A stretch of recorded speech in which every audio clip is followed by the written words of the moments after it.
Wait a minute. What y'all talking about on this drink? We ain't start yet. We going live now. We going to start now. I want he about to give us the speech. He All about to right, give us the speech. I'm a mute out. Why you mute now? Yeah, work. Yeah, I mean, I'm there. I comment in a little bit, but I'm still at work. Where you at, True? I'm here. Hold on, man. Okay, so let's get some people coming to build. We're gonna start off with you.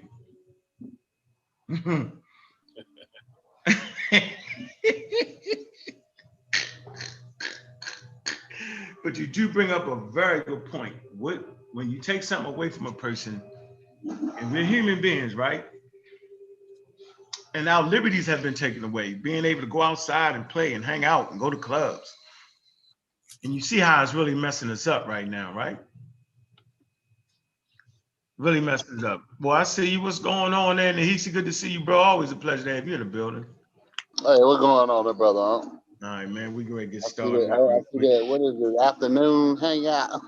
Yeah, I just want to get in there real quick while everybody was able to get in there. Garfield and Harvey did his thing. Right, I like to catch everybody in here real quick, man. Let me see who in the building first. What up, Nahis? What's going on? What's going on? Who that? Sean? Kent. Oh, what's up, Kent? What's up? I Ain't can't nothing much. phone. All right, we got 13,000 people in the building. Yo, let's at least get 20 people up in this motherfucker. Let me see. Put that person. So it's doing a whole 9 yards. Won't let you put the thing in the building? I wonder why I do that sometime, yo. Don't let the chat come in there like that. That's crazy. Yeah, you might have messed up something on the settings, man. No. I ain't did nothing.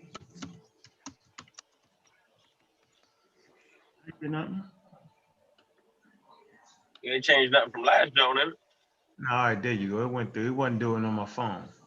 Oh, okay. All right. Okay, so let's get a couple more people in the building, man. We get to start rocking out, man. So we got the full participation. I see y'all early birds. Oh man, we got Nahisi in the building. This is a deep one right here, man. You ain't lying. Can't never get him on the building. I'm just tuned in. I'm just a fan today. Nahisi the great, boy. God dang. I'm gonna be talking about melanin. Oh man. Okay. All right now, Nahisi.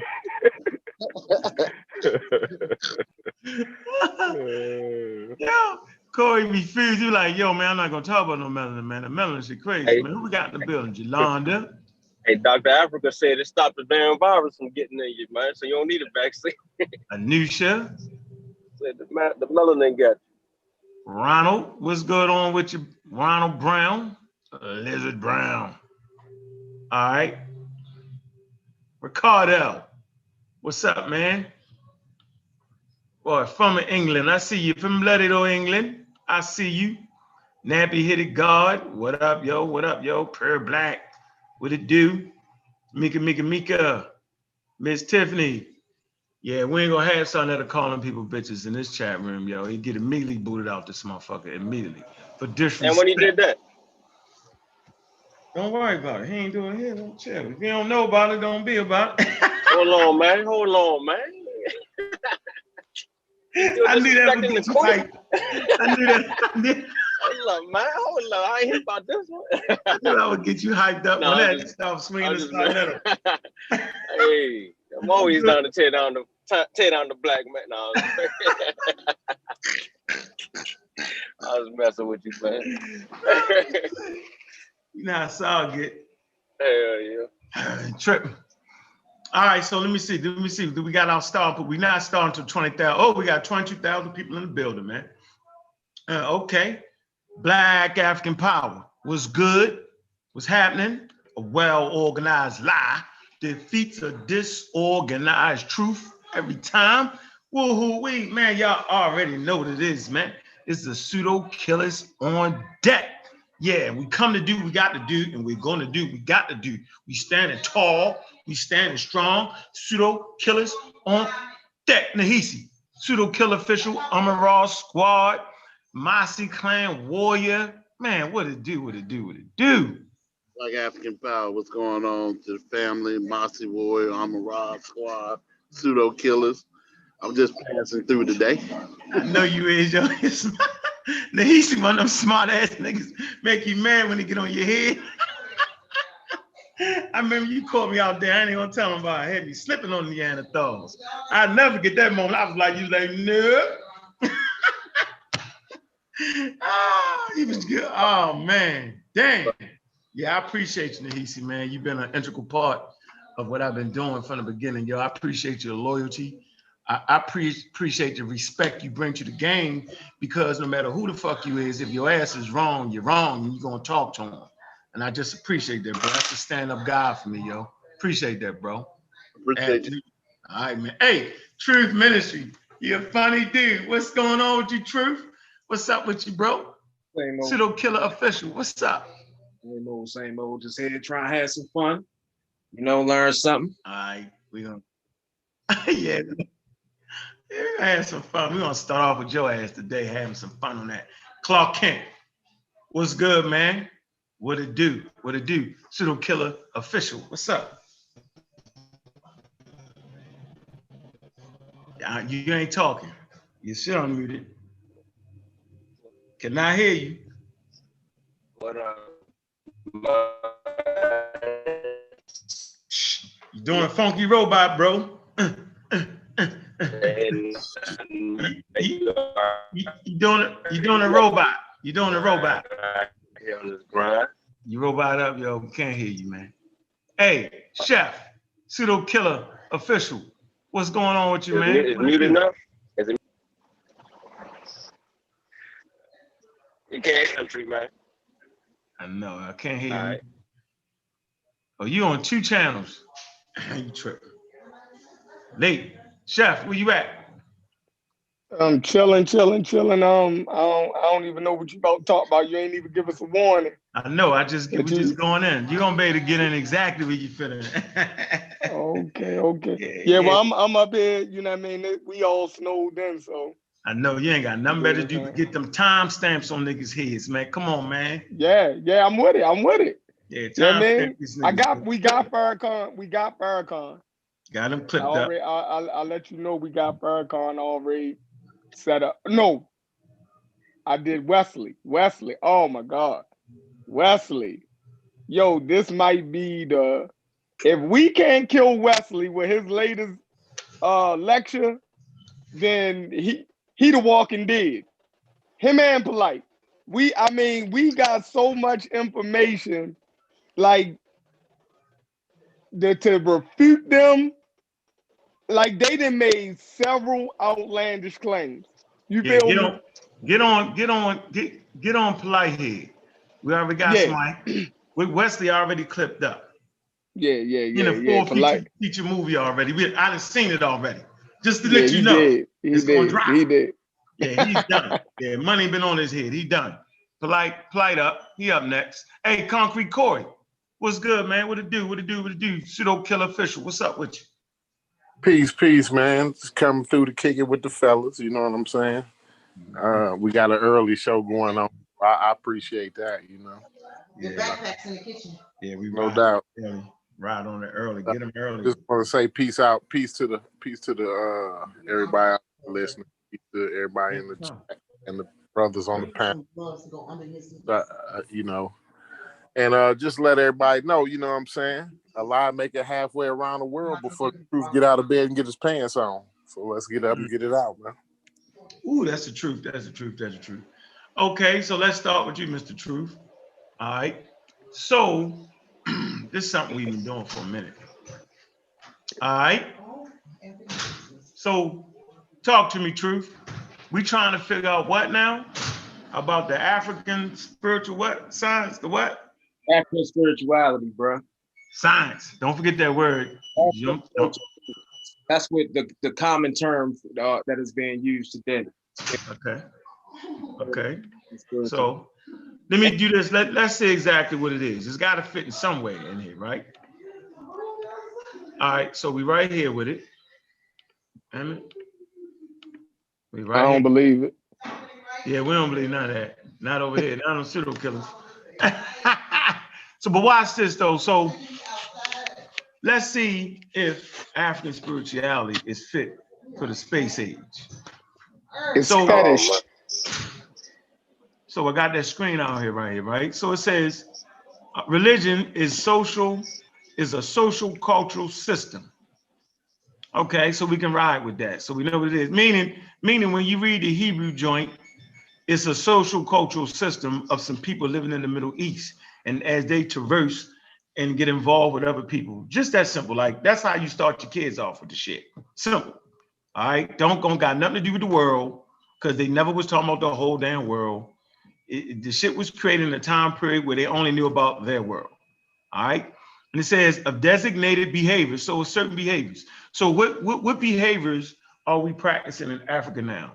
Are these behaviors fit for the space age, or are they behaviors fit for the Stone Age? Okay. They're like, how do you act? How do you correspond with people? Have you learned from your lessons learned? You know, what type of behaviors do you have? Are you putting white Jesuses up? Are you still running around with Christianity? Are you using that to your advantage? What are you doing? Okay, and practices, your morals. How's our moral code? Our worldview. What is the worldview?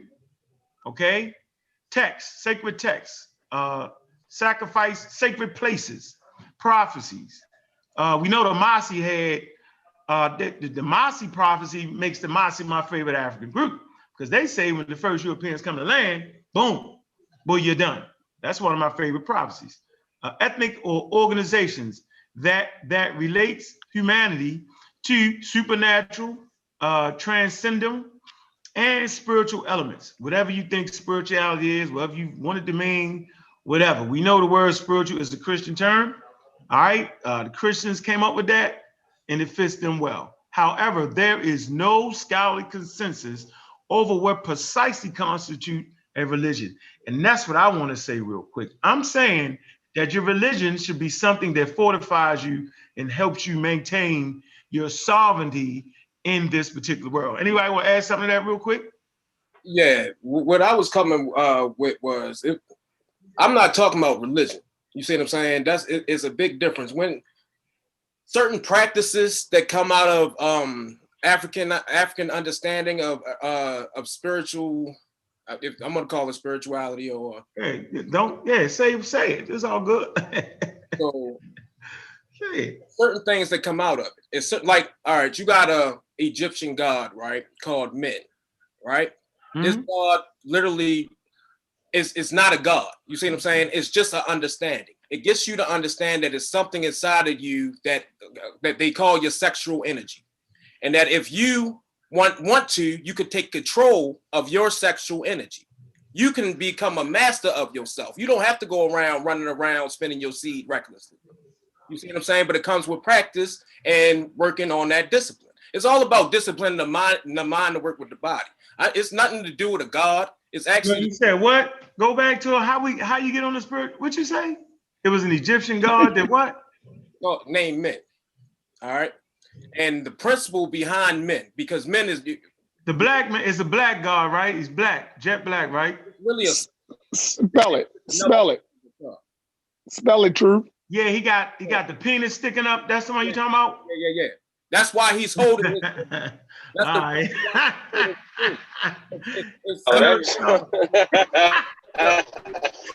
Hey, that joke. Boy, you don't look like he controlling that. I mean, but I'm just saying, if you think of it and actually try to practice it within yourself, you can take control of yourself. You got people running around here that really think that it's natural just to go around here having sex with everything. You see what I'm saying? Mm-hmm. Not being in control of yourself. That's not natural. That's just you running around reckless. You see what I'm saying? Okay. But practices can teach you how to take control of yourself, of your own mental self. You see what I'm saying? Your own mental. So you saying understanding that particular deity. Yeah, that's just one. You see what I'm saying? It's nothing to do with an actual God. It's actually to do with yourself. Different aspects of I ain't tripping. Like you got the I God, think you it's got a God of smallpox. they came together and put together a body of practice. You see what I'm saying? Like Mayat isn't anything at all. Mayat is just anything that you do to discipline your body and your mind. Is practicing Mayat. Anything that you do on a regular basis, that's your discipline to build yourself, is Mayat. You are practicing Mayat. You see what I'm saying? Mm-hmm. It's just to understand. I got you. What I would I say, think you got to give these Christians something. You can't just tell them, oh, Jesus don't exist and the Bible ain't real and blah, blah, blah, all that other shit without have something to fall back on. They still have to have some type of moral code. You feel what I'm saying? So you give them Christianity. So you give them Christianity in African names and form. Basically what Jabari and them doing.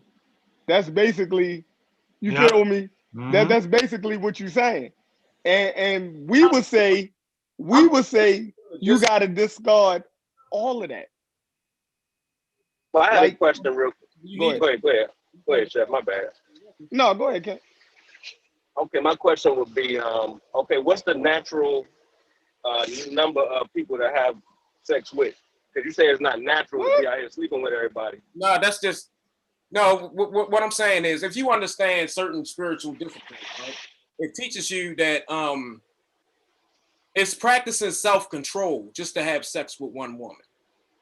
Okay, but you were saying it wasn't natural. That's what I'm trying to get at. You said it wasn't natural. No, he didn't say that, Ken. He said it was unnatural. He said it wasn't natural to just be out here. He said some people think it's natural to just be out here having sex with anything and everything. That's what he said. Okay. Yeah, that's not to say that people. Yeah, it is natural because people have these natural urges. They okay, are. That's what I was getting at. That's what I was getting at. But what I'm saying is, the urge is natural, definitely. You know what I mean? The urge to procreate is natural. Right. That's that's to keep our species going. All, you know what I mean? All living sexual beings have that those hormones to procreate to have sex, because it's for procreation. But when we attach anything else to it, then when we attach when we attach a spirituality to it and all of this other crazy shit, that shit is all chemical. You feel me? It is a chemical process that goes on in the body for us to transmit our genes to the next generation. That's it. That's true. You feel me? That the moment you start, thinking is your kundalini and your sexual energy and is connected to a spirit body, and you know what I mean? That's that's what I was trying to. Go ahead. That was pretty much what I was getting at. But go ahead, True. So I just want to bring us back slightly, a little bit. So basically, morality doesn't come out of your religion. A moral code comes out of a culture. So people attach their moral code to their different behaviors, different morals, different all that. So you don't have to have a religion to have morality. I want to say that. So watch this. It say different religions may or may not contain various elements ranging from divine, sacred things. You might not have none of that in there.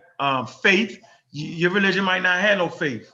Supernatural being or supernatural beings, see, gods or gods, or some sort of ultimacy and transcendence that will provide norms of power for the rest of life.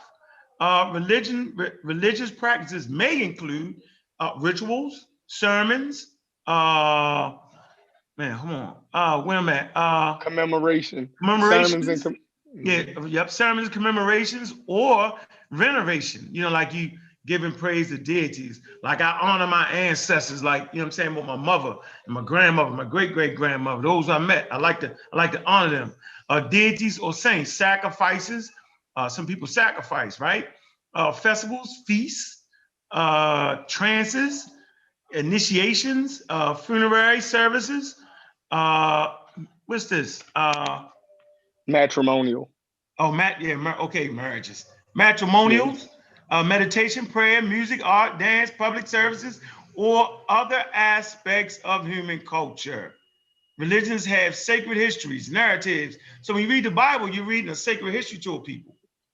But it's their people, it's their thing, it's their narrative, right? Which may be preserved in sacred scriptures, symbols, holy places that aim mostly to give meaning to life. So that's what you basically saying. You saying, yo, our people need the meaning of life. Okay, let me finish. Religions may contain symbol stories which sometimes said by followers to be true, that have the side purpose of explaining the origin of life, their universe, and other things. Traditionally, faith, in addition to reasons, has been considered a source of religious beliefs. Okay, so let me see. There's estimated 10,000 distinct religions. 80%, 84% of the world's population is affiliated with Christianity, Islam, Hinduism, Buddhism, or some form of folk religion. Okay. But I'm not talking about a religion, bro. You is. You don't want to, but you really is. Listen. Did you see what that was, yo? Look at the term, the way it is. You is. You ain't thinking you was, but you is. Let me tell you what I'm talking about, yo. I'm talking about understanding the nature of the human mind. How Right. your mind that can be part of your religion, yo. Yourself and reach your highest potential. That's pretty much what a lot of that shit is actually teaching you. Just to reach your highest potential. Not nobody else. I'm not teaching you about no God or nothing. It's trying to teach you to become the best you can be. Right. So all right. So you gotta read that you gotta read that definition again. Yeah. Truth. It had all of that in it. It had that in it outside of a personal God, right? Yeah, you don't gotta have a personal God. Yeah, you don't have to have a personal God. Yeah, I mean, once you formulate something, right, under a structure, and they have those certain tenets of a religion, it can be classified as a religion, right? Once it adheres to certain rituals, certain practices, you dig what I'm saying? It falls under the guise of religion, whether you like to use the term or not. You feel me? I mean, it might not be connected with what we understand in the West as religion. You feel me? But the definition is so broad that even what you talk about can fall under the definition of religion. Religion ain't just what Western people think of it as. You see what I'm saying? We're Western people, so we understand religion through the guise of Christianity, Islam, and Judaism for the most part. Now, if we go to other cultures, we'll probably look at it and say, well, that's not religion. But under the guise of religion, it's so broad. It's just we so limited because we only look at it through Christianity, Islam, and Judaism. Just like what Unc was trying to point out to Jabari and them, that y'all just refashioning Christianity under Egyptian names. That's basically what y'all doing. Like I can see all of the same elements in it. You feel me? So I mean, but go ahead. You can explain it yourself, though, True. A whole bunch of different practices out of Africa, and it's pretty much just teaching you that it's just like we know that life began with one organism that spread, you know what I mean, into everything else. That's pretty much what it's teaching. All is one. We are all this one being that are just experiencing different forms of consciousness. You see what I'm saying? Right. Truth. Great point. Now think about that. Before religion, before science, right? Hold on. Before science, right? Africans had already came to that conclusion, right? Yeah, that's what I'm talking about, though. Right. But when the Africans came to that conclusion before science, that was religion. That's what I was telling Unc. That's why. That's what I was saying. I said they took our goddamn science and gave us religion.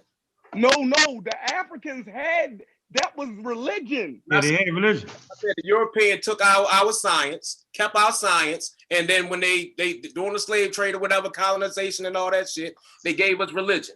And we forgot our science.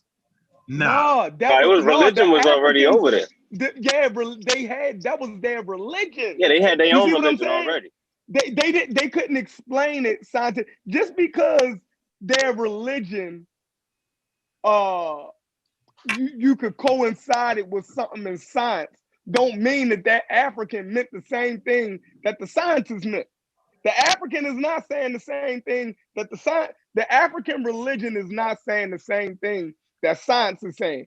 We are putting that on it. Facts.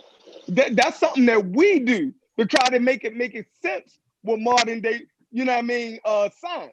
It's the same way the Christian do now when he try to explain certain things using scientific terms. That's not what the Bible was saying. You feel me? But they try to use science and they try to merge it like the Bible actually had scientific knowledge in it. It didn't. But modern Christian apologists try to go back into the scripture and read those folk tales as being scientifically sound in some type of way. And I think we try to do the same thing now with African spirituality or religions. And I don't think that's right. I think we need to leave that shit where it's at. I think we should let them have what they had, right? Right. And take the best parts of it and move it forward. And so I'm not even using the word religion as a bad thing, yo, because they even mentioned, like, that's not a bad thing to have that. So let's really, because it's different. You just might have had a moral code, and you might have rituals based around your moral code. That's a religion. You know what I'm saying?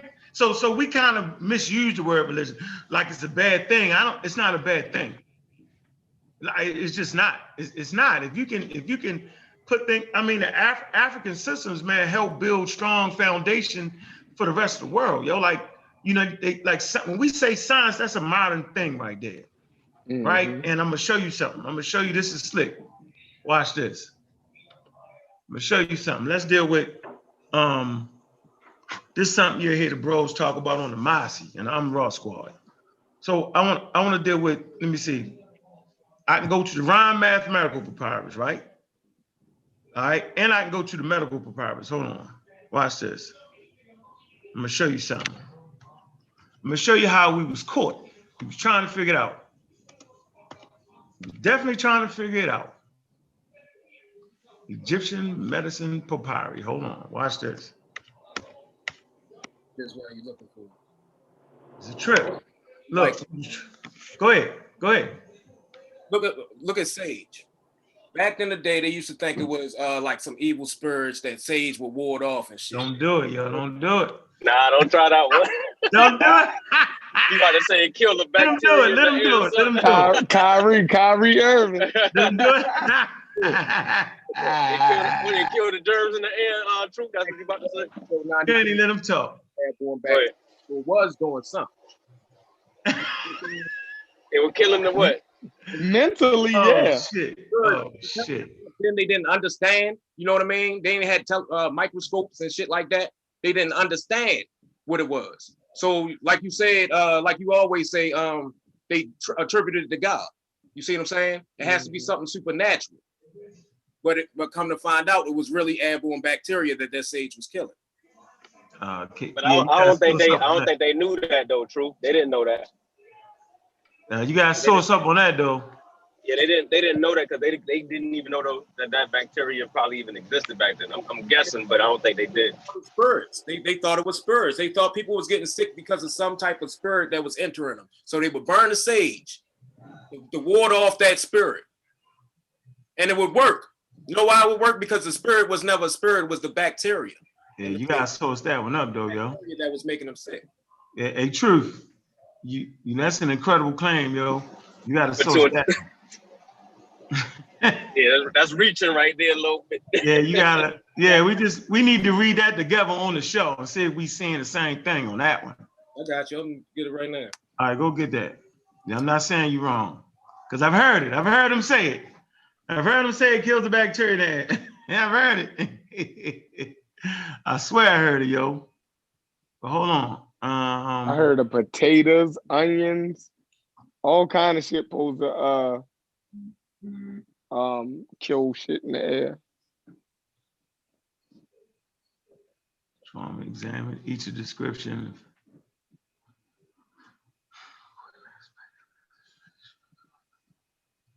Antioxidants. That's what they was called. That's what they was trying to say though. Like old people say cut potatoes and put them in the room when somebody's sick and you know what I mean, garlic and you feel me? Whole bunch of shit had your whole room funky. So let's come to the Edwin Smith Medical Papyrus, right? So the Edwin Smith Medical Papyrus is dated to about 1600 BCE, right? It say the Edwin Smith Papyrus is the only surviving copy of part of an ancient Egyptian textbook on trauma surgery. So we know how serious that was. So your first understanding of trauma, battlefield trauma, it happens in Egypt. Okay, so this is a hell of a mark in history, right? It goes on to say the papyrus takes its name from the Egyptian archaeologist Edwin Smith, who purchased it in 1860. It say the most detailed and sophisticated of the exact medical papyri. It is also the world's oldest surgical text, written in hieratic script of the ancient Egyptian language. It say it is thought to be based on material from 1,000 years earlier. So 1,000 years earlier, you got these 2600.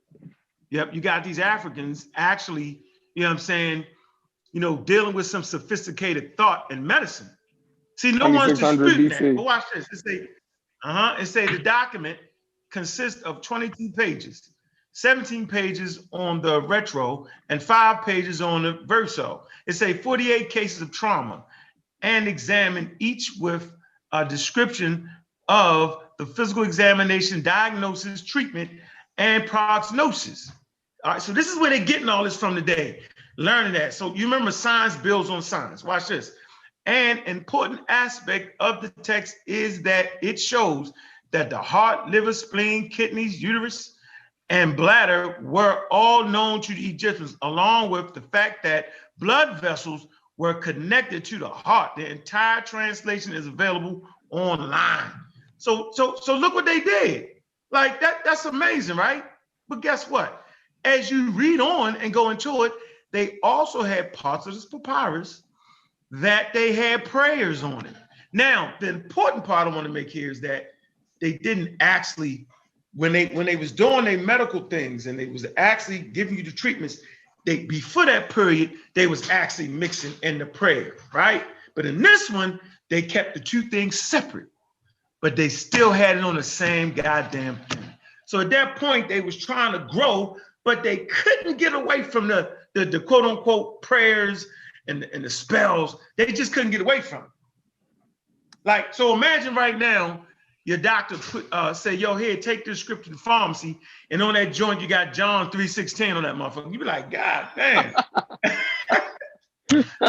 The script is sending me to get this medicine, but right here, John, in the beginning was the word. You be like, God damn, right? So our ancestors had not made it to that point yet, right?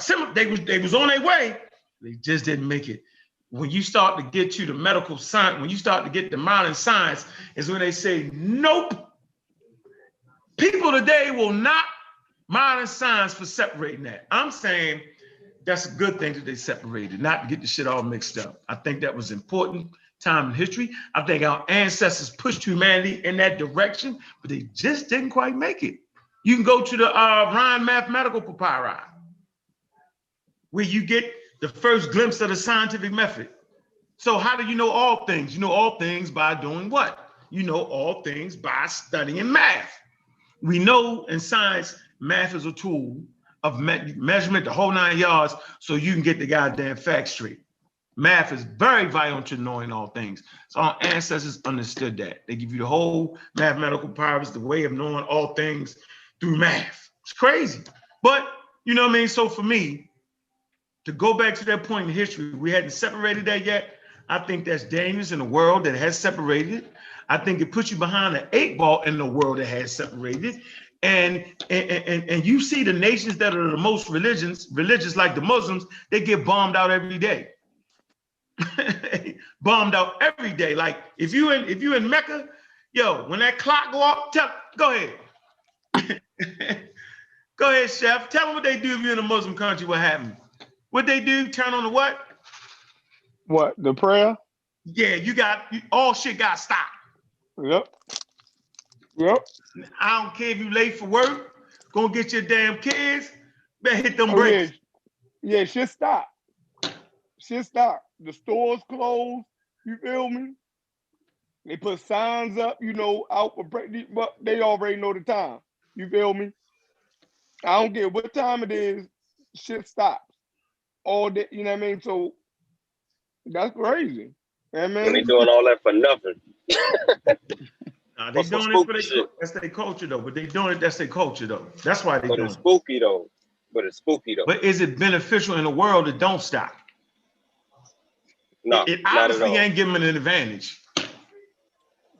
The only time they had an advantage when they developed systems like the House of Wisdom in Iraq. And y'all know how that system basically ended up getting toppled when these imams start saying, oh man, that's the devil's work right there. You don't need that. You need the Quran.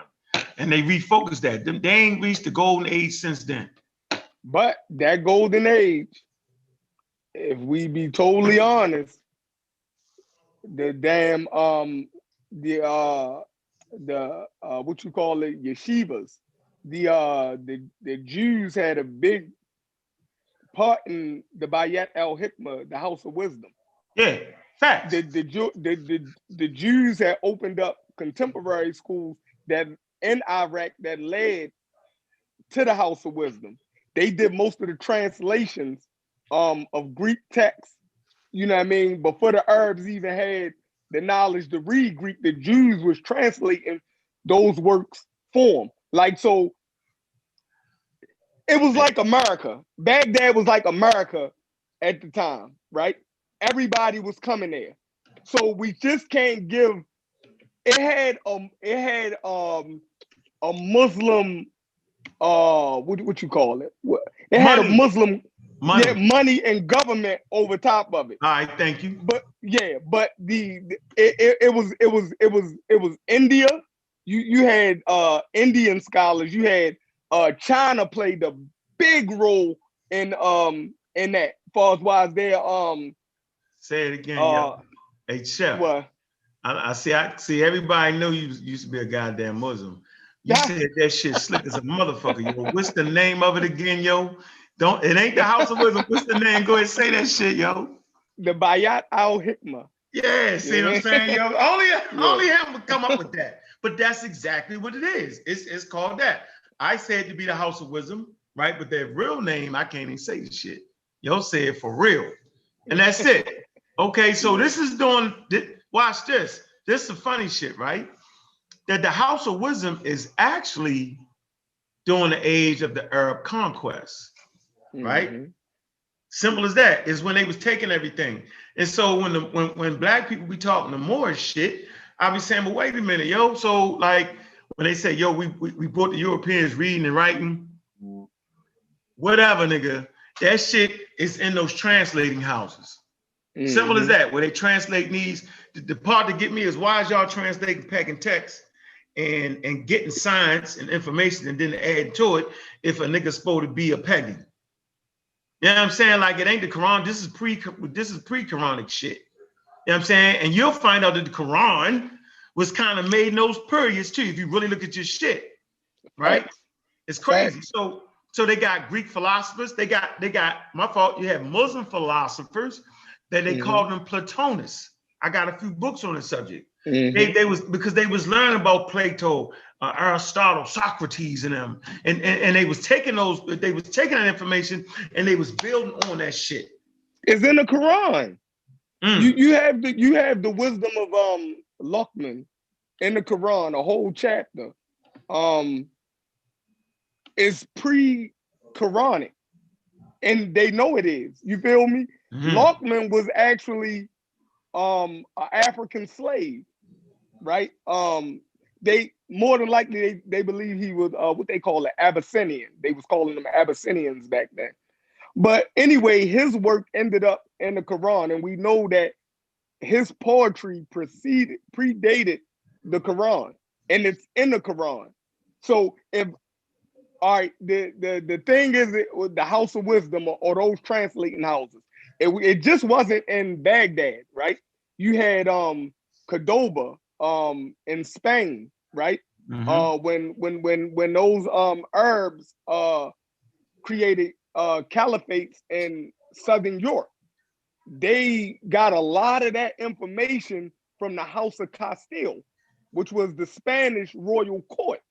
It goes deep, man. Look, it was a worldwide, and then it goes all the way down. It gets all the way down into inner West Africa, right? They even had translating houses in Timbuktu, right? And they were buying books. They were buying books from they called it El Andalus, from that's the southern part of the Mediterranean. The northern part, which would to Africa would be the southern part of Europe, right? That was Portugal, Spain, and France, Italy. But all of that knowledge was coming down, and the African Muslims was actually buying books. They had a big book trade, and they was bringing those books down into the inner Sahara, and they was translating those books. Even it got so good for them that they have manuscripts now that they're uncovering in Ghana that was translated. Well, they can't translate it because somehow the African used the Arabic script, but their own language, right? So basically they took the Arabic script and they recorded their own language in the Arabic script. And like nowadays, they don't even know how to translate the shit. You feel me? Because they switched the sounds of so we don't know what the shit means. But it's thousands of manuscripts and books that they was writing. In Timbuktu and Guinea or something like that. You might know about Guinea. It was a city, another city like Timbuktu. Oh yeah, Jin. Yeah. They uncovered West Africa. Yeah, exactly. You know, it was a university named University of Jin. A university, but like you said, just like the Bayer El Hikmah, it was an inner West African translating houses. They was getting most of those manuscripts right from North Africa that was coming in from Al Andalus, which was Spain and all of that. You know what I mean? So yeah, it's crazy. It was deep, just like the House of Wisdom. But the Muslims had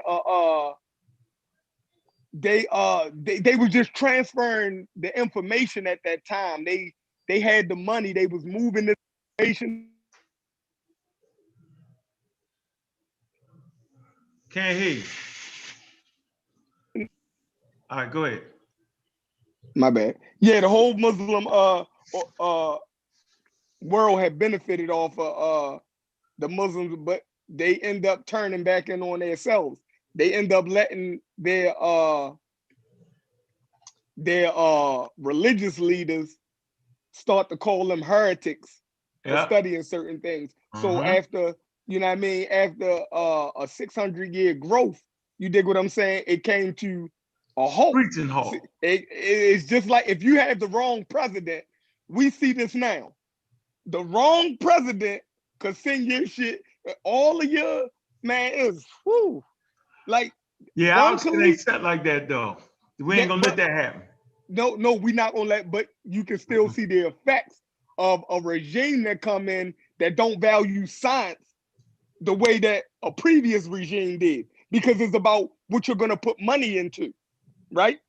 Yeah, remember, the scientists now are claiming that America then took money, right, out of the space program. Now, that then affected us. Other countries started launching satellites, right? And now, like, oh man, like they tell you from the 60s to the 80s, us and Russia was at the forefront of space technology, right? Right. Then they took the money away from it. See, regimes came in that wasn't, you know what I mean? Kennedy, his whole thing, we going to the moon. You feel me? He put money in that. You think what I'm saying? Now imagine when regime, look what what's the name did? Your man Trump. Look at the money he just put in to vaccine science, and look how Operation Warp Speed. Then we probably found the newest way to combat infectious diseases from his regime, and we look at him like he's a goddamn idiot. But look what he put the money into. Yeah. right? The world needed him at that time, and he stepped up. He put money into something, and it's going to revolutionize the world. You know what I mean? Like the way that they found out a faster way to come up with vaccines from the money that that research that he funded. Then we done found a new way to attack goddamn infectious diseases. So we're gonna be able to come up with vaccines faster than ever before, because we had a regime that put money into science. Now imagine when you got a regime that take the money away from science and technology. You dig what I'm saying? It's going to suffer. The Muslims end up putting money into Quranic studies and, you know what I mean, building elaborate masjids. You dig what I'm saying? And they took the money away from science and technology. They started to demonize it. You dig what I'm saying? So they plummeted themselves into a dark age. You know what I mean? It's crazy, but go ahead. Yeah, so I would have to agree with you, damn near. They never, that's why they got the government they got. That way there's some types of checks and balances. But after I allowed you to, you know what I mean, I didn't cut in, you completed your whole thought, which you're right. So you're not saying that total United States presidents would just go non-science like the mistake that the Muslims did. You saying is, look at the money, who puts the most money into the situation, right? Facts. And that's value of research. And the fact that we wasn't putting a lot of money in that like that, we kind of lost our lead on a lot of people, like China. You know what I'm saying? All that shit, like the moon don't belong to nobody. It belongs to those who can go ahead and access the shit, right? But sooner or later, you know how he was going to do. And it's those who actually put the most into science and technology is always going to be the one that had the leg up. Like we say this all the time. And so if you don't have a culture of developing science, you're going to have a culture that will get defeated at every turn. The Muslims right here. So you got the Muslims, right? The point I want to make right here.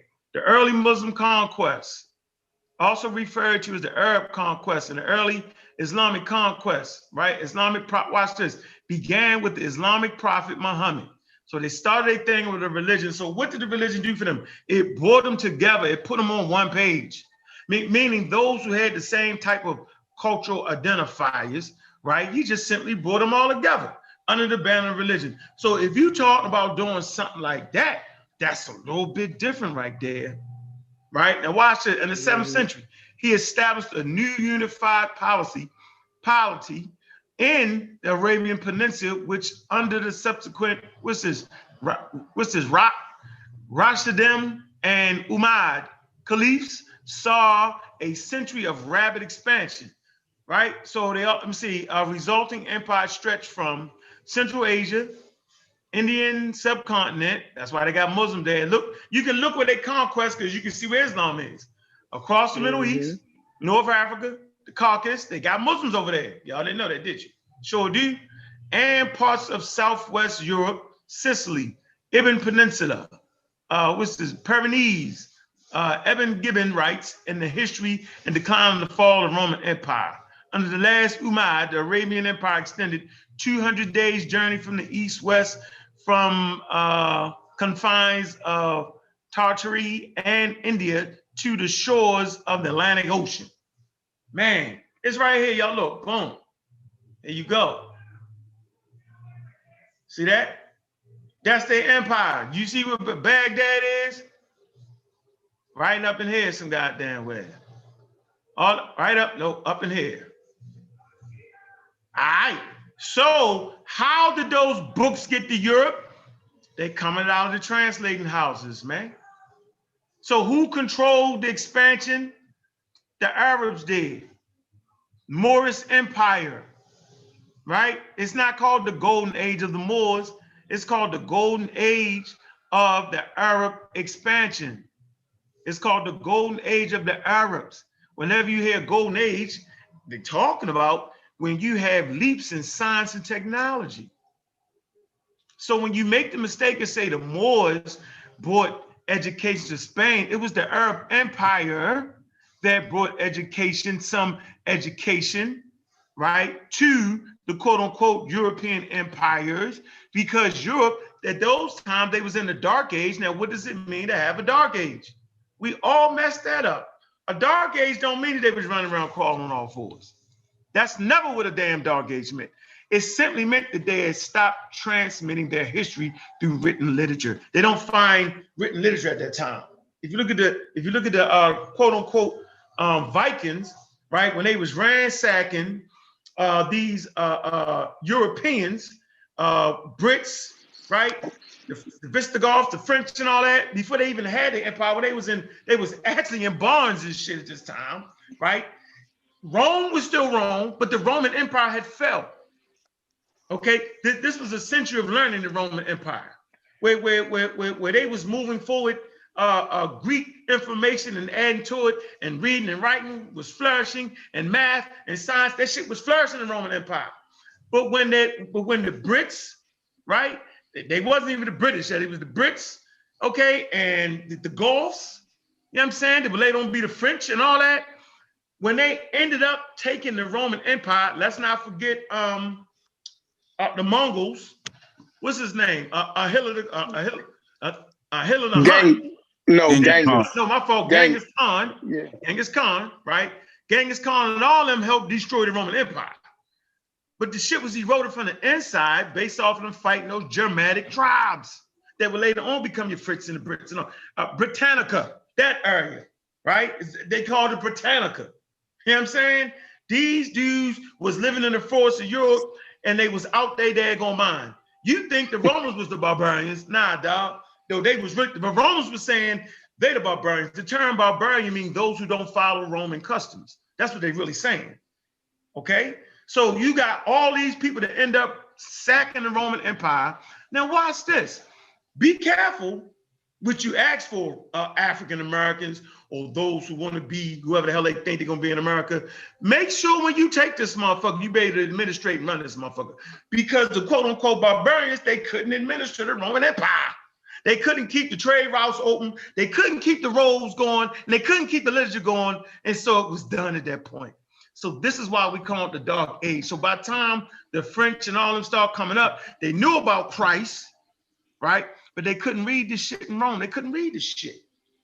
Very few people. That's when the monks and shit was the educated. And that's how we get to the point where the monks and all that shit and the Catholic Church and all that, they started making the goddamn inventions and shit. But the Brits and all that shit, nah, they couldn't do it. But that's a good point. Huh? But see, that's a good point, right? Mm-hmm. Now, if you stay right there, right? If you stay right there at that point in history, you'll see something, right? When the Visigoths, right, finally took over the Iberian Peninsula, which was Spain and Portugal, and the Arabs, right, built the army. They built the army up in North Africa using the Berbers, right? Mm-hmm. They built the army up using the Berbers. Now, we're not sure if all of the Berbers were Muslim at this point or not. They had their own different religions or whatever. Either way, the Arabs was in control of the Berber armies. Now, there were Jews, right, who had trading routes already in North Africa, between North Africa and the Iberian Peninsula, which was Spain and Portugal and southern France already. So now between the Jews, now these are the true, what I would say, patriots of the Arab Golden Age. These people right here. Now, this is gonna fuck y'all up. The Catholic priests, right? And the Jews, right? Mm-hmm. The Catholic priests and the Jews had all of the manuscripts and knowledge of the fallen Roman Empire. They started to translate all of these things for the Arabs. These priests and these Jews were making money. The church and the Jews were making money translating these things for the Arabs. This is what spearheaded their so-called golden age. The only reason we can call it a golden age is because of the conquest. You dig what I'm saying? But the knowledge, it wasn't there. It's like, again, the leading maritime power in the world at that time, and maritime travel was at its height of travel at that time during the Muslim conquest. It was the Chinese. See, the Chinese fleets were the greatest in the world. Their maritime skills, you know what I mean, it was excellent. You feel me? Mm-hmm. Trade routes, you know what I mean, that the Arabs made with the Chinese actually spearheaded them ahead. The Chinese had a lot. Perfect point. Hell yeah. The Chinese did the same thing that the Arabs did. This is a great conversation. Yep. They was at the top of their game and they shut down and went religious. Yep.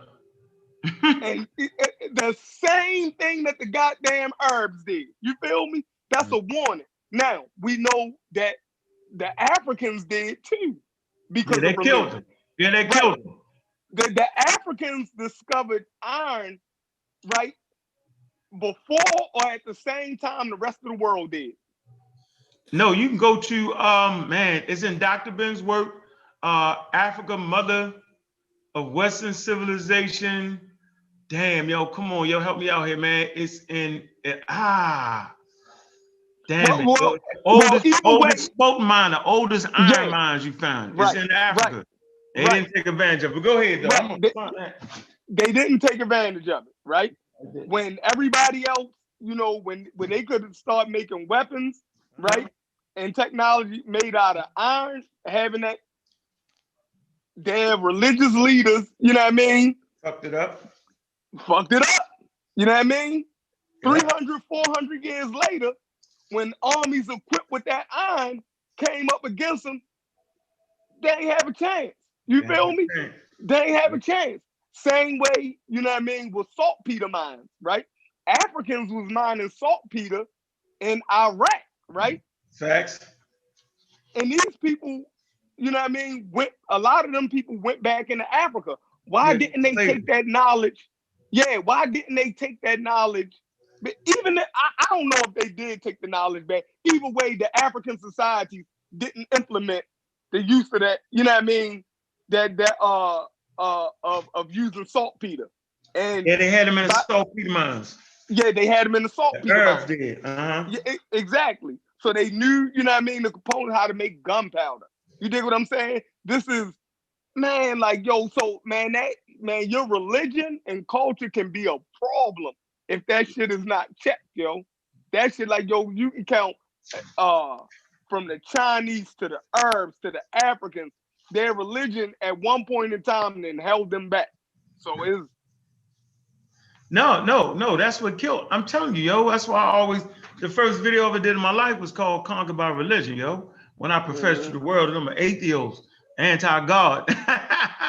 And that was shit. I was trying to tell y'all niggas 25 years ago that, man, if the religion killed us at the end of the day, like it stunted our growth and development. And so you know that the Egyptians, they whole thing was what's older is greater. We got the same mindset as the Egyptians had. I'm gonna say this again. The people that are talking about natural this, natural that all day, every day, blase, and older is better, you have the exact same mindset that ended up finishing off the Egyptians. So that's why they kept them prayers in there, because their ancestors was great and renowned, and they felt like that just was better. Come to find out now that no, having your prayers on the same daggone page and mixing it, that's not the best thing to do. You know what I'm saying? So now as we study world history, we coming up with the African-American plan to say, dog, check this out, man. Like, you gotta separate that. I ain't never want to advocate that we don't have no religion. I ain't advocating that at all. That's not what I'm saying. I'm saying that, yo, separate that shit. Know that you ain't paying no bills with your prayers. Right? You ain't doing none of that. You're just not gonna be able to do that. Right? And so Africans, they consult certain things. Man, that's their culture. But don't let that be, whatever you're doing, don't let that be the only thing you're going to use to make a proper decision to run your nation, because you'll end up getting finished off. So I'm pretty sure the priests consulted whether they should use iron or not, and they felt like they shouldn't. That's actually detailed in Chancellor Williams' work, man. He talks about why didn't they use the iron? They knew about it. Mm-hmm. Why didn't they integrate into their weapons? Why? And that's the shit that got them beat. So I say all that truth there, man. I just can't go back, dog. Like, I mean, I respect it, right? And there's certain parts of it that is needed, but at the end of the day, man, we seriously, like, we need rituals around fighting for this goddamn money they owe us. And I know as soon as I say it, I get started, and I don't want to get started, right? But the reality is, man, just give us our damn money, man. I'm not standing outside marching, talking about police brutality, because I was a fucking criminal, dude. And the criminals do what? You will lie. No criminal is gonna say, you got me, sir. The shit is over there in the bushes, the guns is over there in the bushes, go get it. No criminal's gonna do that. So it gets real sticky when you go into a community when the regular people dressing like the criminals. You know what I'm saying? Like my generation started the white t-shirt shit. You know what I'm saying? The young niggas in my generation, we was all white t-shirted up. Now, how I'm gonna tell the police with a white t-shirt on I'm on my way to school? Because I was going to college back and forth. End up dropping out, but I got on a white t-shirt, I got the baggy pants on, I'm looking like the niggas that just robbed somebody down there. It's confusion at the end of the day. All my friends had guns. You know what I'm saying? I done been in the daggone quote unquote, not the food market, but what's the shit where you wash your clothes? The daggone, they call it stuff. I ain't been in one of them so long. I done been in the laundromat, gunned down to the ground. I used to like to hold them Derringers. That was my thing that had a Derringer, the 22 Derringer, 4-shot Derringer and shit. Motherfucker think he got you up on you and you finish his ass off. Just talking. I ain't saying I did none of that shit. I'm just saying that was my thing of choice, the Lord Derringer. So I'm inside the daggone laundromat right there on Wrightstown Rogers. I'm up there, right? And the police, now, if you know anything about what is it called? Where you get your license and shit at? Murray Steakhouse and all that. Motor vehicle. You know, Hilltop. That's a double sidewalk right there, right? Mm-hmm. So the police, watch this. Now, I'm guilty as a motherfucker, all right? I'm in that motherfucker minding my business for real. The police, he just got an inkling because he see us up there every day. He walks in that motherfucker and starts searching niggas, right? Of course, he found a gun on me, right? So by the time I got to go to court, my lawyer had it set up to where as though he was like, well, the police gonna lie because it's cops and robbers, right? He found the gun on me. He said, I seen him showing that gun around. So my defense was, how can you see that Derringer in the palm of my hand from your police car and there's a double sidewalk there? The judge looked at the police and say, look, man, you might have caught him red-handed, but nobody in this court is going to believe, especially me. I'm not going to believe that you can see a Derringer in his hand from in your car and the double sidewalk through a glass into the goddamn thing. Beat the shit, right? But I clearly had a motherfucking gun. So it's cops and robbers. So I'm not marching because police might have shot a nigga that was innocent or was no. I am gonna fight for give me my damn money. Because if I got my money, I can stop individuals like Brother Uncle even have a gun, because I'm gonna make sure he's in a strenuous educational program that will clearly open up his mind and let him know that shit is stupid. We can create our own institutions if they give us our damn money. We've been proven to do it. And African spirituality showed that the foundation of the world was based in forming cultural ideas and giving the beginnings of science. We did that. We just been through the slave trade, which drained our resources, not the spirituality, religious part, but the resource part. That's why the Jews have agency over what they do. Say something, I dare you say, all the Jews get money. Oh, no, you anti-Semitic. No, because all Jews don't have money, but they will play that card. Fuck around and say, oh, the Jews, they're not the original Jews, and be on the wrong platform. They're gonna lose $100 million. Why are you able to lose $100 million? Because they have agency. Why do they have agency? Because they have resources to put behind their agencies. That's what grown people do. They put money behind their agency, right? They put money behind them being adults. Martin Luther King and them, put us at the age of about 18, 17 and a half. What am I saying? I'm saying our development as a people, you know what I'm saying, has been juvenile. Martin Luther King and them, they did this shit the right way, right? They put us in a position. Most people don't talk about it, but they use lawyers. They had great lawyers. I think you talked about that, Chef. They had great lawyers behind their damn vision, yo. That's the big boy shit. Martin Luther King and them fought the big boy shit. They wasn't trying to be barbarian and fight these niggas with guns and bottles and guns. They wouldn't do that. They used law. No, they had Thurgood Marshall in them. Right. That's called adult shit. They did that along with marching and right. So watch this. So I'm telling you right now, the big boy shit is not to even worry about the police. See, you can talk about the police brutality and march, but you got to be fighting for your money. Just fighting for the goddamn police brutality is just dumb because you have no agency behind that. They will do you like I can do my kids, or like you can do your kids, Chef. Chef, when your kids in your motherfucking house, yo, and you talk that shit they talking, you be like, yo, go ahead with this shit. I'll put your motherfucking ass out. Ain't nothing you can do. They can have a great idea, and you don't want to hear it today. You be like, check this out, dog. This is what we doing. Why? Because they have agency. But the older they get and the more resources they get, when you start talking that shit, well, Dad, I can get the fuck up out of this motherfucking nigga. Mm-hmm. You have no control. Money make you listen. But yeah, money make you listen to anybody. But look, the good point about this right now, when you talk about reparations, I feel like black people don't have no way to force them to give us reparations. Like, that's just being honest, right? We don't have no. Now, when you talk about agency, we have no agency to force. You know what I mean? To get so take that. No, we don't because if we did, listen. Look, check it out. All right, I'm gonna hear you out, but let me get to my point. Yeah, go ahead. My point is that black people, right, African Americans, right? That's what we are. We have to do what other people did to get wealth in this country. Simple and plain. Like, it's no way, it's our practices which makes us poor. It's a mentality, right? If you see, there's no way in the world that you can see another person operate in a business, right? And then you try to open up a business and fail. If you call that racism without analyzing what that person did to get his money or to be successful, if you didn't do everything that person that's successful in the same enterprise as you, if you didn't do everything that he did, you know what I mean, to become successful, then I don't want to hear racism.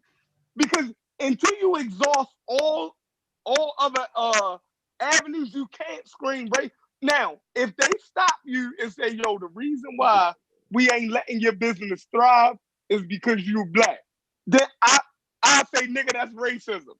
That's 100% racism. But I see black businesses failing, not because of racism, because of poor work ethic. You dig what I'm saying? Because of a lazy mentality.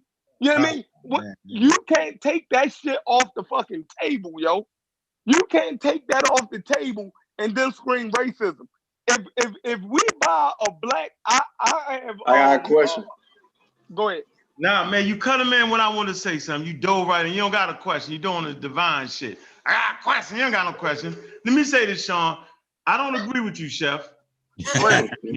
I am telling you that black people can't power through that one item. You know, we can't get back because we stood at this. Listen, when they first came to America, nigga, it was the starting line. They said, pow! We was in chains. These niggas was running for 500 years off of our work and labor, yo. There is no catching up. You can't catch them. So only way to get back is to give me my money. Give me my money, nigga. Because no matter how hard we work, do you know how many black people worked hard to get good businesses, bro? That's not it. That's not it, bro. I swear to goodness, you can't. We need our money, bro. I'm telling you now. There is, well, so since, guess what, Chef? You make my point. Since you say they just not gonna give it to us, then that should be the only thing we fight for every minute of the day, every hour, every minute, every second, every Friday. So niggas don't want to do nothing to the weekend. Every weekend we storm all capitals. When I say storm, we be there on time. With lawyers, we put our money in funds that have the best lawyers in the world, and we deal with everybody. We got to deal with to get our money, bro. That shit can't stop. They just say I'm tired of hearing y'all niggas. What is this? I'm telling you, bro. A black person can hit the mega million big game. Hold on, let me make my point. They can hit you can get 20, and guess what they gonna do? They gonna give that money back. It's that's a lie. You don't do it, Chef. Yo said that's a lie. I do give my money back to white people. Hey, I just want to ask a question. I want to ask a question because you said that black people illegitimately are lazy, right? Yes. All right. So when you say that black people are lazy, all the way say that. Yeah, he said that. I didn't say that, but I'll go along with it so you can make your point. Okay. Correct me if I'm wrong, because you brought up lazy. You said that. You said they had lazy business. They were lazy. Yeah, lazy business practices. When I see a business fail, I see. Go ahead. Make your point. Okay, all right. So I stand corrected. Lazy business practices. Mm-hmm. All right. So what about the sisters, the brothers that are hitting this thing from the ground, trying to build momentum in their communities, doing outreach in their communities, promoting, producing, and getting involved in activities for their businesses to be noticed and brought to attention, and they never get any support behind their business except from a few family members and some close relatives, and then you know what I'm saying. And then next thing Already got the answer. Go ahead. They don't know what the fuck they doing. You see that? You see how simple that is? No, they don't know. They don't. I don't agree with you. I don't agree with you. Okay. Because they can go to the white man. They can go to the white man and take that same plan to the white man, and that business pop. Because that white black man people know what want to the get fuck involved. he doing. No, because that white man know what the fuck he doing. Like, yo, we gotta be honest. Look, he ain't doing that. If you have something that people want, right? If a nigga can stand on the corner and sell drugs, right? That's proof that long as you got what a motherfucker want, you're gonna want the product. Long as you got, like, oh my God, yo, why is we making this difficult? No. Okay, hold on, Chef. Hold on. This shit difficult for 60 years, Hold on, Chef. It's not. What you have is a problem that was mentioned earlier when it comes to doing business among black people. And that's self-hate, because it's integrated in you when you already see someone else doing better than you. They don't want to support that, yo. So what we're doing and what you're saying is something simple. It could be something simple. I say promote your business to white people because that get black people attention. It could be that simple. Oh no, that's gimmicky. Let me say this though. Let me say this. Go ahead. Y'all, I think you kind of painting a broad brush, Chef. And listen, I live in Atlanta, right? Mm-hmm. There's tons of businesses in Atlanta surrounded by nothing but black folks, right? Black business franchise, so forth, and they're thriving. They know what they're doing. That's my point. When you see a business thriving, they know what they're doing. And they have the economic system around them. They have the political system around them. Black mayors, black police, black chief. There's the whole infrastructure is set up that way. So you can't just say just because they know what they're doing. Of course, they got to know it. Anybody got to know what they're doing. Facts. I mean, shit. But some people, even people that know what they're doing, still fail. Like just knowing what you're doing, it don't guarantee you're gonna make it. I totally agree. Stuff set up. Let me say something real quick. I did the Garrison Community Flea Market this summer. I put it right on Garrison Boulevard. I had hundreds of different vendors actually come out to this event. You see what I'm saying? And we used to sell out different products. Now, what I noticed was the vendors that did the best were the ones that actually put money into their business. You see what I'm saying? They had the right advertising. You see what I'm saying? Their stance was like beautiful. You know what I mean? It attracted the eye. It attracted people over to them. Then you had the ones that didn't really sell nothing, that would come out with just a table and a chair, and they, whatever they sell, no tablecloth, no nothing, no tent, no nothing. You see what I'm saying? And their products were good. Don't get it twisted. The products was good, but you had other people that had better displays with the same product. You see what I'm saying? Yo, true. Let me ask you a question though. Because you did this. I did that too with the backpack drive. So let me ask you this question. All right, your demographics. Are you in wherever you had this at, in the geographical location around you? Is this a predominantly black area or a mixed area or predominantly white area? You might got one or two white people walking around, but ain't too many. All right, so hold on. I'm saying this to get back to tie it all together because Sosa made a point about the political system and the infrastructure around all those businesses in Atlanta that are able to thrive because, you know, it's black people everywhere. You go to Baltimore, it's the same thing. You got a lot of black people everywhere. So you got some businesses. Black man, black chief of police. Black man, black chief of police. Black city council. Go ahead. Same thing. Go ahead. So I'm in Nashville, Tennessee. What you think is around me? Black people? No. No? Our mayor white. Our governor is you know Republican. Ain't no black chief of police. They try to slide one in there late. I really ain't even call him a chief of police. They try to slide someone in there on the front side because they were getting rid of other people because they were trying to retire out because all this, the violence with the police and all that, shootings and the police shootings and all of that. We don't have that same infrastructure. But what I'm saying is the way we're thriving in Nashville, black businesses, is the same thing. Barbershops and food. Like when people doing something outside of those things, the business don't get the support to make it. You got rappers, singers, actors, all of that in my city. They got to go to Atlanta, yo. They go to Atlanta. They don't even stay here. They go to Atlanta because Nashville don't support like that. What I'm telling you down here, it's real like that. People will not, no matter how much money you put behind your business, no matter how much you market your business, no matter how much of a business strategy you actually have in the city of Nashville, it don't happen like that. Now, a lot of us, and I'm glad we're having this conversation because none of us are in those areas. So maybe that we need to get the hell out and get to those areas like Baltimore, like Atlanta, you know what I'm saying, like Houston, things of that nature, where we can see our faces all the way around the board, because business-wise, that will be more of a success because people are used to seeing other black people succeed. But, you know, when you go to Alabama, you ain't getting that. You go to you definitely get into Alabama. Yeah, you ain't getting that. You know what I'm saying? You go to Mississippi, you ain't getting that. South Carolina, I don't know, you ain't getting that. Nah, South Carolina's terrible. Charleston, that's why I love So what I'm saying, that Sosa makes a hell of a point. He makes a hell of a point about the political infrastructure around what people see on a day-to-day is what helped them businesses thrive like that. But I'm mute. I hate to be the party pooper. I hate to be the know-it-all in the situation, but I'm gonna take you back. It was the global slave trade.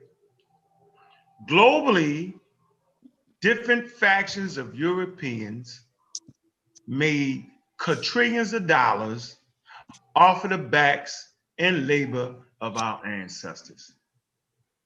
That was the starting line to the industrial age. We couldn't get in on the industrial age, y'all, not in Africa, because they colonized it.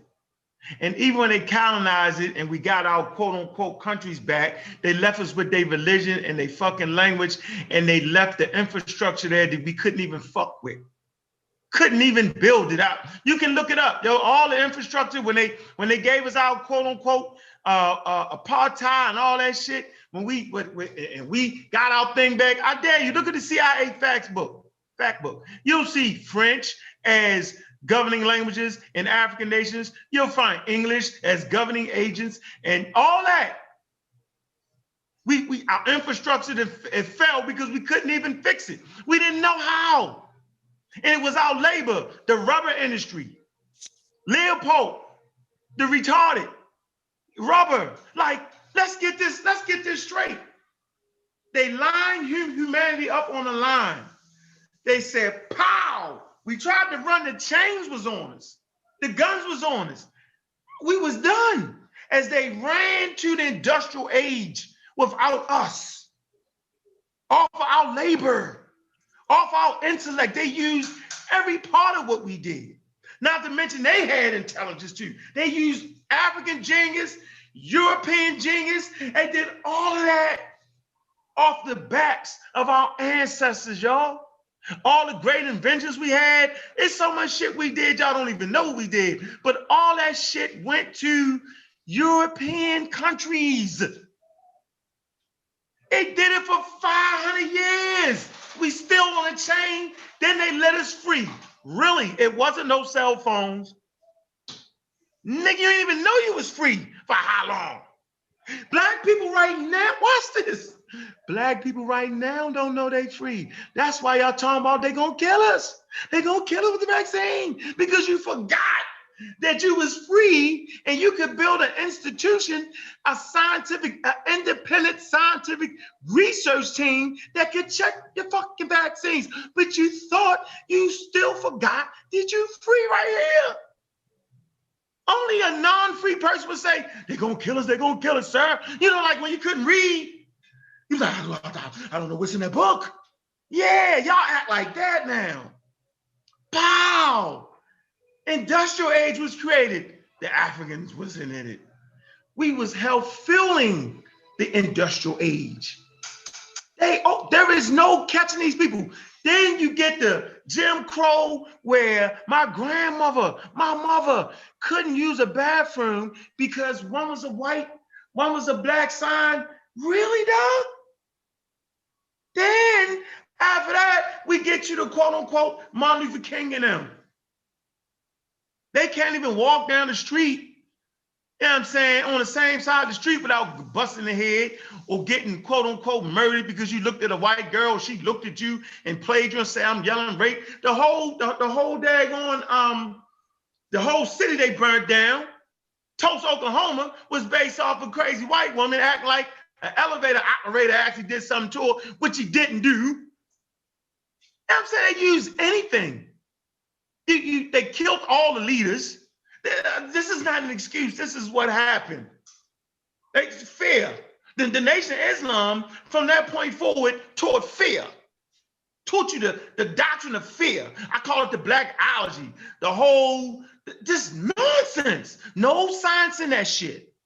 Nation of Islam could have sent, by now, after the millions of dollars that they took from our fucking community, and I'm frustrated at this point, millions of dollars out of the black community. They are trusted people in our community, man. The bean pie guys with the suits in the middle of fucking Atlanta at 90 degrees. They's wearing suits. They ain't got enough sense, you know what I'm saying, to wear some linen around this motherfucker. That's how fucking cult the day is. But they could have sent 10 doctors to biology school, 10 doctors to immunology school, 10 doctors to be a medical doctor, pediatrician, all that shit. They could have did all that, but they didn't.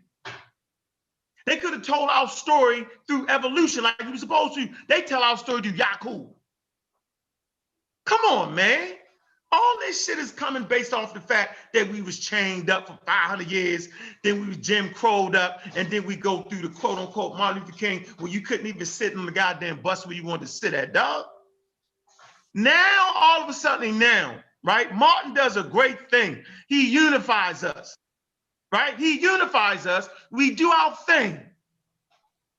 Now, we forget that we supposed to still been doing our thing. Now we crying. So I'm saying, Chef, ain't no catching up, bro. You can't catch up to that. Somebody got to pay you your money, dog. Look, when we got out of slavery, we own less percent of the fucking wealth and land. In American land, we own less than that. We're going backwards. Black people will always say, because we delusional, hey man, we can just boycott them. Dude, it's 200 million of them. They don't need your 50 million people like you think. Your money ain't that slick like you want to make it. It ain't. It's just your money ain't that slick. You think it is, but it's not that slick. Jewish money is slick. because it's galvanized and unified, right? It's there. They can use it. You better not say too much about them. They have agency. So I'm fighting for African agency, and the only way for us to get that maturity as adults, right? Because we like in somebody's house where at any moment they can just get slick and say, shut the fuck up. Or they can appease you. Oh yeah, we're gonna stop shooting you, appease you, but just give me my money though. I don't want you to appease me. Give me my money. Every single day. Hey Chef, Chef. There's no way you're not gonna tell me, Doug, that listen, see, we got too many options. Chef, I want to let you know, for us to close this wealth gap, for us to close our social economic status and get back on par, we need our money, bro. Like, there's no other way to do it. You All right, so listen. Out of this, dog. You gotta pay me, dog. Hold on. This is where your blackology takes over. No. Now let you gotta pump your brakes. Hold on. You driving down. All right, hey, Chef, hold on. I'm gonna say one thing. Got no brakes right now. I'm gonna say one thing, Chef. Hey, Chef, you're a barber. You have a barber shop, right? Fact. Now imagine me and you started off at the starting line. We both got the clippers in our motherfucking hand. Mm-hmm. They shoot the gun, pow! I start running, get in the barbershop. Your ass can't move, could change on your motherfucking ass. And I make your whole family work in all my barbershop for 500 years. Now I got 10 million barbershops. Now you think you're gonna catch up with me, bro, after 600 years? You're never gonna catch me, bro. You're never gonna have 10,000 barbershops. Yeah. You're not gonna be able to catch me, bro. And that's what I say, you know what, Doug? You know what? I owe you money. And I pay you, and then that shit do like this. No other way, bro. Yo, go ahead. I'm just saying. I'm telling you. Y'all niggas need to fight for y'all bread, yo. My children need to fight for their bread. Listen to this. We all know climate change real, right?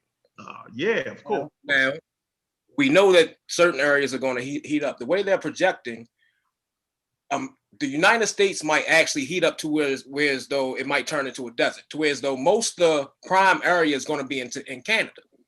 Right now, land in Alaska is like $15,000. You can get like 20, 30 acres for like $15,000.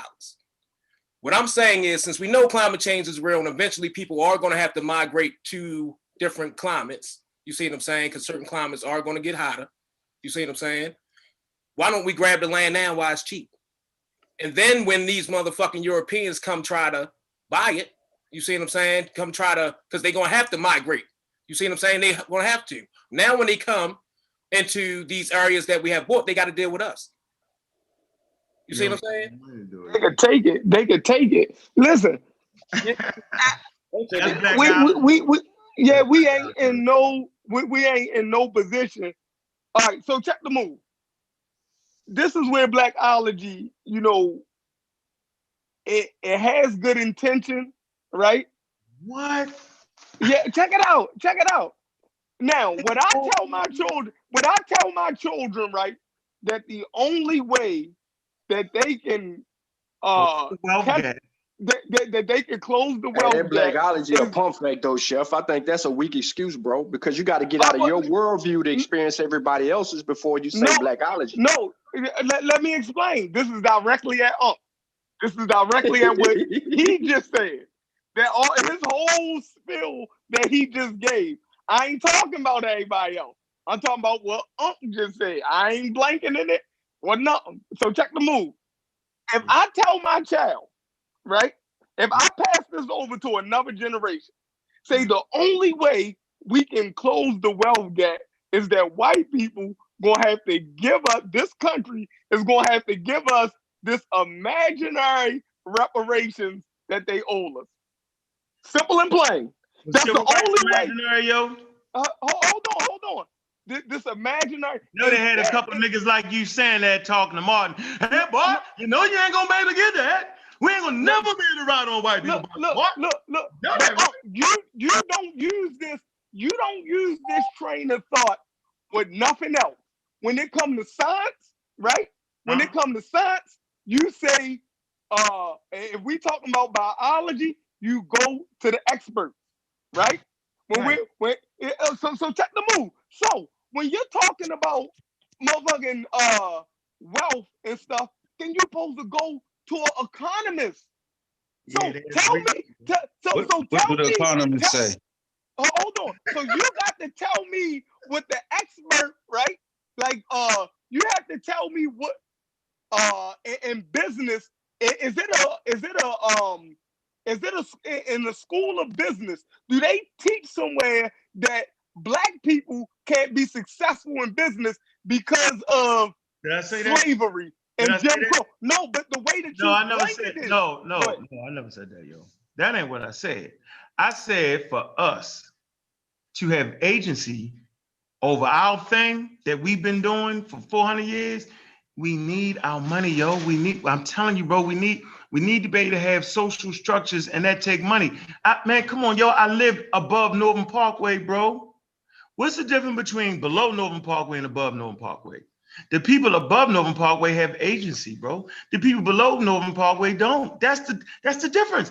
And no, the only thing you just explained was a homeowner community versus a renter community.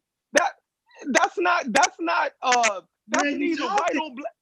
wait a minute. So why do you think most black people? I don't know how many black people own homes. I am telling you that we don't have a couple 20,000 sitting around, yo. Like I just want you to know, like this shit we going through right now, yo.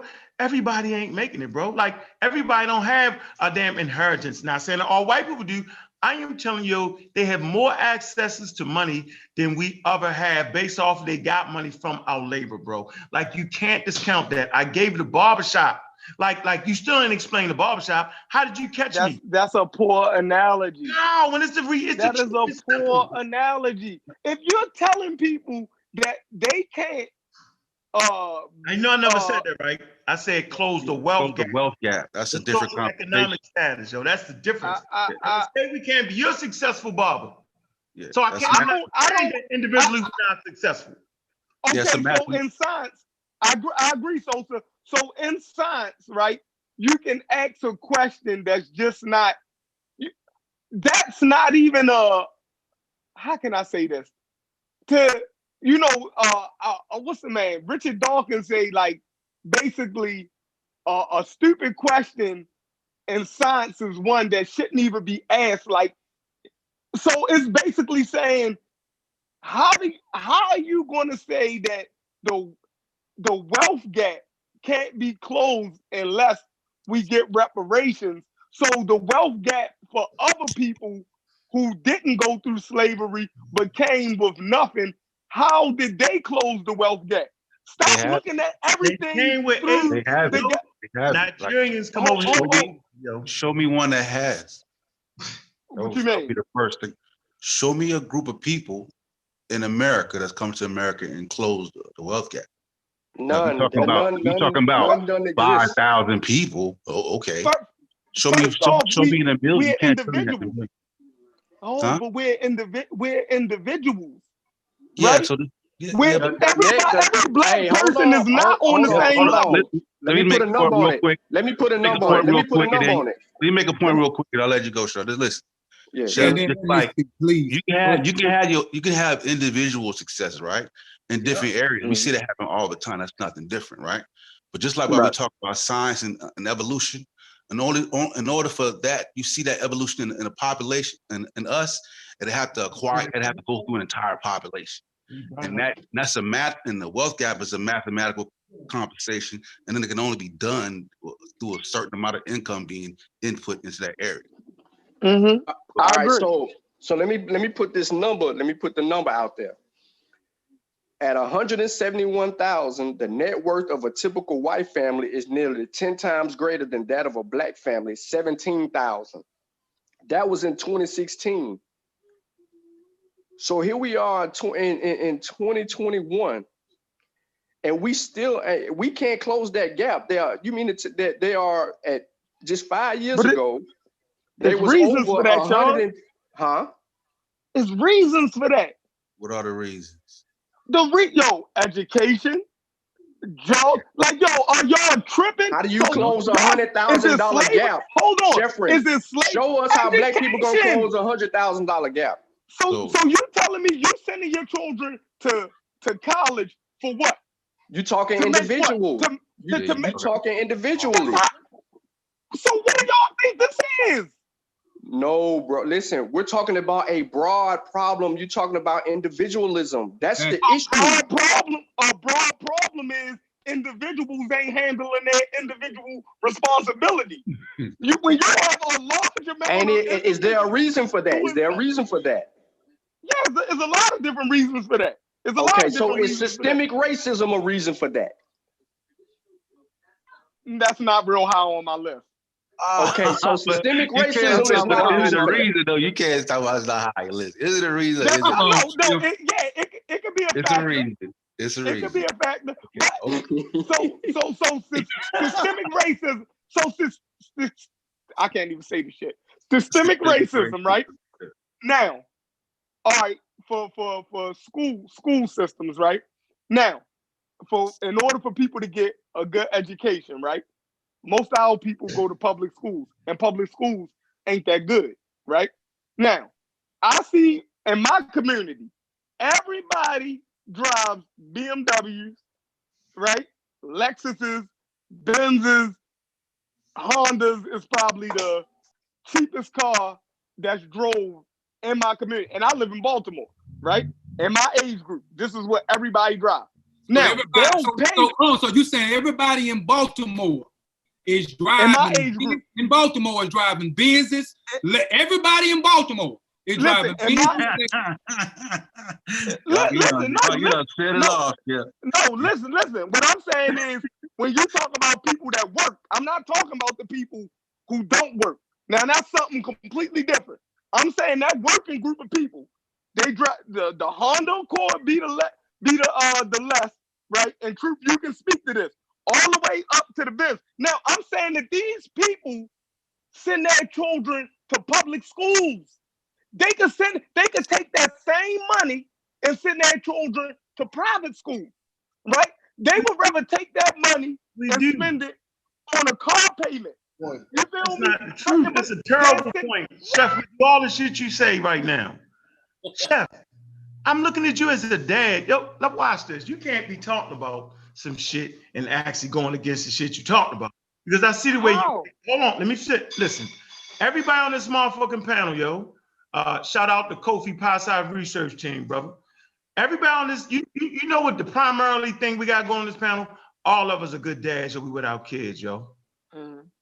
I swear, yo, like we not just spending money on business, nigga. I'm sending my kids to school. All my kids is in college, bro. I'm not doing that part. Kofi not doing now we're talking about individuals again. No, it's not an individual thing. Everybody, truth. It is an individual thing. No, it's not. It's so individually, yo, we could do certain things. But we're talking about the group dynamic that will bring us agency. You being successful don't bring agency to the group. Being able to have the proper money, being able to do things we need to do is only going to come. The only way we're going to close that gap, bro, is based off of getting our money, yo. That's the next frontier for us. We have white people in Baltimore City. That's a fact. I know. Their children don't go to public schools. Man, no. They don't. What Chef's saying, yo, is once you get the money, what they gonna do with it? They gonna spend. Man, I don't know what everybody. Don't make that statement. Don't make that. That's a crazy statement. I hate when people say that because we. What did he say?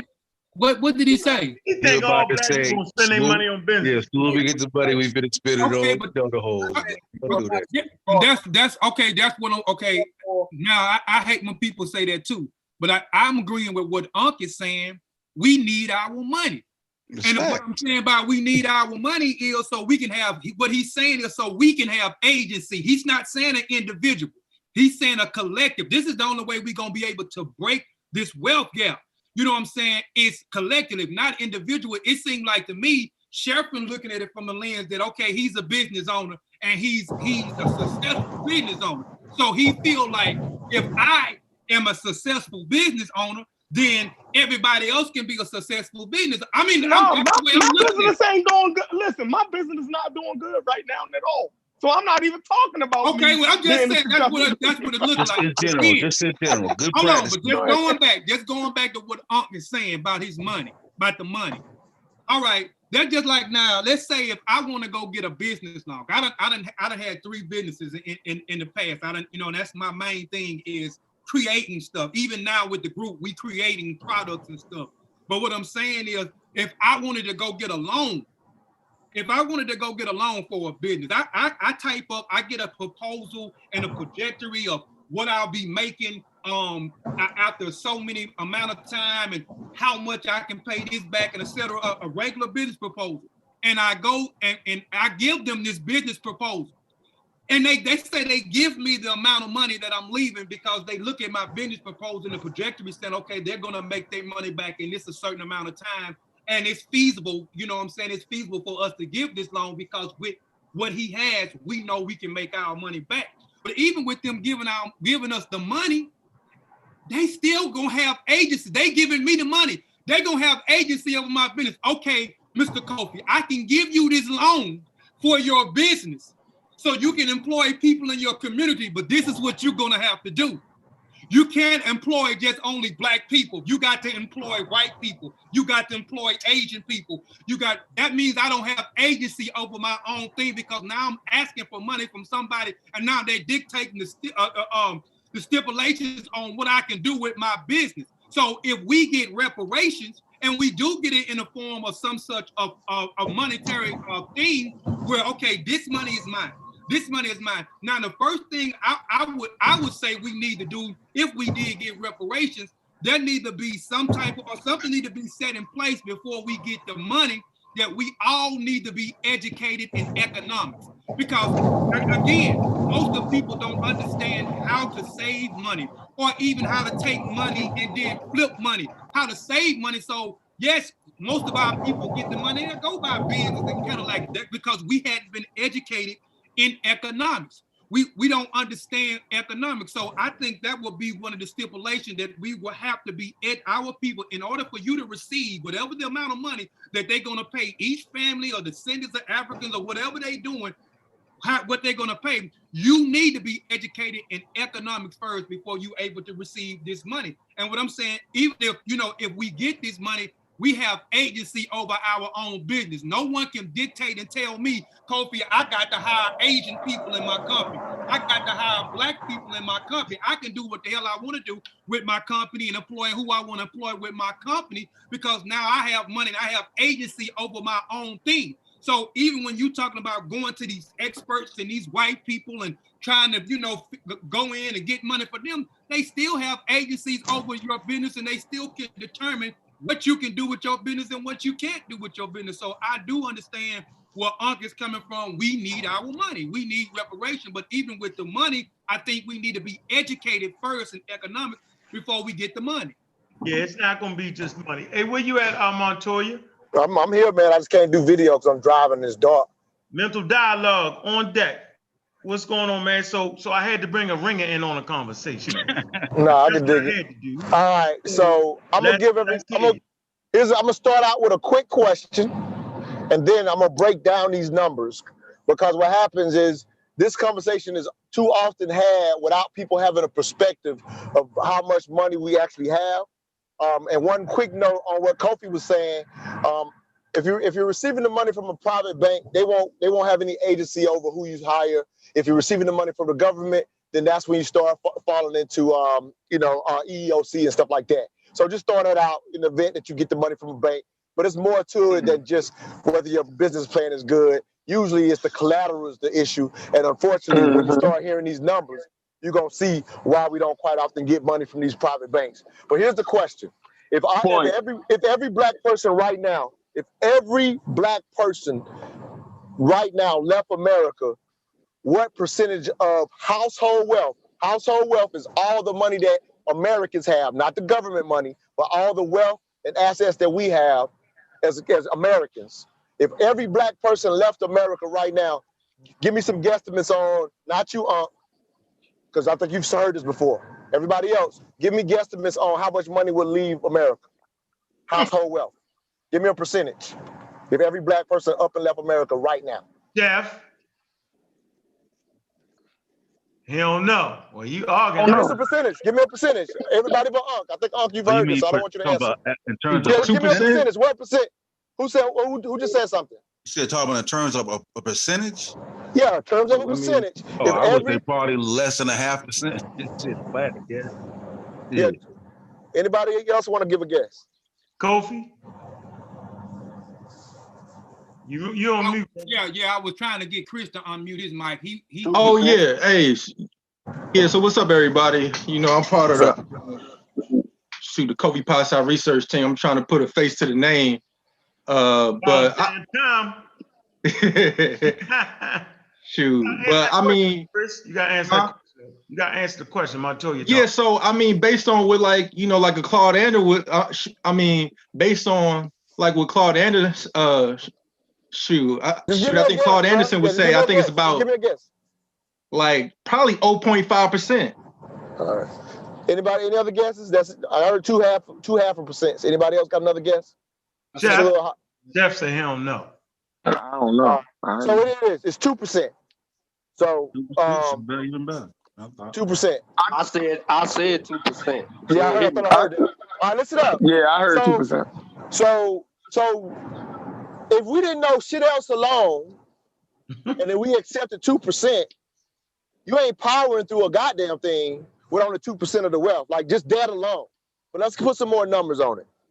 So what happens is African Americans have about $3 trillion of household wealth. I don't know as of last year after COVID. That probably ain't even true anymore, to be honest. But prior to COVID, $3 trillion of $107 trillion that the household wealth is actually got up to 118, and they haven't did the breakdown since it just hit 118. $118 trillion is the wealth that Americans hold as we speak. But the last time it was broke out by demographic, America was sitting at 107 trillion, and we had 3 trillion. So it's 3 trillion divided by 107 comes out to 2%. So it's impossible to power through that with only 2% of the wealth. They don't even need us as far as the wealth goes in this country in that sense. They need us for innovation. We power ideas. They take our ideas and turn it into money. That's something that we need to learn to do. True indeed. Here's some other numbers to get put in perspective. A lot of times, I'm pretty sure everybody on this call is an advocate of us getting our own businesses, but even that's not put in fair perspective. Only 11% of America is full-time entrepreneurs. It's only 11% of America is full-time entrepreneurs. When you add in part-time, it goes to 16%. So the reality is, as much as we need businesses, we don't really put in perspective that most of the country does not own businesses. We overstate what we think other groups do. Here's another thing that we overstate. We don't spend any more money than any other group. Like a number that y'all have heard, even from Dr. Claude Anderson, is the $1.3 trillion that we spend. Here's the numbers you've never ever heard in addition to that. When you only hear it one way, when you only hear our numbers, it sounds like we're spending a lot of goddamn money. Well, we spend 1.3 trillion. Hispanics spend 1.4 trillion. They're about 2% more in population than us, so that makes sense. Asians are the only people that spend over their population. They're at about 5% of the population, and they're almost at 1 trillion. Whites spend 10.5 trillion. That's about 4.5 times what we spend. Guess what the population difference is? About 4.5 times in population. Americans consume. I got a friend by the name of Hazik. Some of y'all may have heard of him. He says USA stands for the United States of Advertising. The whole country consumes. 60% of Americans don't have $1,000 saved. Blacks don't spend more money than others. What we do, each group frivolously spends some of their money in certain areas. Yeah, we're the only one in Jordan lines, but guess what we don't spend no money on? We spend no money on golf equipment. We spend no money on ski equipment. Other groups spend their additional money other places, but we don't outspend others. So when people were on here saying, I don't like when you say we're going to spend our money in crazy places, everybody that said that was exactly right. It's a myth that we are the biggest consumers. We don't consume any more than any others. The majority of that 1.3 trillion and other groups goes towards things that are needed.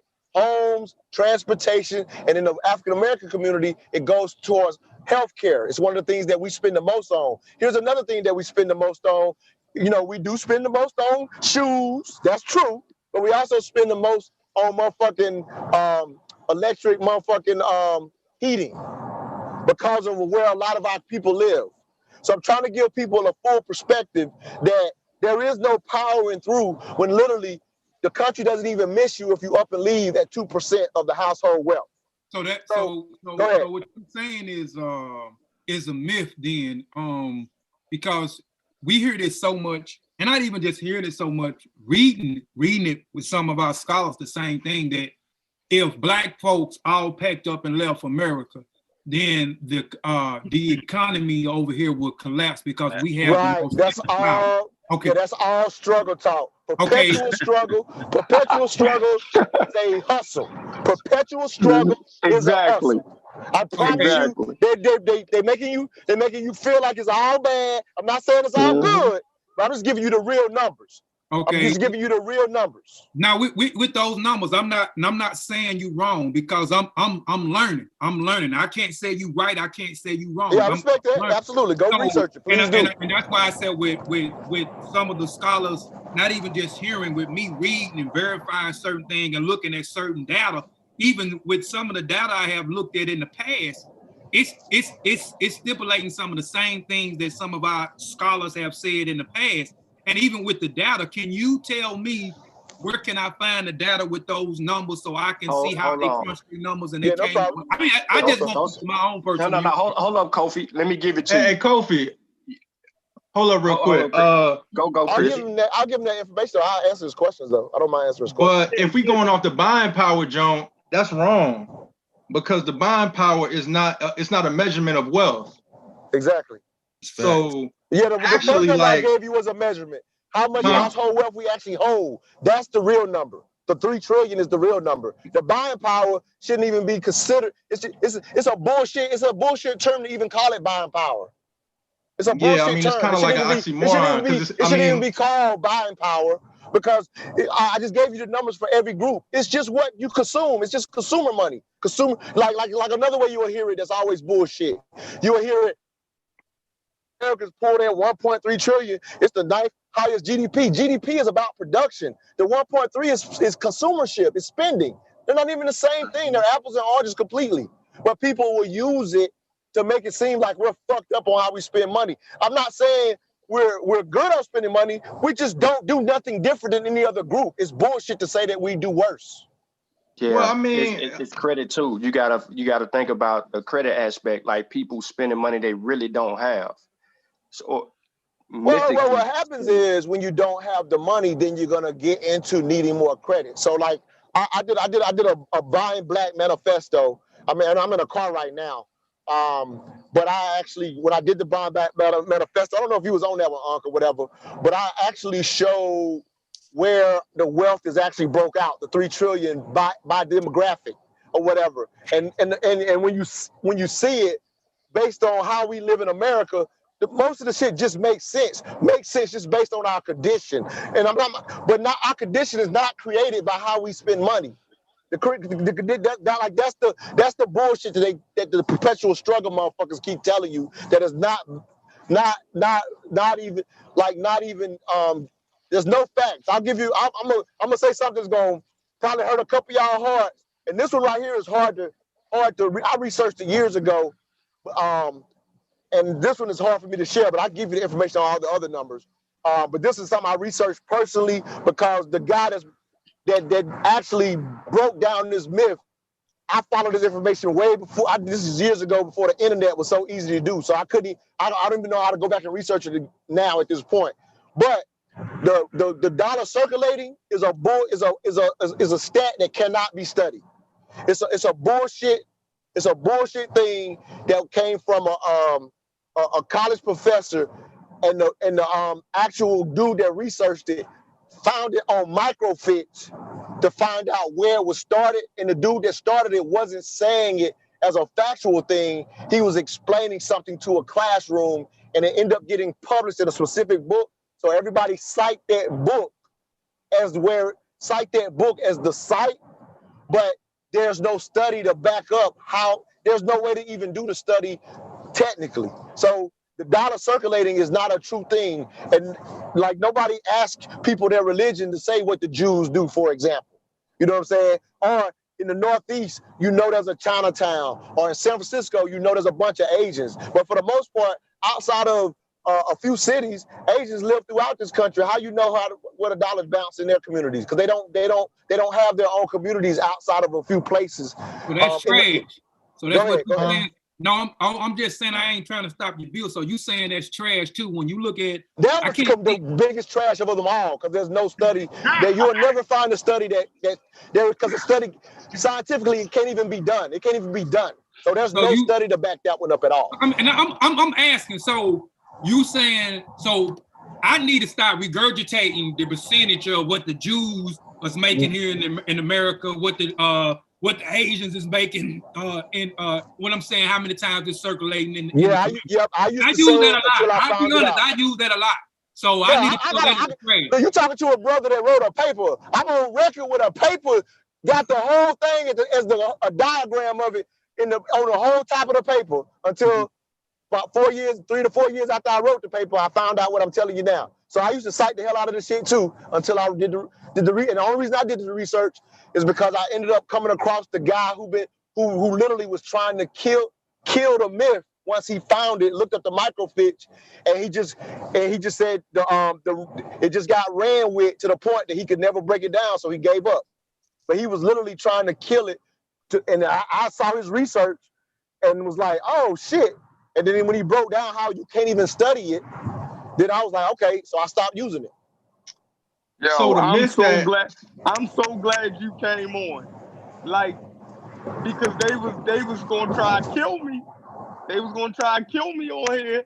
Like, I'm so glad you came on, because a lot of stuff, the blackology get put over top of economics. What's blackology? I know you. I hear you say that a lot. I don't know what is blackology. Right. The blackology that the only way we can get ahead is through reparations. Like, that's not blackology. That's the truth. That is blackology. Yeah, you got me backwards, right? The reparations is the only motherfucking way. Fact, bro. We got 2%. How the fuck we gonna catch up at 2%? What the fuck is you mean? Black all the shit to say we can do the shit ourselves. That's the blackology motherfuckers say that. The blackology motherfuckers is the ones that tell you it bounced 26 times in the Jews, it bounced 18 times in the Asians. We got 1.3 spending power misusing words. That's the blackology motherfuckers. That's blackology. The motherfuckers that do this shit for real, they say they only asking for reparations. Motherfuckers that do the research and know the real numbers, it's only reparations. There is no catching up without that shit. So the catching up part, how do you say that a whole group, right, supposed to catch up? Like, isn't white people, they fall in every stratosphere of the economic chain the same way black people do? So to blanket it and say that same way black people do as a whole supposed to catch up, that's not even making logical sense. Everybody is not the same. Everybody can't move ahead at the same rate. You're gonna have poor people in every demo, in every Okay, let me clarify something. Right now, let me clarify something. Let me clarify something. Let me explain catch up how I mean it. So that because I understand where he's going. Exactly. So let me explain catch up. So I'm not talking about catching up to where we're gonna equal white people. That's not what I'm talking about. What I'm talking about is proportional to our numbers. Yeah. So here it is. Here's what I'm talking about is the reason we are only at 2% is because of what systemically happened. Well, when you spread out $3 trillion between 45 million people, that's no motherfucking money. I don't know if you heard Bob Johnson about 6 months ago when he proposed his plan and said the reparations based on his math should come out to about 14 trillion. I love his number. That's too low though. That's way too low. Let's talk. Hold on. Let me give you. I'm gonna give you a perspective. That's fine. I'm not saying you're wrong.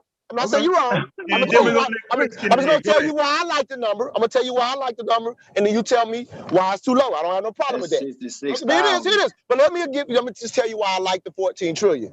I like the 14 trillion because it comes out to about 400K per family, and it would be restricted to ADOS. You know, and that's so it comes out to about 400 trillion. And so when they posed to him about, well, black people was just going to go and spend it, and he said this, and this is very true.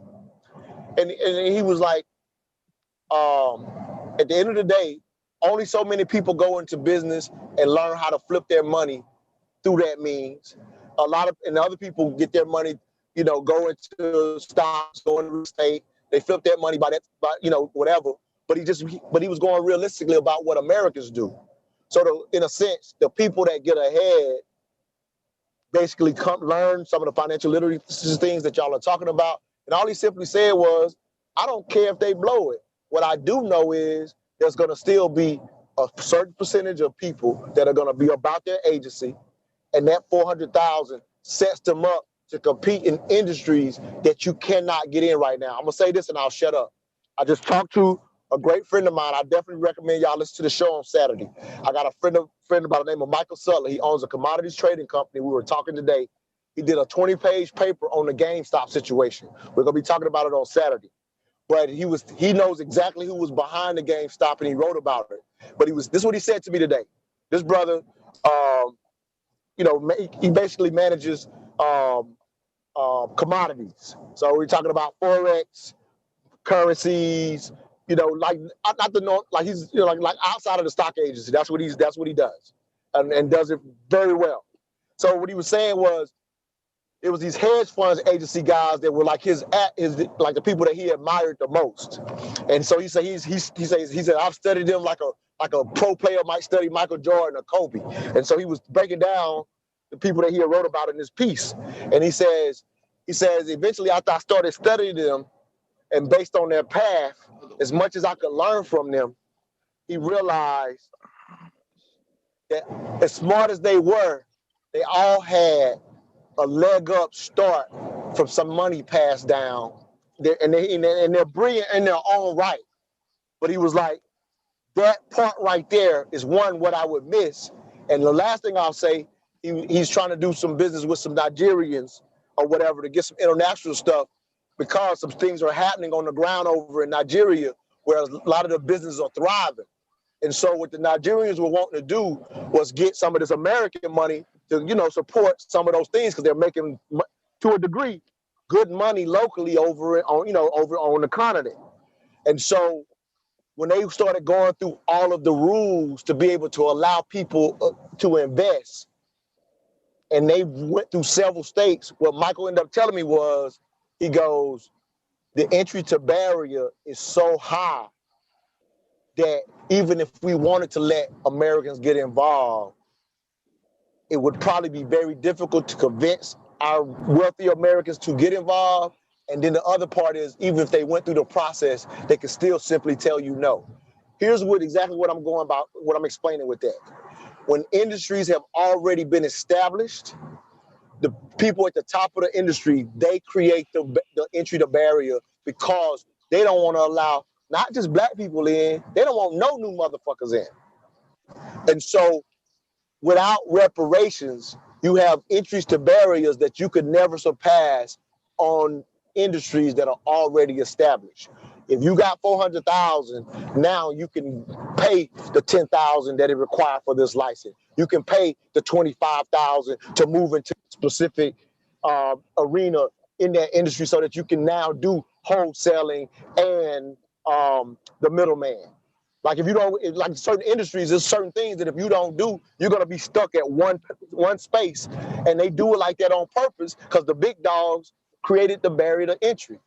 So and that's money that obviously we know we never got because of what happened in this country. So with the money, you can compete. Without the money, you can't because the entry or barrier, no matter how savvy you are, ends up eating up your initial funds.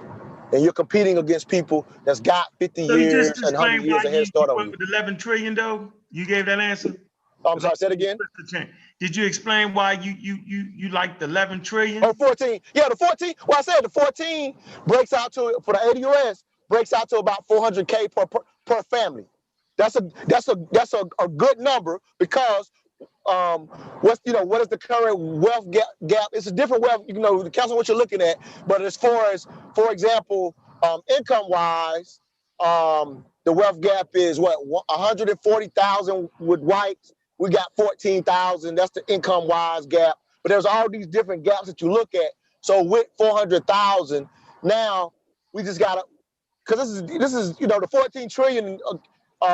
Again, I'm not even arguing. Anybody that says more, I'm gonna be with you. I'm not finna fight you on getting more. You ain't lying. I just like Johnson's number because it's also a number that the government could definitely do via taxes, even though they're gonna, obviously fight us on it. All right, go ahead, Chris. Well, to start off, right? So we've been talking about the whole black mind power and the 1.3 trillion, right? But according to Dr. Jared Ball in his book, The Myth and Propaganda of, I think it's Black Buying Power, he says the actual number, that we have, he said it's about 20 million, black workers, about 740 billion per year. Right. 740 billion, annually. Hold on. What's the 740 billion? Because Ball is that's how much. Ball is on tight. Ball is on point. I just don't know what you're saying when you say 7 and 50. I just don't know what you're saying when you say it. Say it like, what are you talking about? There's 20 million black workers that produce 740 billion, per year. That and they're spending, or what's the 740? What does it refer to though? What is the 740 that they have, or they're spending? What are they doing? No, 740. It's referring to the 20 million black people that are working. So 20 million black people make, 740 billion. That's what I'm saying. What you were saying, they make 740. Go ahead and I just didn't know what you meant. Go ahead and finish what you were saying. I didn't follow. So I'm saying that a lot of people think buying power is something that we can touch, but it's a projection. It's consumerism. Yeah, it's not shit. It ain't shit. It's not a measurement of wealth. Hell no, not at all. So the other thing about the whole reparations thing is something that they aren't going to pay us. They're not going to pay us that. It's something, like in reality, it's something that we would have to win, because in terms of getting land, getting resources, it's hard enough to get to 2K. And like in reality, like it's going to be real hard to even, get 1% of the land. So the whole reparations argument is really about a conversation of power. And then the whole thing about the racial wealth gap, it's never supposed to close, because capitalism requires in order to have capitalism, you got to have poverty. So under communalism, of course, there can be more equality, but this whole reparations thing, and I know, ADOS got people real piped up, but the reality is the moment black people pass a certain threshold, you get your Black Wall Street, then you get your Rosewood. But in reality, at some point, black people have to organize and win, some military victories, because until then, they're not gonna pay us nothing, because we only got 2%. Get together and do what? It just broke up. I didn't hear what you said. My phone, I'm riding. You said you gotta get together and do what? Military victories. No, but that's for real, because for example, right? China, but that's cool. That's actually China, right? China got a whole country. China got an army. China got industry, right? But if Africa is just as enslaved as us, then it's no starting point, right? So in reality, it's nothing to leverage. So if we only got 2%, and America controls majority of Africa's resources, then it's leverage. That ain't true. Yeah, spread out through the colonial. But here's what you hear. I'm gonna tell you, you actually have your arguments backwards. It's actually more realistic to go for the reparations than the military stuff or whatever. Based upon what though? I'll be glad to talk you through it. So what happens is, as I know, I understand that you believe movement or whatever, I definitely, if you're open to considering how they're putting the argument together legally, and let me say this to you, I will openly say, ain't no guarantee. However, the way these courts work, if you have the legal argument, you can create the precedence. It took 246 years to get the Emancipation Proclamation. So, and I'm not saying it's gonna take 246 years to get reparations. It might. But when it is, what I'm saying though is what it took to end enslavement, which was making the country with all kind of money, eventually ended up being a legal argument that went to civil war, right? All I'm simply saying is legally there's a chance to win the argument. Militarily wise, I would tell you to study history, and you will see guerrilla warfare, when you are the smallest percentages, have only been successful in unstable countries. There is no example of a stable country being overthrown by 13% or even having the opportunity to defend themselves in a stabilized country where literally you would have the police, the National Guard, and the military against you. So that concept. Not necessarily. I mean, when you But you look can say at, not necessarily. Just give me the example of where you've seen it happen in a stable country. In a stable country. For example, China. For example, Cuba. So when you say, so Mao, talk to me I think about, Mao started off with like 25 Talk about China. Let's talk about China. So I mean, Mao, he started off. He had to team up with the nationalists, right? Then they beat Japan, and then Mao. I mean, look at China now. China is a superpower, but they had to start from somewhere. It took about 70 years. But I'm saying, go look at the numbers. Go look at your numbers. Go look at the numbers. But I'm saying, look at the power that China has. Yeah, go look at the numbers. I mean, just look at where they started. Did they start with 13%? Transfer it from state to state. The only way you can do a state to state is in Zoe, and Zoe ain't gonna let you do it. Hold on, wait, hold on. Where you at, Sean? Hold on. Two different type of bulk accounts. All right, go ahead. Go ahead, y'all. Go ahead. Yeah. So go do your research on how Mao did what he did, and go see what type of numbers he had in support of him. I mean, but he had to get victories. So I mean, I know it sounds like some way out stuff. Yeah, you talking about numbers, but you can't graze over the numbers, yo. That's important. And you also got to keep in mind how stable the China government was at that time. But China been stable though. China didn't have to deal with slavery. No, they're stable now. But when Mao was doing his thing, when Mao was doing his thing, their stabilization has taken place over the last 50 years. Yeah. That stabilization has taken place over the last 50 years. But look how they did it though. I'm telling you, nobody gave them reparations. They had to win it. They had to win power. They had to win political power. So I'm saying, like, this whole mythology of the whole, economics is going to lead to power. It don't really work like that. At some point, there's got to be some type of confrontation. No, man. How history, whether it be the Civil War, American War, it's always a war. What war did the Jews fight? I mean, they got Israel, right? No. Before that, what war did they fight? What war did they win? What battle did you claim they won? I mean, what? I mean, they got. Nah, bro, ain't nothing, bro. just say nothing. I mean, but I mean, the thing is, like, the Jews are white, so I mean, white people control America. Nah, the Jews ain't white. Jews ain't white. You slipped over that one, like. Hey, y'all hear me?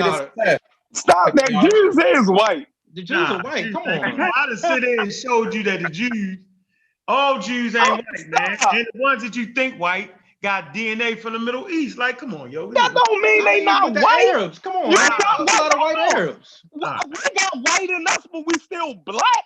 You just trying to change the conversation. I ain't gonna let you do it. For you to say the Jews not white.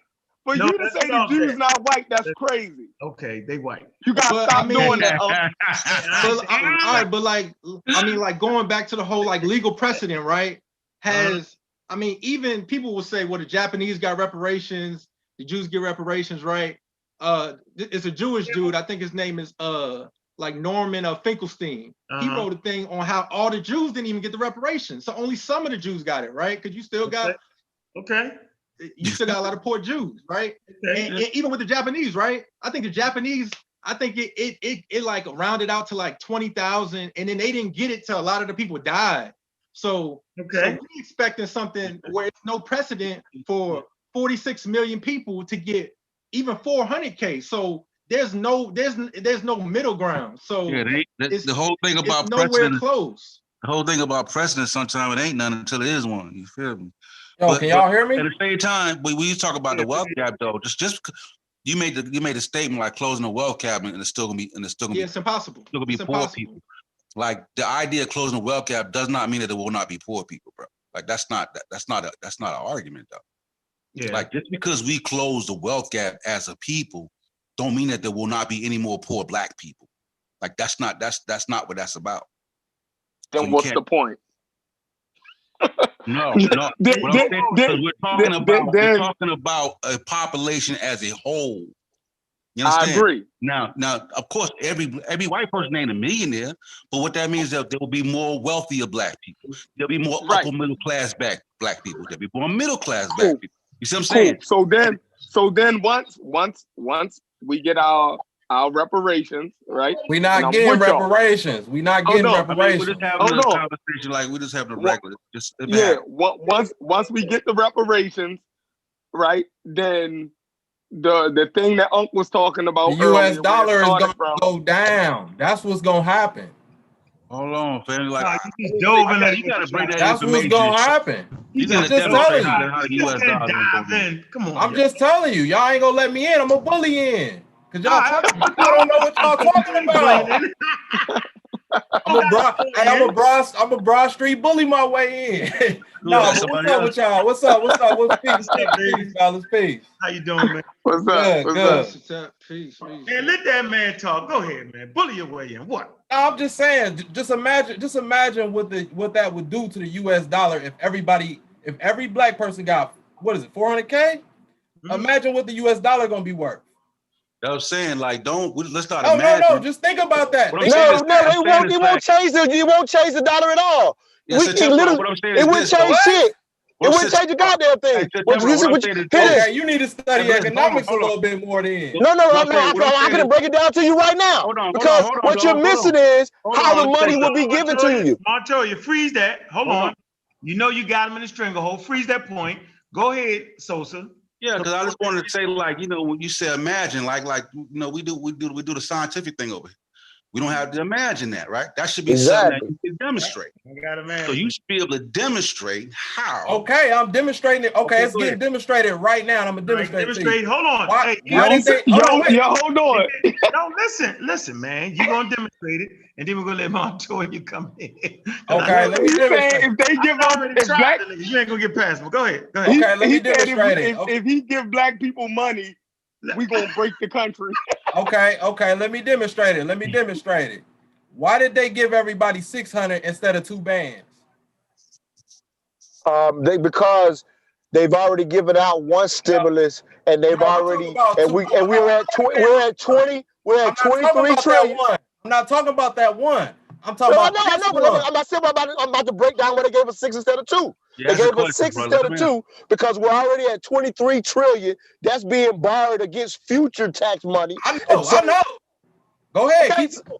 I'm answering your question.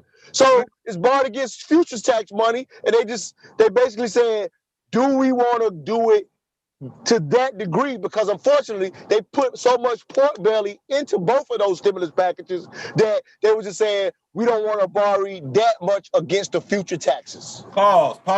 Now, hold on up, because he just hung himself. Yeah, now, where do you think that money gonna come from? They gonna give us where that money gonna come from? Well, you mean they already gave it to us? It comes from no. I'm talking about to the Black people that we talk, the ADOS. Where do you think reparations gonna come from? Okay, so this is where it come from, based on how Bob Johnson said. So no. Based on I want to hear what nobody said. Well, where's it gonna come from? I'm about to tell you. Just listen. Damn, you cut me off before I told you. You've been cutting people off the whole time, so I had to come in on some reckless. I don't mind you cutting me off, but I'm just saying you cut me off before I even answer. You said where it come from. Hey, I'll be glad to answer. Okay, I'll answer once you stop saying where it come from. I'm about to boost your views up, Let's go. I'll be glad to answer once you quit saying where you come from before I answer. To you, yo. Let's go. I'm quiet, yo. All right.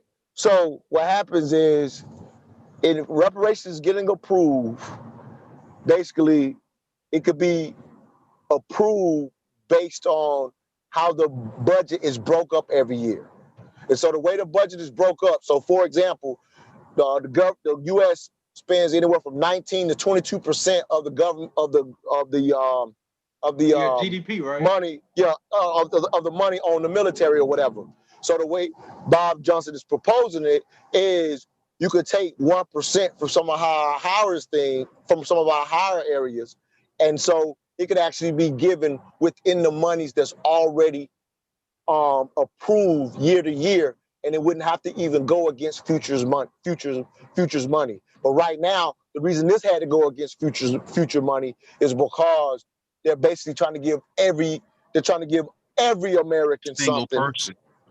Okay, let me address that. Let me because he didn't answer my question. I said, where's the money? I thought they would just take the current budgets and pull it. Instead of giving 22% to the military that year, they would give 20%, and they would go to other areas and take off. So it basically come out of the monies that's actually get more money on military. They never gonna stop. Hold on, Chris, because I got the science on that. Do you know President Trump just did not sign that bill, and Congress went in and signed it they damn self? The military defense bill. So hold on, wait a minute. So you think they gonna cut that? Because Congress gotta approve this shit.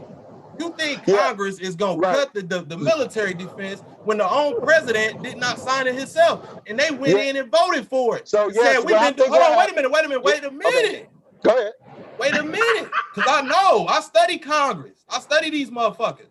So listen, Mitch McConnell said we've been passing this bill for over 30, 40 years. President Trump is not going to not pass this bill. We passing it. So you mean to tell me they're going to take from that budget? Yes, I'll tell you. No. It is. White people always stop it, man. Stop it. Stop. Hold on, you telling me to stop before I give you an explanation. No, you didn't tell me where the money was coming from. You told me some shit that they said no to already. The president. That's not. So now you know you convoluting shit now. No. Oh, what? All right. Go ahead. So it is. So what happens is the question always going to be asked is where the money comes from, right? So in the event that ADOS actually were to win, and my guess is, I would say within the next 30 years, but in the event that ADOS legally wins a settlement, then the people that are in Congress at that time could easily readjust the budget. The budget's been readjusted in the past before. So it would, in the sense that you win a legal battle, when was it? That would have to be considered in the actual budget. I'm sorry. Okay. Give me an example. Okay. So it is. So for example, like the welfare budget, for example, right?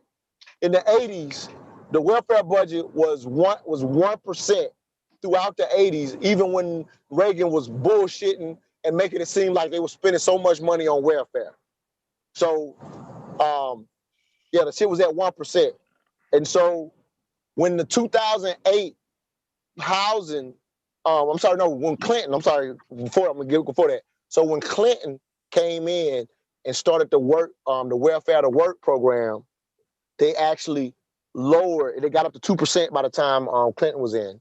And so when he started the welfare to work program or whatever, they actually looked at the budget and says, hey, we can move this money out of this budget, and they started putting some of that money in other budgets. And then when the 2008 housing crash hit, the country had about like 30, it had gotten down to about 30 million people in poverty or whatever going into the housing crash. Well, when the housing crash hit, because all of the states had started, because the federal government did it and the state did it, because they had moved that money out of the budget when the housing crash hit.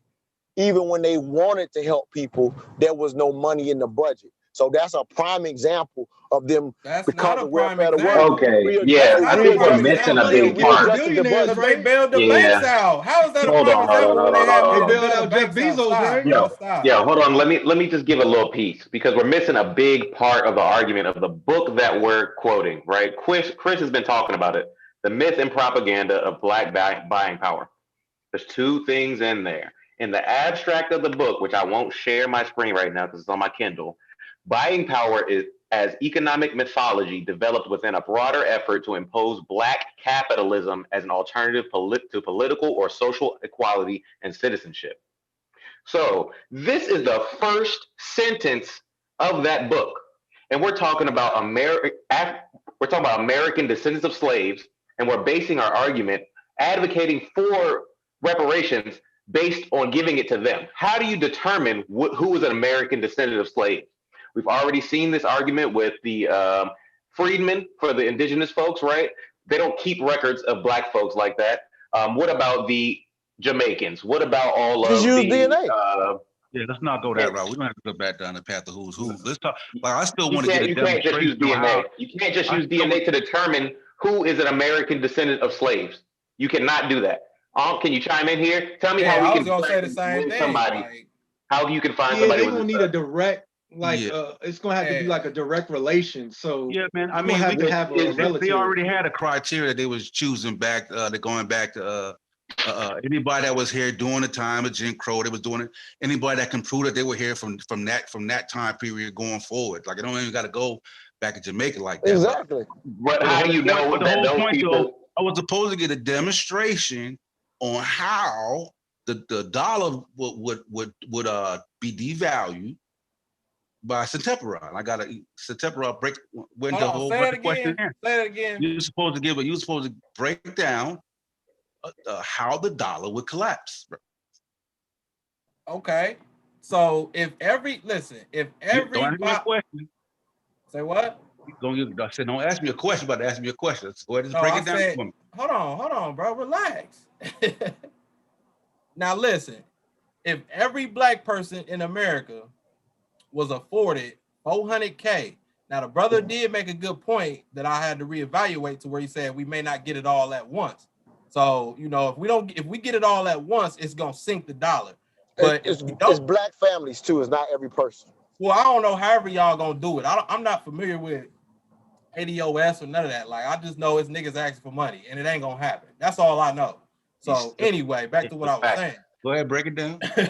if anybody get a lump sum of money like that, because you know we gonna spend it. You know we gonna spend it. Half of it is gonna be gone. It's gonna economically sink the US dollar because the Fed gotta print that money. That's why I asked the brother, where's the money coming from? The Federal Reserve has to print that money. Anytime they print more money, it devalues the current dollar. But they wouldn't have to print more money to give it to us. That's what you're missing. Yes, they would. That's how the budget is Bro, they determined. gonna They have to literally print it, like, create more money, and the United States of America gives. I can't recall off the top of my head, but most of the money that's passed around is just numbers on the screen, bro. Right. This is the Federal Reserve System we're talking about. The money is literally created out of thin air. Like 40% of the money that's more than 40%. Well, yeah, 40% of the money that's out in circulation right now was created in the last 6 months. But that's because of what we're going through now. That's not what typically been happening. Come on, y'all.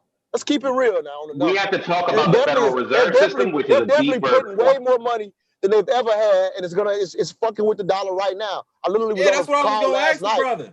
I was gonna ask the brother, like, do you know how much the current US dollar is worth right now? I have to Google it, but we were literally just talking about this 90 last cent. night. I got it on the top of my head. Right.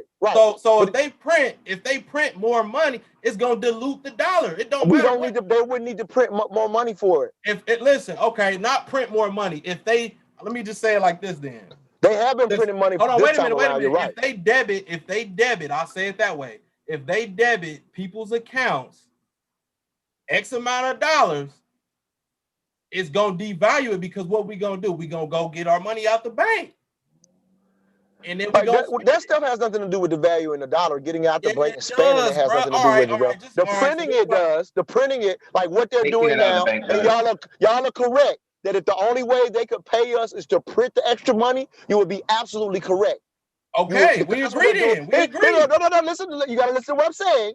If it was the only way they could pay us, you would be absolutely correct. It is not the only way. They can readjust the budget. The current They're not doing that, bro. The money does not devalue it. The creation of it into the ether that we call finance is what creates it. Because for every $10 you put in a bank account, the bank can make 9 times that, right?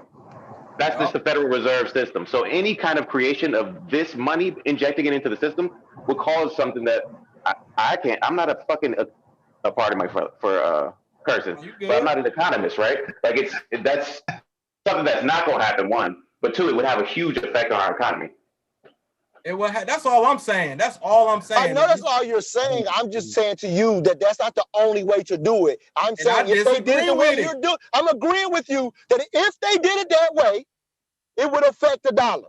I'm saying that's not the only way to do it, and I'm not. Neither one of us knows who's right. But you're I'm just saying, you can't throw it out there that it will do it when it's not the only way they could do it. That's okay, brother. Listen. We both agree on a point. We both agree on a point, and we both disagree on a point. That's all it is to it. And that's fair. Yeah, that's fair. That's all. Yeah, that's fair. We can move on.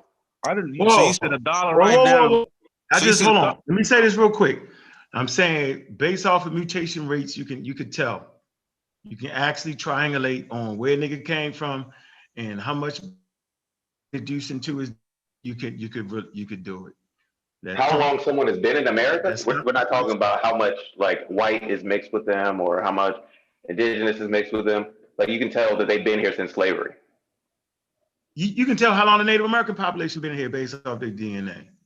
Yeah, DNA is good. You can tell how much. You can tell when you mix with a Native American based on the percentage of American DNA in you. Yep. So how much? They can figure that out. That's not. I don't think that's gonna be a stopping point. That part's easy. That part's actually easy. That's probably easier than you think, yo. It's very easy because that is not a point that we can rely on, though. That's not a point we can rely on. Yes, it is. DNA scientists. DNA science. How much of your family is tighter than it was 30 years ago? It's way tighter. How much of your family has to be from a descendant of slave for you to get that? Or how much percent of a descendant of slave do you have to be? I'm saying that we can figure that out, bro. Some people might get screwed, bro. Yeah. All they said was just to prove that one side of your family was actually here during the time that they should have, instead of the money being made off of them for free, that's who would deserve it. So it would be proving simply that. But immigrating after that point, which you could prove with DNA as well, would mean you don't get it. But as long as you can trace back to one, you're good. That's easy. That's easy. That's actually better. It's gonna be that easy though, because they gonna want a document. They gonna want you to be able to prove that you are related to this particular slave. We're getting into blood quantums. You know that, right? Like that's blood quantum. But bro, 2 great grandmamas, you back in the goddamn 1800s. What? John Lewis died. He was born in 1932. Y'all tripping? Goddamn, bro. This shit easy as fuck. Everybody don't have their family records though. Exactly. Like everybody got their whole family tree. But they got very meticulous records that, you believe it or not, to where most of that shit can be found. Some of us won't find it. Most can find it. Believe it or not. Why is that how we're basing reparations off? One, I'm not completely there with the science on it. Maybe you're right, but 2, that's how we can base establishment of. Oh yeah. Yeah, but you know how long the coronavirus been in America. Won't make a bet. I bet you they can tell how long this strain was in South America and how long the strain was in North. I bet you. So the science is dope as fuck now. It's just further advanced now. It's way further advanced. Of course you could do that, but when we're talking about descendants of slaves, that is easy as fuck. It's easy as fuck now with DNA science. Like the reason Ivan Sertima could get away with what he got away with, because DNA science wasn't that tight in the 70s. That book would be a joke coming out today, because science is that far along with DNA science. I need a paper on that, but that's an interesting way to distribute reparations, because also we know that other countries and colonies of America are we're Oh, we ain't getting worried about that. messed over Yeah, by we it don't. too, right? There you go. We ain't Oh, worried about that. that rabbit hole. So we're not worried Hey, about I gotta the U.S. jump Virgin off. Islands. I'll jump back on a little bit, y'all. I gotta jump off. I gotta do a little notary, and then I'll jump back on. I'll let y'all. All right, bro. I'll be back. Yeah, So we're not worried about. See, that's that. Yeah, we're not worried about everybody else. We're not worried about the U.S. Virgin Mute Islands. it out, Chef. Chef. Yeah, we ain't. Oh no, I wanted him to finish his point. Afro, Foreign car cabal. Which yeah, one? a foreign car cabal. Afro foreign car. Yeah, a foreign car. So like a mill car cabal. You ain't So, Finish your point about the U.S. territories. What was you saying?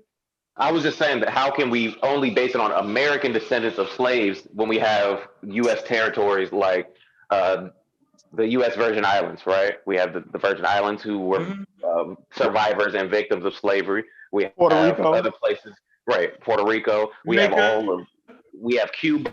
We have, all of these folks. Where are we going to get the reparations from? And another thing is you don't want to get no money. So you want to add everybody in. You gonna kill yourself. It's not that I don't want any money. You gonna kill yourself, man. But listen, the money is not the answer. This book that we're referencing is literally saying that the money is not the answer. The money, one, they're not going to give it to us, and two, it's not the answer. I'm sorry. Let me get one more point out. And three, dang, I lost my train of thought. But what I'm saying is though, like, why does everybody got to get it at the same time? Why can't one set presidents, right? We get it, then another country do the same, and then the Virgin Islands pick up after that. Like, why does everybody have to get it at the same time for it to be valid though? Because we know that a precedent being set by people getting reparations is not gonna make them give black people anything. We've had reparations for the Japanese. We've had reparations for the Jewish people. We've had reparations for the indigenous Americans. Blah, blah, blah, blah, right? Yeah, talk about black people, right? You're bringing up non-black people. No, that's setting the presidents, giving people reparations and setting the president. We're not talking about the color. Talk about the Japanese population was a small population. We talking about reparations. Yeah, so there have been reparations given to smaller communities of black people, right? I think it was Greenwood. Like, so you see in small scales like that. You see what the Japan. That's not nowhere close to what we're talking about. That's not even the same conversation. Yeah, you're right. And it's not going to happen. If they gave all the black people, the descendants of slaves, 40 acres and a mule, it would be the amount of land of California, right? That's not going to happen. And then we're still railroading the conversation into the idea of money as reparations. And we're not even thinking about like property or equity in something or, give me equity. Like raw resources. I mean, no, but I want the resources. I want the land. That's what the whole plan is about. The institutions. Yeah, but as soon as they drop a plan, soon as they drop a plan for land, y'all are being there saying, "Man, I ain't finna give you no land." See what I'm saying? Like, that's the point. You need to stop asking for anything, bro. Like, don't ask for nothing. Start getting political power. Start organizing. Start politicizing your folks so they understand that. What could we fix? We'll see how that shit play out. What could we fix without reparations? Like, I don't never hear that conversation. If the reparations is the end all to our problems here in the United States, they not gonna fix that. They not gonna get that to you. So and that's what not could black you house, fix? yo. Chef. And that's not black house 101, Chef. That's just real. So, Chef, hold on. Let me just make this point. Hold on. All I'm saying is, I can imagine people during Martin Luther King time looking each other straight in the face, arguing. Man, and white people ain't gonna never let you do that.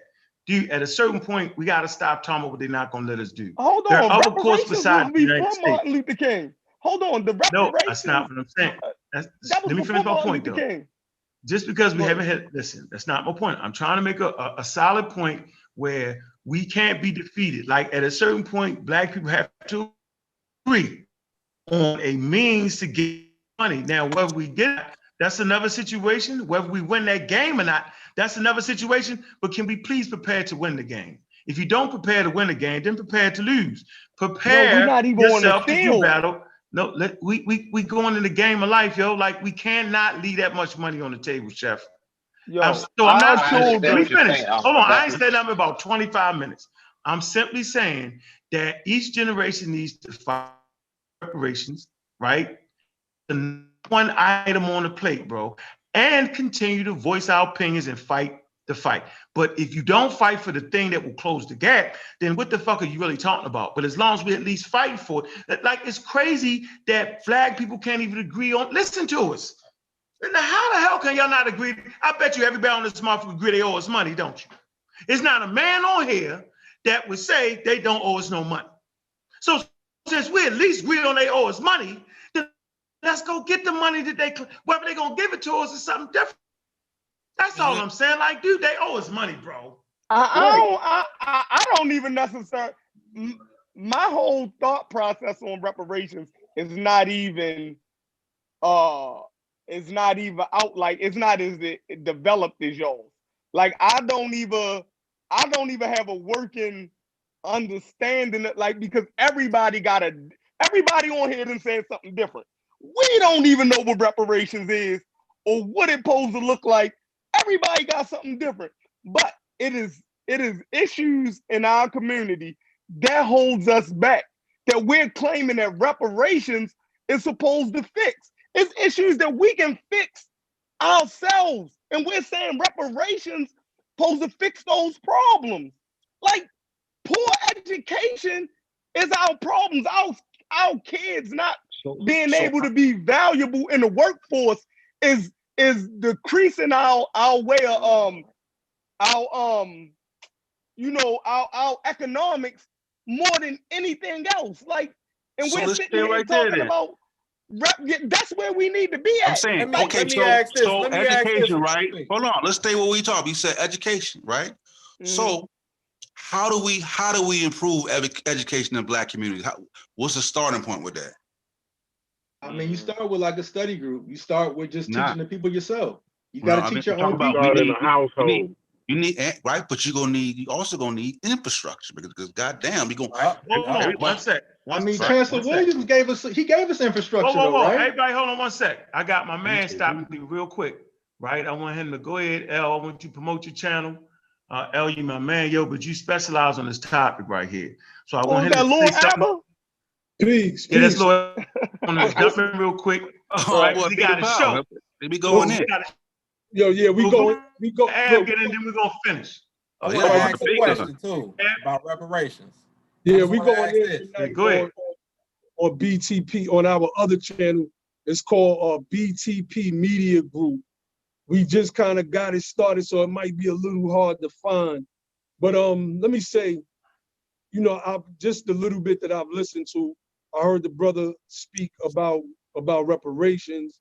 I mean, about education, and you hear all of this stuff in the course of the discourse about reparations, right? So instead of saying that the brokest people in America need infusions of cash based on almost 300 years of systemic oppression, being boxed out of economic growth, what's called upward mobility in this country, we hear these solutions, right? Like, we just need land, or we just need education. But then we're not addressing the financial part, because what good is it to have land if you can't develop the land? You see, if we would have got the 40 acres and a mule back in the 1800s, we would have been able to pass down generational wealth. We wouldn't be having this conversation right now. We'd be living in some high society, sipping mint julep and chilling and stuff. You see what I'm saying? So this idea that we could just get education in the place of reparations, and what then? We are a bunch of smart, broke people. You see, we got to look at this thing from a whole perspective. Many of us look at things from our own personal opinions, and many refuse to look at the data, the statistics that show that by 2053, we're gonna be at zero wealth from the middle. Right now, the middle Black family is $1,700 if you take away the car, any paintings or whatever you might have, that's called durables, right? You take that away, we're at $1,700. let's just ex-COVID out the way for a minute. By 2053, those in that quintile of $1,700 is gonna be at zero. The people that's all the way down the quintile, they're already negative 4%. We won't, our children and grandchildren will not be able to afford to live in the country. This is why the homeless rate in the United States of America is disproportionately those of us who descend from the freedmen here. So to say that we shouldn't fight for reparations is, I don't know, man. It just sounds cowardly to me. I just gotta keep it a buck with y'all, man. I mean, it's the cart before the horse, though. I mean, if you can't run a study group, if you can't run an organization, how are we gonna have the type of organization to win reparations? They're not just gonna give us trillions of dollars. We haven't even given 10 million people reparations. Let me answer the brother. Let me answer the brother. It's a legal issue. Have you read From Here to Equality, Reparations for Black Americans in the 21st Century? No, but I've read. Wait, hold on, I'm gonna ask you some more sources. Have you read The Color of Wealth report that looks into the wealth disparities between blacks and other groups? You've read that? Yeah. Okay, have you read Dr. Darrity's work in the Roosevelt Institute? No, I haven't read that report, but I mean, I remember the whole racial wealth gap report. Here's another one. What we get wrong about closing the racial wealth gap. Have you read that report? Yeah. Okay, well, if you've read that report, it's impossible to then say next that what about infrastructure and that stuff is not needed outside of us coming together, forming and reestablishing things like the Freedmen's Bureau and the Freedmen's Bank, and having our economic minds running those institutions. Outside of that, we just regular citizens. That's it. I should be able to take reparations money because they owe us $800,000 a piece. I should be able to take that. I should be able to get whatever plots of land that I want, develop that land, pass wealth down to my children, just like the whites did when they came over here from Europe. The Europeans here in government made sure that not only did they get land, they got grants for the land. Not only did they get grants for the land, their lands was mechanized. Look up the Homestead Act.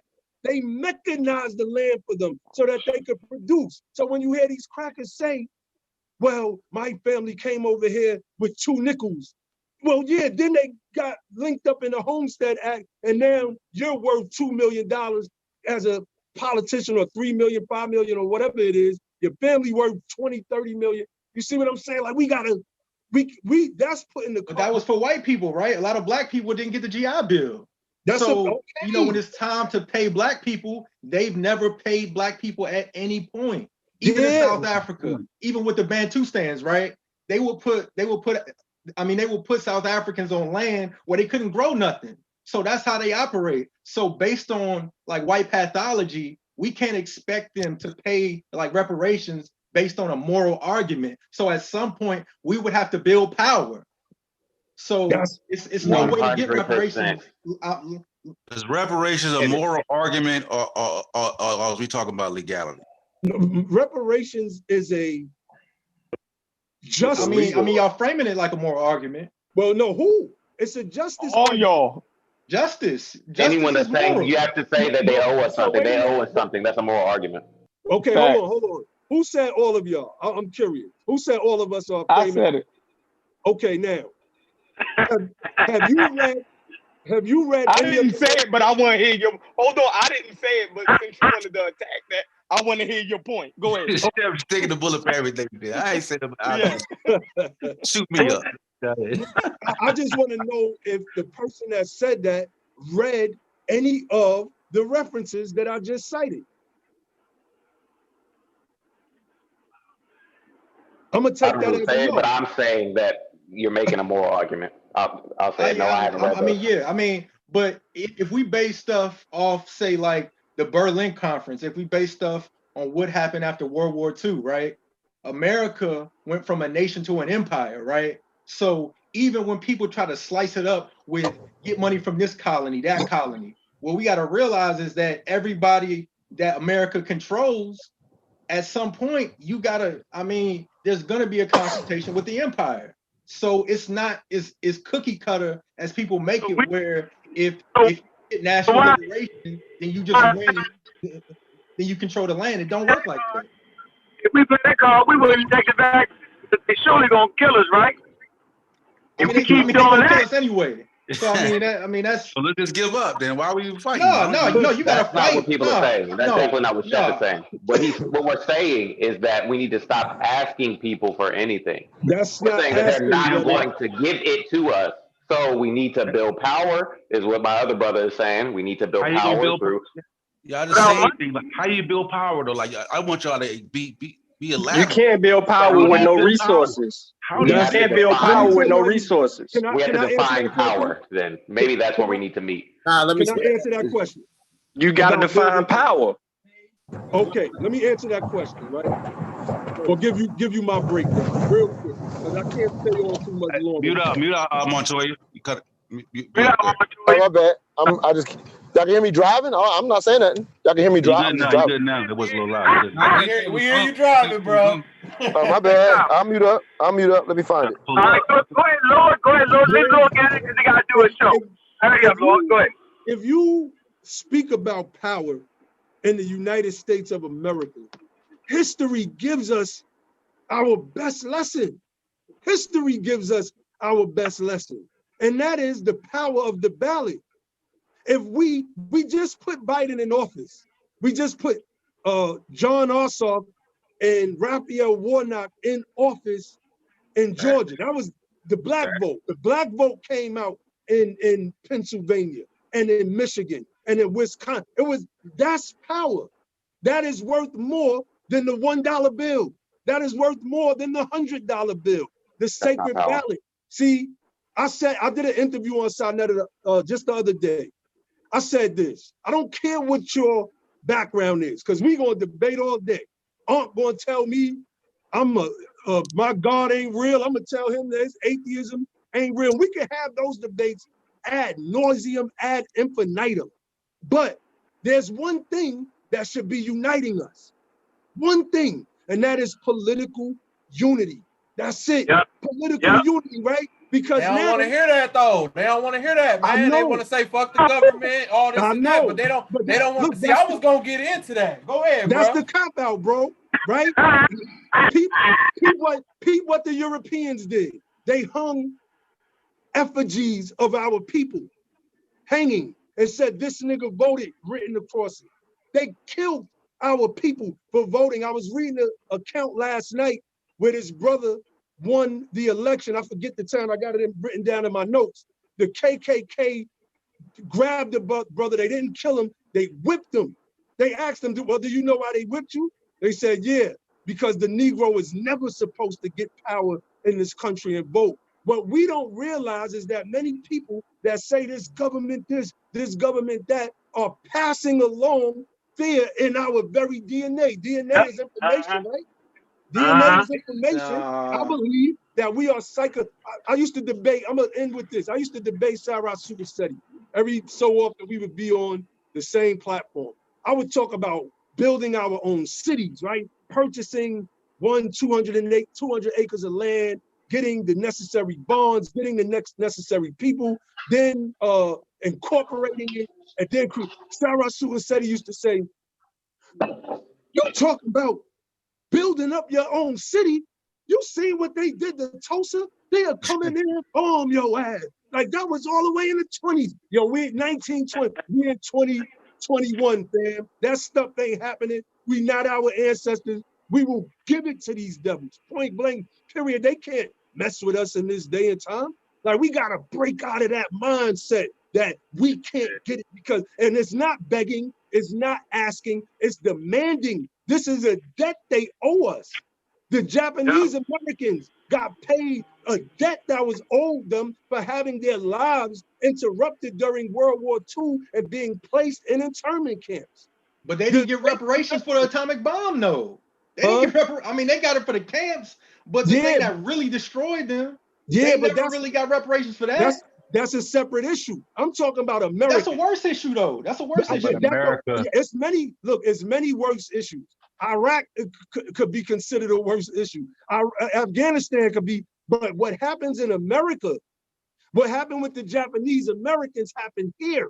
What happened to our people happened here. We can't keep doing the whataboutisms. Let's focus on here. And we can get it done. We can get it done. But I mean, 46 million people though, 46 million people about to get what, 14 trillion? When they've never even, I don't even think they paid a group 10 billion.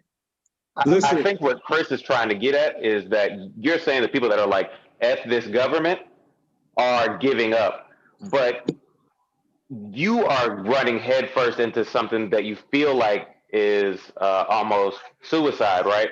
Building up your own black town, black city like Tulsa, whatever, right? They can't do, these devils can't do it to us in 2021. We know that we think that they can't do that, whatever. They can do whatever they want to do. They bombed some black folks in Philadelphia. You scared, nigga. God damn. Did you scared or what? For me? I'm definitely not scared. I'm not scared, right? I'm comparing his argument that's saying people that are giving up on the country. I'm saying he's giving up on the country too, because he's ready for them when they do that. You know that these white folks do not want you to succeed. What did he say? Listen, we got to get more people in office. Like, we got to get more people in Congress. I'm scared. I'm scared of the white man. We need to go back to that conversation. I'm with you on that. Who said that?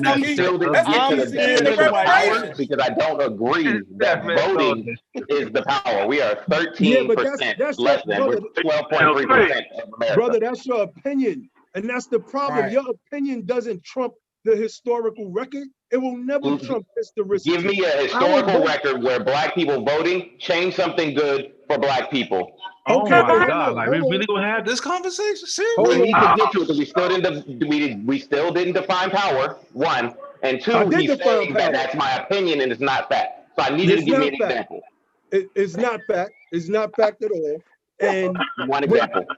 Okay, well, hold on. I'm gonna show you the power of the vote. The power of the vote is what I just said already. It was the black vote that got in a red state, a red Georgia, one of the bedrocks of the Ku Klux Klan Confederate spawns. They just got a brother and a Jew elected. Does anybody for that equals power? Let me finish. They just got, so now that we supposed to be the conscious ones. We supposed to be the ones now that are redirecting the energy and running for Congress, running for Senate seats, running for House Rep seats, because now we understand this. Okay, that's the power. Now we got to harness the power by putting out the right information. We can't keep coming with this fear rhetoric. That's what it sounds like to me. It's not fear rhetoric. Okay, I'm not giving you fear rhetoric. I still need an example. You cannot deny nothing he's saying. Like, Laura Albert is killing. I mean, like. No, I asked for a definition right and he gave me, so we have to believe. I'm with the brother on we that believed topic, in 2008. We believed in 2012. We believed in 1990 with Bill Clinton. We believed back till Reconstruction. We were still believing that black people voting was a way for us to win. Please show me. Not for the president. Hold on, bro. Not for the president, for the legislative branch. In Reconstruction, for the legislative branch. Everybody freeze. Come on, yo. Listen. The brother talking. Like, so I just need to know, right? You just don't think it's possible. So that sounds like the black nationalist thing where we can't do shit. We not feeble. That sounds like the Black House. Now, everybody want to know what Black House is. He's the prime candidate to get the Black Houses of the Day award. Ooh. He's talking about me. Hey, I gotta go. I appreciate that, Lord. But look, can I read something? I want to read something to the brother real quick before I get off of here. When you read it, I'm gonna kick you off because it better not be a way to get it off. Nah, look, this is from the London Review of Books. I'm gonna scroll up and get the title. Give me 1 second. I was studying this last night. It says they are perfectly wild. Blacks enrolled, and this is during Reconstruction. Blacks enrolled in organizations such as the Union League, which encouraged political education through speeches and debates. They petitioned local authorities. They attended Republican rallies and conventions. They voted and ran for office, even in the face of violent opposition from resentful whites who were appalled by the prospect of Blacks, including former slaves, taking part in governance. Between 1870 and 1877, 16 Blacks were elected to Congress, 18 to positions as state lieutenant governors, treasurers, secretaries of state, or superintendents of education, and at least 600 to state legislatures. Like, that's Reconstruction. Black Reconstruction, WEB, the book, the big book. You gotta be able to. No, you gotta be able to explain Reconstruction. Exactly. Where's the power in it? That has to be explained. He said it never happened. Our votes, none of that never happened. That's not what I said. I said it's not power. I said, give me an example of how that changed something for Black folks, and you still didn't give me an example. Right. I know you gotta go. Let me read. Let me finish. It says, but for a short period, they wielded sufficient power in substantial parts of the South to insist on the establishment of public education, laws relatively favorable to workers, debtors and tenants, and prohibitions against various sorts of racial discrimination. What are you reading from? What are you reading from? Oh, this is, hold on, let me give you the exact article name. It's called Racist Litter by Randall Kennedy. It's on a site called the London Review of Books. Racist Litter. What was his point? Huh? What was his point? His point was that we never had this power. That voting never gave us the power, that it never changed anything. I just gave him an example of how we leveraged our power. That after 1877, now remember, you get the compromise between. I told you, mute out. Oh, my bad. It's called the Compromise of 1877 with Tilden and Rutherford B. Hayes. And the winner, well, it was a tie basically. So they agreed that, I always forget who won, if it was Rutherford B. Hayes or if it was Tilden, that the winner would take the White House. Rutherford B. Hayes was his president, right? Okay, so he would take the White House, but they had to remove the troops protecting the freedmen, our ancestors in the South. And so that's what I need you to explain. Right. And the KKK then was able to rain terror on us. Before that, that's why they call. So all of those gangs. Hold on. The KKK. So all of those gangs rain terror. So all of those gangs that you was talking about in seats and state legislatures that we was with. Now you got to explain what happened when they pulled out. That New Deal and all of that. I gotta go because I gotta put my notes together. Oh, but look, my God. Yeah, go ahead. He said he got to do a show. Shit, we already know this going. Don't do him like that. Oh, man. I said I had to do a show at 8:30. Opened up a can. Shit, about to hit it when he run. Come on, don't do it like that. I just want to hear about the KKK. All right, look, let me say this. I'm gonna end with this. Without the 1877 compromise, things are different. The 1870 to 1877 was called the mystical years. I think W.E.B. Du Bois termed it that. It was the time that we basically got a chance to live the American life. The difference between now and then is the trickery that has been allowed to be played on us politically from after that period. So when we finally do start getting our voting power back with Martin Luther King Jr. and the civil rights, it's so convoluted that we just keep getting tricked over and over. And that's why Malcolm started to speak about that in the Ballad of the Bullet, where he said we have to become politically mature. We have not done that as a whole yet, but many of us who are now calling ourselves conscious are. So we can have this bill when I'm able. I got a live stream in 30 minutes. I ain't got one note put together. Yeah, keep it in the work though, Albert. I'll be checking out your show, man. Y'all boy do good work over there. Honest, brothers. Yo, we gonna get it in, brothers. All right, appreciate you, Lord. Now let me All make right, this point. peace. Now, let me make this point. We all carry a certain baggage of black ideology, right? I know I started my whole career on straight black allergy. Howling, screaming, Hold Machete. on, somebody please, Yeah, please. Hey, man, you gotta get rid of that bullshit ass term, bro. You Nah, hold on, yeah, I don't know what that is. I got a whole bunch of black allergies. I got a whole bunch of black I allergies. asked a whole hour and a half ago, what is blackology? What is blackology? I Every just time heard y'all it. say that shit, y'all don't know what the fuck y'all That's talking what I'm about. saying. I want to know what is What blackology. I'm talking Y'all about, don't know what the Blackology. fuck y'all talking about. I keep Hey, what telling y'all y'all not that. gonna do is Like I'm keep cutting ready to go to off war like with that y'all now. about Come this on back goddamn here. Hey word. man, Kofi Y'all y'all got don't the know serious what though? the Hold fuck on. y'all Whoa, talking whoa, about, whoa. yo. Whoa, I'm whoa, whoa. telling you, it don't exist. Wait a minute. It Hold on, don't wait a minute. exist. So why y'all making it Hey, exist? Sean, you can't do that, yo. You can't yell and scream. We not barbarians over here, Man, bro. y'all, I've been quiet the whole goddamn time. All What? you gotta do I ain't is said a explain. They've been word. talking An hour and crazy, a I know, half, I but ain't you said a yelling at me, word. but you cut me off though, Sean. You cut me off like a blackologist, yo. Okay, but what is it? That's All what right, I'm all The right, hit trying to know. dogs What is is a hollering. blackology? What The is hit dogs is hollering like a motherfucker.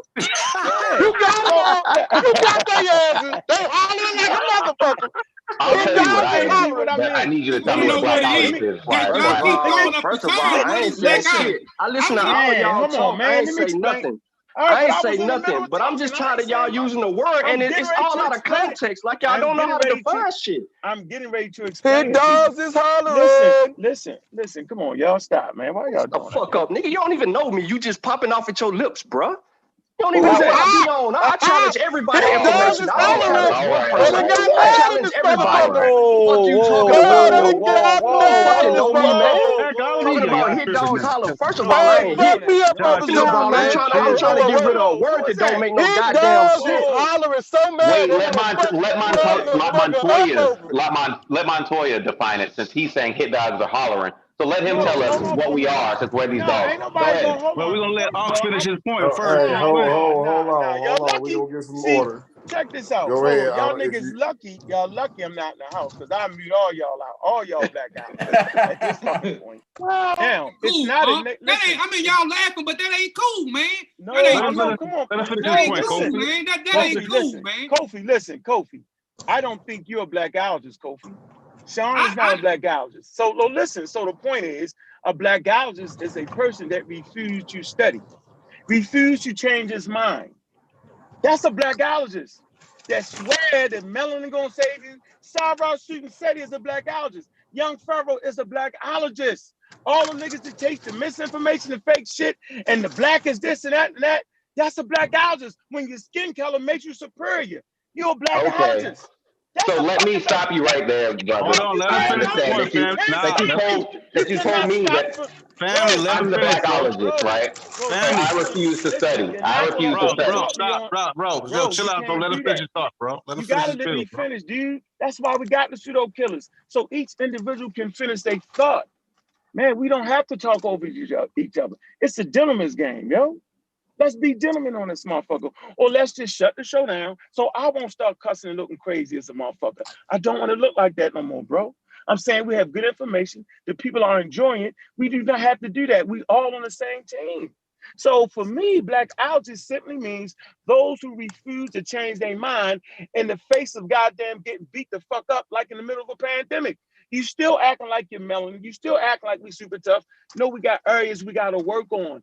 But a black algist will continue to act like voting don't mean shit. That's ridiculous, yo, because voting does mean something. That's black algae 101 when you swear we're not going to be able to do this. That's a defeatist attitude. Now, an intelligent person will look at the whole situation.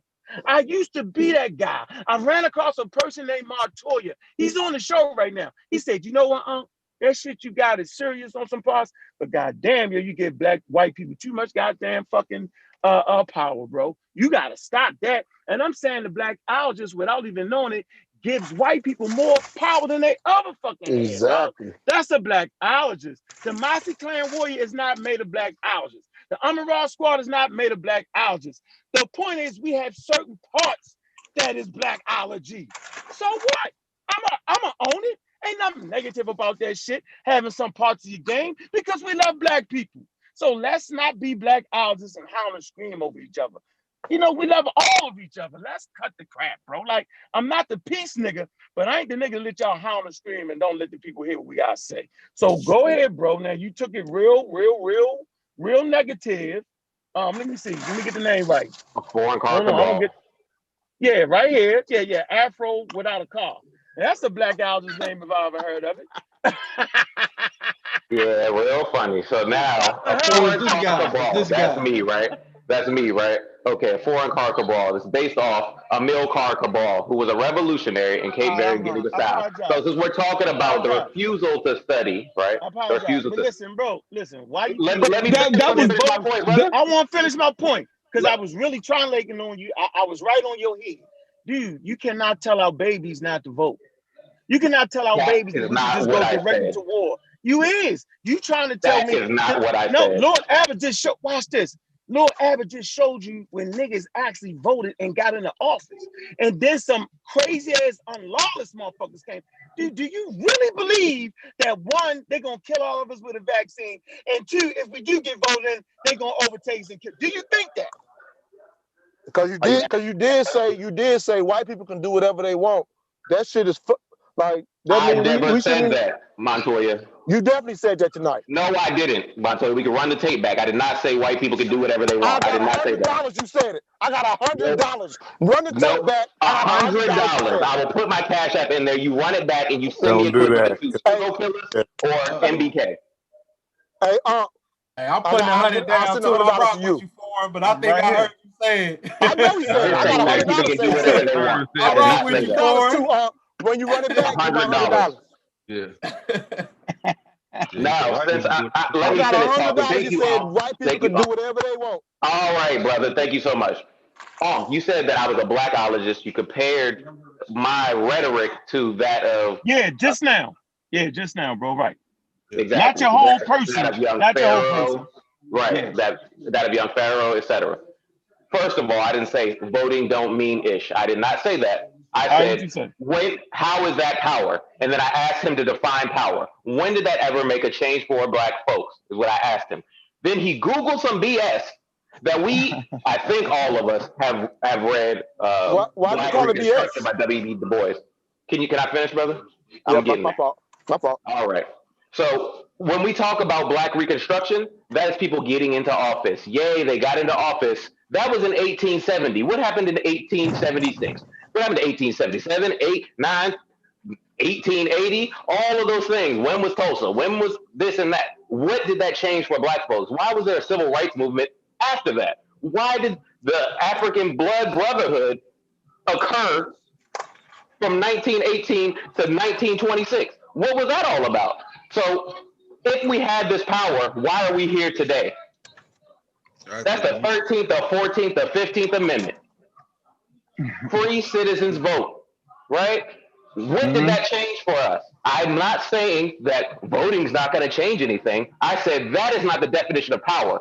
12.3% of the American population is not voting for themselves. We can vote 13% of us, and we can swing an election, right? But that does not constitute power. We still have not defined that. I can give you my definition. You define it. And you define what power is then, since we ain't defined it. Go ahead, define it so we can get a working example of what power is. Go ahead. A working example in the shortest terms is the ability to affect change, right? And when we talk about power, affect change how though? He just gave you an example how voting affect change. So I think you got to be a little more. I think he's just talking about political power, right? Yeah, any kind of power, like politically, socioeconomically, power is the ability to affect change. So you just heard examples of it. So why did you just miss that example? I'm gonna talk to you about that. So let me ask you this though. Let me get an example. So it's putting somebody in office, right? And putting them in a position to put forth legislation. Is that power? No, it is not, because it has to constitute. All right, good. Okay, so I'm trying to go based on the definition you just gave. You just gave a definition. But he's about to answer. Let him answer though. At least let him answer. Let him answer. He was about to answer. He said no, it's not. He's about to give why. So let him answer. Thank you. So when you put somebody in office, let's say Barack Obama is a president, or we can go local. Do you guys want to do the local example, or hold on? You going in the right path, but I just want to let you know. You keep talking about executive branch. We talking about legislative. Okay. Local is the best place to go because that's where the power is. So I definitely would be interested in hearing why he doesn't think it works locally, because that's where the power does work. And and that's why the KKK came out and suppressed it because of the power that it yielded locally. That's why they suppressed the vote. But I want to hear his reasons for why he doesn't think it works locally. Because nationally, I would agree with him. Locally, I'm definitely want to hear, in respect, maybe why he has a good reason for saying locally it doesn't work as well. All right, for sure. So let's say a mayor, we get a black mayor in office. We constitute 50% of the population in said city, right? Let's say Memphis, Tennessee. We're in Memphis, Tennessee, we're 50% of the population. We got them in office. There's no question about it. We need a mechanism of accountability or control over that person we got to represent us. We are in a representative democracy, air quotes, aka a republic or whatever. So if that person gets into office, they've already gotten what they needed out of us. As we've seen since 1870, once they get what they need out of us, they're nowhere to be found. There's nothing there for black folks. Even if someone runs on a platform saying, I'm going to get you reparations, I'm going to make the water fountains in the school have Kool-Aid in it, it's still just that. It's just a promise. It's hot air, right? If there's no way to hold them to it. And there's currently no working model of the American system that will hold them to that unless we have what is called political education, a class-conscious base of black folks and working people in these communities. Okay, are there working models of black people putting other black people in local positions and then affecting change in their community and their neighborhoods? Yeah. You're gonna I wouldn't call it a working model, right? No, I'm saying, does that happen? It has happened. I will say it has happened, but it's less than 1% of the time they do something. Very short-lived. I mean, you can count them on one hand. That's not true. That's not true. What happens is that's not true. Ends up being a lot of both. So a lot of what he's saying, you have a lot of examples of what's your name, brother? Amir, maybe? Cabral. So there's a lot of examples of what you're saying, but the less than 1% is not true either. What happens is you'll just see, especially around the country where there are a decent amount of black people, then you'll have a lot of real life examples as well. But no side of this could make a definitive argument that it has been effective or as ineffective as you saying. I'm talking about just to be fair to it. There's enough examples of it working like somebody's asking, and there's enough examples of what you're saying of it not answered. I'm just trying to be as fair as I can be with it. Locally is where there's definitely more working capital. In a close vote, then we, like the other brother said, we were able to supposedly swing, this vote here. And, there's facts as far as numbers goes, but, the reality is that's not real power, considering that, unfortunately, like you said, when you start getting a political education, then the problem is, even when we've been allowed to vote or did vote, because we've been tied to one party, we've technically given away the power that we could yield. And so you're absolutely right. Political education would allow us to yield, again, just simply political power, which is what you're saying too, what you're saying as well.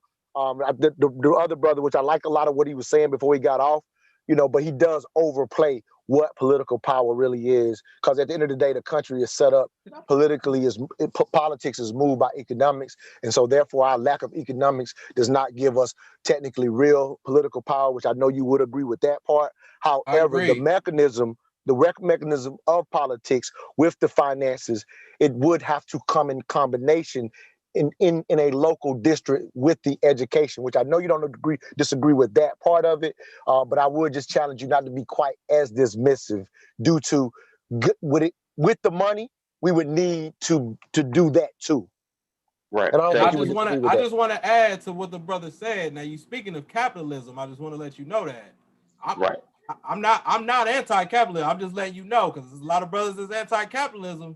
But I am anti-capitalism, and I just want to get to his point where he was talking about I said it's less than 1% where these black folks have actually done what they said they were going to do for black folks, actually make a concrete change for them.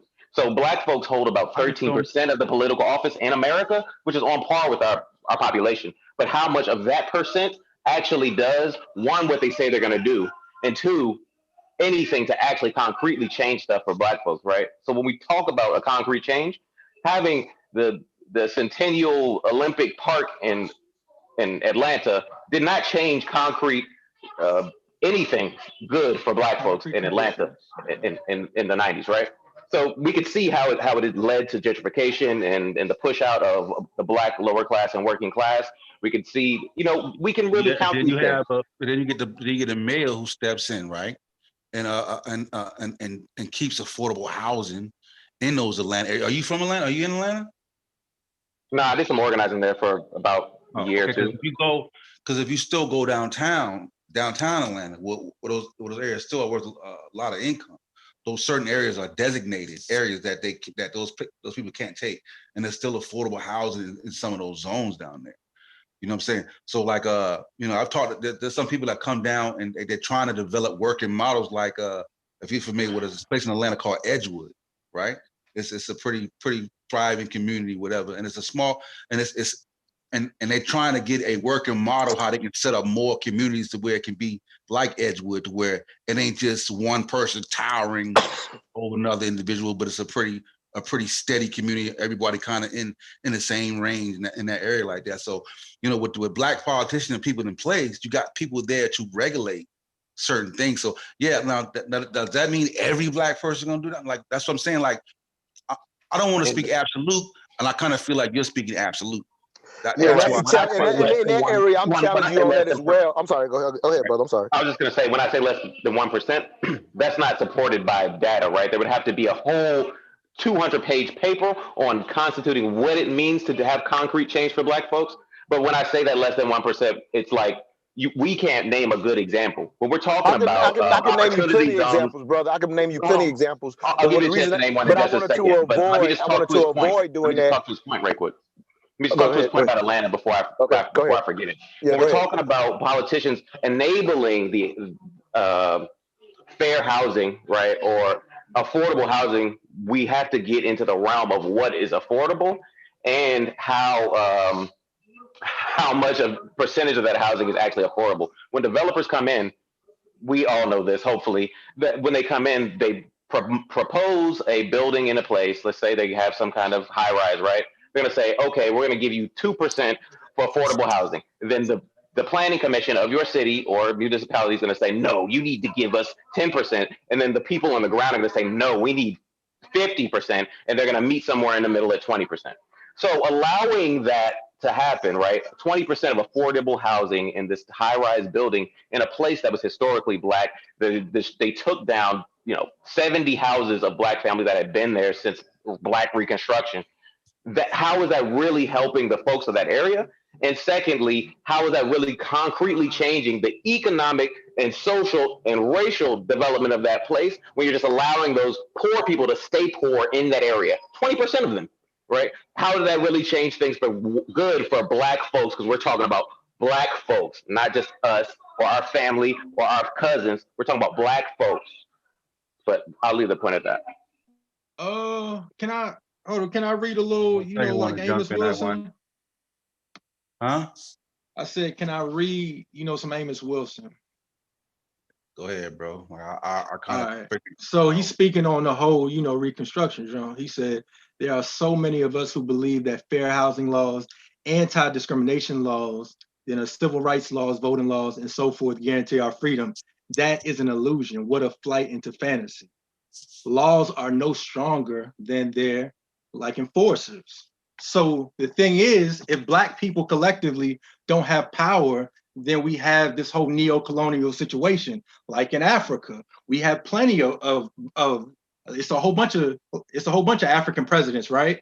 But the people in Africa don't have power to enforce their own institutions. So power is more about controlling the institutions, meaning that when you put somebody in place, not only do you control the politician, you control the resources, of course you control the land. You control the curriculum. If you decide to have a police, then of course you control the police. And it's not about just voting. The only way that we'll really have power is if, at some point you got to develop something to protect it, because at the end of Reconstruction, it was the Klan. At the end of the Black Power movement, it was COINTELPRO. It was the whole government, it was the whole military, right? And in every instance, if we don't organize, if we don't develop something that can protect victories, then it will be taken, it will be stolen. So at some point, like, I mean, it won't be stolen anymore, bro. Like, how? Anymore. How? So what happens? They never is, stop stealing. So what happens is now. So what happens? Again, I'm not talking about just voting, and I'm not overplaying politics. I'm talking about just using politics correctly. So being used correctly on a local level is how you determine how a police department manages the community or whatever. And so, unfortunately, we only have only a small, unfortunately, a small number of cities where we're 51% or over. In a lot of cities, like for example, Chicago, they're like at 38% or whatever. And so, even though that is a large number, they would absolutely, for example, in Chicago, have to create strategic alliances with people that don't have our best interests to even pull off how the policing could happen differently there. But however, when you understand just because the political system itself, we can govern ourselves wherever we have that 51% and more, granted that the people are coming out and voting or whatever. And I'm not talking, and I'm definitely not being tied to a party, because the brother Kamal, he's right about the accountability portion. The accountability portion, we give it away by being tied to a party. You can't make it if you're not going to finance the politician to come in, because you have some accountability there if you're financing. But if you're not going to finance the politician getting into office, then the way you yield power with the vote is to literally vote them out the next time. But because we're tied to a party, we are too afraid to act that out. But in a local area, at the end of the day, this country was set up for the business class to make the laws. So if you in fact are on Edgewood, for example, if you are the business class, you can regulate how the laws go. I'll give you one example and shut up. Latonia, there's a little place we call Little Black Wall Street out here. They've created it over the last 6 or 7, 8 years or whatever. Like, I can go out there right now. They own all the buildings. One white family won't give it away on their main street in Latonia out east in Atlanta. But outside of that one family, they own 95%. This is a small example of just what you can do as long as you're in control of your local politics. I could go out there and incorrectly park by accident, and one of the business owners could come out as the police officer is writing a ticket to say, no, he's good, just let him move to the car.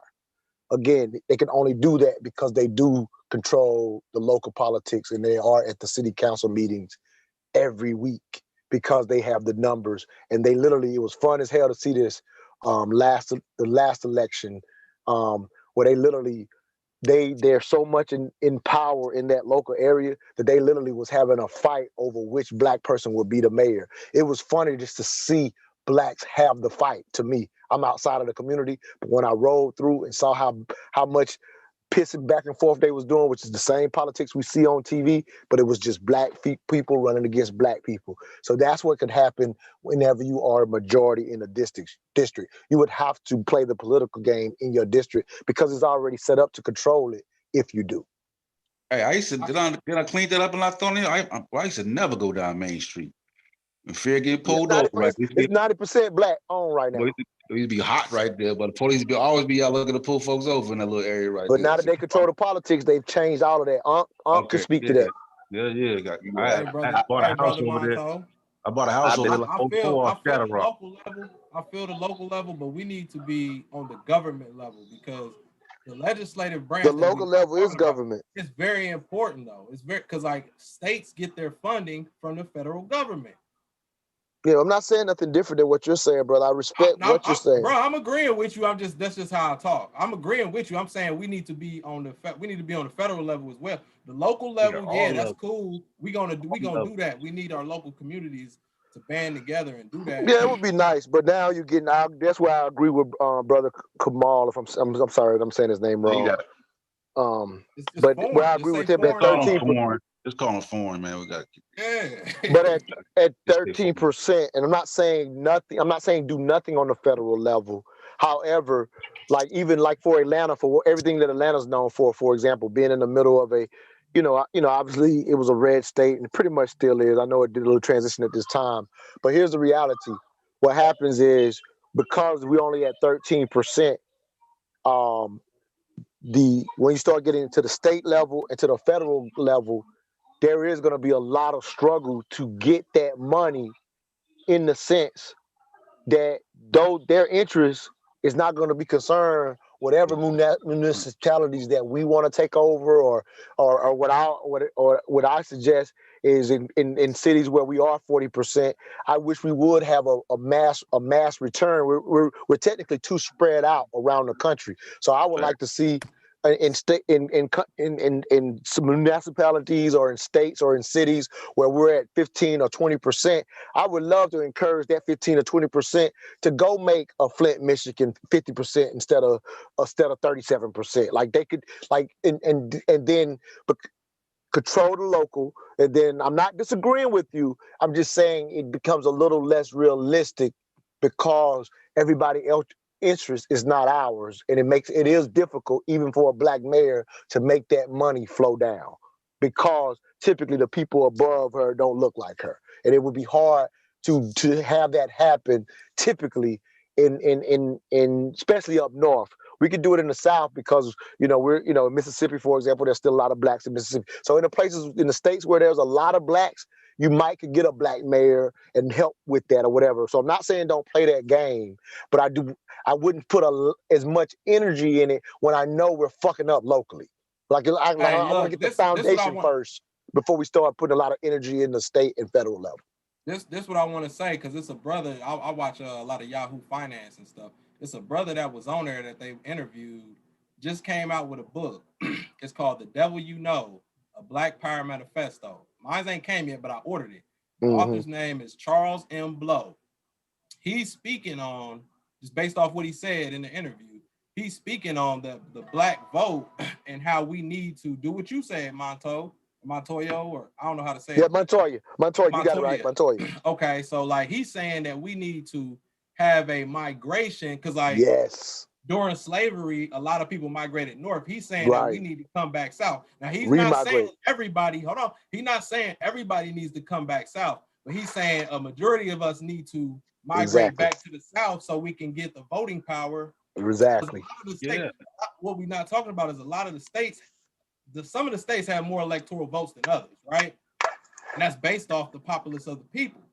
You know what I'm saying? So it's like he's saying that we need to come back south. Now, like I said, this is based off what he said in the interview that he did a couple days ago on Yahoo Finance. But the book is called The Devil You Know, a Black Power Manifesto. Right. And then when you look at them, look how many votes goddamn Nevada had. The nigga was sweating Nevada.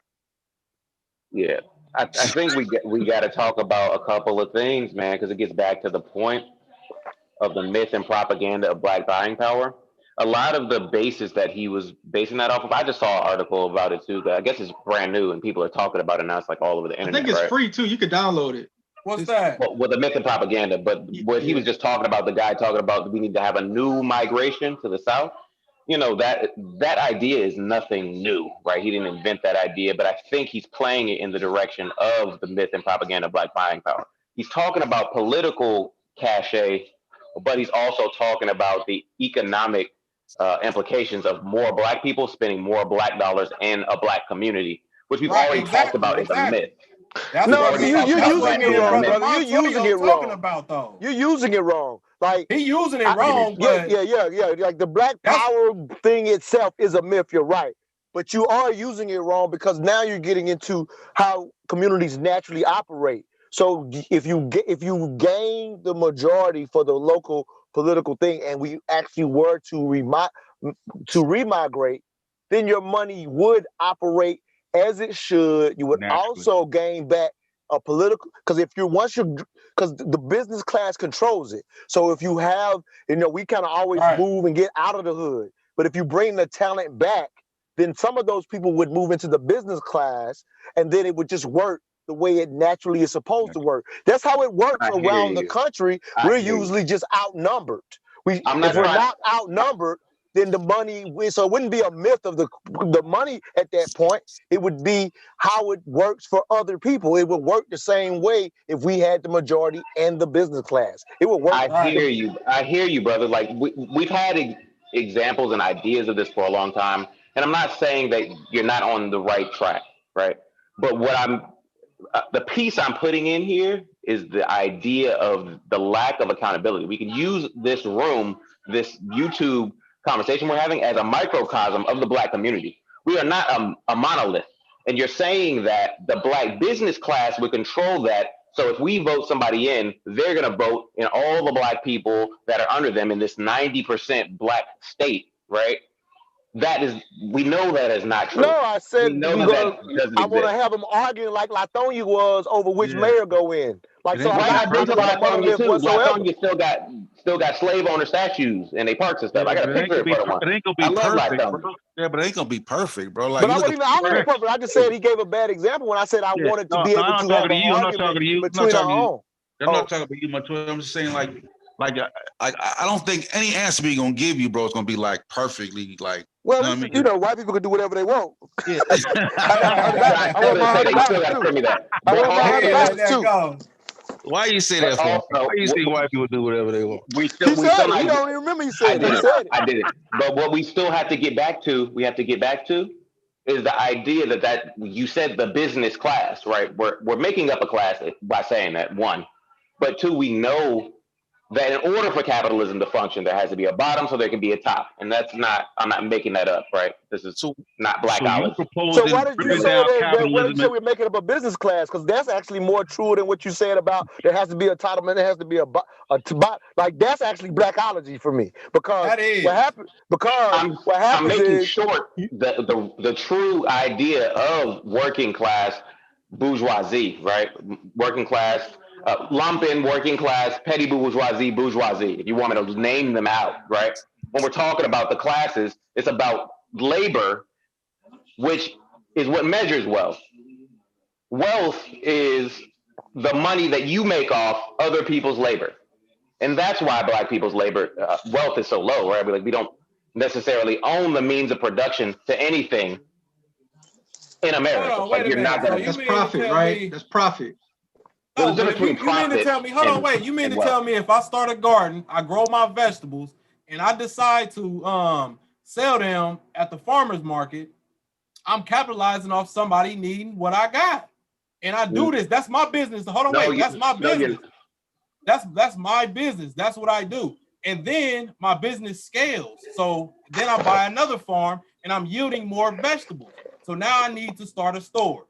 Now we got Satep and Ra's market, because I'm producing my own vegetables. Now the more my business scales, then I have to hire people because I can't do it no more myself. I started with a little garden in a cart. Now I have to hire people. So you saying that's bad that I'm hiring people in my community to work for my business? They're capitalizing off me too. Let me make it lengthy for you, because maybe I didn't explain it. No, don't make it lengthy. Yeah. Okay. Well, let me make it plain. Yes, that's a bad thing. How's that bad? I've been up here before, right? Talking about Nipsey Hussle. I think I can't pronounce his name. Any Herod? What's his name? Yeah, we had this conversation about Sean. Yeah, Sean and I had this conversation about Nipsey Hussle and the difference between creating value in your community and extracting value from your community is not nuanced at all. There's a thick line between extracting value and creating value in a community. So if you're giving people a job to do the work on your farms, right? I hope this isn't your actual thing, because I'm not trying to call you a bad guy or anything, right? But if you're giving people money to do the work on your farm, you're obviously not going to pay them a reproductive justice living wage in that area. How you know? How you know what I'm gonna pay my? Do you know what that is? Do you know what a reproductive justice living wage is? There's a whole book by a woman out of Lithonia, Georgia, about that. Wait a minute. You mean to tell me I'm not gonna pay my? How you know what I'm gonna pay my people though? I'm asking. Everybody don't make the same amount. Do you know what a reproductive justice living wage is? This is minimum wage. This is like an anti, like nothing can thrive basically just with capitalism in play, because basically the underlying argument you're going to come down to is capitalism. Blackology always going to do that. Yeah. All day. No, that's not blackology. I'm still trying to figure out this whole blackology, right? No, but I'm saying like capitalism is at the root of your argument, though.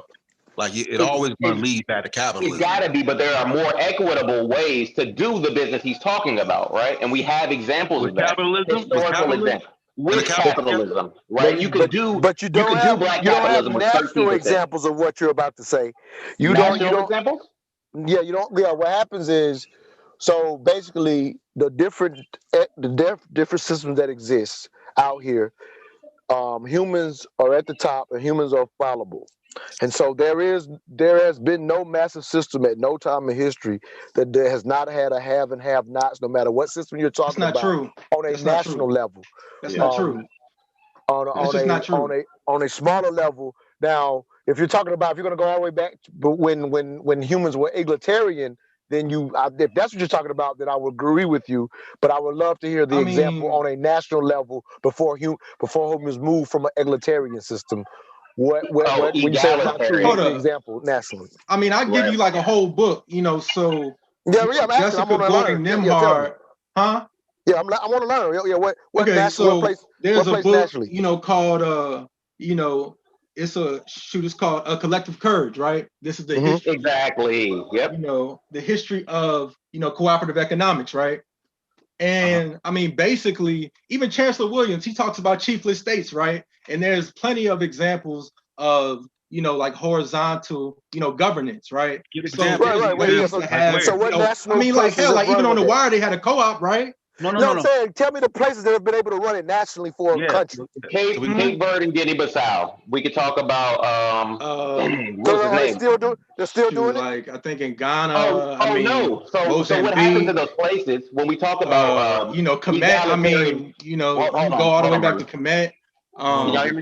China. I mean, it's so many different places. But I mean, like hell, even in Africa, like it's. I mean.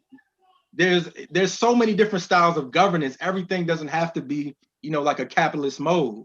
No, I'm not trying to stay in capitalism. I'm just saying that all of the systems failed the same way. Yeah. All of the systems failed the exact same way. No, why did they fail in the exact same way, Montoya? Let me tell you what happens. So when a place like Cape Verde and Guinea-Bissau gets an egalitarian system of government, or a place like Cuba, or a place like Haiti, which didn't really have an egalitarian system. But when people uprise, right, and try to make things more egalitarian, what happens is an imperial force, that a settler colonial force comes in and interrupts their whole thing they got going on. That's how they failed the same way. And I'm not saying it's in a blackology kind of way. You can literally look at any system that was like that. Okay, let me ask a question. Now, I'm trying to get a date. Okay, because no, man. Do y'all think people in China are calling the Chinese Chineseology or Japanology or whiteology or Europeanology or Indianology? Do y'all actually think that these people are having this type of stupid ass conversation saying the words like that? Let's just call it what it is. If certain people are if pseudo-linguistics exists, pseudo-science exists, pseudo-history exists, let's call it what it is. Let's get back to pseudo and whatever the topic is. Pseudo-economics exists. That's what we're dealing with. So the whole framework of some bullshit term that y'all want to use is pseudo as fuck. This the pseudo killers. It's not because words don't killers. It's not because bro, there's so many examples of black people using cooperative economics. It's not even real. It's fictitious. It's pseudo. And I'm still upset about it. No word has an intrinsic meaning, bro. No word has an intrinsic meaning. So it's pseudoscience. It's pseudo. It's pseudo. What we define it as, pseudo. Bro. You say blackology, I'm gonna say your ass pseudo. That's good. But look, I'm trying to get a time frame, bro. I'm trying to get a date. We on the pseudo killers. I'm trying to get a date. Pseudo killers, remember? We know who pseudo historians are. We know who pseudo scientists are. We know who pseudo linguistic people are. We call them what they are. People invent words all. You can create words all the time, Sean. It's done all the time. The dictionary is full of creative words. Man, that shit pseudo. No word. But we don't has even have an a solid intrinsic definition for the idea of blackology. There's What I'm no saying real is- definition of it. He just gave some examples of some people that are kind of weird. It is a real definition because he gave you a definition of whatever he No, he defined didn't. it He as. literally That's said, what so- it is. so As long You as basically saying black people can't organize their own government, right? Because that's blackology. Ain't no real definition. No definition. We was actually talking about some real shit. Y'all talking about a word, man. Leave that word alone. Listen, back to Cape Verde, bro. Like I'm trying to get a time frame on the from when it was egalitarian, when that. Yeah, because I want to study. I want to go back and study. I want to study that myself. Egalitarian. Let me look it up. When I think egalitarian, bro, that's like hunter-gatherers type situation right there, bro. No, that's not what egalitarian means. No, that's not. That's not what it is. No, yeah. Well, you probably the time when the world was like that. That's mostly what was around. So I understand why. I know that's why you're feeling that way. But the egalitarian system definitely was, everybody benefit. But unfortunately, what happened, and it's just human nature. Eventually, the concept of power came to play, and that's exactly what ruins it. Throughout the time, and it's a form of evolution. And so when things evolve that way, you will see that egalitarian systems are not going to be able to stand up to systems that have a concept of power over, unfortunately. Exactly. You're very right. So what he's talking about is the idea. So give me the dates though, like when they were egalitarian, it flourished, and when they collapsed. So I can look that up. All right. So we're talking about the idea of right before. So Amilcar Cabral led the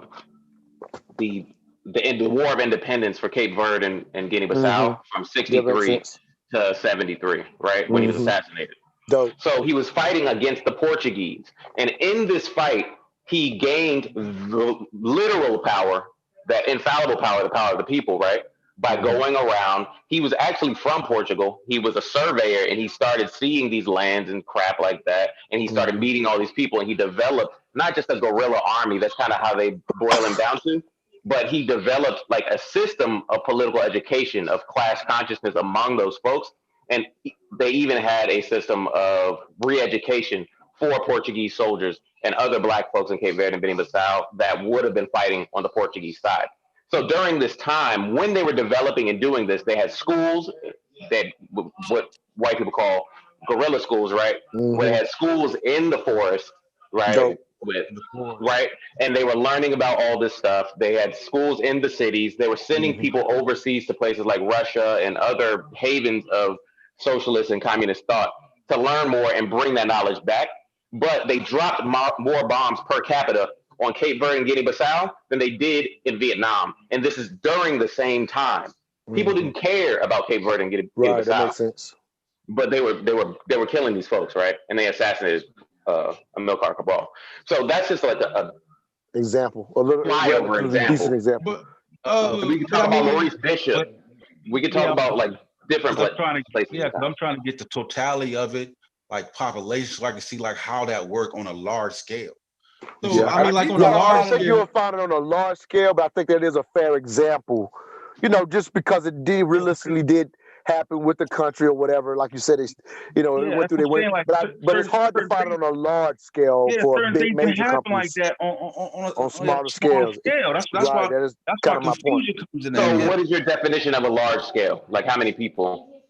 Well, let's take America for example. It's, what, 392 million people here? No, right. 392 million. 350. So pretty much no country having like a revolution, except for Russia. When we talk about that idea of an egalitarian government, right? It was an idea where they were supposed to enter socialism, which is the worker control of the state, and then transition into an egalitarian style of government, which is ultimately communism, right? That was their idea. We could call it the same thing in Cuba, where they transitioned into a socialist system, which was worker control of the government, and then transition into communism. But every time, would you admit that those systems unfortunately fail because of the fallibility of humans, and humans fuck it up because of their desire for power? They lost the war. It's different in different places. I'm not saying every time, but I'm just saying quite often the system, like when you look at it in paper, Marxism, socialism makes a lot of sense. But I think that outside of an outside force coming on, they still end up failing because of humans' desire power. So that even that system is just as fucked up as capitalism. But and then you give me I have to stop you right there because we're ahead. on YouTube Live, right?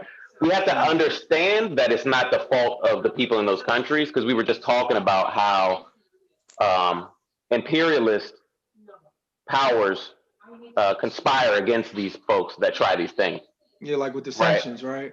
Exactly. We can talk about sanctions. We can talk about embargoes. We can talk about Haiti having to pay reparations. We can talk about Grenada having to pay reparations. We can talk about all of these places having to pay reparations during these times and embargoes.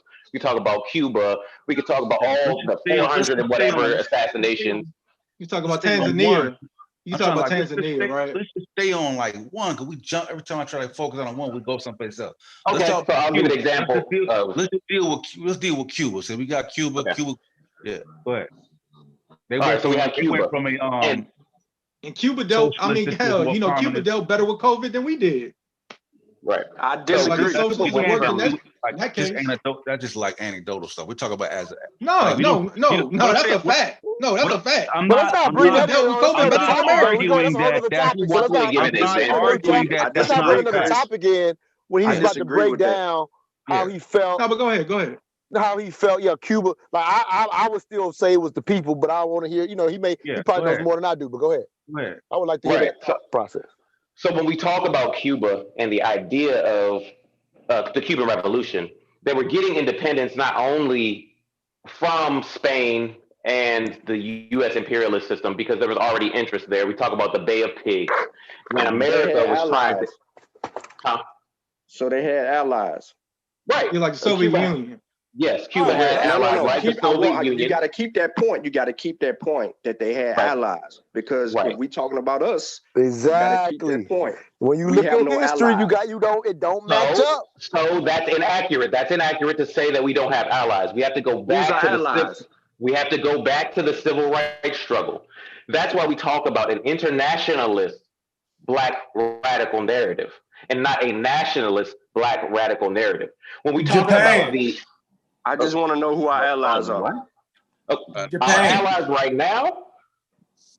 Damn, right now I don't know, because we don't have a true internationalist struggle. But I can give you the time period. Okay, well, who was our allies? Who was our allies during Fidel Castro? Who was our allies? During Fidel Castro's time, I mean, Fidel Cuba was our ally. Cuba was our ally.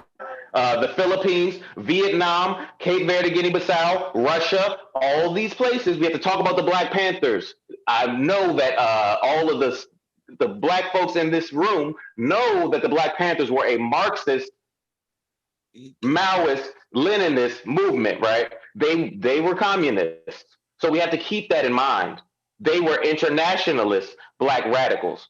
They had allies. They were getting guns from the IRA. They were getting support from Russia. They were getting support from Cuba. They were supporting Cuba. Why is Assad Shakur there? The support they was getting from Russia, what was it on the understanding of though? Was it for It was the other side of the Cold War. Yeah, right. And what was it? What was the point of it though? Like it wasn't right. It was to overthrow capitalism. They had a motive too, right? Yeah. So that is this idea of like the Red Scare that has been permeated through the Black community, that communists had this white agenda over Black power, right? This was a thing that was not started during the Black Panthers. This was started in the 1918 with the African Blood Brotherhood. So their motivation for helping Black folks was, one, to save their own butt cheeks. So they were still fighting America on this real war front known as the Cold War, anytime post-World War II and sort of during World War II. So what their motivation for helping us was understanding that Black folks were the basis of liberation for the American, air quotes, people in all of America's colonies. So if we're talking about Russia helping Black folks in America, the summer of 68 was a very big deal. Talking about politically, economically, socioeconomically, this was a very big deal at a time. And today is one of those times where we see that America is almost there again. one of the reasons that it was unique was because America was fighting on multiple fronts. We're not just talking about a war in World War II where we're fighting in Germany and Africa, blah, blah, blah, blah, blah, Japan, right? We're talking about during the 60s, America was fighting in Vietnam, in Cuba, in India, in Africa, in everywhere. They were so split up and they were losing a war, literally. So when Russia allies with the black folks here, they understand they're talking about an idea of the labor base, the real means of production, the folks that control the economy of America are the black folks, right? We are the bottom of the rung when we're talking about a socioeconomic ladder, as we can even acknowledge today. They understood that we run this thing because it's feeding off of our labor like a vampire. It's a class struggle, not a race struggle, right? When we're talking about, and I'm not trying to be class reductionist here. That is what we're acknowledging. I'm sorry. Let me stop. Y'all go ahead. Ask questions. So like my slight disagreement with the socialist communist kind of I guess. So my thing is like the style of like governance, right? So I can't really get with the like authoritarian style, but I do agree with the Bungie, right? Which is from the Bakongo, where it's more of a collective style. Like a governance. It's similar to what Chancellor Williams talks about in terms of like chiefless states, right?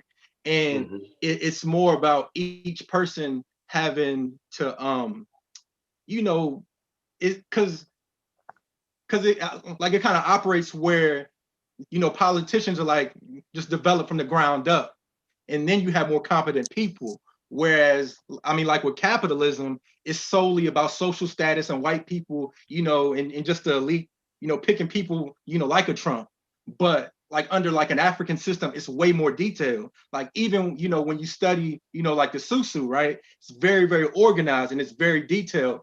But, my thing, I mean, just with like communism, and it's mainly just white governance I have an issue with, but under African governance, it's way more detailed. So, like an African planned economy, it takes care of everybody. But under capitalism, under a pandemic, it's mass poverty. It's a bunch of homelessness. But in Africa, we never had an issue, with homelessness. I mean, hell, going back to the Masi. I don't know why we're not using the Masi style of governance. I don't know why we're not like using the Mbungi. So the whole thing with the blackology is saying that this whole blackology means you said it ain't no can't organize a government. Sean, don't make me say it. Don't No. make me say I mean, but it's crazy that y'all don't Africa? believe that black people can organize a government. That's not what I'm saying, bro. That is crazy. I mean, that's what y'all saying. I'm stuck on we didn't have homelessness in Africa. Come on, bro. Like, well, I'm saying before capitalism. Homeless. Who's saying that we had homelessness in Africa? Yeah, before capitalism, we definitely didn't have that. Poverty, like. Who just said that? Whoever just said that did not read Chancellor Williams. I want an answer to my question before y'all go. Yeah, they didn't read Chancellor Williams. Who says that we had homelessness in Africa? I was saying that homelessness existed everywhere. That's my argument. Chris said it wasn't no homeless. Well, I'll explain that. Yeah, you didn't read Chancellor Williams. Okay, no, Chris. Hold on, Chris. Hold on. So to say that there was, are you saying that there was, Shefford? I don't know. All right, so hold on. You gotta define Africa. You gotta define Africans' perspective on what they would consider to be even homeless, because there was no such thing as a homeless African based on how these societies in these countries lived. Like they lived differently than the United States. Whoever said that did not read Chancellor Williams. Man, we're not. Whatever they said did not read Chancellor Williams. I'm gonna say it again. Chris, what you mean, Montoya? You explain that. Hold on 1 second. Hold on 1 second. First of all, I read the book 4 times.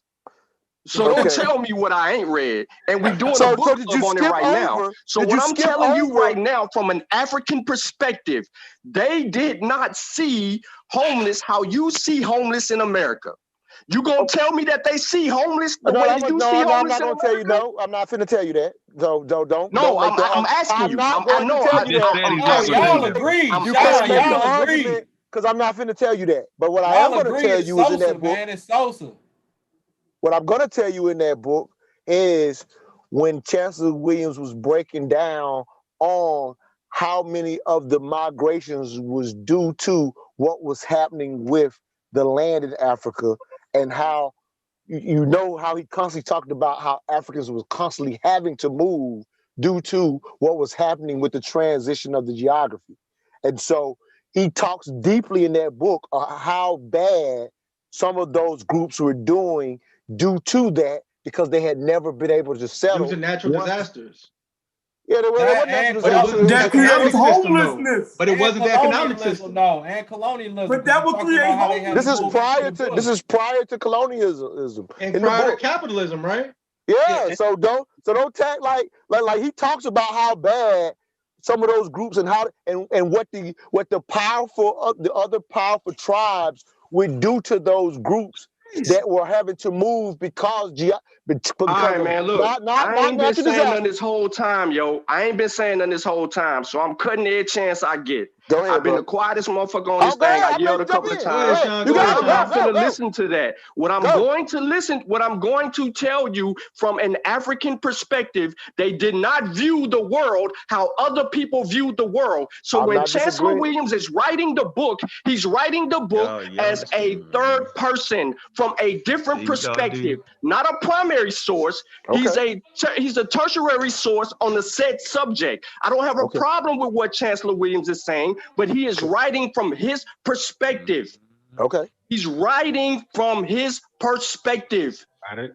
He's giving his worldview, like Sheffrin from the barbershop in Baltimore is giving his worldview versus somebody like me from the South.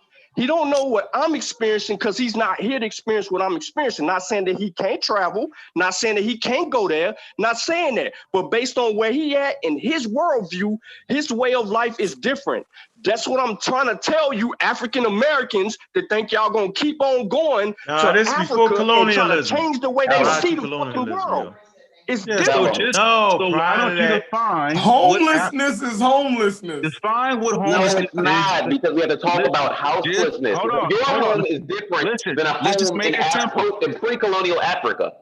Family, let's make it simple. Just define what homelessness is to an African, bro, so we can work from that definition.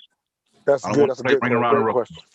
Great question. Nah, why you gotta do that though? Why you gotta do that? Let him define it. Because we don't want to misspeak on what homeless. Let's let him define it so that way we can. So you don't have to be mad at us for whatever view we think. That's a good question. Let him define it.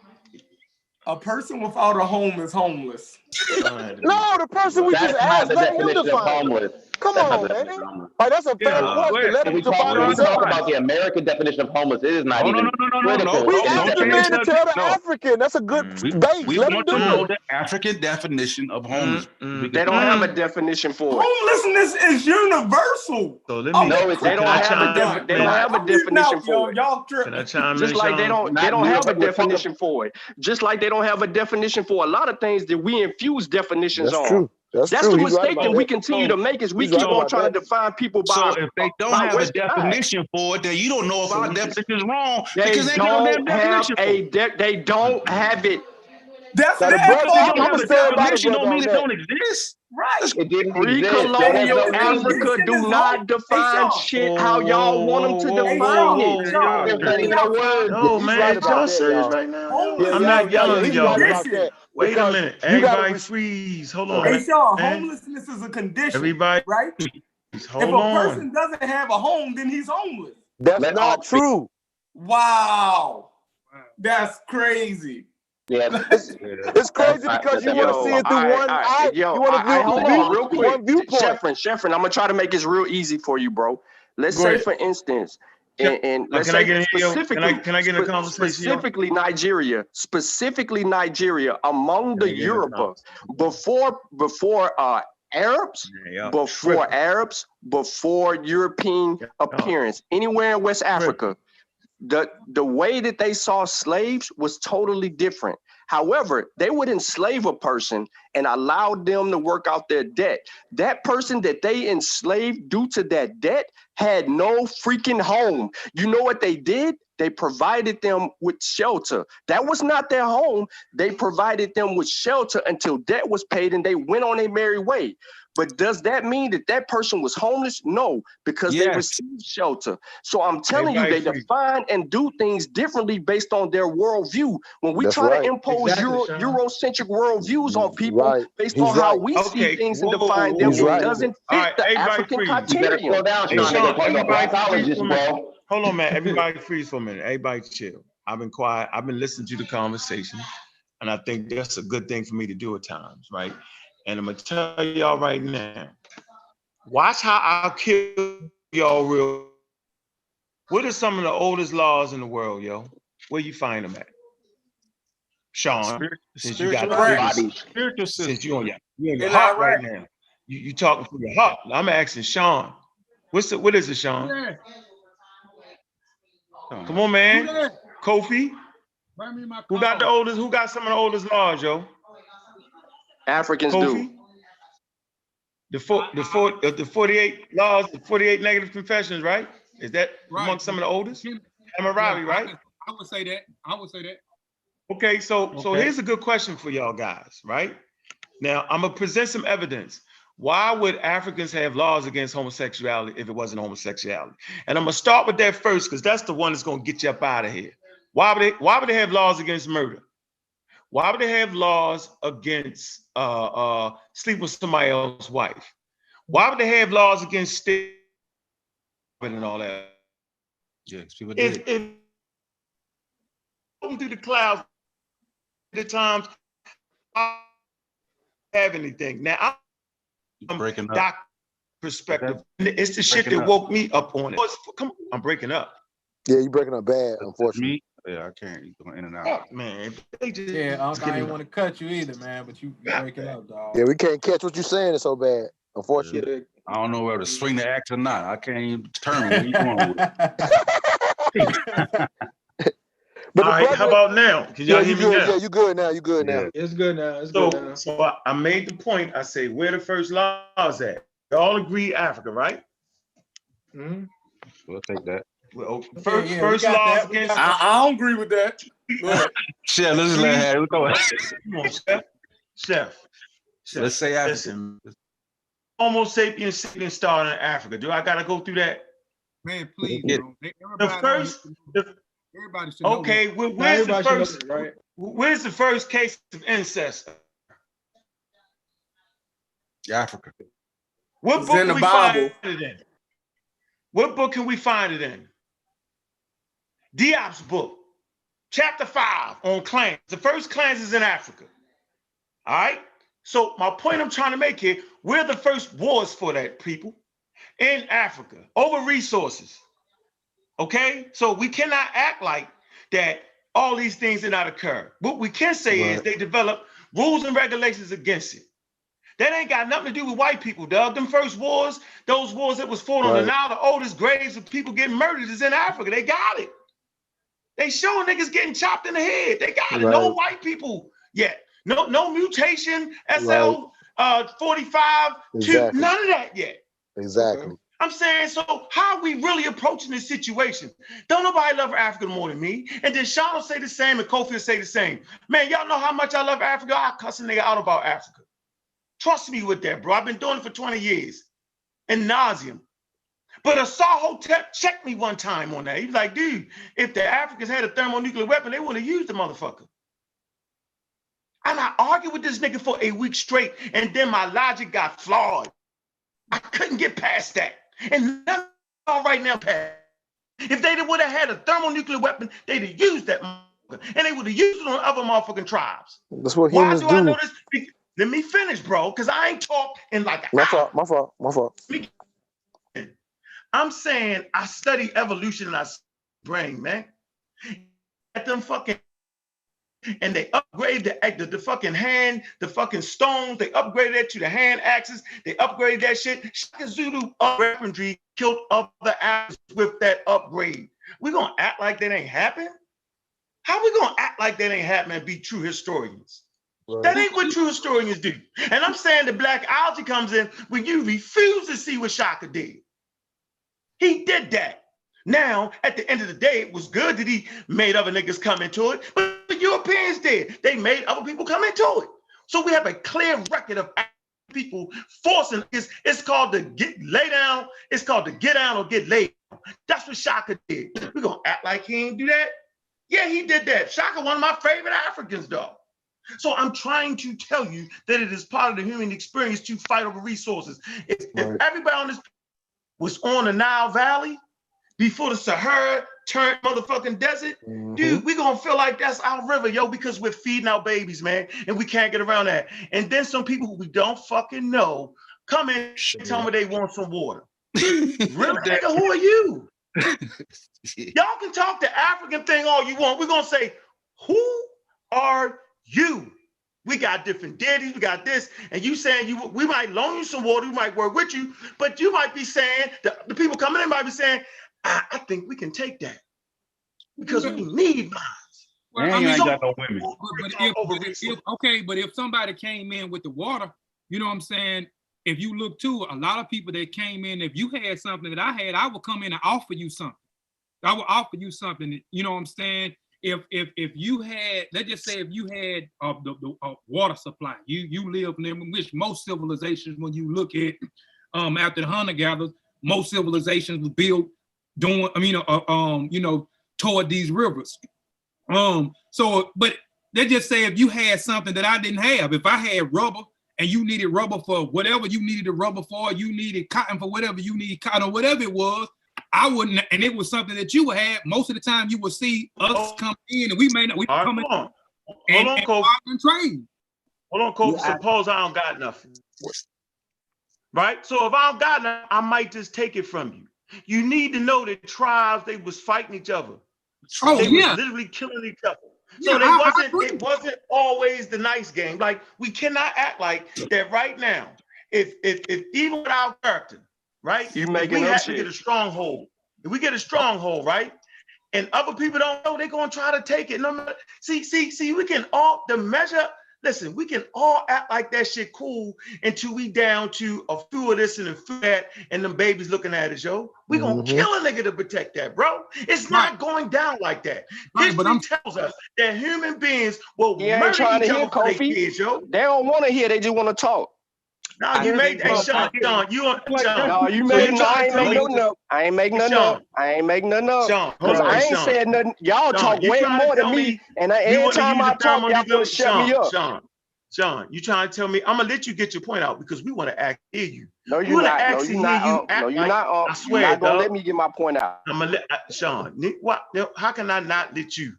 You family, dog. So I cannot let you do your thing, bro. Let me finish my smear. I'm trying to tell you, are you trying to tell me that Africans on the continent of Africa had a thoroughly way they wouldn't have used that motherfucker? My question to you, bro. Sean, before you say anything, can I just say one? No. It's probably quick. Let it quick. Let it say the one thing, and it'll probably work. It ain't long. I can tell it ain't long. Let it say it real quick. Now, I'm tired of hearing him talk. I've heard him talk for 2 hours. Well, you gonna get to finish yours. You gonna finish yours and then give it to Sean. That'll be fair. Hey, Montoya. I would like to say something after Sean. I'm gonna give it a clear question, Sean. For a whole hour, I just been listening. I ain't said nothing either. I would like. So wait a minute. I think gone. Damn, went out again. He asked that if Africans had a thermonuclear weapon, would they have not used it on each other? That's the question, bro. Kofi or Sean can answer that question till I'll get back on. What that got to do with the homelessness in Africa? We gonna get there, Chef, because I guess Shaka Zulu didn't leave nobody homeless after he was praying. But we gonna work our way to Shaka Zulu. But we trying to figure out if the Africans had a thermonuclear weapon, anything, if they had a missile, if they had bombs, if they had whatever they got from the Europeans when they came with the guns, they traded for it for a little or nothing. They traded for it. Right. Well, they use it, Sean. That's all I'm asking, bro. I'm gonna say the only reason why I'm gonna say they would use it is because we got to give the whole context. You would never hear me if you go and look on Marcy Warrior Clan or even Kofi Paisai TV. I never sensationalized Africa. Whatever they was doing, they did it, and I'll say, yeah, they did it. Such I'm not gonna glorify and say we didn't fight amongst. I say it all the time. We fought against our brethren and our kinsmen. Even when you go back to the Shaka Zulu, even before you go to the Shaka Zulu and him being introduced to the European, when they first started fighting, what was they doing? They wasn't killing each other. They wasn't killing. And even when you go and we start looking at Africans started killing Africans and decapitating them and doing certain things, you had European influence that came in. If you want to go, I don't want to talk about that part of the history. European influence that came in. They did certain things and certain tactics where they pushed a different ethnic groups against each other. So you're telling me, go ahead. So you're telling me that I could not present any evidence of Africans killing other Africans before they came in contact with Europeans? That's not what he said. That not what I just said. What is he saying then? But Kofi, I got a question. So, come on, man. I'm not as deep as you are with it, Kofi. No, because I'm not. It's not sensational because I study tribalism. Like my thing is like the Neolithic period, working our way to 10,000. I was murdering niggas, Joe. So you already, I don't know how I go with the whole milk, and that's the pandemic and virus becoming. So when you study human populations, bro, like you see, you can go to the archaeological record, you see this shit play out. There ain't nobody there, but they the only people there. Europeans ain't in Africa at that point. So you saying that they murdering? They just going? Yes. When they had rocks, they threw rocks at each other. It's a part of the human condition. Hold on, man. Please. African people are nowhere near as murderous as Europeans. There's no comparison. No. To them, that's not blackology. That's a fact. Hold on. Let me give it some context. Like in the UK. Let me give it some context. Go ahead, Sean. I just want to give it some context. All right. No, go ahead. We have documentation to show, yeah, they were tribalists. Yeah, they waged war. Yeah, they fought. But they became murderous. They became murderous when they got their hands on certain weaponry and influence from foreigners. We have documentation showing that they didn't always come to a murderous ending when they were in a tribalistic battle with people. That's a fact. They would fight, they would get where they getting, and it would end at that. The elders among them would end the feud. Yeah, go get that. Yeah, please, and like, go get that. You got big ass. As a matter of fact, I am appalled that you would ask me to go get something. I feel very disrespected by you right now, telling me to go get something. Because if you watch the Marcy Warrior Clan, the goddamn sources is up and down the Marcy Warrior Clan YouTube channel. I'm getting it for the audience. No, the damn sources is up and down. I source everything up. No, that's all you got. For you to even say go get that is disrespectful to me. Sean, relax. What I'm saying is that I'm not relaxed. Hold on, Sean. I didn't mean to disrespect you, bro. Everybody chill. I'm saying it for the audience. Way to go look for the sources, bro. Calm down. See, right now you apology there, yo. You getting upset. Explain your point. Like your shit is clear.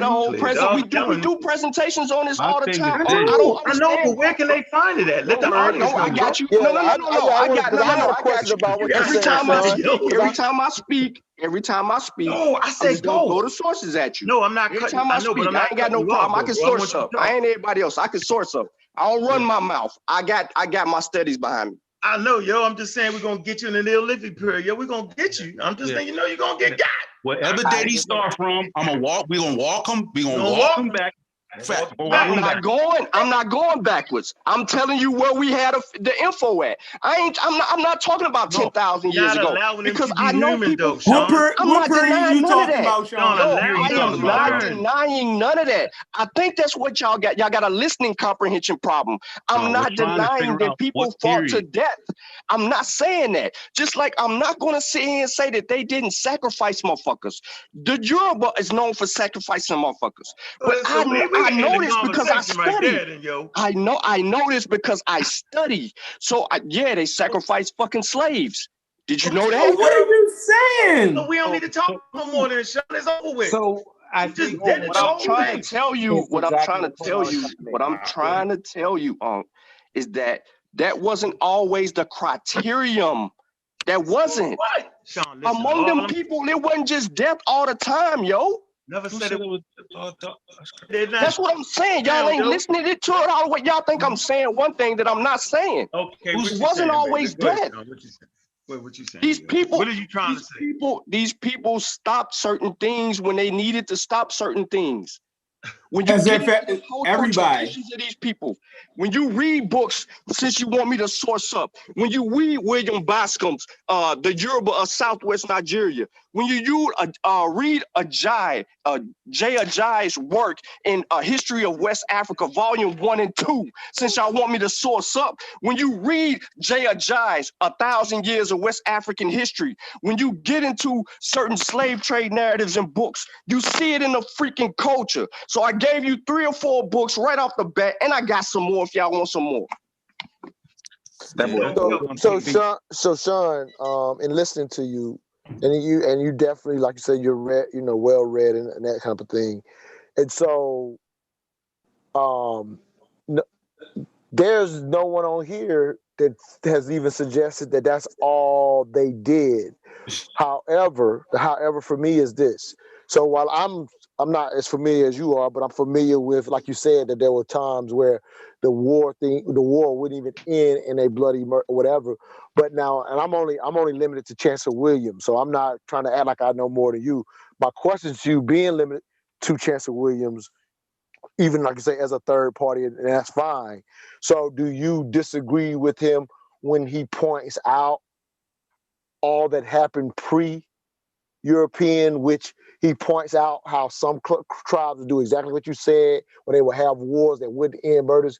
But for the way I read it, and you could tell me, I'm asking to learn, but the way I read it is, when you take in the context of how large the continent of Africa is, he would go to different areas pointing out that some of what you said would happen, but he was also pointing out all these other things that was just as trifling pre-Europeans getting there.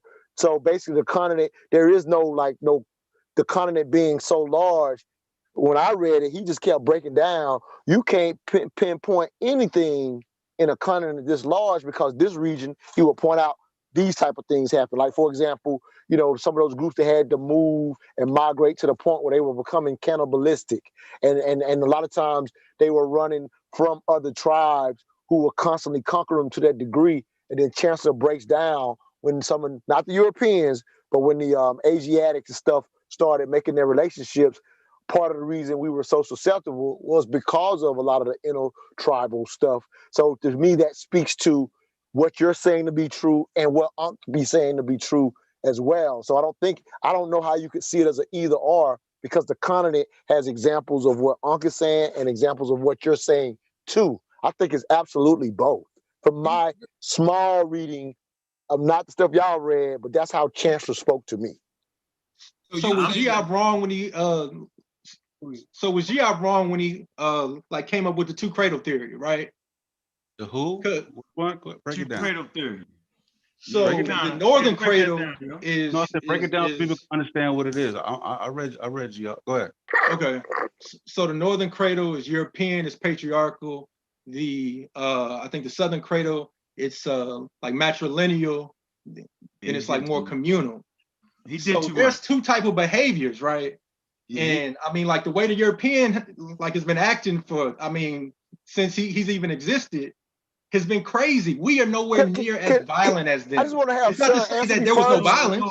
Can Sean answer my question first, then go there? Because I was asking Sean because I'm trying to learn. So I want to learn, is it not both? Huh? Is it not? I was asking Sean, is it not true? Is it not what he's saying and what Unc is saying? Like, that's how I read Chancellor. I read Chancellor that is naive to put it as one or the other. Montoya, I would agree with that. All right, fam. Yeah, now let's get to Diop's theory about. Go ahead, bro. So, whoa, wait. I'm saying D made. You going in and out. Going in and out. We don't even hear you. You got. I mean, so go ahead, Chris. Okay. Chris, go ahead. Mike breaking. So the northern cradle, right? Like, because of the conditions, they were more violent. They were, more, scarce resources. Yeah, scarce resources. They were more violent. They were more like self-centered. And I mean, for example, like an Iceman Inheritance, that kind of like validates. Yeah, same thing. Huh? Yeah, same thing. It was like the same thing. Go ahead. Yeah, same thing. So, like in terms of like the Southern Cradle, it's much more communal. It's much more stable. So even when there was a confrontation, even when there was a confrontation, right? It was nowhere near as bad. Like Kofi and Sean were saying, sometimes when they fight, it wouldn't even be any murder. Now, it's not to say there was never no murders, it was never no confrontation, but we are out hold it here. right there. Freeze right there. So Diop's made the world way simpler. I'm gonna let you know that you had aggressive tribes in that area, and you had tribes, you had farming communities, bro. You got people coming from the steeples of Russia on fucking horseback that was decimating them farming communities. But where's Russia? Listen, that's Northern Cradle. No. Good point, Chris. Listen, Northern I'm saying in the northern region that you're talking about, there wasn't just one people. No more than it's just one people in Africa. Here's a mistake we always make. We make all Africans the same, and then we make all Europeans the same, then we call white people Europeans. When you really get down on the anthropology, you realize that you had farming communities that weren't aggressive. And then you had people riding on horseback from the steeples of Russia that was like Thunder the Barbarian. Them niggas, they was different than the niggas that was farming, dog. The farming communities they wasn't doing none of that.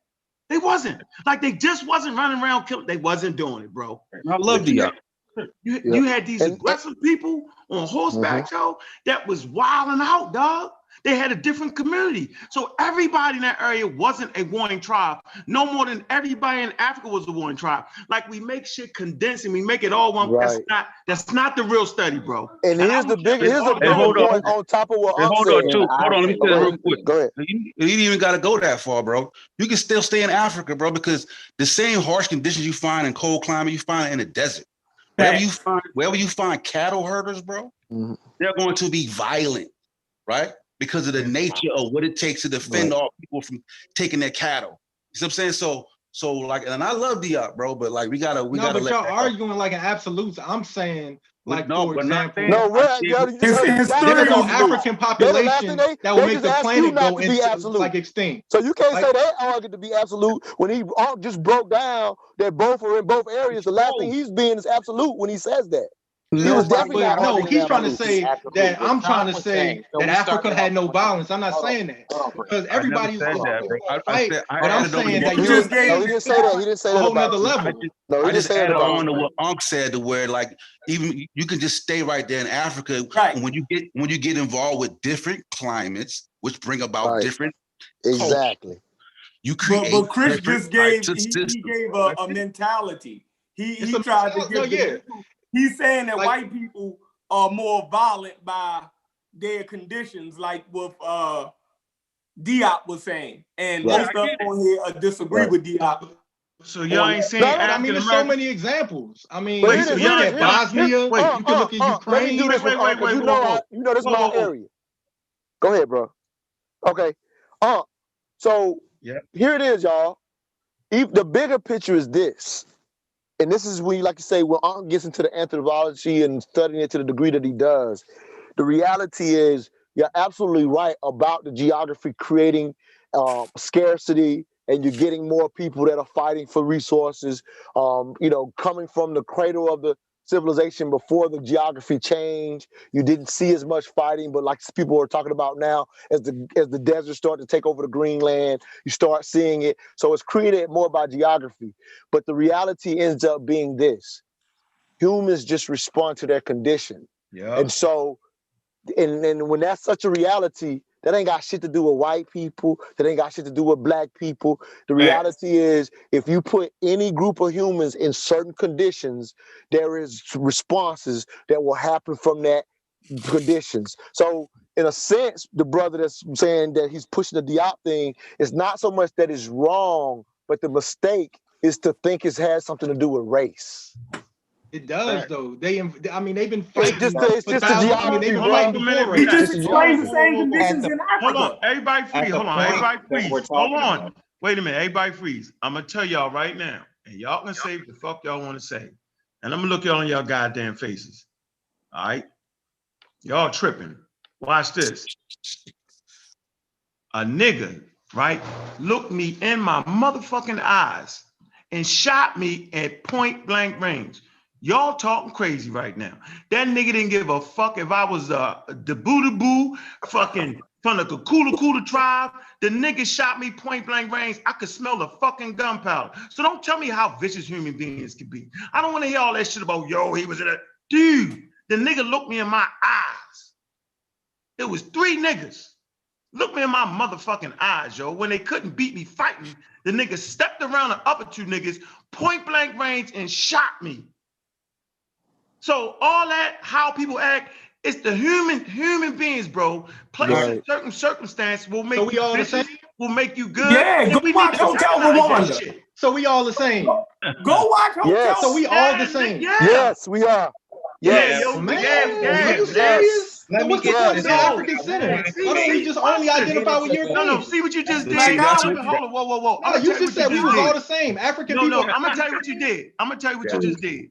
You cut me off at the point where I wanted to say, now let's talk about culture and cultural nuances. Now let's give the African a chance to change. The Africans over time develop rules and regulations, bro. So I'm saying is they changed the way they did business on certain things. Like that's evident. Just like in America, they not just grabbing niggas, no matter what y'all say, hanging niggas on the road.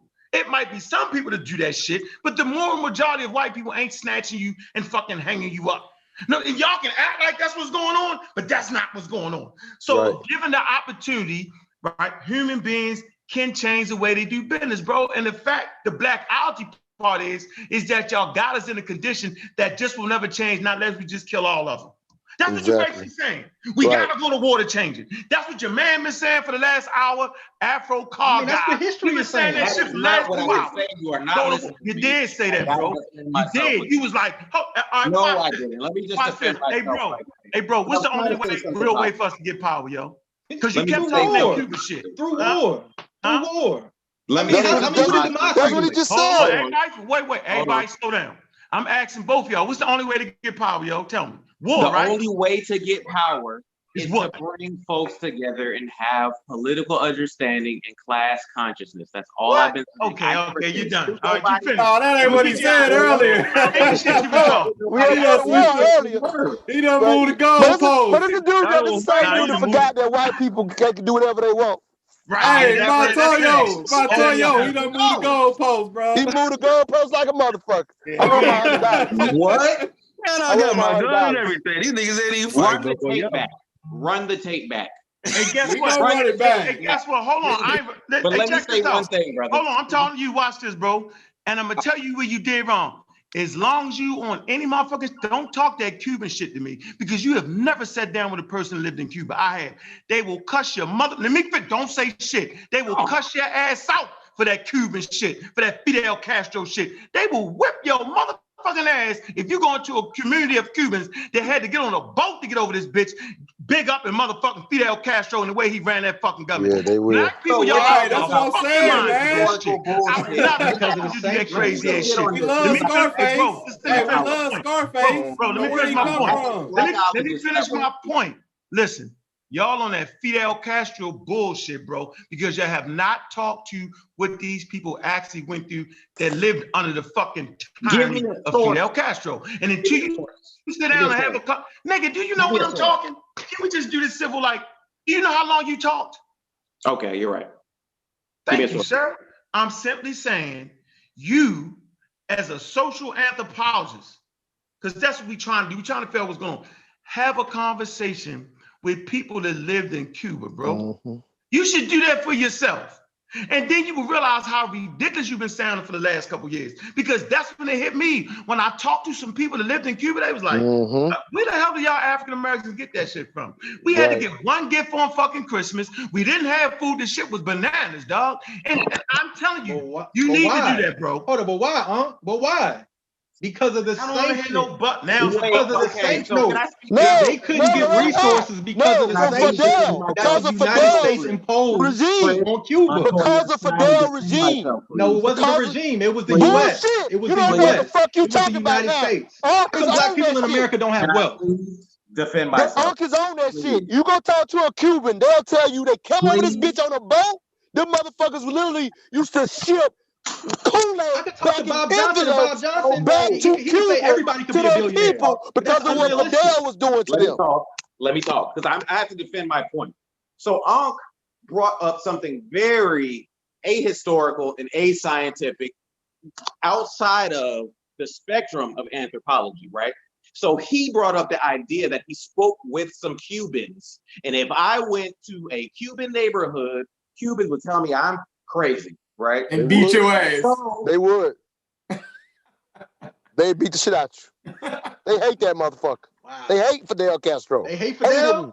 They hate Fidel? They Yes. Hey, and the You thing go to is, Miami right now and walk Miami, through with a yeah, Fidel Castro. Miami, They man. will beat your That's because they sided motherfucking with Batista. ass. They sided with it's people who hate Marion Barry, right? But No, Marion Barry, I'm talking about Cubans in America.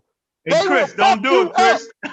They will fuck you up. Hold on, wait. Who has a higher literacy rate, Cuba or America? What the fuck that got to do with Cuban Americans? I'm Fuck you saying up. who has a higher literacy rate? If we so civilized, if we so far advanced, what the how fuck come we talking Cuba can about? deal with COVID? How the fuck did you way move better? to how How come they got America more people is who can when you read? talking If we about so Cubans? far advanced, but Cuba Do you know has a higher Cubans? literacy rate. We just told you Cubans will fuck you up for the Fidel Castro, and you talk about some literacy rate. What the fuck is you talking about?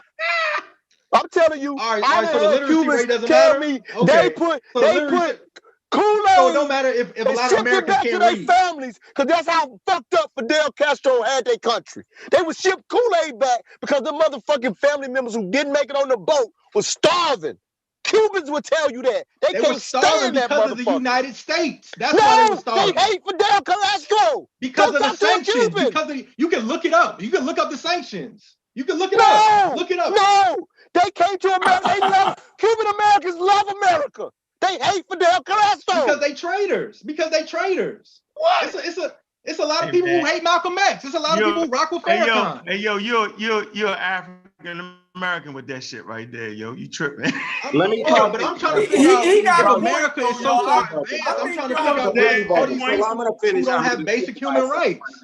If the government is working so efficiently, how come there are other governments that work way more efficiently? If America is doing everything right. Since we're gonna argue on absolutes. Nah, you can't talk. You talk for 2 hours straight, bro. I heard you 2 hours straight. You didn't let me answer. I've been to Cuba, right? It was check the move. I've been to Cuba. You do have the Cubans who don't like Castro, and you have the pro Castro people. Yeah, exactly. Pro Castro people. So for y'all to blanket it like Cubans just hate Castro. No, Cuban Americans is who we're talking about. Now that's all me and said. That's all me and said. We talking about that Let me group. get to my point, please, since I have to defend myself. So Ankh brought up something very ahistorical. Like I said, we're talking about Cubans in America. We're talking about Miami Cubans, New York Cubans, the Cubans that were white Cubans sent out of Cuba. We're talking about the folks that were landowners, business owners, vampires on the society of Cuba. This is a revolution of the workers. Are you serious, yo? So the people that are talking about their family, we talking about the baseball players.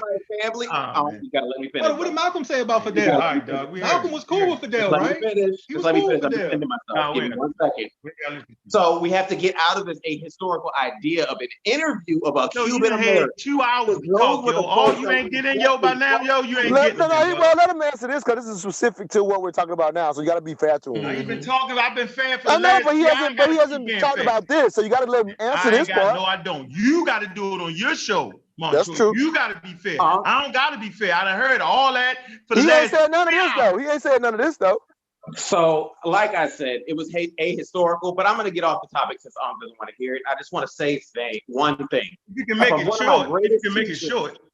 It's going to be very short. From one of my greatest teachers, he said, what my ancestors ate don't make me shit. You know who that was? Me?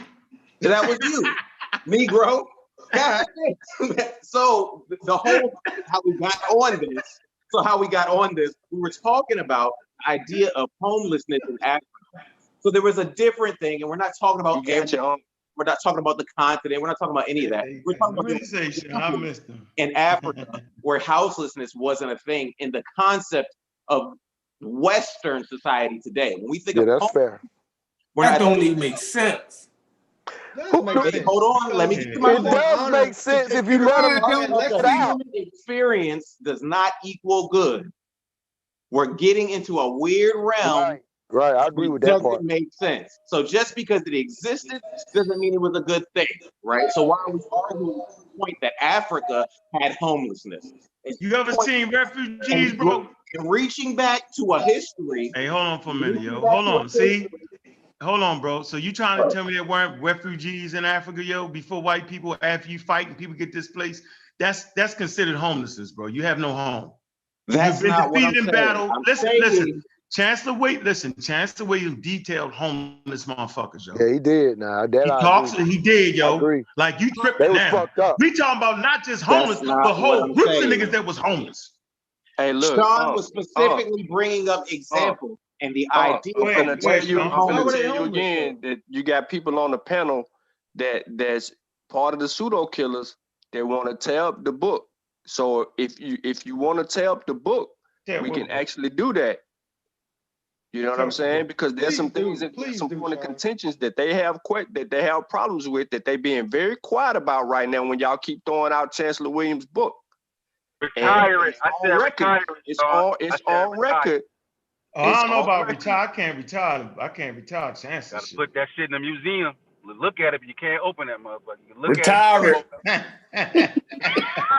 Hey, Sean, we gotta get their ass now, yo.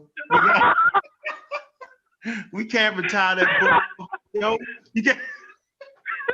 Nah, y'all crazy on that one. I ain't agreeing. So with the retirement of the book, we can't retire that. Oh no, yeah, okay. I'm just asking because I mean I got it. And me too. We've been going through the book. We've been going through the book. And I even hold on. And I have some disagreements. And every time that we go live and we discuss a chapter, we make it vocal with the issues that we have, because there is some issues. There's a lot of discrepancies that I don't agree with in the book that Chancellor get, but I understand when the time frame of when this book was written. Right. You know what I'm saying? So we have to take that into accountable too. But I wouldn't say throw the book in the garbage because I have some discrepancy because I understand when I approach a book and I'm reading a book and I got tons of books up and even some of the books Sean Rego. So when I'm reading, I have to take into account too. While I'm reading, I have to take into account when was this book published? So when was this information disseminated? Right. So when I do run across some discrepancy, I won't just stop reading it and toss it in the garbage can. Now I got a perspective. Okay, it was written in 1778 or whatever the case may be. So I know it's gonna be some issues in there because we in 2021. So I know gonna be some issues because the information that we have on hand, the elder didn't have on hand. And so I know it's discrepancies. But we have to value the information that we do agree with in here. I'm a person, every book I read, I'm not going to tell you, let's pull from page such and such to read, because every book that I read, I don't believe every book I read is 100% right and exact. Every book. I write books and I'm not going to tell you that we didn't make mistakes. People make mistakes. I can even the people that I respect and we revere and we talk about all the time, they make mistakes in their books, but people not saying it because they don't read. A lot of people don't read, so I'm saying when we find discrepancy, that don't mean trash the book. That's why I always take it from an approach of when the book was written, and then I know that people gonna make mistakes. I know people gonna make mistakes, and I'm not gonna say the book pseudo throw it in the trash. Of course not. No, we didn't say throw. I didn't say throw it in the trash. When I explained to Sean, I said it's like he a Hall of Famer, bro. He get his gold, and then we got to go with the updated information because a lot of people ain't doing their due diligence, bro. You know what I'm saying? They're not updating the information. They just still stuck on Chancellor Williams or what Sheikh Anders Jart was at his time. So I was saying like they Hall of Famers. They got their gold jacket. You know what I'm saying? And they in the Hall of Fame, bro. But they But don't play football no more. You trying to say Jim Brown? You say Jim Brown to get beat up out there? Trying to stiff on folks out there. Right. Everybody's saying Jim Brown now. Everybody in the NFL got Jim Brown speed right now. The point we're at, though, how we got to this point was what my ancestors. You stupid, yo. Just trying to say, wait, hold existed on. We got a moment here. Hold on for a minute. Are you trying to say that an offensive lineman be running as fast as Jim Brown? Are you trying to say Pretty much. That's what I was thinking too. He got the old lineman running. They running 4-3s. They running 4-4s. You say he'll get average 10 yards a game, yo?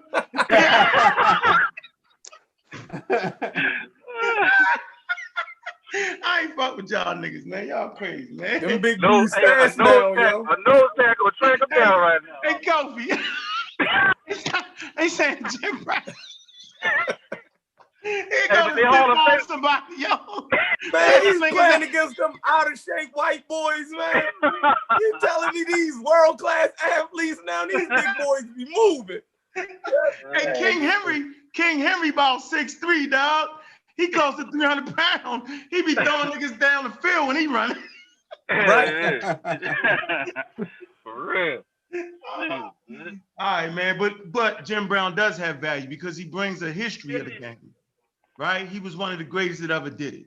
And so respect this dude. You don't retire. The game retires you at the end of the day. And so the scholarship, right here, look, works like this. See, this is where it's at, right? We talking that shit. Works like this. You know what I'm saying? Put Chancellor Williams in his proper perspective. Puts Diop's in his proper perspective, no matter what nobody say. This is adding on to the works. That's why Sean is so damn passionate. Sean hurt somebody. Sean asked today. Where that green one at? Where the green one at? I ain't got the green one. Y'all we got to get him the green one, man. We have to get back to Sean's point, though. We were talking about how That's why y'all on this. Look, that's why y'all on this motherfucker balking so hard, because y'all niggas did the upgrade. I ain't listening to y'all niggas. Y'all playing with the crowd. Can we get back to the point that Sean was trying to make? Can we get back to the point that Sean was trying to make? Afro Car, man. Look, Afro Car. Look, man. Man, I thought we should get back to the point, too. I'm with you. Go ahead, Montoya. Take over the show. Go ahead, Montoya. Now, when I come on your show and do that. Hey, we going to Montoya show next. I'm coming to your show next. Hey, now I'm finna go because every time I say something, somebody say something and then somebody else come in. Go ahead. Go back to you. Go. Hold on. Now go. You good. I'm good. You ain't good. You're not leaving like that, Kobe. Come on, Kobe. Hey, Kobe. Everybody be quiet. Go ahead, Kobe. Go ahead, bro. I'm just gonna say this because I'm finna jump off. I appreciate the bill, but hold on. I'm gonna say this. I just want to say this because I had been trying to get on for a minute, and then I was quiet for a while. And the reason why I was quiet for a while is, and I didn't say nothing too, is on certain, and I'm saying this for a reason. And I don't speak unless I'm versed in the information. That's why I was asking the Montego guy certain things. I still would like, for you to get a guy my number or give him our email address or whatever, so I can get that data, because I'm trying to learn. So when I'm learning, I'm not on here talking and I'm guessing. Right. And I'm saying that to say this, like if I'm in a particular study, like most of the time people can come to me and they can talk to me because I deal with African traditional religion, or chemo, or the way of the ancestors, whatever you want to call them, customs, traditions. I go and delve in deep in the customs. I can talk about the ethnic groups from just about any place in Africa, damn near any ethnic group in Africa you ask me about. I can kind of go in detail about their custom and their tradition. So I can talk about that, and I can talk about their company. But when you go to talking about science, and y'all go to talking about vaccines and mRNA and all this type of stuff, even if I don't get on the panel, but if I do get on the panel, I'm on the panel and I'm quiet and I'm listening. I don't butt in the conversation and get in the conversation, and then I just start guessing things just because I want to be in the conversation. I sit back, I fall back, and I'm learning. I'm saying that to say, when you don't know something about a particular thing because you don't study and you don't read it, don't get on here and start guessing and saying, well, I guess this, or you imposing certain things and you hadn't even read certain subject or even delved in the subject matter. Just sit back and listen. You know what I'm saying? Just sit back and listen and retain. If you got to write down like tonight, I done wrote down like a lot of stuff that everybody's been talking about. And that's and once I write it down, I can go back and I can verify or go back and verify what a Kabar was saying or what I Am King Sosa, which mostly he just asks questions. You know what I'm saying? Or what Montego Bay was talking about, or what Chris was talking about, even the reference, even when the Moorish brother or the non-Moorish brother got whatever album. I wrote down some of the things that he was talking about too, because I'm trying to learn. I don't know everything, so I'm not gonna speak on the things that I don't know of, and I'm not gonna guess on the things I'm knowing on. And I'm just saying when we on a platform, that's why I was saying earlier, let me get on. I asked for like an hour to get on the panel because y'all was talking about African tradition. Right. Some of the stuff I was agreeing with, and some of the stuff that Sheffrin was talking about, and even Ken saying he guessing, I didn't agree with it. So I wanted to come on and explain it.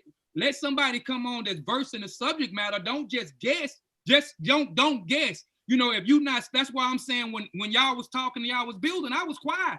I'm not gonna get in just for the sake of me being on a panel. I just gotta speak because I'm on a panel. I'm on a panel because I'm trying to listen to and I'm trying to learn at the same time, because I'm a teacher, but I'm a student at the same time. So I'm trying to learn. So all I'm just saying is that we not versed on certain things, man. Let's not speak on it. Because I'm not gonna come on a Pseudo Killas and I'm not gonna say and start breaking down, even though I'm grateful for y'all, because I learned more about, you know what I'm saying, vaccines, the vaccinations, what's in the vaccines, and et cetera from y'all. And when Sean do his on my science things, I'm grateful for that. But I'm not gonna come on and say I got the authority because I know a little something, and then I start talking and then start guessing, because that's not my expertise. You know, that's not my field of study. All these books I got does not deal with vaccines. It don't. It deal with, you know, African history, African tradition, whether it's here or whether it's in wherever it's at. So I'm just saying we got to stop guessing. If we gonna talk about a certain thing where people is not well read in, shoot, hit me up, hit Sean or hit somebody up that's well studying. And I'm seeing too, when the people do get on here and they want to talk like me. Every time this brother Montego asks the question or King Sosa, and then if I try to get in when they start dealing with something I could talk about, I get cut off. I got cut off every time somebody butt in. I just be quiet. I just fall back because I can't get my point across neither. But all I'm saying is, man, if we're not reading, that's not right. Don't speak on it. Don't guess. Just don't guess. Just say you don't know. Yeah, no, I agree with you, Sean. That's why I was trying to let Sean, but I couldn't even, because I wasn't even in the house to even get back on here to say, yo, let that man get his goddamn piece. Or let Sean get his piece, because I know y'all do that. But what you got to know is that the Pseudo Killas, we study like the Neolithic time periods. You know what I'm saying? The Stone Age time periods. You know what I'm saying? Like, I mean, that's what I've been doing that shit for 20 years. Because I got taught in here about the whole yard thing. I got taught all that. So I just wanted to go back and see what early Homo sapiens sapiens been doing. I mean, that's my field. That's what I do. So I wasn't trying to cut in on, but I know how resources go. And I can pretty much surmise that there's always going to be some have and have nots. You know what I'm saying? Like, that's just, like, I just don't, maybe if I'm wrong, Kofi, you also do a whole show on how the Africans made sure everybody had their shit even. And we can do that. But here's the thing, though. So y'all gonna do that. We're gonna do that. Hold on, Sofa. So we want to hear that lecture right here, and everybody gonna shut the fuck up, and we want to hear that. How they all gave the same shit. Now I don't believe y'all now, but once y'all show me, yo, it's always gonna be one dude in that motherfucker saying, "Hey, yo, they ain't the same, man. That's a look, man. Man, them niggas gave us the wrong high, yo. See that mark on that? Nah, them niggas, nah. Somebody gonna be beefing. I'm telling you, yo, like, man, come on, man." Yeah, and I would say this. I'm done. Like, this is, like I'm saying, I said, right. I'm grateful for like the platform, and I'm saying for people like me, like a lot of people like this, and what I'm saying is where everybody is arguing and, you know, arguing with each other and cutting people off. Like, that's terrible.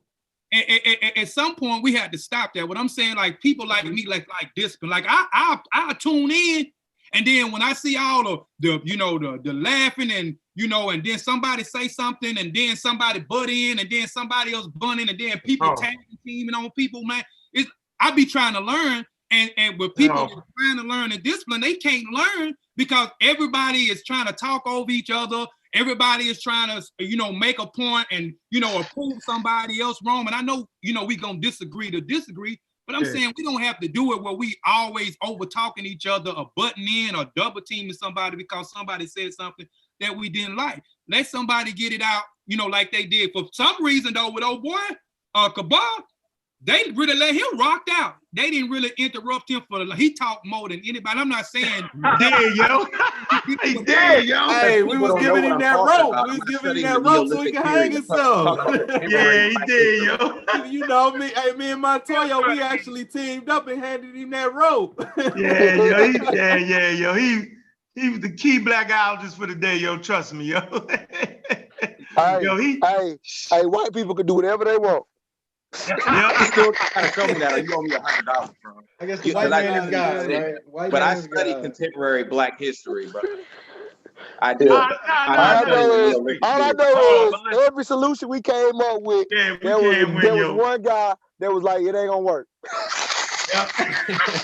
All of your solutions and white people can do whatever they want too. But I'm trying to figure out how, like Asar, he could call his YouTube the Mbanji, right? But every time we talk about, the political institutions, do we ever use the Mbanji? No, we don't. Because Kofi does a whole bunch of research on all these African societies, right? And we could base our political organization on that, and then we could modernize it. But I'm saying this whole idea that white people always have the answer, because that's what y'all saying with the whole blackology thing. Because you keep taking it wrong. You're taking it wrong. You're taking it completely wrong. Saying that, Chris. Chris, between Kofi ain't really get mad, and Sean, that's a bunch of bullshit right there, yo. I explain what a blackologist is. Sean gonna hurt somebody. Explain that. Yeah, like y'all gotta stop that, yo. Like Sean gonna hurt somebody. You gotta stop it. You gotta stop it, Unc. Sean, you just made. Listen, Sean, I'm gonna tell you but I'm one an more African American though, Sean. Sean gonna fight somebody. Y'all gotta do better by that. Because what I'm about to do is put some shit together, and it's gonna start a lot of mess. Because it's going to expose. Put it together, Sean. You're gonna get beat up on that. The issues with the pseudo killers and this blackology bullshit. No, but so have it your way. However y'all want to do it, you can have it your way. I bet you won't last. Why are you taking it so personal, though? Why are you taking it so personal? Why are you taking it so personal? I bet you won't. I will beat the blackology out of your ass. I bet you won't stand on it. That's all like a challenge. I know, yo. Come on, Sean, man. Don't make me really get up for the game, yo. I be chilling. I bet we can put money up in there. I got $1,000. How many pseudo killers is it? I got 1,000 on each one of y'all head. I'm gonna beat the blackology out of y'all ass. No, you know how? And who said that I said that bullshit? I need my $100 out of every one of y'all. Let me get this straight. Hold on, I want to get this straight. Hold on. Let me get this straight. Hold on. Let's be fair with the conversation. So basically, Sean, what you're saying is that, and this is going to kick the whole motherfucking thing off. What you basically saying is, we have sit around and watched. We're going to have a Team Osiris Part 2, my nigga. That's what we're going to have. We're going to see if the pseudo killers going to last. Let me finish. Sean. So you trying to tell, we didn't sit around and watch Africans get the shit beat out of them. We seen that. I just told you it's gonna be it's gonna be a part 2. No, you do the add-on group. Nah, no, part 2. Team Osiris, what you talking about? Nah, y'all niggas ain't nobody getting disrespectful. What you talking about? Yo, part 2, nigga, I can stand on mine, you know it. Part 2. I'm standing, you can never convince me. Sean, you do not want to keep standing in blackology bullshit. It's all I'm telling you. You don't so y'all the pseudo killers, right? Y'all the pseudo killers. I thought it was we. What happened to that? No. You changed that? Are y'all the pseudo killers? Are y'all the pseudo killers? I'm distinctively asking. Because if we the pseudo killers, if we the pseudo killers, then we gotta fix that blackology bullshit tonight. So basically, let's fix it. So you just want to make your own definition? No, I ain't making no definition. I ain't using the pseudo word. No, I'm not using the pseudo word. What I'm telling you, where do you go to learn blackology? What is a black? Where do you go to learn blackology? Go to Sarah's stupid SETI page. That nigga ain't no teacher. He ain't no teacher. So you going to pseudos to learn blackology? Because they black, they promote black. So they pseudos. Bro. Are they pseudos or blackologists? Which one are they? They black. I'm confused. And they but you being confused because you want to allow him to. He's just saying blackology is pseudo. You so stuck on having to say pseudo. He's just being kind of playful and calling it blackology. But they're the same thing. No, he's not. No, he's not. Yes, he is. No, he's not. He's not playing. None of them are playing. None of them are playing. They serious about this word. Okay, well, they say, so they're serious about pseudo. Can they be calling blackology pseudo? And they're being just as serious. They're just saying it's pseudo, dog. That's all they're saying. Yeah, I'm cool with it. Like once you know. Like, I don't know what bothers me. Oh, my bad, Kofi. Go ahead. My bad. Go ahead, brother. I mean, Sean, still calm down, man. I mean, once he told me what blackology is, because I done heard Sheffrin say it a lot. I done heard Unc say it a couple of times. I heard a lot from Sheffrin. And people said a lot. So I never knew what it was, but once he told me what it was, like I'm cool with it. I'm not a blackologist. You know what I'm saying? According to his definition. So I'm cool with it. So you know that term does not apply to me or apply to any of my other brothers. I'm cool with it. Especially it don't apply to me, so I'm cool with it. Now I will have a disrespect with it if Unc or anybody else came in and said, "Oh shit, we got a panel," you know. I'm saying you're right, but the major point is at times, we all do we all overdo it sometimes. I got blackology in me. Mess up like we just mess up. Yeah, but that's got a negative connotation, we all do it. Because you got Africology, right? That's not Chris. Well, it is negative. We cool with it. Like we all came from that shit. Right. I know when I'm overemphasizing a black point. Right. I know when I'm doing. That's my blackology. You feel me?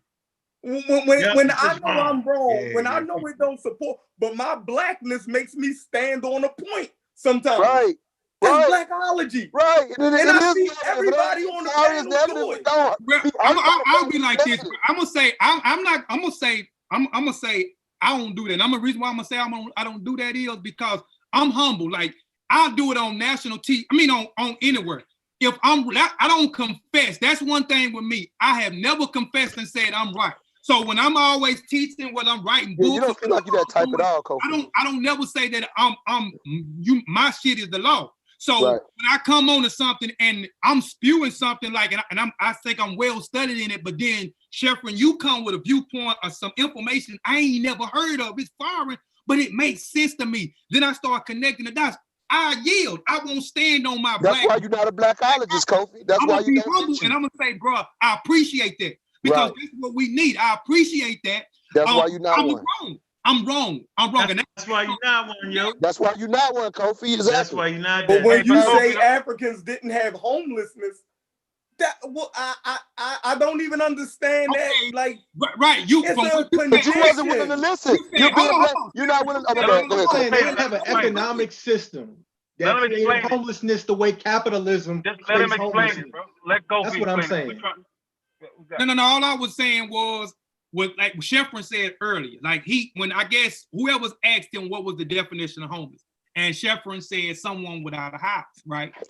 Someone without a house, right? So all I'm basing it on is like the example that Sean gave a while ago. With the example that Sean gave, we can look at warring.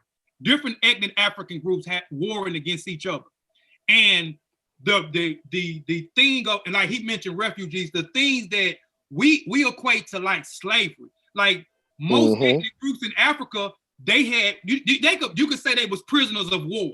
Right. These individuals walked around like Sean talked about. They paid a debt. Exactly. Like, so when you have these different prisoners of war, these people was not homeless. These people had homes. They had homes. They gave them homes. They was treated like family sometimes too, right? I was just adding to what you're saying. They was treated like family too often. Right, exactly. And they was able to intermarry with the with the different ethnic groups that they wasn't even a part of. Right. And then they can either, once they paid their debt off, they can either stay integrated into the society and continue to marry, or they can leave and they can go home.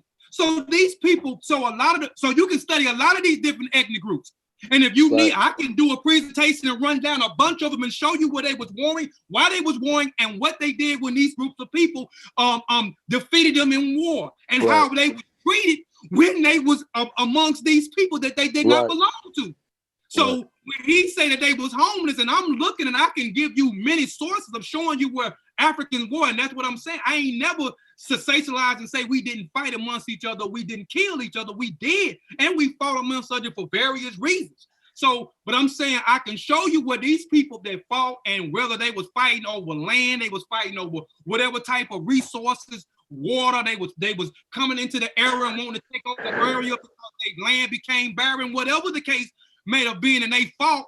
These people was treated with respect. They weren't in cages. They wasn't given slops. They weren't in these mud huts that y'all was thinking with no floors and etc. So these people was treated fairly, and then they was able to roam around in the society and again marry amongst these groups of people that beat them in war. And then once they paid their debt off, hey, you can either stay here and stay integrated in our society, or you can leave and you can go back to your own people. So that's why I'm saying that they wasn't homeless, because I'm seeing from the stuff that I've been reading for years, you know what I'm saying, where people get this thing of we had slaves too, we had prisoners of war.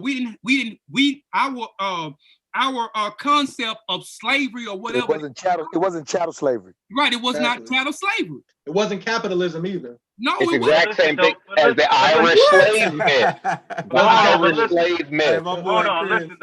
It wasn't. But listen, when we was talking about and when Unc started the conversation, he started from throwing rocks to spears. So we was walking human beings from a particular time period up into the time period you're talking about, right? But you don't get that type of organization until you get chiefdoms, and then you start to get a civilization, start getting a civilization. Before that, people are tribal. Certain people only have a certain number of women. So when they see another tribe coming up, they don't know if that tribe is there for the resources or to take their women. So they got the perspective. Hold on. So you talk about the hunter gatherers. You talk about before people actually stopped being hunter gatherers and moving from place to place. That's what you talking about, right? Yeah.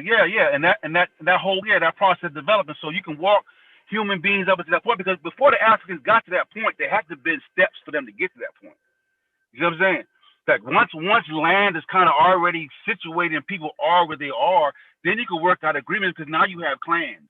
Now you have maybe your brother who has a clan over here. So now you can start to build certain unities and build constructs and contracts and certain agreements, and then you get to that point. So that's why nobody was really arguing against that point. We were just saying, that's why Unc said if Africans had a thermonuclear weapon, they would use it on each other. That was the whole. But that's like some self-hatred type thing.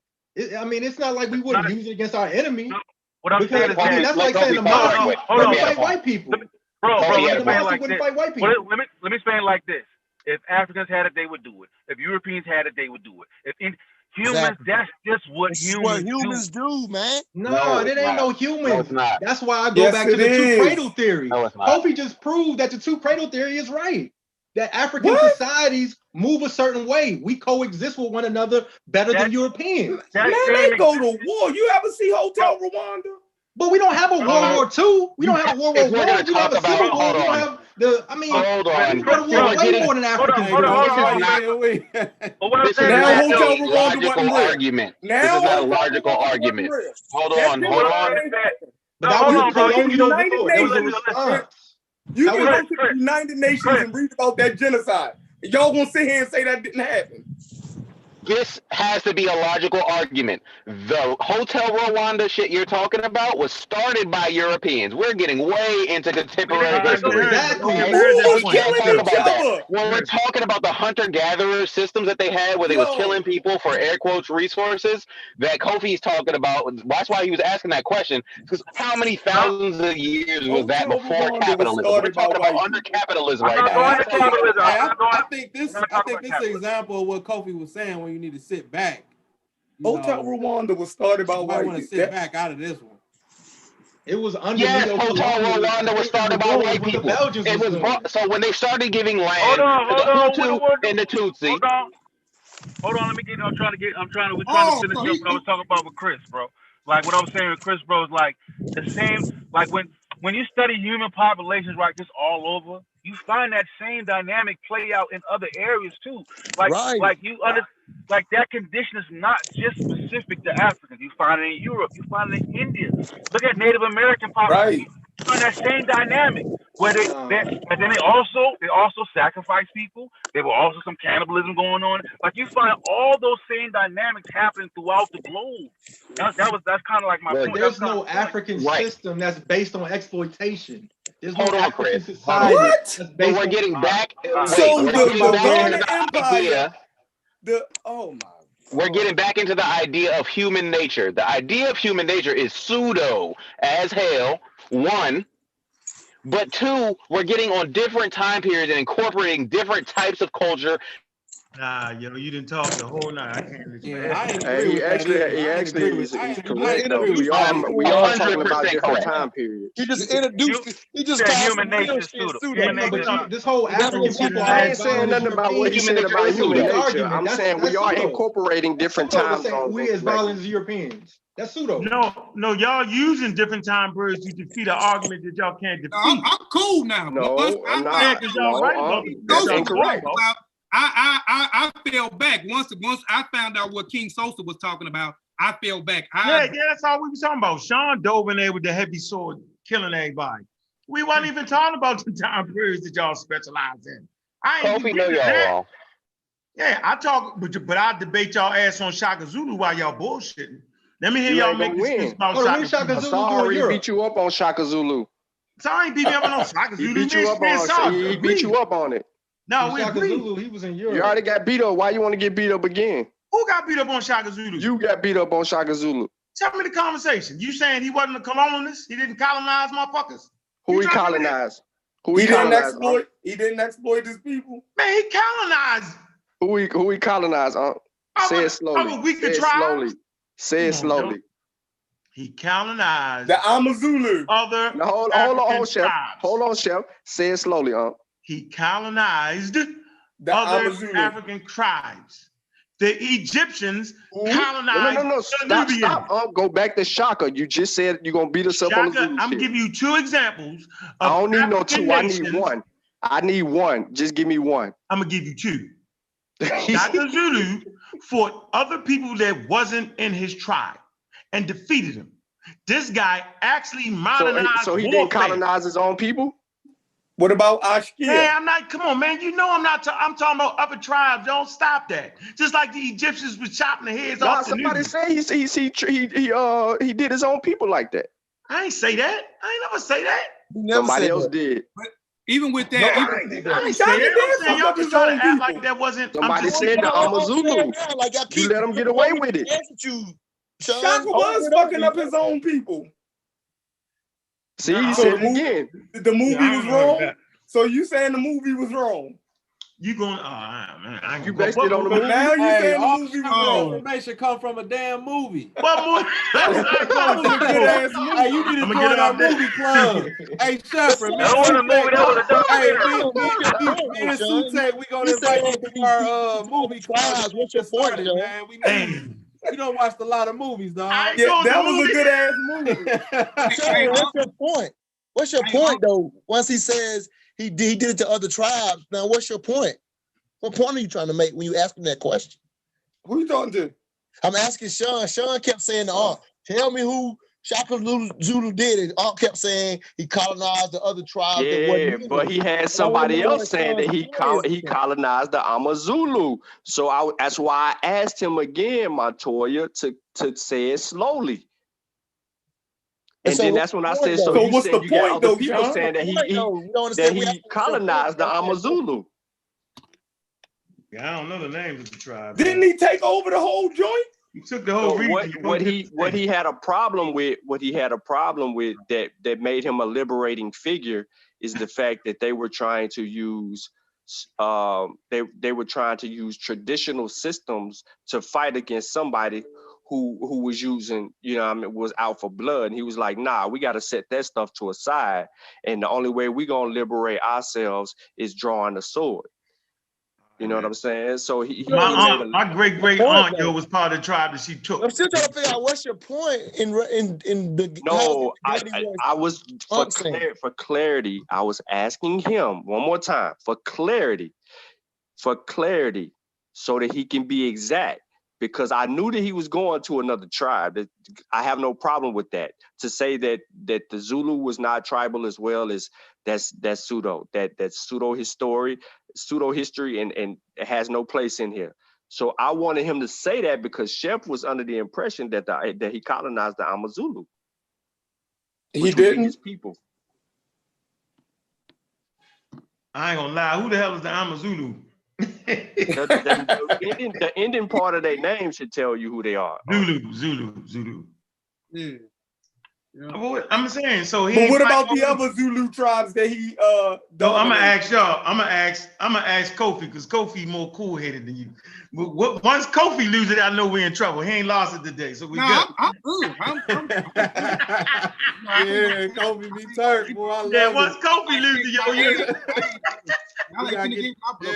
Kofi lose, we gonna end the show. That's it. Yeah, we're gonna end the show. Kofi. I'm glad. So Kofi, tell us about Shaka Zulu and them. We listening. Go ahead. What? How do you look at Shaka Zulu? That's my favorite African though. I mean, the same thing. Sean. The same thing. Sean just broke down. I wouldn't say he colonized. How you colonize your own people. The Amazulu people. How that work? How you colonizing your own people? I'm trying to figure that out. Like in comparison to Europeans, I want to see the comparison of Europeans in terms of colonialism. Egyptians ain't colonized nobody. Okay, now going back to the Egyptian, now you have to explain. So we have to get a context. Now, why did they do what they did? Was it they did it because they had a dispute because the people, the Remich was doing something that they disagreed with? Mm-hmm. They disagreed with, you have to go back and look at the integration part. You can see right there people thinking that we started integrating with these foreigners in doing the civil rights movement. If you go back and look, the whole thing broke out between them two was integration. And when you start to see those people, them outsiders come in, and then they take over a portion of Kemet. They took over a portion of Kemet. Once they took over a portion of Kemet, you know what I'm saying? The people in Ta-Nehisi, they started, y'all saying Nubian, but that place was called Ta-Nehisi. They were Nehisi. So when you start to see those people, they wasn't agreeing with that shit. We wasn't rocking, because once they defeated those people that own a portion of Kemet, right? They allowed those people to still integrate with them instead of boot them out. So you start, and every time that you see where the government begin to break down and you start to see the first intermittent period, the second that's when you start to see the government break down. So you start to see them integrating, even when they created this other group of people, you start to see the same thing. Now you got these people that took over a portion, these outsiders come in and these people was already seeing that, hey, we keep these people in, this is what's gonna happen. We're going to start picking up some of their habits. So the people, when the Nubians, you call them, what we call that area of Ta-Nehisi, the Nehesians, they wasn't rocking with that shit. They didn't want to integrate. They didn't want those people because they understood that they were going to continue to break away. They got one portion. These people, if we continue to allow them, they're going to get this portion of the land, which they're going to start to get in. I can't remember which one was Lower Egypt. I don't know if that was Tai Maihu. I may be mistaken. but you got Tai Maihu and Tai Shamu, I think it is. But anyway, they started to see if they allow these people to continue to come in, they were going to continue to break away and get into Upper Egypt and then start to break away into the different cataracts and start to take over all the areas over there. So they already seen it. So they wasn't rocking with Kemet, and Kemet was rocking with the integrationists, which caused the confusion between two kinsmen because they began to integrate these people. And then when they began to make these new people, these Asiatics or whatever you want to call these people, these Europeans or whoever came in. And no, wasn't Europeans though. It wasn't Europeans yet, I don't think, right? The people you're talking about, the first people they're integrating with was not Europeans. So you got Chancellor Williams say they was Europeans too. I don't know. He said it was Asian. Now though, the original they were integrating with was not Europeans though. Right? The ones you were talking about prior to that, the moment you just started speaking of. Oh shit. He was talking about the Hiscos. He was breaking down the you talking about the Hiscos come later on. No, I'm not talking about. I'm talking about prior to the moment you just got to. Prior to the moment you just got to, the integration that you're talking about was not white people though. Chancellor Williams said it was. He made a few things. He said it was. No. You have to make a distinction. You're talking about so the Greeks weren't necessarily European, so we can't use that term for the Greeks, right? Or people in the Mediterranean. Yeah, but we just need to read chapter 4. Chapter 4, Destruction of Black Civilization. We did a show on it and everything. Go check it out. It's exactly what y'all talking about. So what they say? What did he say? It's an amalgamation. It's the Asians. I don't agree. I don't agree with Kofi. I don't know. Kofi had to look back. Okay. He didn't say it. And this is why we did the show, though. This is why we do the show. Right, but even through the chapters, though, he referenced these people as different people. You will hear him reference them as Europeans. You will hear him reference them as he tells us about the Europeans come later. Chancellor says they come later. The point you're talking about right now is not even Europeans. So who? Yeah, they come a little later, but in the beginning, though, it's the he called them the Asians, the Africans, and then the mulattoes. The mulattoes. Right, those are mulattoes. He clearly points out prior to the Europeans getting there. Right. He points out that all of that point that you're talking about right now, Kofi, is prior to the Europeans coming. Because what he breaks down is because of all that happened, that's why the Europeans were able to do what they did. He broke down everything you just said. Oh, yeah, you're right. Right. You was just a little bit ahead, Kofi. Yeah. I got ahead. He right. I agree. So it's important that as we were listening to this, that we wasn't confusing that the day they was integrate had anything to do with the European way of life, because all this shit happened prior to the Europeans. Right. And Chancellor breaks down that that's part of the reason why the Europeans were so successful. Yeah, the African made the mulatto. Foundation was Greece, right? Right. In terms of philosophy, right? Again?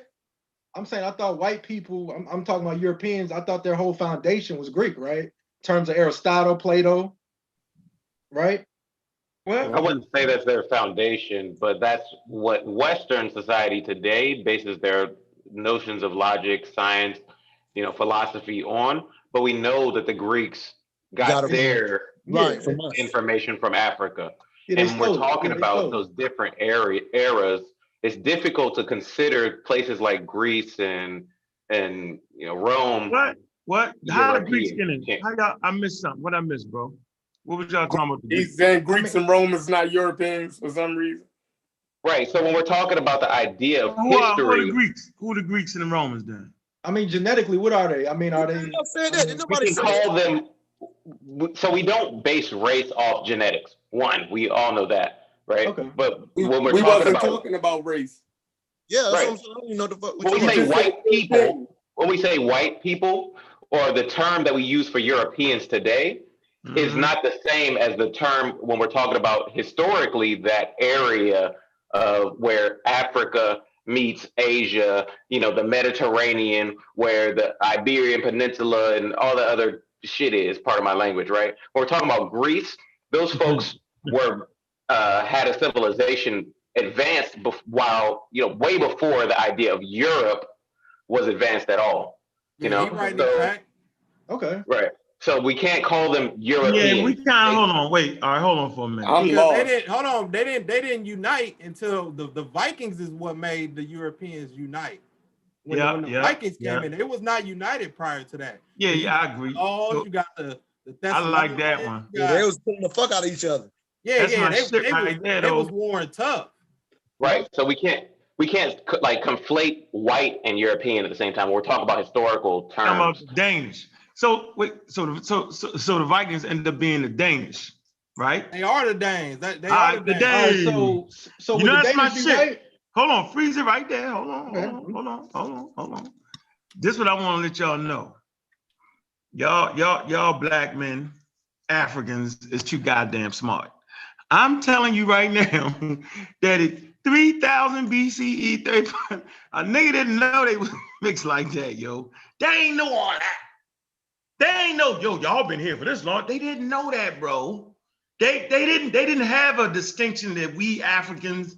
No, they didn't. We making it. We applying. We doing that. What you call it? An anachronism. We applying our shit that we know on them.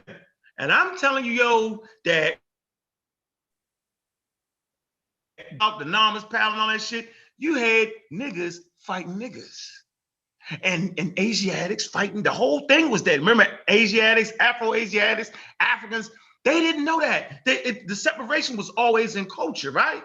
But on the Nile Valley, they was unifying it, right? Right. And so the unification, it was brown people fighting brown people. Like, we gotta know that. I was saving that for last. It was like, cultural. We all agree on that. It was cultural. I mean, our cultures have always been at war, though. So listen, so if we agree to that, then I think we've learned something tonight. We understand that there are time periods that we got it together, right? And then there are time periods where the weather and nature and European colonial and all that shit, we got it together. This is part of the human experience. This is my thing. This is why I love all the different groups. I'm gonna tell you why. Because if you study all the different groups, I'm saying the Pseudo Killas, the Master Clan Warriors, the Kofi Pansai Research Team, MBK, Dagger Squad, when you look at the whole collage of group show, you get a profound understanding and it leads us back to our origins, dog. Like that's just dope. That's why I love this conversation we get with Sean getting mad. I'm like, I'll be laughing at Sean. Let Sean get out of here, man. You know what I'm saying? Like get out of here with that. But it's good because you gotta know all the areas to understand. Watch this. When you look at the groups and what they study, Amara Squad, you're looking at how Africans grew through time, bro. Like it's an ebb and flow, like the earth is. Where we reached our pinnacle and we came back and reached our pinnacle, came back. That's what the destruction of Black civilization was. I will never retire that book because he shows the ebb and flows. See, he showed that we got how we started out, how we got to a point of high civilization, right? Government, he did all that. Yeah, he showed the murder, the rape, the destruction, and the golden ages. He showed all that shit. That's dope. That's what I be trying to teach my people, dog. Somebody go ahead. But that fighting, that fighting that y'all was talking about, right? In Egypt. And y'all was breaking down the different groups. And it was more cultural. It was herders, you know what I mean, versus farmers. It was a cultural thing. So it was people who lived in the Delta, right? Who were more agriculturalists. You dig what I'm saying? The people in the South, what you call the Nubians, they were the cattle motherfuckers. You feel me? So a lot of that, and you need both of them in a society, right? But it's who's going to have the power so a lot of times when we looking back at it, has the one majority. When you look at it, the one that has the cattle is the rich folks. The more cattle you got, the more wealthy you are. Yeah. So you're fighting over how much land, right? Am I going to be able to graze on versus how much land I'm gonna be able to farm on? That's the real fight. You feel me? That's the real fight. Like, and anthropologists then already broke that shit down. Now, what we're doing is we're trying to break it down far as race. Those people at that time period living And that area wasn't looking at it like that. Because whether you was a farmer, you rolled with the farmers. Or if you dealt with the cattle, you rolled with the cattle. You did with the, you know what I mean, with the herds people. That's how that shit was. So you see Asians involved in it, right? On both, you know what I mean, north and south. So we are putting, like Uncle said, the anachronism. You think we're putting our 2020.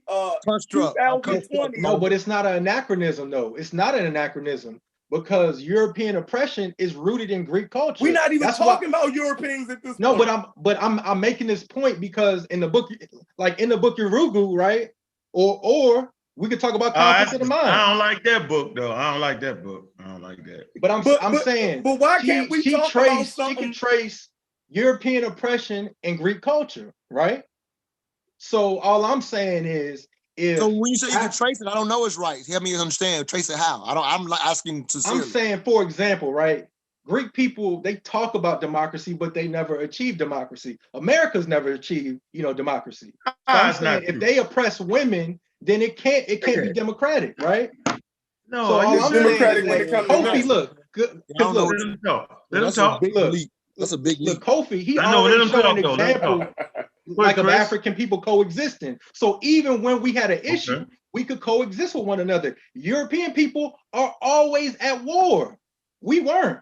No, so that goes back to the two cradle theory. Chris. It goes back to the two cradle theory. It makes sense. We had a stable culture, and it just is what it is. It's not making everybody the same. It's different Europeans, but at the end of the day, their pathology has stayed the same. As soon as they evolved into Europeans, they've been the same people. Hey, Chris, and it goes back to the Grimaldi. Hey, Chris, you got no such thing as Grimaldi. But Chris, you got to stop. The Urugu book was a good mythological book to alert you to your enemy. Okay. So, yeah, hold on, you know damn well white people ain't missed their soul. That's crazy. Come on, dog. See. What Chris, happened? Hold up. So remember I need Pseudo? No. Listen, I'm gonna tell you this right now. Remember Annie came to one of my goddamn classes with a notepad in her fucking hand. It was like, yo, I'm here to fucking learn. So you will never get me saying nothing. Hold on. You will never hear me saying nothing slick about her. Okay. I'm sitting here trying to tell you that I was kicking some evolution science shit. And you remember, she's a real anthropologist. So I'm trying to tell you, when she wrote that book, she's teaching from a mythological standpoint. Mythological? Of course, white people didn't lose no soul. Do you? That's right. The Urugu, because the ones that was in line and didn't get their soul. Like, what about the psychopathic racial personality, though? That's not the point. It's not the point she was making, though. She was trying to tip her hand on something, yo. She was giving you an African teaching method. You don't really think that all white people are the same, do you? Like, that's ridiculous to think that. But they have similarities. No, listen. Similarities. They have always been at war. That's not my No, we have to get out. Well, we have to get away of the idea that black people and white people are different human beings, right? We are all humans. They have a history on their continent, in their place, whatever, doing their thing, but they are not genetically disposed to be evil niggas. I'm talking when African people went to Europe and imposed Yoruba, Ifa, Voodoo. I'm trying to figure out that part of history. Where they conquered Europeans and did the same thing to African people. That's what I'm trying to figure out. No, we can actually identify them, though.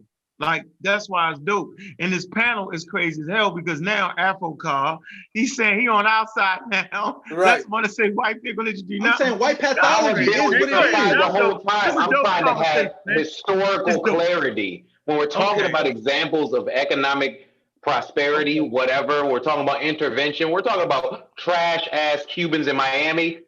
That's a totally different thing from saying all white people are evil. I think Chris is getting on more of a different thing where we're reading different books based in. Hold up. I could talk about labor history, right? I could talk about why the white working class is racist. And they always undermine the black working class. White, but they're not genetically because of the two cradle theory, because of white pathology, because of the psychopathic racial personality, because white people can't coexist with one another. We haven't gotten to wait, Chris. We haven't gotten to scientific evidence of that yet. So there's a book out talking about post-traumatic slave syndrome or disease, whatever you want to call it, right? Okay. Post-traumatic, right. So the common or the contemporary argument is, why are we concentrating on the trauma that's passed down through slavery and not whether or not white people pass down their idea of oppression, right? If we could pass down the trauma, can't they pass down the oppression through their genetics? So it's not necessarily a scientific argument when we're talking about this thing. There's no African system that's comparable to capitalism where you have mass exploitation and making ecosystems go extinct. There's no African parallel. There's no African parallel. So all I'm saying is there's no African capitalism that destroyed ecosystems. Right, but white people making that up doesn't make them evil. It's not like inherent in them. That's ascientific. It is inherent. It's not, brother. I love you. It is. But it's not. You can read Iceman Inheritance. You can read pseudo book, you can read Endgame. You can read other white people write about it. That's the pseudo book, yo. White people How is it pseudo? So you think the white people Neanderthals, yo? How is it pseudo? How is it pseudo if white people have never achieved democracy? White people are not Neanderthals, yo. That book is based off of white people being Neanderthals, yo. They're not them. Matter of fact, white people weren't even living on the ice. Hold up, but how do white people create a system that gives Jeff Bezos $100 billion a year? Listen. He can never spend that much money. What kind of system is that? Chris, what system is that though? I'm trying to figure it out. Capitalism has failed. I'm just saying capitalism has failed. Hold on, the same system. The Egyptians couldn't spend all that motherfucking money, yo. How about that? So, them niggas built pyramids. Kofi just proved that Egyptians could coexist with other people. White people will literally colonize people forever to where in Africa, everybody's a Christian, everybody's a Muslim. He didn't just prove that. Where you getting that from? Religion, right? He didn't just prove that. How is it that it's the same? Like Shaka Zulu didn't make people convert into no Christianity or make all Africans practice one religion. Yes, he did. Jump in. This your chance. Tell them how they did do that shit. Tell them how they did it. No. Show me a European country that has an African religion right now. Because the main Shaka was get down to lay down, yo. Yeah, he was. Y'all not gonna get me on the contemporary history shit. Having a war, having a confrontation is not the same as imperialism. Show me. He was imperialistic as a motherfucker. What does that word mean? They needed it, So there's an example of African people. At the end, wait a minute, yo. Let's be real. At the end, tell them how them southern reigns, which was sometimes 1,000 years. Tell them how imperialistic some of them southern tribes were in Africa. Tell them about that, Kofi. They was a motherfucker. They used to fuck each other up. Man. Yeah, they trying to figure out. So this whole African people are just as violent as white people. That's what y'all saying. I'm trying to figure out how the African center, and we making this argument. Chris, just let them get into the history of Africa, because we know that we're living in a different system now, so we can't consider or conflate the idea of a feudal or tribal society with the idea of capitalism. So it's completely different things. No. His question though was show him the examples of Africans working that way. Some of those Africans were feudalists. Some of those reigns show you hundreds. Imperialistic as hell. Right, but it's not capitalism. So I'm saying, like, Chris is trying to. I want some. Can I get clarity real quick? You said African, by nature, Africans were feudalistic people. We already know. They're trying to say African people and European people have the same pathology, which is incorrect. No. We trying to get clarity. That's all. Okay, that's a good question. So no, we're consistently saying humans act like humans act. So no, we didn't say Africans. So all lives matter. I mean, no, it's not that is a false argument, brother. Like, we gotta get that's Chris going to have a look with it. Take that. Humans do what they do. It ain't no humans do what they do. Yeah, I'm confused too, Kofi, but I can get us back there if we need to. We saying that humans got the same nature, but I get what Chris saying, because Chris saying basically like white man is his nature is different than ours. I get it, Chris. I get it. But that is outside of the scope of science if we're saying something like that. I'm saying African people, we've been in situations where we've had the same amount of wealth as white people and haven't been as violent. I'm saying you can look at their history. And okay, well, example. Give me the example. Give me the example. Give me the example. That is. Give me the example. Yeah, give me the example. You What can African go to had that much Kemet. power when it wasn't violent? You can go to Kemet. Go to Kemet. You can go to is as violent as the United States. I mean, you can go to I mean, Nubia. Barack Obama, he's a drone deity. So the Nubians didn't fight people You around can go. them? You can go to. You can go to Ghana. So the Ghana and Songhai didn't. You can go. You can hold on. Hold on. You can go to Nigeria and look among the Igbo. Now, what you were saying, Sheffrin, go back to what you were saying, Sheffrin. What you were saying about the song. So we all the same. We all just human. Yeah, you was talking about Sheffrin. Yeah, the wars and them usurping each other off of the thrones and taking over different regions. So what period? Okay, now give me the time period, because I don't want you to be the 1400s. Talk about these convert as Africans. That's what I'm saying. I want to know what time period you're talking about. Because I think you're talking about the time we can do the 1300s. Converting going on a lot in this era. When you go to talking about Songhai, when you go to talk about I'm with you. Look, I'm with you. Timbuktu, give talk about Islam. You gotta talk about Islam, right? I'm with you.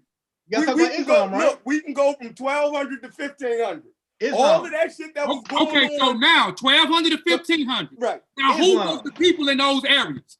Who else was those peoples in those areas? What you say? Who were those peoples in those areas? If you said we go to the 1100, that's why I say you have to be careful with the time, because you keep mentioning Songhai, you keep mentioning Ghana, and even if you mention Timbuktu, that's why I asked, what are the time periods? And then you just gave me the time periods. I'm asking you now, during the 11th period, the 11th century, the 12th century, who were those people? And it wasn't just Africans in that area then. It wasn't just Africans in those areas. And even the people that was doing some of these horrific things at this period of time, they was converting. And when you look at that era, it was a lot of converting going on. It was what? They was converting to what? There were a lot of people that was converting to Islam for various reasons. Some of it was get down or lay down. Some of it was for political reasons. Some of it was for economic reasons. So what I'm saying to you, that's why I'm asking what period. So we have to paint the concept. So we didn't gauge the period. It was an influence. If we start some of these things we have to understand. That's why I'm saying we have to paint these time periods, because a lot of times, even when you talk about the Rwanda a while ago, and you talk about the Hutu and the Tutsis, you had two Germans. That's why I'm doing a thing on the Masi now every morning, every Saturday, morning bills with Kofi Paisa. I talk about why we are doing some of the things we are doing because they did. Of the Europeans. Yeah, the white boy started that. Hold on, they shot down that plane. Remember? Let's go back to Songhai. Let's go back to Songhai. Let's go back. Right. Hey, no. Hey, you know that though, Chef, right? They shot down the fucking wrong plane, dog. Like that's in National Geographic. Don't make me get that. Yeah, the whole thing was the whole thing with the Hutu and the Tutsis. With the land, with who was lighter, with who was smarter, with all of that shit. You had the agricultures and the agriculture people that did the agriculture, the farmer, and the herders. The Hutu and the Tutsis, they lived amongst each other in peace until you start this after the Berlin period. When you start to see the Germans and stuff in there, they picked the Tutsis and put the Tutsis in power. Right. All right, that's what the movie was about, and Al called me a blackologist. What they were doing. Did I call you that? I didn't call you blackologist on that. The Northern did. That's what all the white people did that. Yes. But I was talking about the Northern Cradle. I take that back. A lot of this shit, because people don't give no context to nothing. That's why I started the morning bills with Kofi Paisa, where I go through and I detail, because people are saying, well, you see Africans doing this and they did that. Yes, we did. But the certain time period that they be talking about, it be through influence. It be through different tactics that they use. Religion. It may be them starving those people out. It may be even when you go back to the Congo and you see when I build on the Congo, or even when you see when they started what's those people, whatever those people were doing with the abolishing movement of slavery, they were trying to get people back to Africa. And you start to see when they moved them to Liberia, Americo people, whatever they call those people that went there, that was feuding against the Africans that had already been there in Liberia. It was through what was happening in over here, and then they had already, because they took the land by force. They went in and tried to negotiate with these chiefs. These chiefs wouldn't have it. So a lot of times we have to paint context when we talking about certain things with Africans fighting and killing each other. That's why I asked you what was the time periods and who. And I gave it to you. And then you jump all the way up to all right, my bad. the Rwanda genocide. I'm sorry. I know you're passionate. So I had to get that out because I knew I wasn't gonna get it back out because I couldn't. No, you got it. Like everybody got it. But Kofi, look, Amos Wilson, he said black on black violence, the psychodynamics of black self-annihilation and what? In service of white domination. Why? Because black on black violence is rooted in white pathology being black people. He's not speaking to the contemporary. He's speaking to the contemporary, Chris. He's not talking about an ancient society where people are fighting for. This book was written in the 90s. I mean, right? That's contemporary. They're talking about in the 16, the 15, and 1000s. All of that. They're talking about way back. Look, I'm saying we can read Cohen from the north, and it's the same thing. Me and Kofi was trying to deal with the three empires, right? Right. That time period, right? When all of that stuff was going on, all of these different wars, you know what I mean? This empire take over, this king usurp this king, you know what I mean? So what do you see?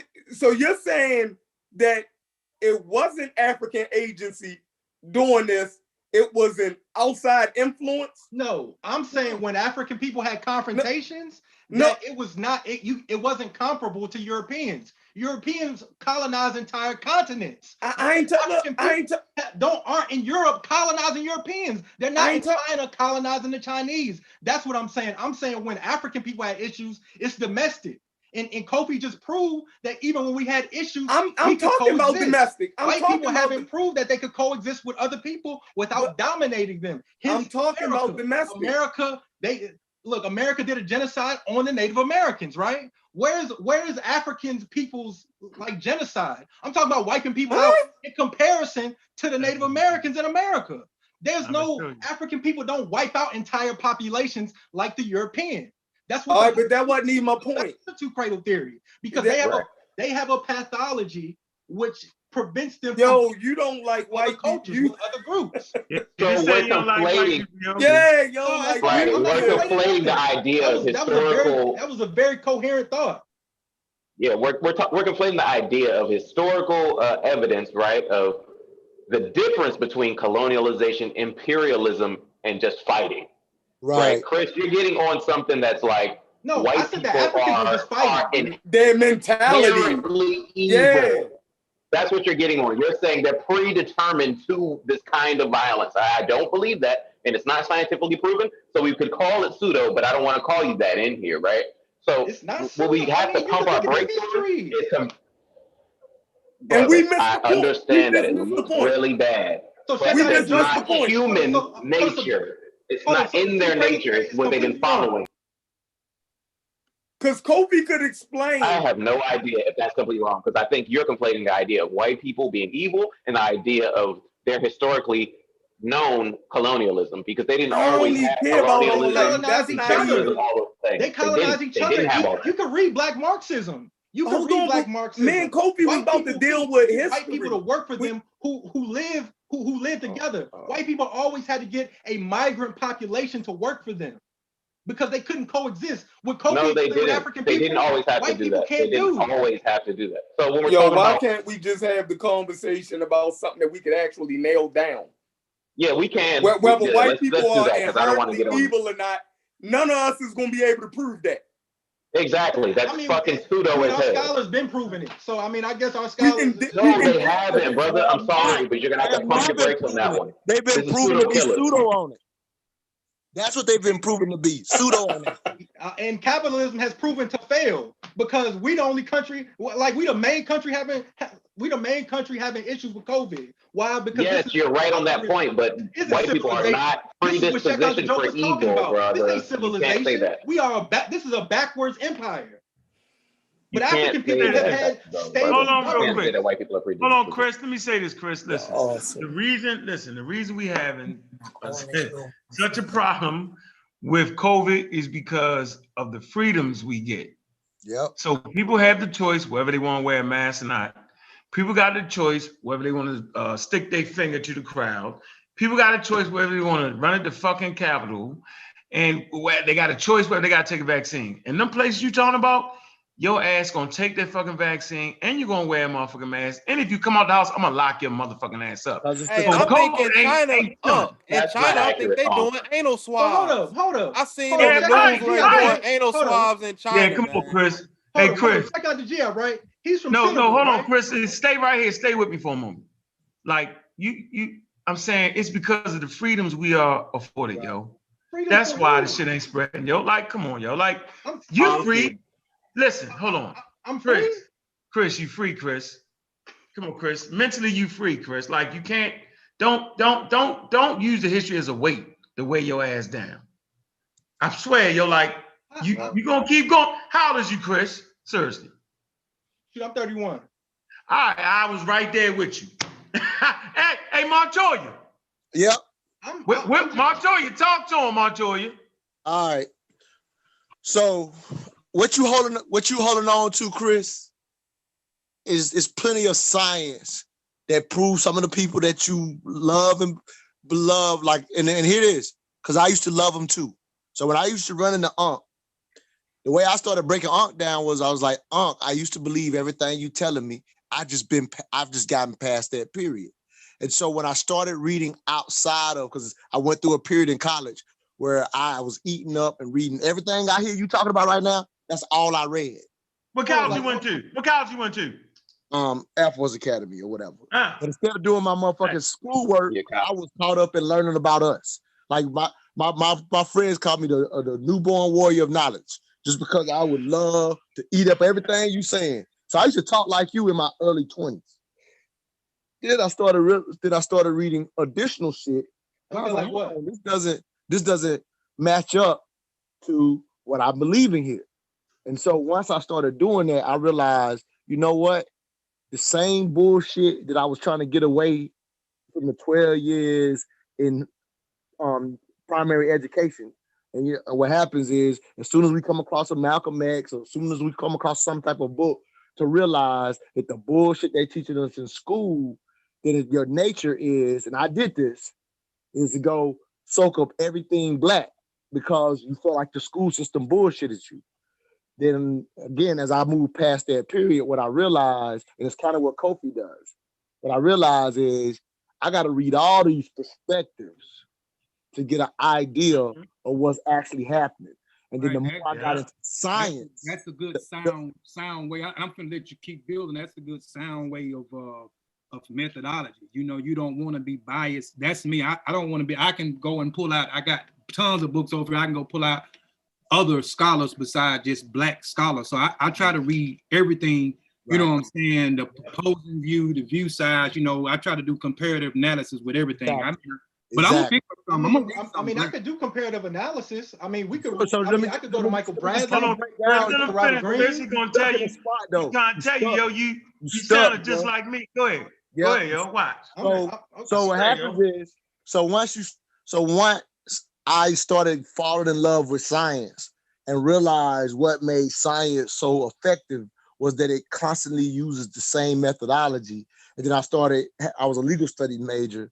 And to a degree, the more methodology you use, the better you can make an argument when we have like our little pseudo courts and things of that nature. And so I started applying that to everything. Let me try to get out of my confirmations. And so once I got out of my confirmation, what I realized, and I told this to Unc and Chief X one time when he was in Atlanta, and I was breaking down, I was like, the period we in now, when you started studying like just histories of empires. Here's how empires grow. Empires grow once the lower levels of the hierarchy of Maslow's hierarchy of needs are met. So once you got food, water, and shelter, then you can start exploring other things. Outside of that, you're in survival mode. But if you run into a group that's already got that covered, and resources are getting thin, or they start to explore, like when you say Africans have not done this, when you study older periods of the actual empires, the reality is, like Ta-Nehisi Coates talked about in his book, Between the Wars, like, I call blacks as African Americans, I call us kings and queens. But here's the reality. The reality is it's only one king, it's only one queen, and there's a royal line. So before you get any influence from outside of that, you do have empires where the royal lines are something to be proud of, and some of them rule for 1,500 years, for 1,000 years. But if you're able to do, Coach, I'm pretty sure you've seen this. If you're able to do research inside those empires, they treated other groups sometimes. Talk about the whole continent of Africa. So don't apply what I'm saying, because y'all agree with this earlier. Don't apply nothing I'm saying across a massive land such as Africa as though I'm saying Africans. Like, we all know even saying African is some bullshit, because if it wasn't for European influence, we wouldn't be saying that for a continent that can cover all these damn near put all these countries in it. So we we make a mistake when we say Africans didn't do what Europeans doing, because the reality is there are parts of Africa you can go to that's just as brutal as some of the places that you see up in Europe, or like some people on here are saying there are parts of Europeans who didn't act that way. That's the real truth. Like, the real truth is there is no level of humans acting different. Here's the last thing that I'll close with, and this is what I said to Chief X and when they was here in Atlanta. I says, when some white people who get into their superiority shit, and they're like, well, look who rules the world now, they'll make that statement. And I say, motherfuckers, you talking about geography and just being lucky as hell, and here's your lucky as hell. The lucky as hell is you put any group of people, fuck the skin color, you put them in an area where you have to fight for fresh water because you're surrounded by salt water. You know, not only are you going to have the mindset that you're absolutely right about, Chris, but not only you're going to have it, guess what else you're going to become? You're going to become the best seafarers in the world based on the geography. It's the same way as out of all the Native American different tribes in the United States, only the Navajo knows how to build huts on the side of a fucking mountain the way they do. They're the only Native Americans that know how to do that. Humans will have always adapted to geography, and I promise you, if you put some black ass Africans in Europe for as long as the white people were, our genetics would change, and we literally would become the best seafarers in the world. But because we were having to fight for fresh water the way we were, we would have had conquering natures. It has nothing to do with being white at all, and that's just the science of humans. And like the example Aunt gave about the brother putting the gun to him, he's just saying the environment of Baltimore was the results of how those people acted. But in America, they'll tell you black people got a problem, but they'll tell you black on black crime. When the reality is, you put white people, put them in Baltimore with the same conditions, and white people would do the same thing. White people will be more violent. It's so just what I'm saying is, when you look at Ukraine, when you look at Bosnia, when you look at Yugoslavia, when you look at Turkey, compared to other poor, like African countries, the European people are way more violent. With Chris, the same you gotta stop, man. Give me a source. You gotta give us a source, because it's not one. I don't have to give you a source. Look. All you gotta do is you have to give a source, or you just saying it out of feelings, bro. I'm not saying it out of feelings. What I'm saying, why don't you have to give a source? Give a source then. I'm saying if you go back to the 90s, just even you got to give us a source, brother. You can't just talk about just random examples. I'm talking about very specific wars. I'm talking about. Give us a source. Give us a source of why white people are predispositioned to this. But here's this problem with talking about specific wars. He's also not taking into context human development into bona fide governments. So when you say, so when you start talking about the Europeans, when I say became the best seafarers and came over to the Native Americans, and you say, well, the Africans never did that. Hell, there was no boat technology to come across here and do the same shit. So you can't say because they didn't do it proves it.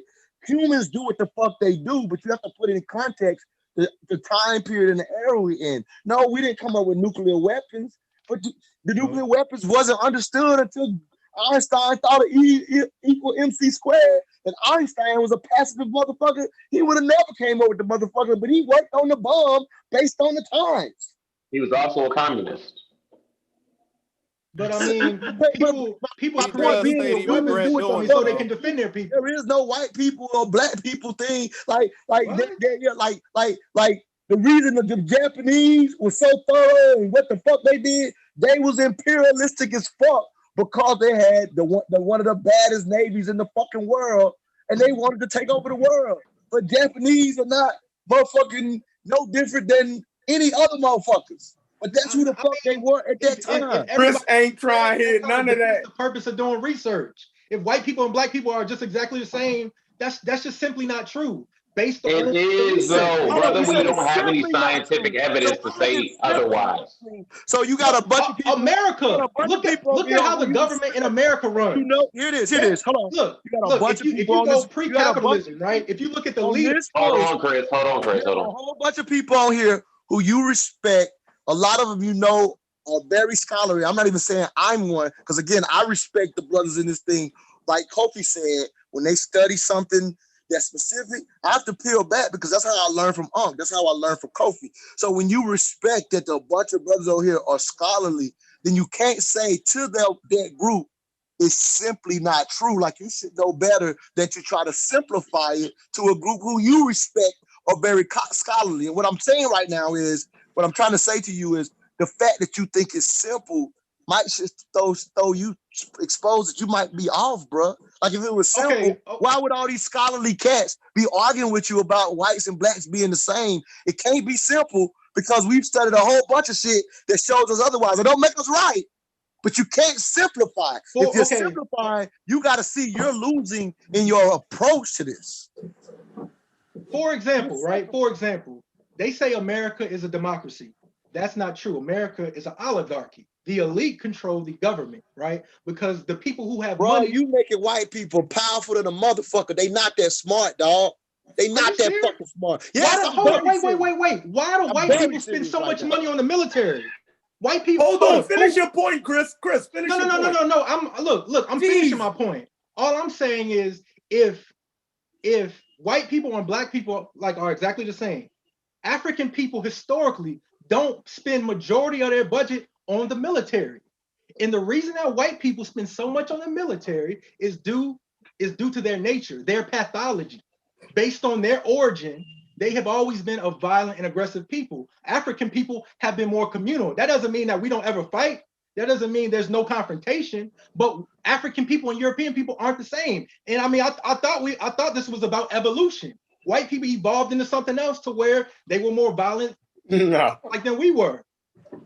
I mean, so your idea is outside the idea of evolution, because evolution doesn't happen in 2,000 years. Evolution doesn't happen in 5,000 years. Evolution doesn't happen in any of those, and all the examples you're giving are within that time period, brother. So what we're saying is that humans. You can go back further. Even in Greece, right? No, literally, you can't without a source. Without a source, brother. No, brother, you can't go back 5,000, 10,000 years, 20,000 years and tell me that white people are exposed to evil, because the idea of evil itself is pseudo. The absence of good. Right. That is completely pseudo, brother. You cannot bring that in here. So I think just for a little while, you need to just wait and let. Or maybe he's not using evil. Maybe he's not using evil. I think he's trying to say that. Okay, you can take the word evil, right? But I can see a similar behavior from century to century to century. White people have a problem with coexisting even with other white people. Before they lynched black people, they were lynching their own people. So they don't even do it to us because we're black. They do it to us because they're white. You're still within the last 4,000 years, and that's not evolution. I'm talking about before then. I'm talking about way before then. Right, but if you're willing to go look at, if you're going to go, if you ever go look at Eastern, if you ever go look at South America, if you're willing to go look at those histories, you see the same shit. Aztecs was brutal. Yeah, you see the same shit. Humans have But I'm not saying that there was no violence, though. No, it is. We're not saying you say there's no violence. What we're saying to you is all the violence that you're willing to look at, we're telling you we see equal violence around the fucking globe. Okay, but if you're willing to study other cultures. But I'm saying that to the extent that Europeans like were violent, there's just African people have a long way to go to get anywhere close to where Europeans are. Do you think it's bring a source and then we can have that argument? Because you live in the Western society, let's bring up a source. Okay. That you have more Western. Let's bring up a source. Do you think you got more European history than you do African history? Yeah, that's probably something to be worth looking at. Because you're not looking at it like globally. If you think Africans are not violent, if you think Asians are not violent, like that's the human condition. Like, but I'm saying Africans are not perpetually violent in the same way that the Europeans are. Hold on. Killing a person is killing a person, right? I know, No, killing a person is not killing a person. If somebody is coming and attacking you and you kill them to defend yourself, that's self-defense. If you have all the money in the world and you give Jeff Bezos $200 billion in a year, I'm saying capitalism rewards the rich, right? Capitalism doesn't make sense logically. Capitalism is where you have a small group of people who have all the resources. You're right about capitalism, but you're missing a point. We gotta think about Jeff Bezos in the beginning. For the first 7 years, his business was under, though. His business was under the first 7 years. He convinced investors to reinvest in his company. Amazon was not shit for the first like 7-8 years, bro. Like for real. If you go back and look at the books, it was nothing. He had to go and convince people, even with Tesla. We can't excuse the extraction for what is happening today. So that's a moot point. Let me say this. Let me make this point. Hold on. Let me make this point here. Oh, hold on. So my source real quick. Hold on, Chris. Hold on. Just like hold on for a minute, Chris. All right, go ahead. Let him give us the source, then give it to her. No, he can hold that source. So the source is what's it called? Black Marxism, right? Look, you can go to Black Marxism. So your source of Black Marxism shows how Africans are not. What does it show you? It's not going to show any of that. It's a great example of the evolution diving of all over the European place. pathology. Capitalism is a product of European culture. Outside of that, bro. Come on, y'all. Let me say, man. Can I ain't trying to yell. Go ahead. But that was my source. I got you. Okay. I read it. Let me say. I ain't gonna say if it is or not. What I'm gonna try to tell you is, I hope you understand that you could kill a lot more people with a bow and arrow than you could just throwing rocks. You had more accuracy in it. Matter of fact, Africans wiped out the goddamn Neanderthals, you bugging. Because they had better tools, So the better your tool, the better your mechanism of killing, So I'm telling you, the oldest wars fought on planet Earth starting in Africa. They got the grave sites, where these motherfuckers came in and massacred motherfuckers, You're just not gonna get by that. Okay. What you should be saying is that we developed a culture that led itself to maybe not doing it the way they doing it. But to those people that got fucked up, they don't know the difference, Dead people is dead people, bro. The villages and shit getting knocked out. Shaka, I'm sitting here reading Shaka like Shaka. You know what I'm saying? I mean, his first go-to wasn't fight the war, Like people fuck it up, but he was assassinating motherfuckers. Don't get me started on it. I be trying not to pull out the big guns on people. Let him have it, though. No, but it's not a moral argument. Africa too much. It's not a moral argument, though. Let me finish my point. I'm just trying to romanticize Africa too much. Let me finish. I'm not romanticizing it. You can see it as it is. Let me finish. I ain't worried. Listen, man. You hold on. This what I'm gonna say though. Africans and African Americans got every fucking right to romanticize Africa. I do all day, every day. That's when niggas say you on your blackout. Yeah, nigga. We ain't do no wrong. So I would be there. I love that. I love Africa. I'm an African American. ancestors come in Africa and we fought in this motherfucker. Let me finish this point. We speak the truth, we gotta speak Let me the finish truth. though. Come on, Chef. I'm saying I'm going to romanticize. I don't have a problem with Chris romanticizing, but I'm trying to tell Chris that you got to know that death is death, war is war, yo. And you got to know the goddamn Egyptians did they thing. They they went over into Palestine, yo. Let's be real. Okay. They set up ore mines, turquoise mines, yo. Right? They in somebody else's shit. Them people that's there saying, dude, I don't want you digging in my shit. Hold on, when they is this? fought over that. Hold on, what time period?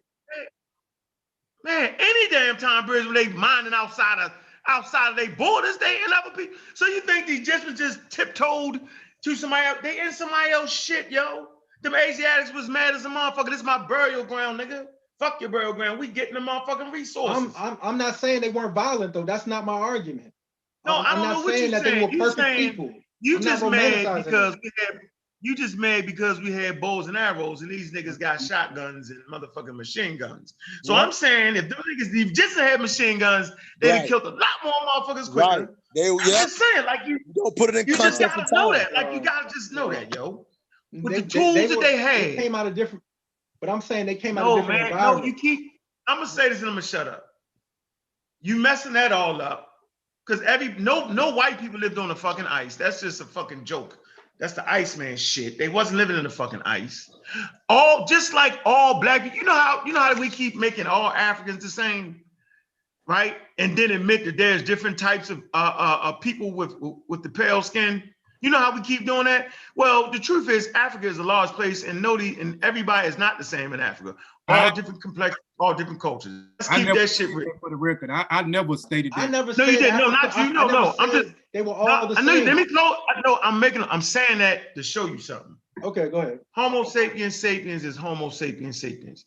When Homo sapiens sapiens leave, right, they develop different groups all over that area, man. So you keep looking at a group of Europeans. Like everybody wasn't Romans and everybody wasn't Greeks. Right. You just leaving out the whole. You doing the Hebrew shit, the Hebrew history, where the history's in the Bible. Dude. That's not the whole world. I'm telling you that you had niggas riding on horseback, white boys coming from the Russian steeples. Look it up, and they was killing them other white people. These white people was farmers. They didn't want no smoke. Didn't have no weapons. That was it, dog. They wasn't trying to colonize. They did none of that shit, dude. They did. Hold on. But that was senseless, right? It was senseless violence. No, I'm saying you're missing half of the white people. You skip it over the fact of what humans do, bro. Like that's just humans. That's humans that were not and humans that were all around the world. If you just study other cultures, you'll see it. It's because humans have consistently done what they've done. And the stuff that you're saying Europeans have done more, it's just because they were doing it in modern times with modern weapons. If you give modern weapons and put them back in, 200 AD, the shit would have looked like this shit look now. Yeah, the Roman battles, man. Hey, Montoya, y'all ever studied the slavery of the Barbary Coast? I heard of it, but I haven't read it. I've heard of the Barbary Coast slavery. Yeah, Their estimate is that it was more white people moved from Europe into North Africa in those slave markets than the transatlantic slave trade. It's some scholars that's making that argument. I heard that. I don't believe that, but I've read that. But you heard it, right? I read it in several different sources. So the amount, I'm not even arguing. But if they're going that far, that means that shit was massive. You feel me? What you talking about? I'm missing what y'all saying. I'm missing. What he's talking about is the Barbary Coast. The Barbary Coast was what? The Barbary Coast slave trade, right? It was white people being moved, white people selling white people, and there was piracy going on too. You feel me? I mean, white people enslaved. You had white people. And white people enslaved each other before they enslaved us. Right, and the Arabs and the Berbers, you know what I mean, and some Africans was buying them in North Africa. They got caught up in those slave markets. It's crazy. It was a big slave trade. You feel me? But it just goes to show you that at that time period when we got caught up, slavery was big fucking business. You feel me? Hold on. It was big business. It wasn't. That was part of the Arab slave trade, right? Yeah, the Arab yeah. Yeah, it was. Yeah. So there's a difference between chattel slavery and the idea of slavery in those times. We keep conflating time periods and definitions. No. I I stayed right there at that time period. Like I ain't moved. Kofi already made the distinction. Right. So we're using the word slavery to describe what they had going on. That was slavery. Is what I'm saying is we're conflating. No, that was slavery. We're using the word slavery, right? So if you were to compare that type of slavery to the type of slavery we had in America, right? Okay. They would be two completely different things. No. You know what I'm Those saying? people, hold on. Those people were shipped out of Europe and never went back. But hold on, let me throw out another topic. The thing that we get fucked up, hold on. The thing that we get messed up is the idea that the movement of our African peoples to America was the bad part, or the beating of our African peoples was the bad part. The bad part, when we talk about slavery today, why Irish slaves was a myth, or Barbary slaves was a myth, or the comparison of Roman slaves to American chattel slavery, or the Atlantic slave trade, comparing those two is completely different. It's because we have a different idea of slavery today. No, we're talking about the slavery that was then. Was contemporary with the transatlantic slave trade. Romans did practice chattel slavery. The Romans did practice chattel. No, chattel just means chattel slavery. Chattel means that your children are slaves. You know, that's pretty much what it means. So you're trying to say that the Vikings had the same kind of slavery as we had. The Romans did practice that. The difference with the transatlantic slave trade was it was based on you race. cannot come in without speaking, yo. You cannot come in like that, man. Who the hell are you, Melvin?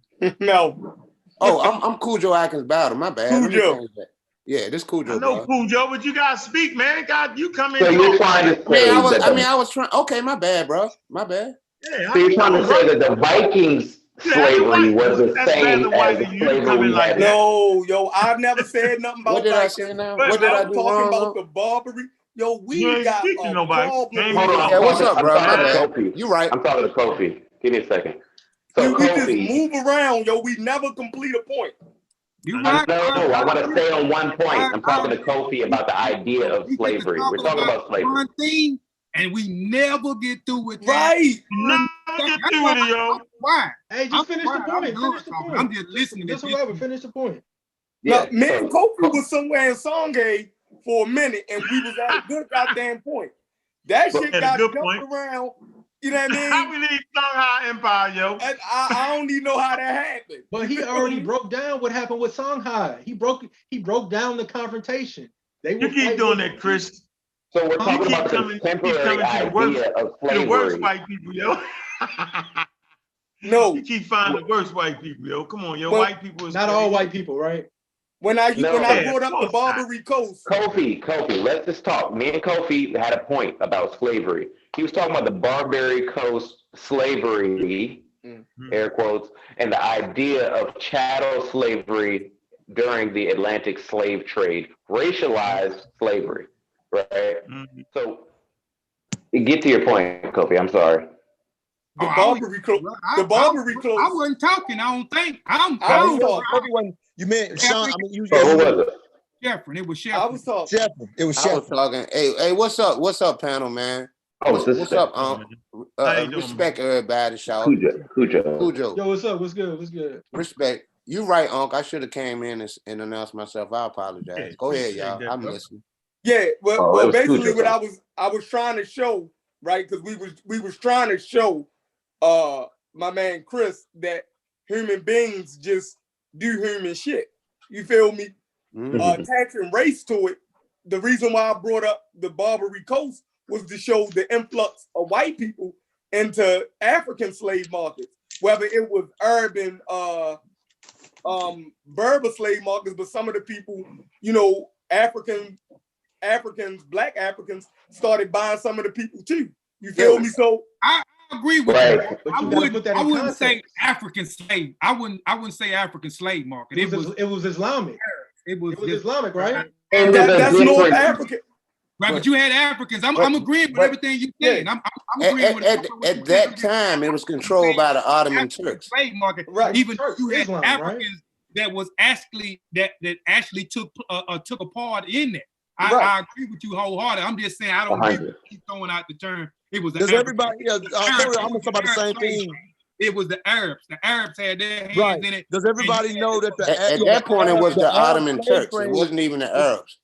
But I'm talking about, do y'all know that the Arab slave, the Western slave trade was actually more brutal than the transatlantic slave trade as far as how they treated the slave? It was actually more brutal. Yeah. So Yeah, that's a very general term. I wouldn't say that. That's a bit much. That's saying a lot. I would completely disagree with that. Yeah, that's saying a lot. But what about the Seljuk? But I'm just saying it's not white people. I'm just trying to show Chris that humans do what the fuck humans do, man. Exactly. Yeah, I agree with that. It's not no humans. So the barbaric certain groups of people act a particular way. That's not everybody. Chris, what is our excuse for what's going on right now in the Congo and all those areas? What you gonna say now? You gonna blame? I'm saying right now, Congo is a beautiful place, yo. Right now, these dudes is warring for territory. I mean, they doing what people like. They trying to get their goddamn spots, yo. And they gonna get it. And then one day it's gonna be a great empire. But I mean, who you gonna blame that on? You at a certain point, you gotta look around and say, okay, no, go ahead. No, I'm just trying to show you that look at the atrocities right now. Like at a certain point, we gotta stop blaming like goddamn, yo. When do we stop shooting? When the nigga gonna realize you ain't gotta shoot? Hey, can I ask him a question? Can I ask Chris a question, please? Context about certain issues that's going on in Africa today. It's a lot of bad. Hey, Chris. Chris, where were the Europeans so expansionist before just Roman? asked the question. Where were the Europeans so expansionist before Christian times? You know, like there's something in there. Can you let Kofi finish talking, Cujo? Huh? Can Kofi finish? Okay, can Chris follow it up? And then we'll deal with your question, Cujo. The only thing I was saying, I was asking him to paint some context of what's going on in the Congo, because a lot of people, and I'm not saying bad things are not happening over there, and it frustrates me because that let me know that, we do a lot of work, and don't nobody go to our channels and watch our channels, and then we come on the platforms and people say some of the same things that we cover. Like, all I'm saying is when we say certain things, we have to paint the context of what's going on. Even when he talk about the situation in the Congo and what's happening, it's a lot of Africans fighting Africans for natural resources, for geographical or political reasons, whatever the case may be. And some of it, I'm not saying every time that we fighting amongst each other, it's always got to be a foreigner inside, because everything of what I studied what y'all talking about, and I do agree when we talk about a human thing, it's in human nature. If you study history, you can see certain things. It wasn't just the European doing all kind of shit. We had our hands in certain things, the Arab, the Asians, and so forth. So I understand exactly what y'all saying, but I'm saying when we say certain things, we have to give some context. We have to give people time, because a lot of people don't know what we talking about. And sometimes, like a while ago, when me and I Am Sosa was talking, and I was disagreeing with him all the time, I was agreeing with what he was saying. I just was confused until I asked him, what time period are you talking about? Are you talking about the hunter-gatherers? Are you talking about people that was migrating to, for different places to get a meal before they start selling on the water, and start creating farms and growing food? So once we got that established, okay, now I understand what he's talking about. So I'm saying we have to paint the context, because now we don't paint the context.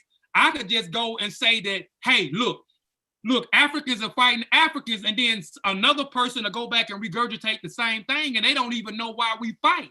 Like, I may have a disagreement or something with some brother on the panel, with some brother in my community, where it comes to us being in a physical confrontation. That physical confrontation came from something, so I have to paint the context of why the situation happened. He did X, Y, and Z to my family. He stole or whatever. Historical materialism. Hold on, don't jump in. So Kofi, watch this. So how many generations does, at a certain point, the nigga should read the same book you reading, yo? Like if you're in the Congo, you know European started or Arab started, right? Like how many generations you gonna keep doing it? Wait. Hold on. What you say? Hold on, no, go ahead. You get the point. At what point?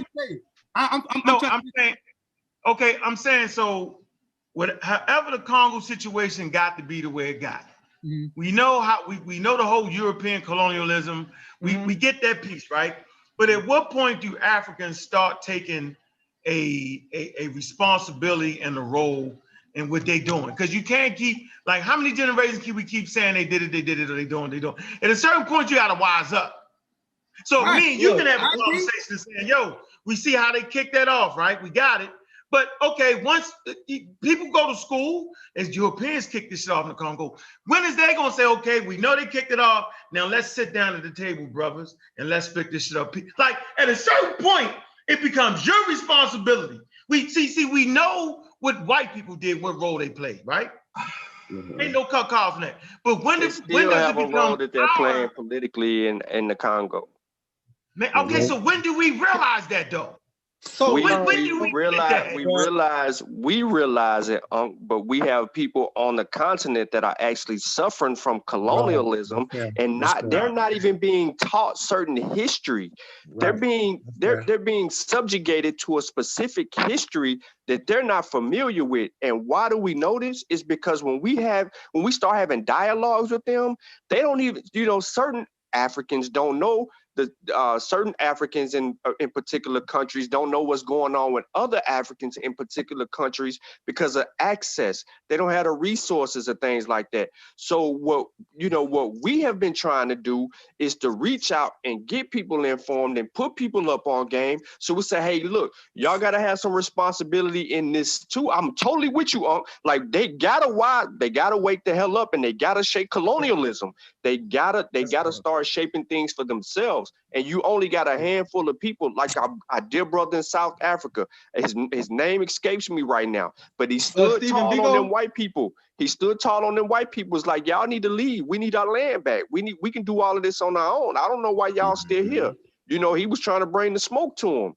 Like, we don't have enough of that going on to be able to get them to wake up, because we need them to wake up, because if we're trying to build relationships with them, we need them in the same mindset as we are, so that we can solve some problems that we got over here, and we can invest in Africa and we can come up, because every damn other country around this motherfucking planet or nation or whoever is making money off Africa, but us, and we from there. So let me ask you a question. Let me ask you a question. I'm done. All right. Like what he's talking about, what Sean's talking about, and what I'm talking about. And, I mean, and everybody versed in history. And so, and I agree with what Unc said about them taking responsibility too. But at the same time, I agree with what Sean is saying too. Is it something that we need to do? Okay, they need to take responsibility. But if we go and we look and we see how, especially when we talk about the Atlantic slave trade, we know they came in, and a lot of the people that came in, they re-educated the people, right? They set up these missionary schools, and they began to educate them the same way they educating our kids over here. And our people they don't know about Africa. We talk about Shaka Zulu, and most of the people don't even know. Even like now, when I was growing up, the only reason why I know about Shaka Zulu because they showed it on BET, and when I was in minority studies, Roots and Shaka Zulu movies is what we watched in minority studies, and we took a test on that. They don't do that today.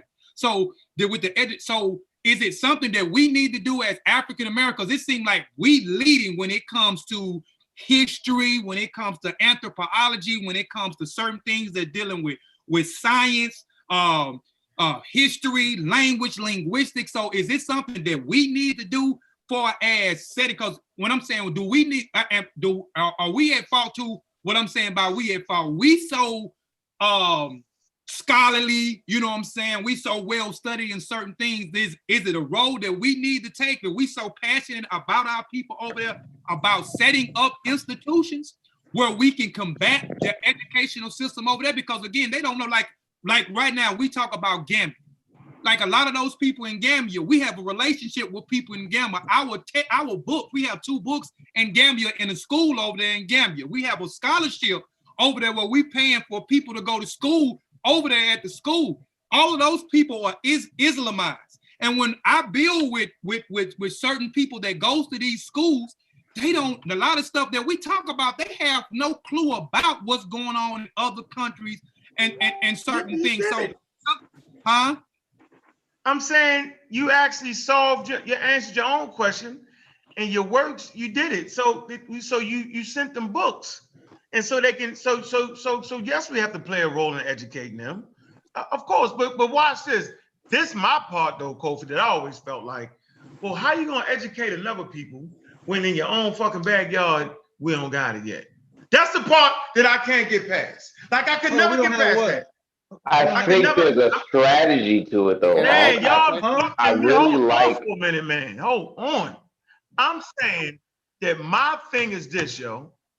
We got people right here in America, yo, who don't have a Mossy book, an Amon Ra Squad book, a fucking chronology of him. They don't know what the fuck we talking about. So I'm saying is sometimes we walk right past the problem that helps some other people. That's crazy to me. That is so, like, we really need to get our shit together so that we can really help them. Like, I never understand that. So how we like? I'm just asking questions. I'm like, how do we do that? Because I've been in this so-called conscious community since I got exposed to this community in 2012. 2015, I co-founded a group called Seshu Ma'ani Meta Nature, which people always give the credit to someone else, but it was a group. Yeah, they but anyway, so I'm saying, so that was my official introduction into the conscious community. I've been seeing us saying the same stuff over and over and over, and then like even with you, I got a whole book dedicated to the because of the things that I see he done. Well, he feel like that he's not he want to surround himself by the smartest person in the room, so he want to build we want a group with people that got certain skill sets where they can come together and they can convey this information to people and try to reach our people, you know what I'm saying, and reshape our minds where we able to, you know, have self-pride, where we able to, you know, start doing certain things for us, you know, certain things for ourselves, man. But I'm saying, damn, I'd have lost my damn point. I was saying. I'm saying you're doing it though, Kofi. You're doing it. Hold on, and I'm gonna shut up, Kofi. You're actually doing it, bro. So while I'm trying to educate the African Americans, the Masi, the Kofi Pasai research team is actually in Africa. That means what we doing is working, bro. We fixed that problem. So we doing it here and abroad, bro. We can chew gum and walk at the same time. That's all I want to say. You doing it. What I'm saying is like some of the stuff, like I don't watch a lot of people's platform. I watched because I don't watch anything outside of us but the surrounding family. Right. So I watched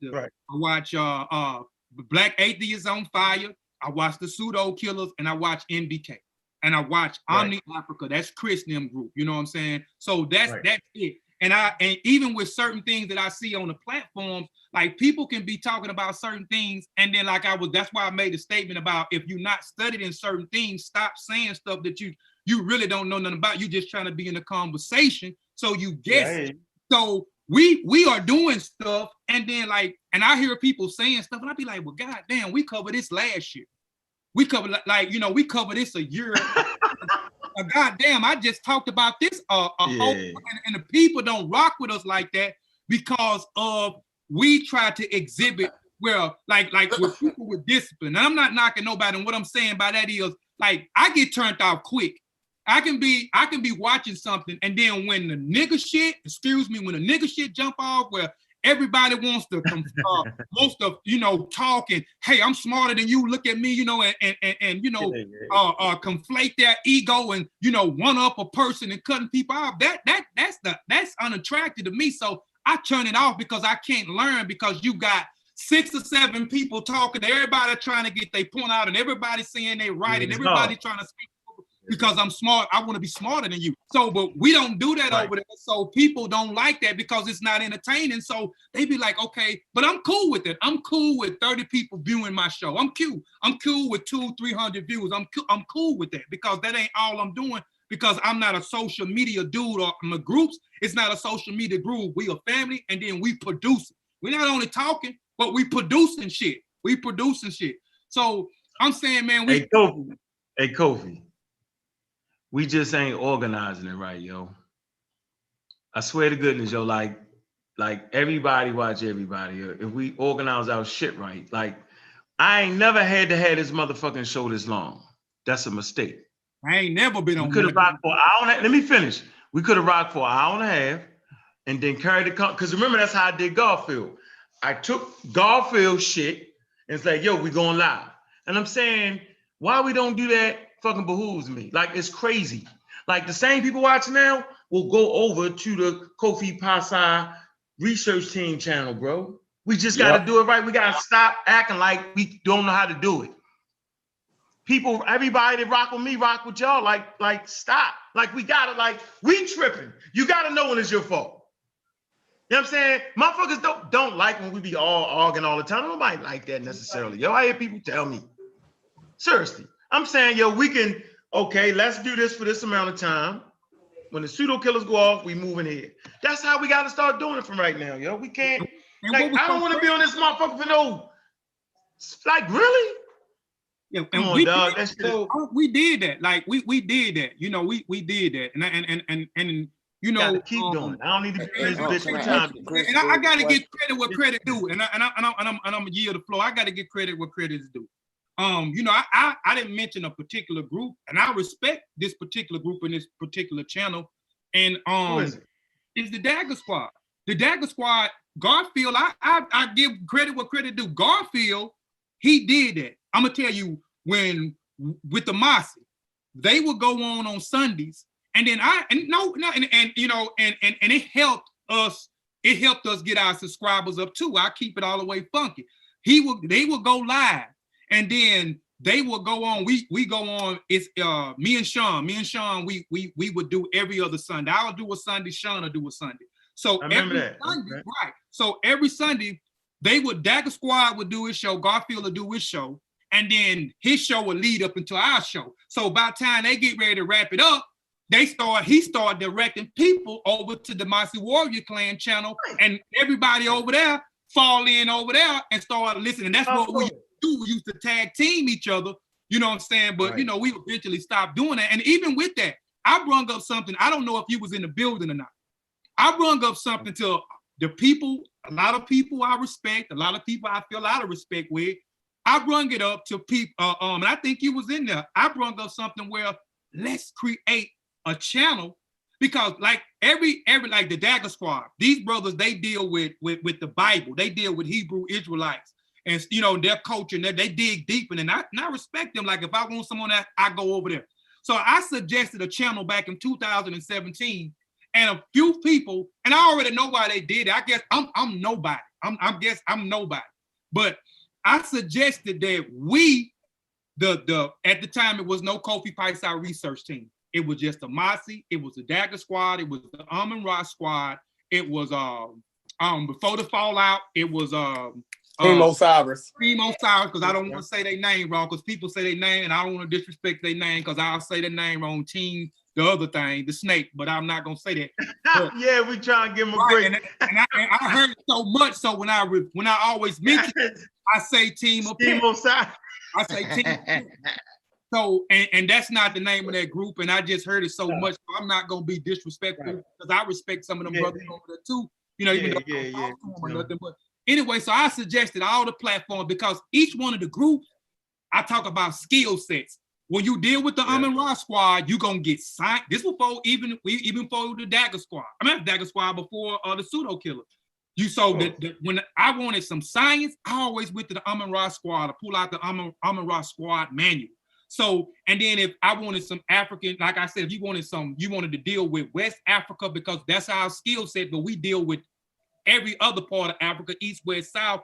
I said, let's do where we go on. You got Mondays, you got this, you got science with the Amon-Ra Squad. Tuesday, you got West African culture and tradition with the Basi. On Wednesdays, or whatever we decided on Wednesday, you got people, if you want to learn about the Bible and Hebrew Israelites, you know, about their culture and how wrong they is and imposing certain things on such and such. This channel here for the Team Osiris deal with blase, they deal with genetics and with one person in particular deal with genetics and certain things. We can have and mash all the families and create a channel, and then we can promote each other before the shows, or we do a show on Monday and we definitely promote the show on Tuesday, or if we have 2 shows on Monday, like we did, we slingshot the shows. Everybody said that ain't gonna work. Not everybody, it was a few people that was saying it ain't gonna work, it ain't gonna work, and that's crazy to me. How are we expected to accomplish and do things? That's what I'm, and what I'm saying is, like most of us, like I'm an African, like I'm an African.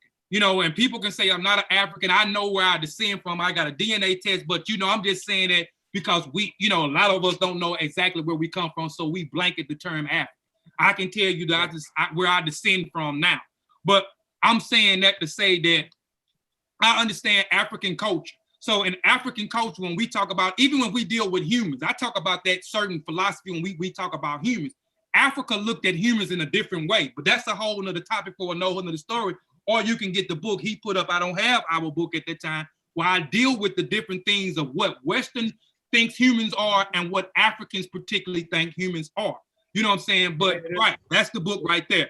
That's the book right there. Where I go into detail and explain these things. But what I'm saying is, when I'm saying I'm African and I try to follow African traditions and even upgrade certain things, because some of that stuff that we don't need anymore, because I don't live in a tropical continent, I don't live on a desert and certain things. So some of that stuff that we have to get away. But I understand Africans understand one thing, that 2 hands is better than, 8 hands is better than 2 hands. 20 hands is better than 10 hands. So we able to accomplish, even when we go back and we always talk about Kemet, but we can talk about Kemet, we can talk about the empires in the Congo, we can talk about the empires in West Africa. We can talk about those empires, but those empires, how they was able to come together and accomplish these empires and get all this wealth and these resources in this land, they unified and they came together. They had discrepancies and fault, but during a time of peace, when they came together, if you look, it was building. Anytime there was peace, there was building. And then when chaos broke out, that's when you had no you had no building. So I'm saying we have to come together. We talk all this and shuck and jive and blase, but when it comes to us actually coming together and doing something like that, man, everybody say it ain't gonna work, because everybody think they smarter than the next people. Man, them Massa Warrior Clan boys, they don't know nothing. The Kofi Paisai TV don't know nothing. Or the Amara, whoever it is, it's one group or some people in the group always saying that they better than the next group, or they really don't want to associate themselves with that group because they feel like that group may outshine them. And I'm not in this for no glory. I'm not in this for no, that's why I don't, I don't be all over YouTube like, everybody else be, or trying to debate with everybody or whatever. I'm not in it. I'm in producing. I'm in the writing boots. You know what I'm saying? I'm in the doing stuff, boots ground on the ground. Hey, Coach, real quick, you talking about page 2, right? Page 2, 3, and all that. The chapter talking about what a human is, and then what's good character in African culture. Hold on, let me get the book. Hold on. That's what you're talking about, right? Hold on, I don't know. Let me get the book. I think that's what you're talking about. So can I speak on my chapters? Can I ask the Chris guy a question, please? In like the dialogue? Can I ask Chris a question? Yeah, ask Chris a question. Go ahead, Chris. Wait, hey, Chris, you were talking about like Europeans being so violent. Yeah. You were talking about like the past 600 years. Mm-hmm. Can you tell me violence on the European continent that would somewhat equate to what we've seen in the past 600 years? Like pre-Roman times. Like if Europeans were so violent, why did it take so long for their violence to manifest? Well, probably because of the Arabs. Not the Arabs. I'm talking about before the Arabs. Before there wasn't Arabs. Well, no, I'm saying it took long. They had to deal with the Arabs, right? Before they could come to power, right? No. Before there wasn't Arab. The Arabs came to power after the Romans. Okay. So we have to understand it contextually. So the Arabs came to power after the Romans. The Arabs modeled themselves after the Romans. Okay. Big facts. Something that we don't talk about much. That's how come we have a lot of the you know, the good Why things that why came from should we Greece and care Rome, we about get the them through Arabs the or the Arabs. Romans? Because the Why Arabs should looked at we themselves care as about the Arab or the continuation of Rome. Romans? Because we study history. You know what I'm saying? But I thought we were But what I'm advanced. saying is, I'm asking. before You that don't time, study like if history. you You look can't into say Europe we before study that history time, and like then Unc leave it said blank. earlier, Why? He That talked ain't about the answering. people coming from the Russian steppes. You know, he talked about the people coming from the Russian steppes, the Indo-Europeans that came in and completely upturned civilizations amongst the Celts. You know, so where was this innate violence amongst Europeans back then? You know, we can't just look at the past 600 years and pretend that that's how it's always been. You know, that's a fiction that white people has put in our minds, you know, to make us believe that the way it is the way it always has been. But that's bullshit. No. Yeah, they trying to scare you. They trying to make you. They not that goddamn powerful. Yeah, Ain't nobody they ain't sit that. back and talk about Hold up. what we gonna do Hold to up. I black have a people. point of contention. Hey, Sean, I made you the host, show. When you get tired of talking and get out, you can kick. Yeah. Let's go. No. Sean. What makes you think that the white people so they weren't violent up until 1500? Hold on, Chris. No, go ahead. What makes you think that? Chris, where you chapter at? Hold on real quick. Where you Oh chapter no, at? go to my chapter, please. Oh no, it's in volume 3. It's in volume 3. Please go to volume mine. 3. Please. Okay, got volume 3. For some reason, why the hell I? That's what we need to get into, man. I'm gonna make sure you get volume 3. I'm gonna make sure you Yeah, get. yeah, please. He ain't I talking want to to get Kofi. 10 of them. Because I'm looking forward to the feedback. feedback. I'm looking forward to the feedback. Yeah, we need to get into that volume 3, dog. Yeah, hey, nah, what I'm saying is, what make y'all think that these white people was cunning? They made things they use things to advance themselves among the world, and they use tools that was common to you against you. When I say that, I'm saying that they knew what you were blind of, because Arabs wasn't coming with no damn guns. The Arabs came in there talking about they want to trade with you, and then the closer that they got to where they could rule and create power for themselves, they used the sword. The white folks is like, the hell with them swords. We got some shit we got from China. We got some fireworks from China. We over here engineering guns. They came in there with guns. So to say these white people ain't powerful, they ain't. They just used advanced technology against the people who had no means of that. Yeah. And use it against them. That's what made them dominant. So what are we really saying here? I ain't talking about the Romans, because we know at the time when you're talking about the early AD period before the coming of the Arabs, they don't have this technology. What I'm saying is that the advancements developed over time because they saw that they needed to do something else, because they they go to war with the Arabs. There was a particular fight between them and the Arabs, and they go to war with the Arabs, and then that kind of settled the score. And that would give rise to the Arab dominance over there near Kemet, and would give them praise over there near Kemet. But that ain't do nothing but make the white people retool. They were like, man, we done took everything out of Egypt. Ain't shit left over there. They can have that bullshit. Bruh, that shit sound good. You all over the fucking place. How? Because I'm giving you a fucking timeline. Because it won't no Arabs.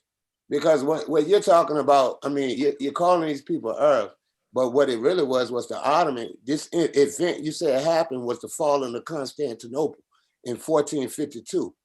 You know what I'm saying? And the fall of Constantinople. That is not what I'm talking about. No, on the Ottoman Turks using firearms. That's not what I'm talking about. Huge cannons which knocked down those walls. So yeah, Europeans did pick up on the technology. They had it, but they picked up on it on a more uniform basis.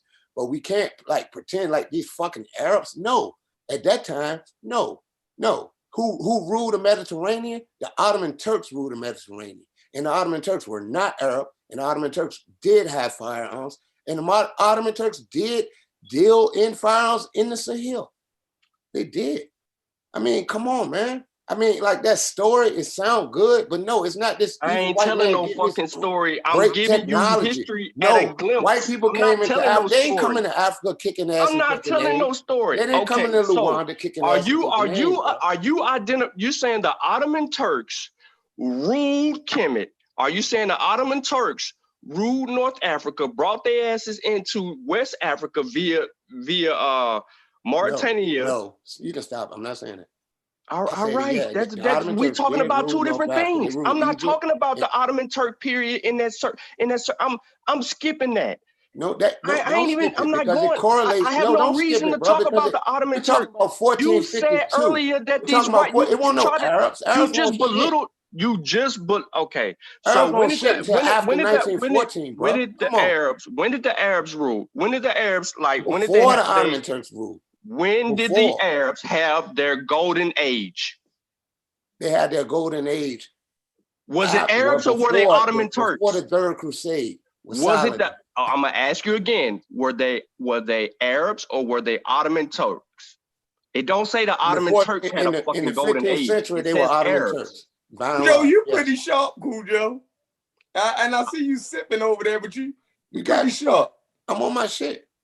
I'm telling you Cujo, what I am referring to is a question you asked. I'm drinking Belvedere and I'm smoking too. When you sit there and you said that these white people are not this or they're not that, I agree with you. But they were smart enough to outsmart our ass. It won't. No. We can't look at it because this outsmarting that you talk about took like 300 years to manifest itself. Yeah, the Portuguese did go to Luanda and they dealt with these people in Luanda. They dealt with those people. It's not like they went all over Africa smacking motherfuckers in the face. We have to really look at it contextually. Nah, they actually got worried about what they got when they heard about Mansa Musa. Yeah, and then they came around West Africa. They came around West Africa after they heard about this gold and all of that, pitching that same Prester John shit that they was kicking to the Indians. I don't call you Sean. The same thing when they came around there. When they came into West Africa, they had guns, stuff that they didn't have before. My point is I ain't talking about cannons and fighting in the Mediterranean and all of that. What I'm trying to tell you is that these white people were cunning. They were smart enough to advance their technology and to come into West Africa with a game plan looking for shit. They had no idea what they were coming into in West Africa. They had no idea. I just told you they did. I just told you they did. They didn't. They had an idea. They were looking for a fake ass Prester John, bro. No, man. Listen. All right, let me slow it down for you. Slow it down, I'm gonna say it one more time. The white people caught wind of fucking Mansa Musa splurging in Cairo. They had no damn interest in West Africa. None until after they heard about this dude with so much gold that he dropped the currency value of the gold in Kemet. You know, that was we ain't gonna touch on that. We ain't gonna touch on that. That was more than 200 years before the Portuguese went to Africa. What I'm trying to know was... Now, when we look at that in a book and we read it, it doesn't look like a long time. But when we really think about how long it was, that was more than 200 years before Prince Henry the Navigator, bro. Come on, Listen to what I'm saying very slowly. I'm telling you the reason they came to West Africa. No, that's what you think it is. That's the way we look at it now. You can say it over and over, but it's can't superimpose the way you look at the world on the Portuguese of the. They listen to me, man. They had interest after things developed. I'm going to say this slowly for y'all because I see where this is going. I'm going to say this slowly. They caught wind of dudes splurging. And yeah, it took time for them to get to where they was going, but they began to map out a strategy because they used Prester John and fucking going all the way to the east and all the way down into India. That they didn't come to West Africa talking about Prester John like that. They were influenced under the impression of rumors that had made its way back through European nations, down to some people that say, you know what, fuck it. Let's go below this area and let's see what we can run into. Man, Prince Henry the Navigator. Hold on for a minute, man. Hold on. So the truth is, yo, if we'd had the technology, yo, we'd have stopped them bitches. That's always been my point. And the thing is, like, we didn't develop the technology because we didn't have a need to, whereas European countries did have a need to. We had a need to. Europe obviously we had a need to, bro. No, we didn't. No, we didn't. We didn't have a need I agree with him. We did. We didn't have a need to. But we had a need to because we no, we didn't. They wanted. See, the Portuguese didn't. The Portuguese didn't sail around, didn't circumnavigate Africa because they was explorers and they were so fucking smart. They circumnavigated Africa because they were trying to avoid the taxation of the Turks in the Mediterranean Sea. Yeah, but we encountered firearms with the Moors, right? The Moors was a ragtag group by that time. It was no fucking Moors. The Moors were. It was no Moors. You just had a ragtag group of people in fucking Morocco that was trying to hold. Well, that's what I'm talking about. That's what with the feds. With that shit. And I was born in the Temple, nigga. My last name is Bay. You saw that shit on there. Look. Nah, nigga, but that's bullshit. Ain't no fucking Moors. She killed the Moors. They may have clung on to that legacy, but they weren't fucking Moors. So what people am I talking about? I told talking about you. What name came you and want? sacked Timbuktu later. Yeah. What name do you want? Of the English. What name do you want to get those people since they wasn't Moors? What do you call them? What you want? I mean, the Europeans probably called them Moors. They may have self-styled themselves. He gonna call them Ottoman Turk. He gonna call them Ottoman Turk. They were some old fuck-ass Berber niggas and mixed-ass Ottoman Turk. Why? What's a Berber? So you're not even on that identity, but I'm not going to get them that. Fuck them. So, hold on. So we supposed to listen to you. Hey, who is this back to Congo, right? I'm saying the same shit. I can break it down. I can break it down. I'm saying the same shit. We saying the same. Break it down. Break it down. I fuck with break down who the Moors were. He's on point though. I fuck with him. Break down who the Moors were at that time. Right? What's the religious breakdown of Congo? They were Muslim. No, I'm saying now. I'm saying today. What's the religious breakdown of Congo? Of what? Islam, Christianity, and a little bit of additional shit. I can tell you right now. Yeah, so what? Why we always jumping around? No, I know. We was on a good little line. We was on a but look, no, bro. Hey, Chris. Over tell me where were the Europeans so violent? You know what I'm saying? Before this Christian. Tell me that. Where were they so violent? Where was all of this conditions that they came out of? How did we just end up in the Congo? I'm lost. I didn't even get to answer that question that he asked me about. That was Chris. So just let Cujo explain the Moors, please. Yeah, he was trying to. He said that they wasn't Moors. Those people that who were they? They weren't the same people that went in there 700 years prior. They were not the same people. So they went from Moors to what? Huh? They were not the same people who went there into the Iberian Peninsula 700 years prior. They were not the same people. They were a ragtag group of people that got put out of Spain by the Spanish Inquisition. And they was called they what? sided themselves with Protestant English people who gave them weapons. And they went. He just told me I can't use 200. He just threw 700 out there, yo. I just want to know that for the record. That's when the Moors went. You're not listening. He's being very consistent based on the questions being asked. He's talking about something else with the 700. You're not listening, then. I'm listening. Yeah, you're just attacking me, bro. Don't make it personal. I ain't taking nothing personal. I don't even care what you're talking about. Nah, that's good. I care what you're talking about. He's not mixing up anything with the 200 to 700. He's talking about the 200 in reference to you trying to say that's why the Europeans came. No, hold up. Let's stop it right there. Ain't no trying to think. There's no trying to think. You just keep repeating. There is no trying. No, Unc, you better tell him. Ain't no trying to think. Sean do his research, so ain't no trying to think. Ain't nobody. I put it in the book. Just wrote a book of that. Y'all know he just wrote a book. He ain't released that book yet. Hey, Sean definitely got the research 200 years. Ain't no trying to think. I put it in a book. Not the Preston John, yo. I put it in a book. Got books.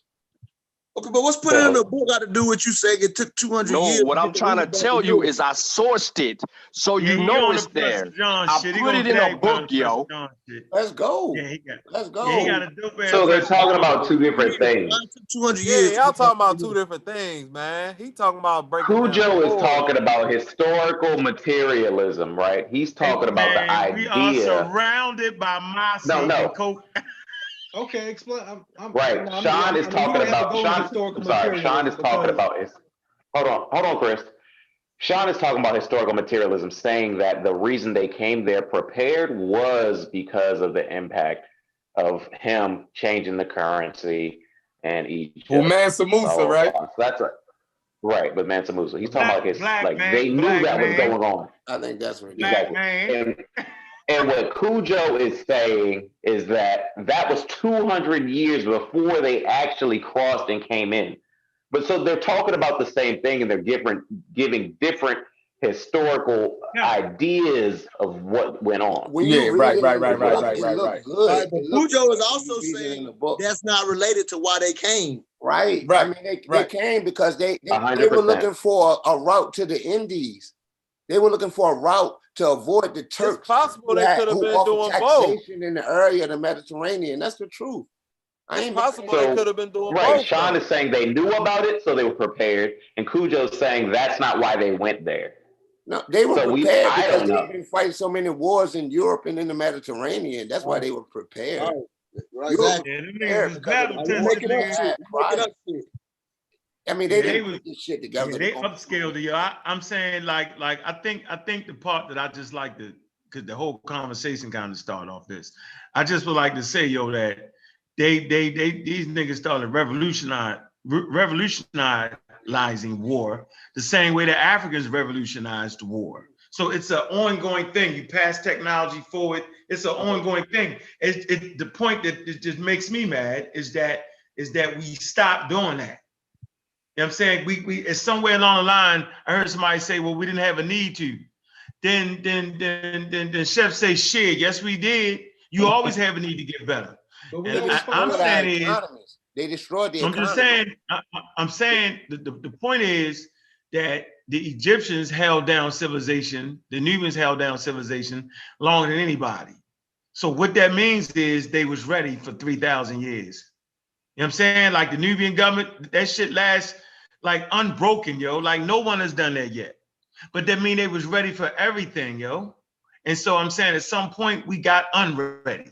We got comfortable. We were too busy fighting amongst ourselves. No, I'm gonna give you watch this. Hold on. Wait. I'm gonna give you. Hold on. One point. It's 1 point. I can't talk over you. I can't argue over you. I'm gonna tell you what really happened to West Africa. They didn't have enough trade with them white motherfuckers or them other motherfuckers. They was only fucking with niggas in Africa a lot of the times. They ran across herbs. You be really serious around this bitch, you gotta run across a lot of different motherfuckers. You know what I'm saying? Because you stimulate each other. I agree. And Chancellor talks about get boxed in. See what I'm saying? So with Egypt wasn't boxed in. I agree. That's an important role. We gotta remember that. It cut us off from the Mediterranean. The Muslims cut us off from the Mediterranean. You know what I'm saying? I agree with that. I agree with that. In order to get the goods and stuff from the Mediterranean, you had to deal with the Arabs. You know what I'm saying? Right. And the Muslims, not the Arabs. We can't give them bastards too much credit either, because black people became Muslims as well. So the Muslims, with the ideology of being a Muslim, they cut off us, people below the Sahel who weren't Muslim, from that trade network that was the Mediterranean. Sean, speak on that, Sean. You got that in the book, Is that what it is? All right. First of all, where you at? Yeah, I'm right here. First of all, you got people doing what they were doing for political and financial gain. That's what the conversions is about. Okay. Converting to Islam. But you had to get down and lay down if you didn't do it. So yes, they cut you out from trade, and then they made you devalue your natural resources to bring in foreign resources, and which would be even probably a little less valuable outside of Africa. And they bring it in and they add value. So you didn't understand the value of trade via the outside world because you're cut off. You're cut off from your old trade routes because you got the Arab influence swarming down on you. Then they're bringing their religion. And then you got these pocket Jews, you know what I'm saying, trying to control certain things financially to open up the windows. The whole notion of them coming, when they come into West Africa, the Portuguese come into West Africa, it's not just a myth. It's the perception, because like Sutek says, things take time to travel. You can't get a story like you can get a story today. Like you can't get mail in a week.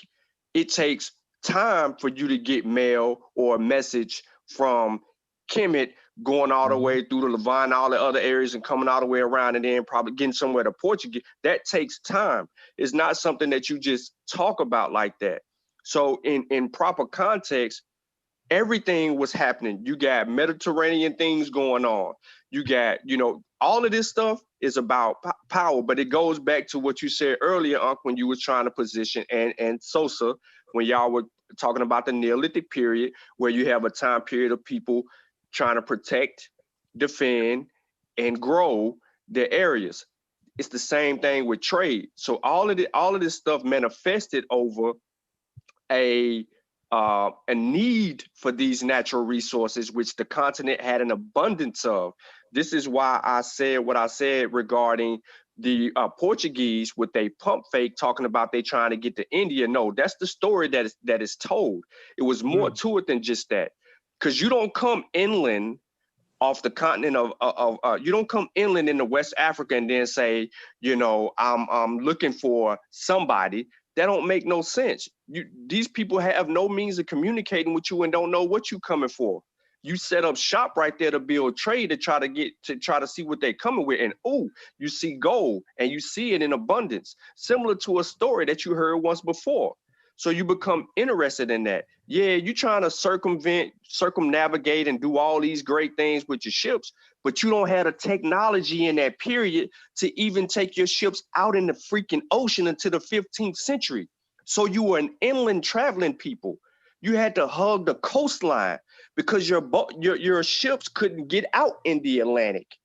So when we sit here and we talking about these people trying to travel and do what they're trying to do, they did not have the advanced technology at the time to even control the way their ships was going, because if they got too far out in the Atlantic, that shit gone. First of all, bro, the Portuguese corsair changed fucking mercantile history, period.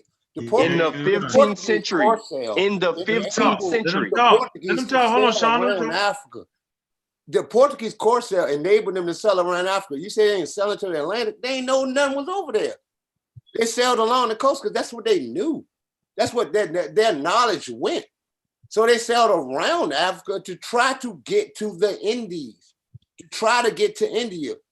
And my evidence of that, without me putting the source in, the same reason Christopher Columbus called motherfucking people in America Indians, because they thought they were looking for to get to the Indian island. Yep. It was all about that, because the Turks controlled the Mediterranean. The Turks, not the Arabs, the Ottoman Turks controlled the Mediterranean. And they charged Portuguese and any other European vessel money to pick up their fucking boats out the water and carry them over the Suez, where's the Suez Canal now, and place them in the Red Sea. They charged money to do that. So the Portuguese sought to get around that. So they went around Africa. And that was one of the things. They didn't go around Africa.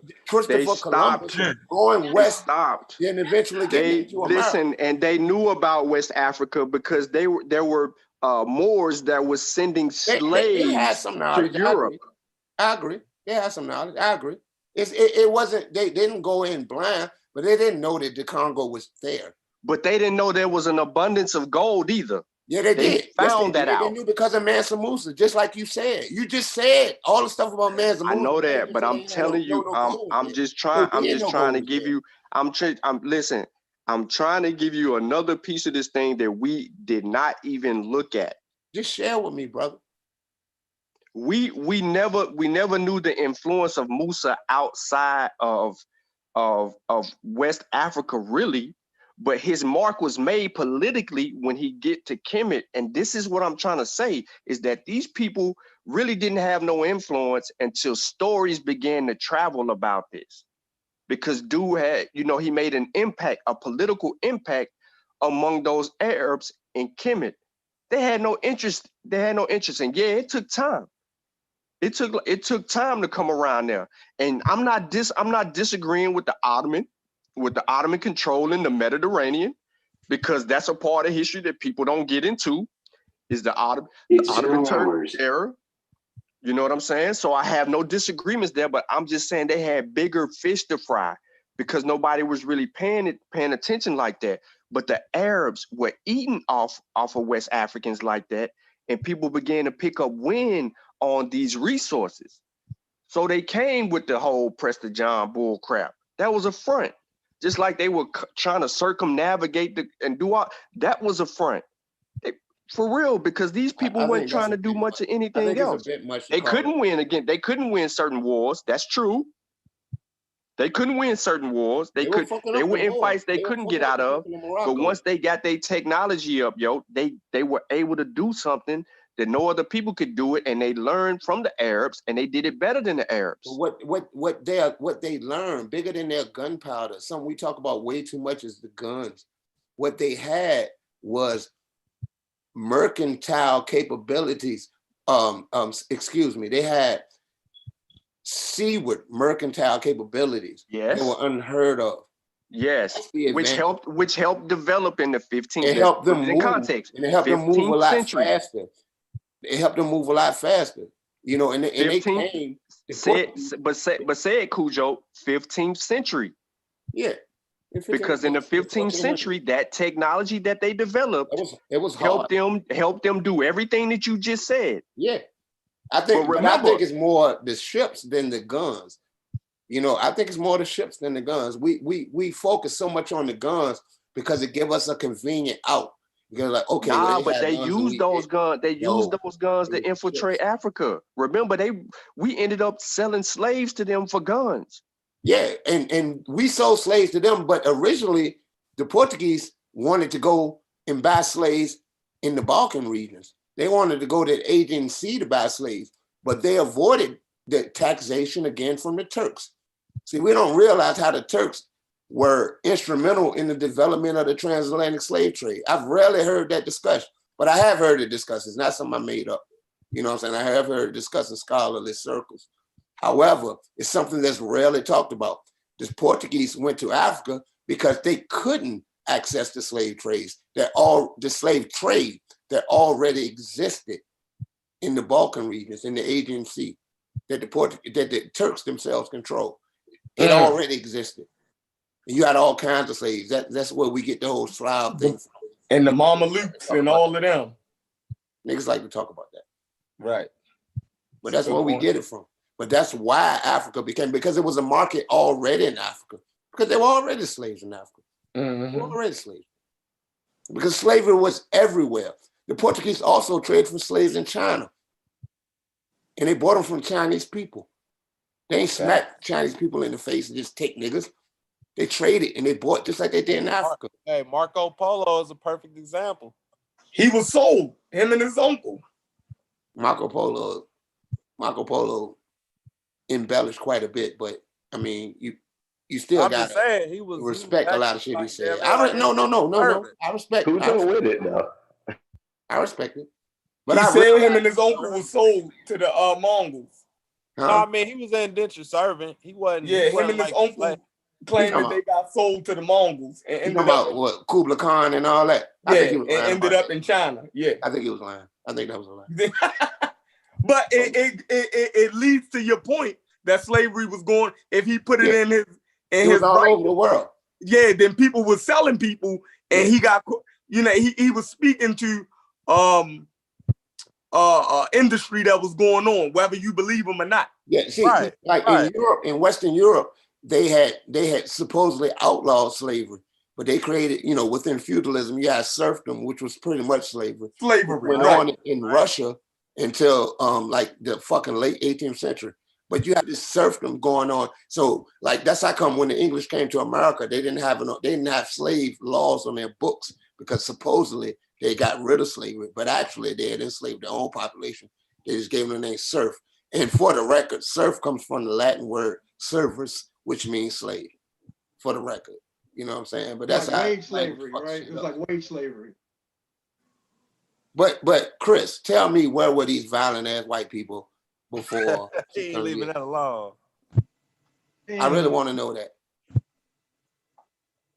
I mean, they was violent. They have a history of violence. I mean, but tell me, I mean, where were they extremely violent, like what we see in the past 600 years, brother? That's all I'm saying.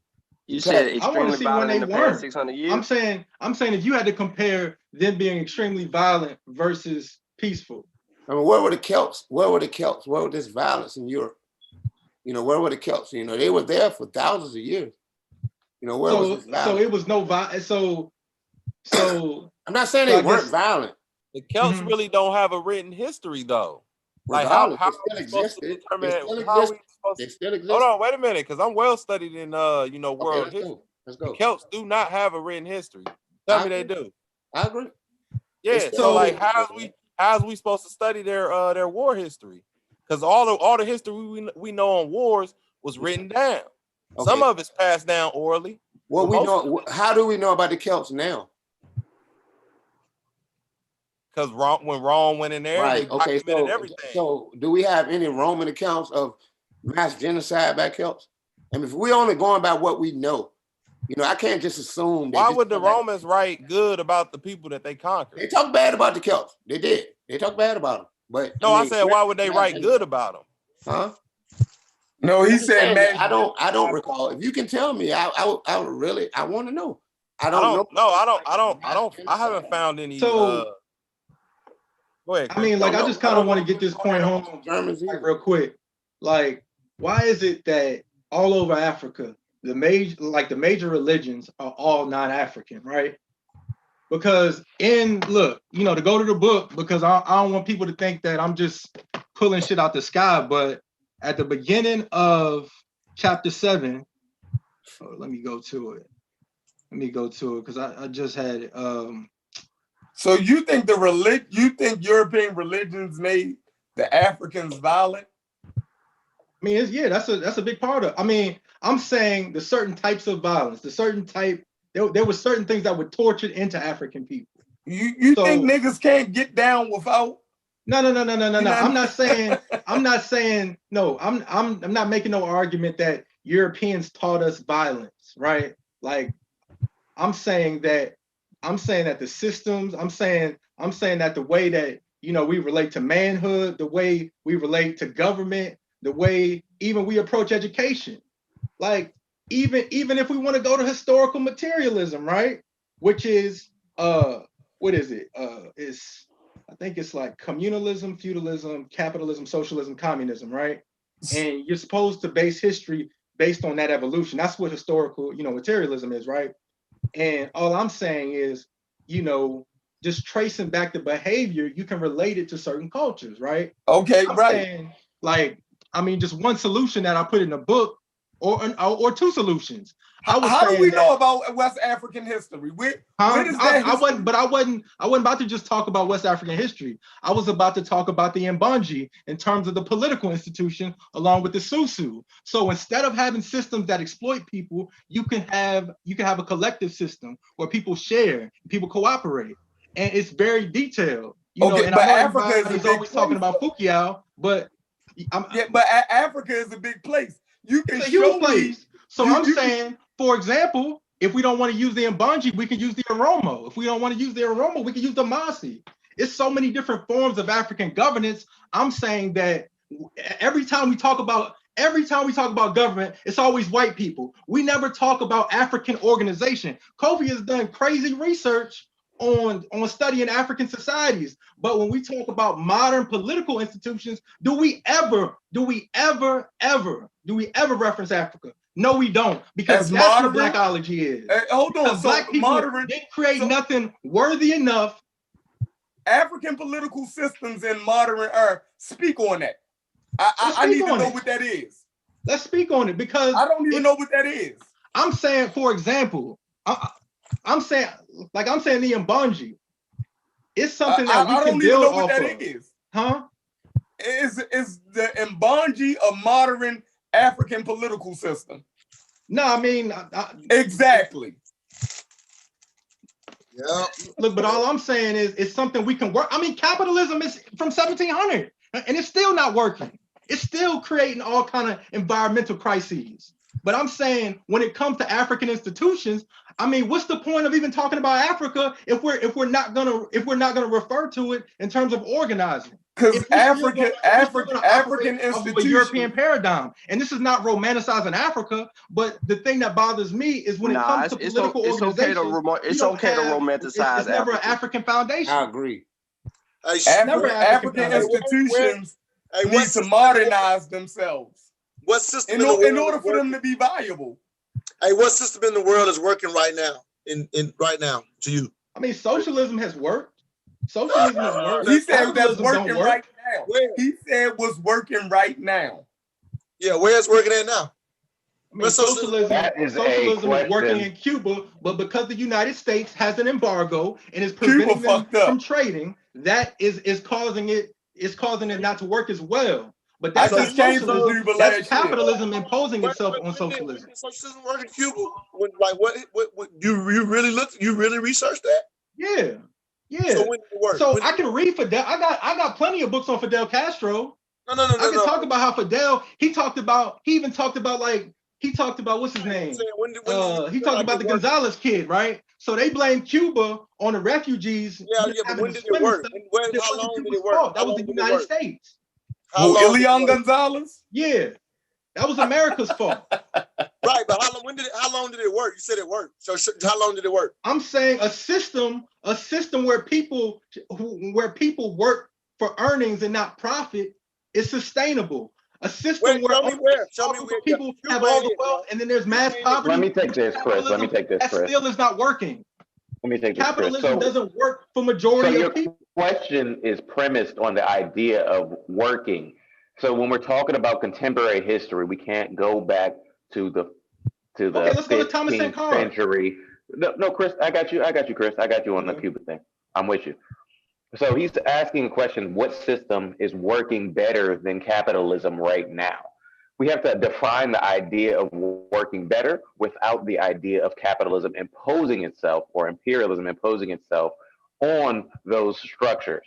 So we cannot have a microcosm of a socialist system working in today's context. We have what's known as neo-colonialism. We have what's known as advanced stage capitalism going on in the world, where we have these markets based off of racialized and political motivation.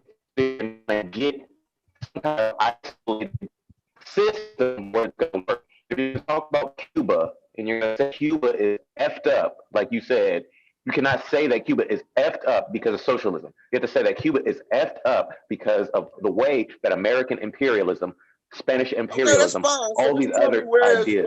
What another system is working though. So fuck Cuba. Just tell me where else in the world is working so much better. I'm not saying capitalism is great. I'm just trying to figure out where it's working in Venezuela as well. It worked in Burkina Faso under Thomas Sankara. It worked under Maurice Bishop, in Grenada. It worked with it worked with Kwame Nkrumah in Ghana. It worked with Julius Nyerere in Tanzania. I mean, like now there's why is the ED on all these motherfuckers? Huh? Why is all because of American imperialism and advanced stage capitalism coming in with embargoes. It doesn't mean building houses. The house wasn't out. If you blow up a car, it doesn't mean cars don't work. It means somebody destroyed it. Like if somebody burns a basketball arena down, do you say, oh man, basketball don't work? No, somebody had to destroy it. But a system that is about making sure everybody is good versus a system where only a small group of people have all the wealth. I mean, I don't see the point in trying to defend capitalism when hell I got a book called The Myth of Black Capitalism. I'm not defending capitalism. Never worked for black people. No, I'm not defending. No, you're saying. Let me make it real Montoya, clear. you're saying that capitalism is working. Your point is that capitalism is working, and our point is that capitalism is not working. It's working exactly as it should be, right? It's a flawed system. I'm not defending capitalism. I am not also saying that capitalism is working. I am not saying either one of those things. What I am saying is, I've watched every system that I've studied fail because of what humans do, no matter the system. That's what I've seen happen. Whether it was kingdoms, when you study certain certain periods, and certain kings were great before capitalism and socialism even existed. There were certain kings that were excellent. And so you can go to periods and be like, oh, during this period, because the leadership was amazing, they got good periods with that leadership. But I would see later kings in the same area fuck up the area that was just great, and the other king was so beloved because the next 10 kings was fucked up. I see the exact same thing with different human systems. Whoever's leading, if they're good, no matter the system, it works. I have not seen a system consistently work for humankind. It's based on leadership, regardless of system, is what I've seen around the world. That's not defending capitalism. I just don't know the system that works by itself that has been proven, because humans are fallible. That's what has been consistent throughout the world. But I mean, there's been plenty of. So what you're implying is that there's no human system. So what you're implying is that there's no human system that'll work because humans will mess it up no matter what. I think that's a false premise. What I'm really saying, to be frank, based on the leadership, regardless of system, the system will work as good as the leadership works. You've had good kingdom systems.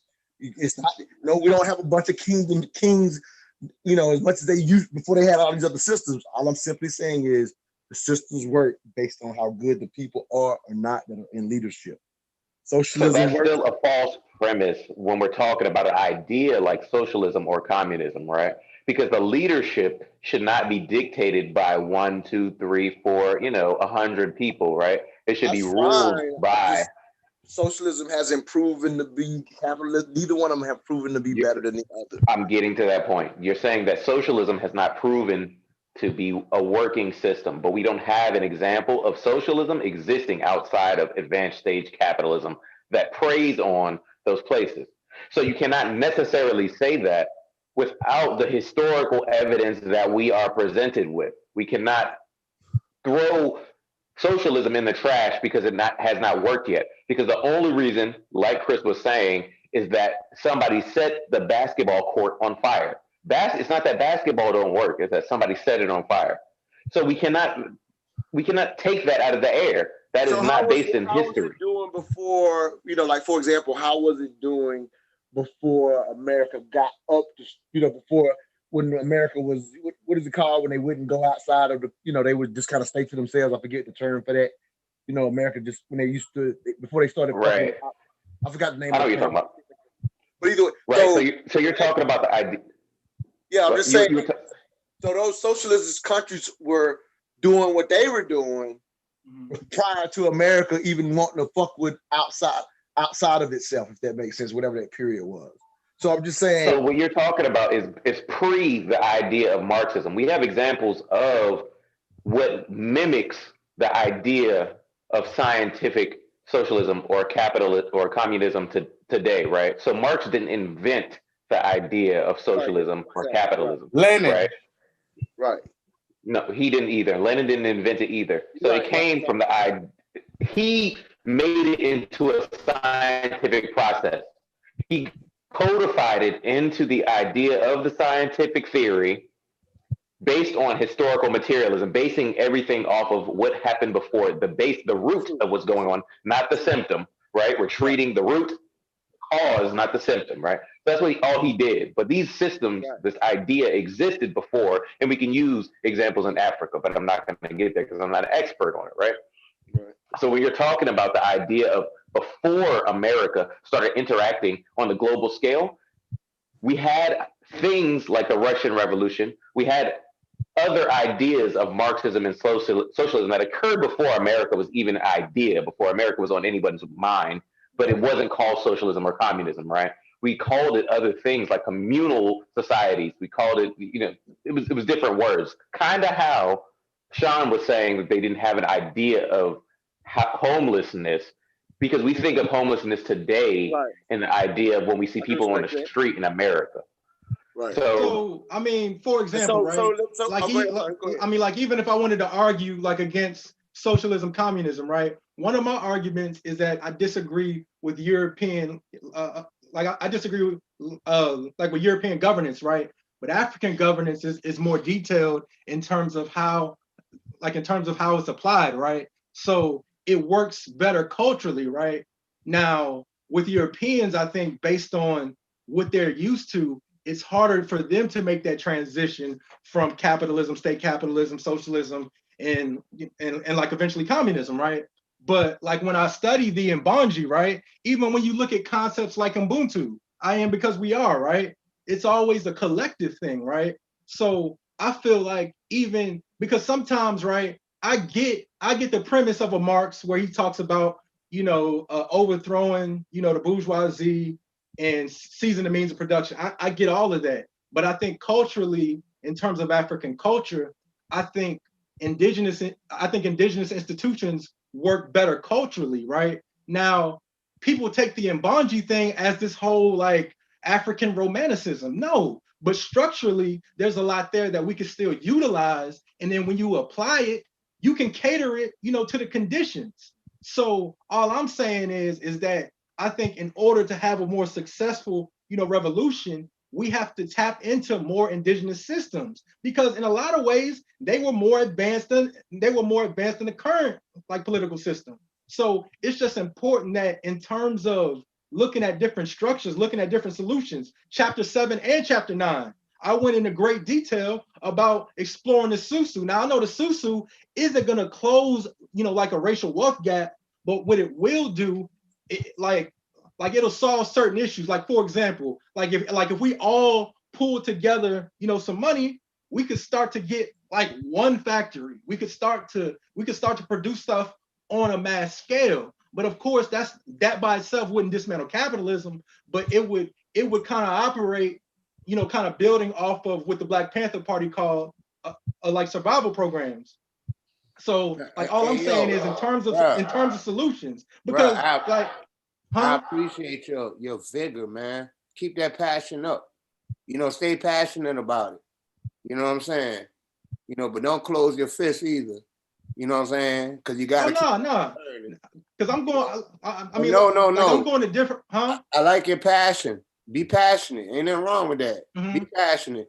You know what I'm saying? Yeah. But challenge yourself and challenge what you think too. I mean, look, I started off reading all kind of European war history, from Van Clausewitz to Napoleon, all that stuff, right? And Napoleon, all I'm saying is, like, I mean, for example, right, like a new solution that I put in the book, right, like in volume 3, right, I quoted new scholarship. I quoted Asar, right? I said one of the things that the Bakongo people came up with could be utilized as COINTELPRO, right? It could be utilized as something that could combat COINTELPRO. So we could have a group of people that watches like the state, so we can anticipate their moves, right? So all I'm saying is, like through the, I guess, 87 pages that I wrote in chapter 3, it's endless solutions. So a lot of the stuff is me building off of the past works and then modernizing it. And all I'm saying is, it's not so much of this whole Blackology and getting stuck on just being, just doing everything exactly like our ancestors, but standing on their shoulders and just evolving it. So there's a lot of stuff, like if we just stick with it and keep organizing, it's shown to work. Because even going back to the Soviet Union, they were even studying Kemet and how they were able to do certain things. So all I'm saying is, in terms of economics, in terms of politics, we can't throw away our indigenous, like economic institutions or political institutions, because they do have value. But a lot of people, they don't know what it is. Nobody knows what an Mbanji. People don't know what a Susu is. And then they even messed up the Susu. A lot of people think that's a scam. But I've broken that down on different different platforms. I mean, you can have a planned economy. You can't lose at a Susu. Huh? I mean, it is what it is, but you can win. But I'm saying, for example, you can organize it to where it could work like direct deposit. So one person can get something in January, February, March, and everybody knows where it's gonna go. You can have a planned economy. Where it goes wrong is when people work in the dark. But I'm saying, if you have full transparency, that's something we could add to it, where you could build an institution where people come together and say, we need a school, a factory, let's build a printing press. People can come together and just build one. Yeah, but the thing is, what I think we need to realize as a people, because a lot of times we tend to look at our present day, you know, as if it's so special. We are a continuum of the civil rights movement, and we can't pretend that slavery was that long ago. I'm 44 years old. You understand? I was born in 1976. I grew up in the 80s, and the civil rights movement was only 15, was like less than 10, was 10 years before I was fucking born. You feel me? You know, but we look at it like it was so far in the past, you know, because that's the way we're taught. We're taught, not we as far as Black people, I'm saying just the American populace in general, the mainstream. We're taught to view things episodically. So we can look at like what happened with Martin Luther King was so long ago and the slavery thing. No, we are a continuum of it. So we can't be so, I think, negative to think, you know, feel bad about how we're doing so bad. And no, we don't even really know what we're dealing with. You know what I mean? I agree. The majority of us, and I'm gonna speak like this. And I'm gonna say it, you know, with niggas that's way younger than me. I ain't talking about them, but the majority of us are like 2 or 3 generations off a fucking farm. You understand? Off a farm. Your great-grandparents or great-great-grandparents lived on a fucking farm. You know what I'm saying? We can't pretend that like we fucking up. We working in this machine. We can make it work. You know, and I hear that a lot of times when niggas talk, we so negative about it, like what we didn't do and all this shit. Nah, it's still going on. You know what I'm saying? So I feel you. I appreciate your passion. I remember when I was. Thank you, Cujo. I think you made a beautiful point, man. You're really passionate, Chris. And I think you have to understand that you got to read the room you're in. Right, and I know you've been here longer than me. I don't know anything about half the people in this room, right? But I do understand that when we're talking about things, we have to base it in scientific and historical evidence. You know what I'm saying? We have to really bring it from there. So anything I'm saying, you can literally Google, or I'm going to give you a book to it. So we can't say things like white people are more evil than Black people or whatever. Or we can't use the generalized term, the African idea of economy, because we had hundreds and thousands of different cultures and different economies and different whatever in Africa, this huge continent. We have to be very specific when we're talking about stuff. I mean, I could go, I mean, if you look at the African economic systems and even the different formations, even a hierarchical, even a vertical style of governance, they still share more than Europeans. So it's even I can even appreciate the European diversity and still understand that there's certain things that they have a really hard time with. They have a hard time with I mean, like with cooperation, right? But I guess even when it comes to us, even if I want to root the analysis in, let's say, Chinwezu's I think it's The West and the Rest of Us, or, you know, even Decolonizing the African Mind. There's certain things in terms of how they relate to us. And then if I go back all the way, you know, to Wabogo, right, I can look at the relationships that we have. And this is even pre the conception of race, right? And you look at the relationship between the different cultures, right? Even if you say, okay, there's no racism, and you just take away the word, you still have the same relationship that exists. And people like John Henry Clark, they'll say, okay, you can look at the European and then look at the Arab and then look at their relationship with African people. So when I talk about Abrahamic religion, it operates like a political party. So when people just think that, because to be honest, I don't believe that a lot of white people or Arab people really believe in religion in the way that they do. They use it as a tool to oppress other people, even their own people. So all I'm saying is, if something is used to dominate, to colonize, to exploit people, then at some point, you got to get rid of it. Like, for example, people will talk about maybe democratic capitalism or liberation theology, but to me, that is methadone to heroin. So at some point, you got to try a new system. You got to try the Mbanja. You got to try the Susu. You got to try the aroma, like you got to try the aroma democracy, or we could try building My out the thing, Maroon Society. let me add to this. My thing is this, man. They need to try science. He who controls the better science rules the world, bro. All you got to do is look at the thriving nations amongst the world, bro, and you will see that Africa is at the bottom. Well, why That's is because that? science. Why? Susu. Why? And whatever if they're not at the forefront of science, they will lose every Because time. of slavery. Because you can't Nah, have no continuity. the bottom line is are you have more enslaved. time to think about why and what's going on in the earth and all this bullshit when you don't got to worry about eating. You understand? Leisure produces these things on the scientific. Hold up, but Pete, Leisure produces it. It produced it in Europe. It produced it in, amongst the Muslims.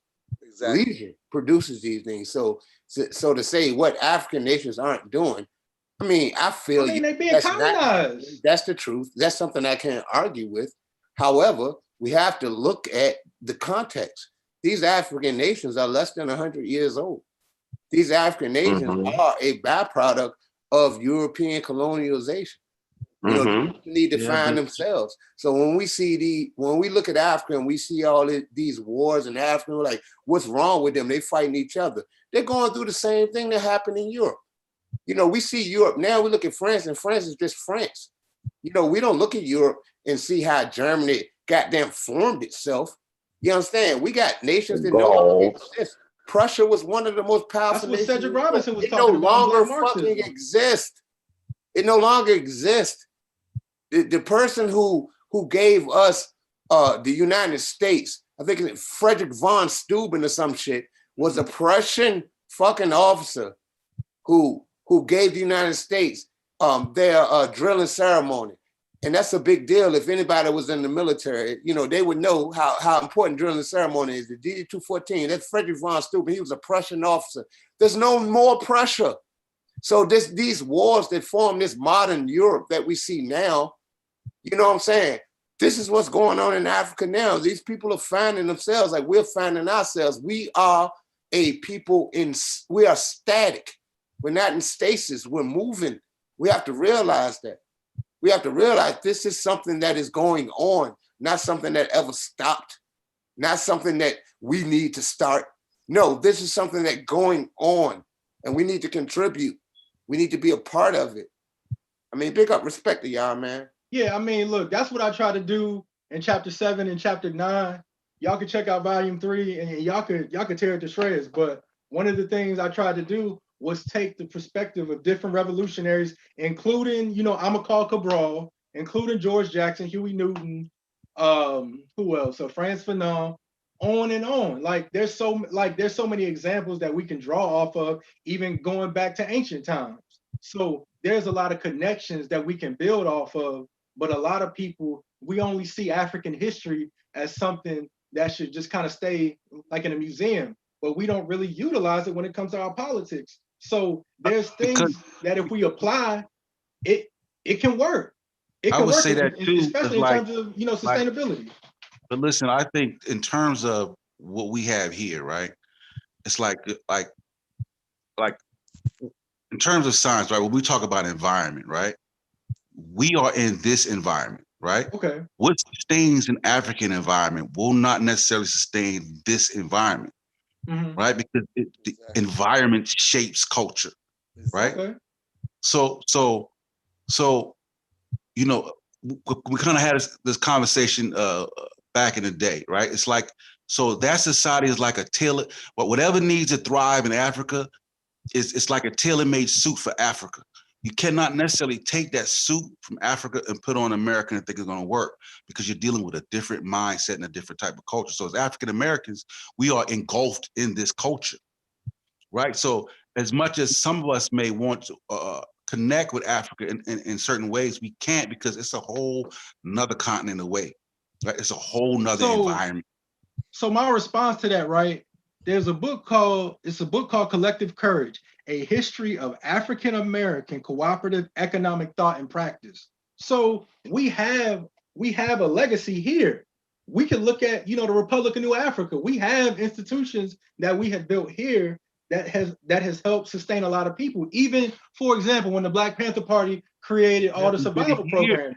We did it here though. The key thing is that we did it here. But I'm saying you can link the systems that we established here back home. Like a lot of this stuff, it just didn't it didn't come out of osmosis. There are certain structural foundations that we've always had. I'm saying it come out of the environment that's here. It came out of this type of democratic, but we found that it came from Africa, though. But you cannot. But I'm saying we're dealing with one type of system in government and how things are ran, into another government and system of how things are ran. It's like it's not the same context, though. But I'm saying, I think so. I think what you're trying to get at is the idea that Chris is bringing up examples in places like Africa, Cuba, and Russia. That's kind of what I'm hearing, right? He's not bringing up examples of these systems working in America. And what Chris is saying is that we have examples of this working in America, and the folks in America are not saying, folks like me, right, are not saying that we have to use the exact system that they used in Africa. We understand that there's a different context, that we're in a continuum, kind of how my brother was saying, right? And this is not the space where we just give up on the idea of an egalitarian or more equal system.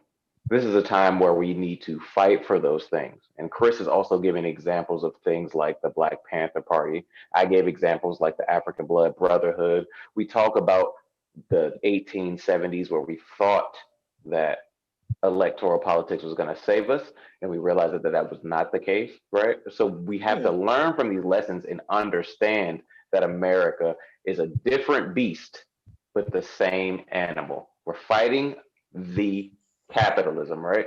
And also this idea of America, if we just give up on fighting against that thing and just become Black capitalists and do the same stuff, we will be feeding off of Africa like a vampire, and we will be feeding off of the Philippines like a vampire, just like the white man. And I'm not saying that in a white people are evil kind of way, but I'm just saying, that's the term we use. The man is doing this, right? And I guess all I'm saying is that capitalism was a product of European culture, but I know, we can go in circles about that. I'm about to step out, but this was a great build, y'all, and I'm gonna definitely holler at y'all. Respect. Peace. I'm gonna challenge you just to. Peace. You gotta play to win the game you in, man. Oh, absolutely. That's kind of my point. That's kind of my point, Check. I'm like, right. We're playing chess. Right. Like the game ain't over until you put the king in checkmate. And we can't just jump out the game of chess and just go to checkers. Like it's like we have to first. Right. You got to win this game first. Win this game. Then once we win this game, then we can start. Then we can decide and choose and develop another game. But first, we got to win this one. Right. But I mean, like all I was saying was like there's certain cooperative, like the whole cooperative economics thing. I know what you're saying. All I'm saying is, what we're saying to you is. Like hold on. I want my question answered. Yo, it's serious. Good. Are we less African and more American, or are we equally African and American? No, we're less African and more American. No, we're definitely more African in America. Hold on. Let's also less African. Okay. Yeah, the answer is no. You can't be equally African. That's that. Less African than what? You're less. Less than what? I'm saying are you less African and more American, or are you equally African and American? Okay, I would say given the construct. Hold on, given the construct of how you frame the question, would be less. My answer would be that we're new. Can I ask? We're not. We're unlike. We're both, but we're not equally either. We're new because of our experience. And because of the society that we live in and things that are afforded to us. That's just point blank. All right. We are Africans, period. but we are American Africans. Like if I were to describe myself as far as my nationality, I would be an American, because that's what I am. But what type of American am I? I'm an African type. I'm no less African than any African on the continent of Africa. I am an African. My culture derives from an American culture that is influenced by my African ancestors. I can't pretend that they aren't African. So no one, in my opinion, holds the title African more than me. I'm African just like someone from Nigeria is an African. I look at a Nigerian is a Nigerian African. A Gambian is a Gambian African. I am an American African. That's what the fuck I am. Big up, Richmond. 100%. Now, you know, I take from the idea of Malcolm X. Consider you American, though. I am American. That's not what matters. When we talk about the idea of African, we're Africans in America. Malcolm X said we are victims of Americana. He also said if you put a cat in an oven, is it an oven or is it a cat in an oven? And we're not that far removed, and we like to think we are. We like to think that. I think he said if you put a kitten in the oven, it don't make it a biscuit. Huh? I was just saying, my Something man, like Master Malcolm X quote. He said if you put a kitten in the oven, it don't make it a biscuit. But go ahead. Nah, Yeah, I'm an African. The way I describe myself as an African, I don't think that continental Africans have any more hold to the phrase than I do. You know what I mean? I don't think that I can't look at a Nigerian and look at them and be like, oh, whoa, you more. No, fuck, no. What I'm saying is this: you don't have. If we go to Nigeria, right, amongst the Nigerians, we don't have the say in Nigeria that a Nigerian would have in Nigeria. Right, but does a Nigerian have the same thing in Kenya? Wouldn't it be different? No, but you only making my point more concrete. Yeah, is that you see what I'm saying? But they're both African though. But they're both your African. point A Kenyan so and a Nigerian concrete. are both Africans, but they're different. And Exactly. I'm an American and I'm an African, but I'm different than them. I'm not saying I'm the same as them. No, I'm not a Nigerian. But that's my point. Yeah, so we're different. Yeah, we are. We're different than them. We have We're not the similarities. same as each other, and we can't compare our. We're like we're like a pond. We're comparing ourselves to the whole ocean. We're a pond. And when we talk about the idea of Africanness, it's not about our ties to the lands in Africa, right? When we talk about Africa in the sense of an American, we're talking about our heritage, we're talking about our lineage, we're talking about the history attached to our disconnection from that land, right? So when you talk about are we African, as in the continent, that's a different kind of question. That's a different framing where we're attaching a land to a people, and we're talking about the idea of the alienation from that place. So we have a history. I'm talking about this, the connection. Yeah, the actual connection that we may feel with the African, right? Is that same connection given vice versa? Or do they? Not, because they think they call us Americans, but they definitely respect and still say that we're brothers. You know, due to ancestry, they will say that. So do we think therefore we are, or are we defining our own humanity? When I travel internationally, when I met, African nationals, from Nigeria or from Kenya, the Anglophone countries, of course, I could communicate with them a lot easier. They recognize themselves as their particular ethnic group, their particular country, and I recognize myself as my particular ethnic group which is Virginia, and my particular country, which is the United States. And I don't view myself as any different African as them. I don't look at them as any more African. They're not more African than me at all. Peace, And when I talk to them on that level, they respected it. Internationally, like I meet fuck ass Nigerian. No, but I'm saying it's like the only thing that really separates people, right, is culture. Right. Right? That's the determining factor of what separates a people, even when they all look alike. We can't deny You America. can't say that in the contemporary, though.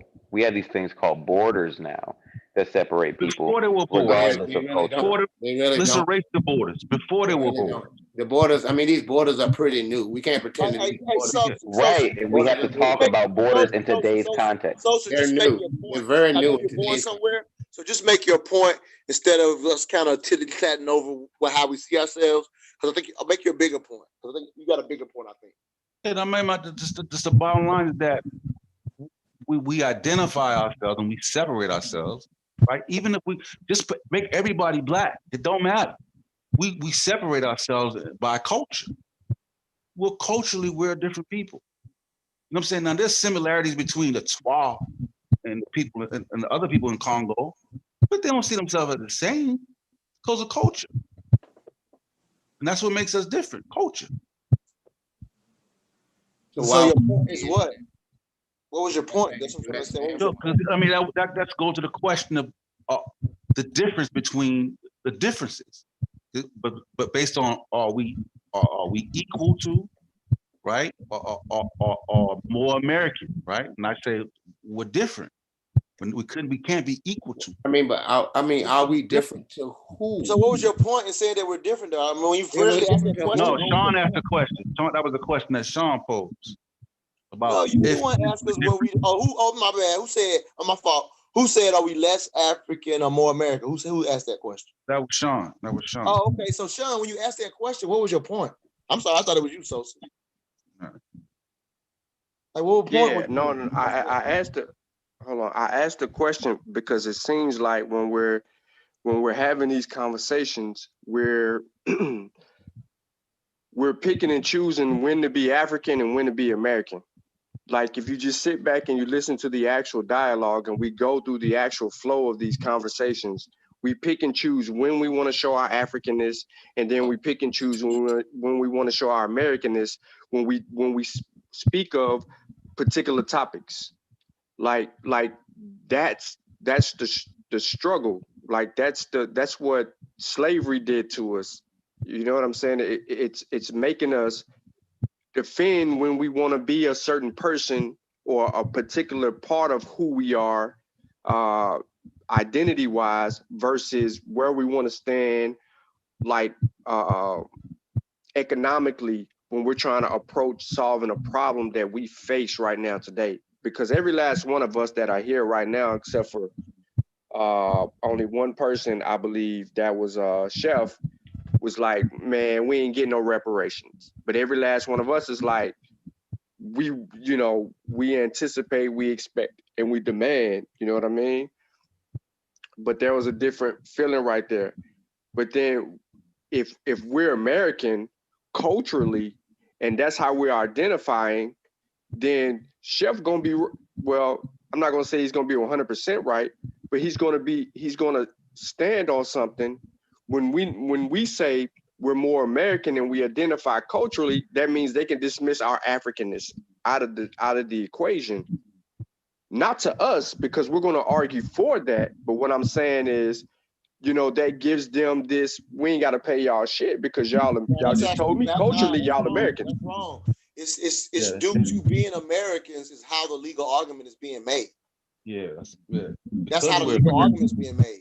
If we, that's why others are excluded. It ain't. That's how the argument's being made. So that's actually backwards. I don't think it's that backwards. I kind of understand what he's saying, but I think the idea of arguing that American descendants of slaves is so far removed from the actual instance of American slavery that it's comparative to second generation Holocaust survivors. I just don't understand what you mean. It's what's so far removed? I don't understand. Say it again. What's so far removed? What I'm saying, that the idea of America, like being a descendant of a slave, is pretty far removed. We're talking in the context of 1865, right? That context is pretty far removed. When we can see examples. Hold on. My grandmother was a slave. Yeah, Hold like on. how, Well, why you say so hold far? on. Why Hold on. Let me tell you, because we're talking about the idea of reparations in 2021. Based on that, and we had in the 1990s an example of what reparations would look like post World War II, which was in the 1940s, right? Like that's when they started the conversation. It didn't really formulate until the 1990s with Clinton, and then they were doing this thing called the second generation Holocaust survivors. I'm not saying it's not a possibility. I think I agree with a person like Chef saying they're not going to give it to us. We're going to have to fight for it, right? But it's also something that's so convoluted that I can't base it on something like American slavery being the only reason people should get reparations, because there's so much post 1865 that folks should still get reparations for because of the racialized slavery that we had. Racialized. I mean, I think it should go up until 1965 when it was legally taken off the books. Insofar as the United States, it should go up to 1965. I mean, that would make Some sense. states still have slavery on the books. They had slaves in Mississippi until No. the I'm not 80s. talking about. I'm talking about legalized. I'm talking about legalized segregation. I mean, that's all a part of it. Again, we can't look at it episodically, because we're kind of taught to look at it as an episode. Like we look at television, we see an episode of TV. You see the episode where there were slaves, and the next episodes where there weren't slaves.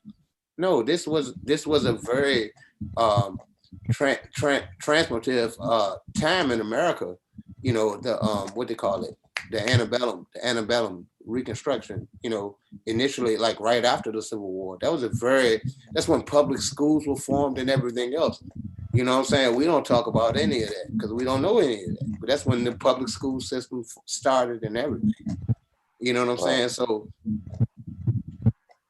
my point is, though, when did we stop being African? We never stopped being African. And to Vayase, mumbo jumbo is a Mandinka term for men that beat women. I mean, listen, I'm Geechee, bro, right? So naturally, there's all types of Africanness in a dialect. So I get that. No, you ain't Geechee. So I get that aspect of it, bro. You from South Carolina? Yeah, I'm in Atlanta now. I'm from Charleston. So I get that aspect. South Carolina. Yeah, so I get that aspect of it, bro. You know what I'm saying? So I'm not trying to make any way try to disassociate like that. But I am I'm tribal in the sense, like, and some may disagree. Like, I think our main focus should be on us first. I agree. And after we get good, then we can start looking out and looking. We're our own Africans. We need to deal with us. I agree. Gotta get our affairs in order first before we concern ourselves with what's going on. We gotta think about it in a different way, man. We're not a we, because we ignore our commonalities. We don't even know our own history in this country, but we want to talk about fucking Egypt and goddamn Mali and even Songhai or Timbuktu or any of that shit. Hey, that's important. That's a part of our experience. That's a part of our experience. Yeah, it is. We supposed to know, but we supposed to know not just that stuff. We supposed to know what's under our feet too. I agree. Yeah, that's our real commonality, brother. That's all I'm saying. Like our actual commonality we can put our hands on. Like we can all agree about being in Mansa Musa's rank. Yeah, I remember put our hands on is being in the South. Yeah, I remember I've done several shows where I brought different Africans on the show and stuff, my radio show. And I remember years ago, one of the first time I had done it, I had I think an Angolian and I forgot the other nationality or whatever. But I asked them, what surprised them about African Americans when they first got here, and they were blown away. They were blown away by the fact that we didn't know our history in this country, because that was so natural for them coming from their countries. Everybody knows their own country's history. right? And we don't. Hey, I would refute that. I'll refute that. Just one that was just like I would say this. We were talking about the Gambia earlier, when Kofi was talking about we got the sponsorship with the school and all of that. Brother, there was things that we were teaching them people that they didn't even know about their own history. I agree with you on that. They admitted to us that their school systems restrict certain information from being taught. They didn't know nothing about the slave trade, and they right there where the dang slave stuff was happening, yo. Yeah, it was crazy to us. Hey, Sean. My question is this, though, Sean. Let me ask a question. Let me ask a question, though. Real quick, a chick from Liberia. You know what I'm saying? Her, the first president of Liberia is from Petersburg, Virginia, right? He's buried in Richmond. And I was telling her that, and she actually fought against me, like that can't be true. You know, she had to go and ask her grandmother. She came back to me about 2 weeks later and was like, "You told the truth. You told the truth." I was like, "Yeah." The nigga buried him in Hollywood Cemetery. I took a picture beside his goddamn, you know what I mean? Like they brought him back because he died over there, but he was from here. You know, the first president of Liberia. That's all, bro. Let me ask a question. Let me ask a question. So one thing let me ask a question. Let me ask a question. Let me say, hold on, one quick. You can ask a question. One thing I've been consistently saying all night is, consistently I've said this. We still have a failure to respect how large the continent is. And so we've consistently throughout the night not realized a lot of things that we've said about the continent. They're literally both true. Things are not either or. So I absolutely respect and know for a fact the things y'all saying are true. You know what I mean? I just so happen to have, Africa, I guess, from a country in which they did know their history. I don't know who colonized them and things of that nature. And I'm just saying, I don't want us to blanket either statement. It's like we have to have more respect for how large that continent is. Go ahead. But I just want to say this, and the question I was kind of just asking for Sean, like I said, I'll even tap into ignorance about the Africa colonist aspect of it, right? Like my concern is, or my issue is that how can a people, and I'm talking specifically in the area where the slave ports are, and people go there in school, right, continuously for decades. How can they think of the slave trade when the actual things are there for them to look at and say, hey, what is that?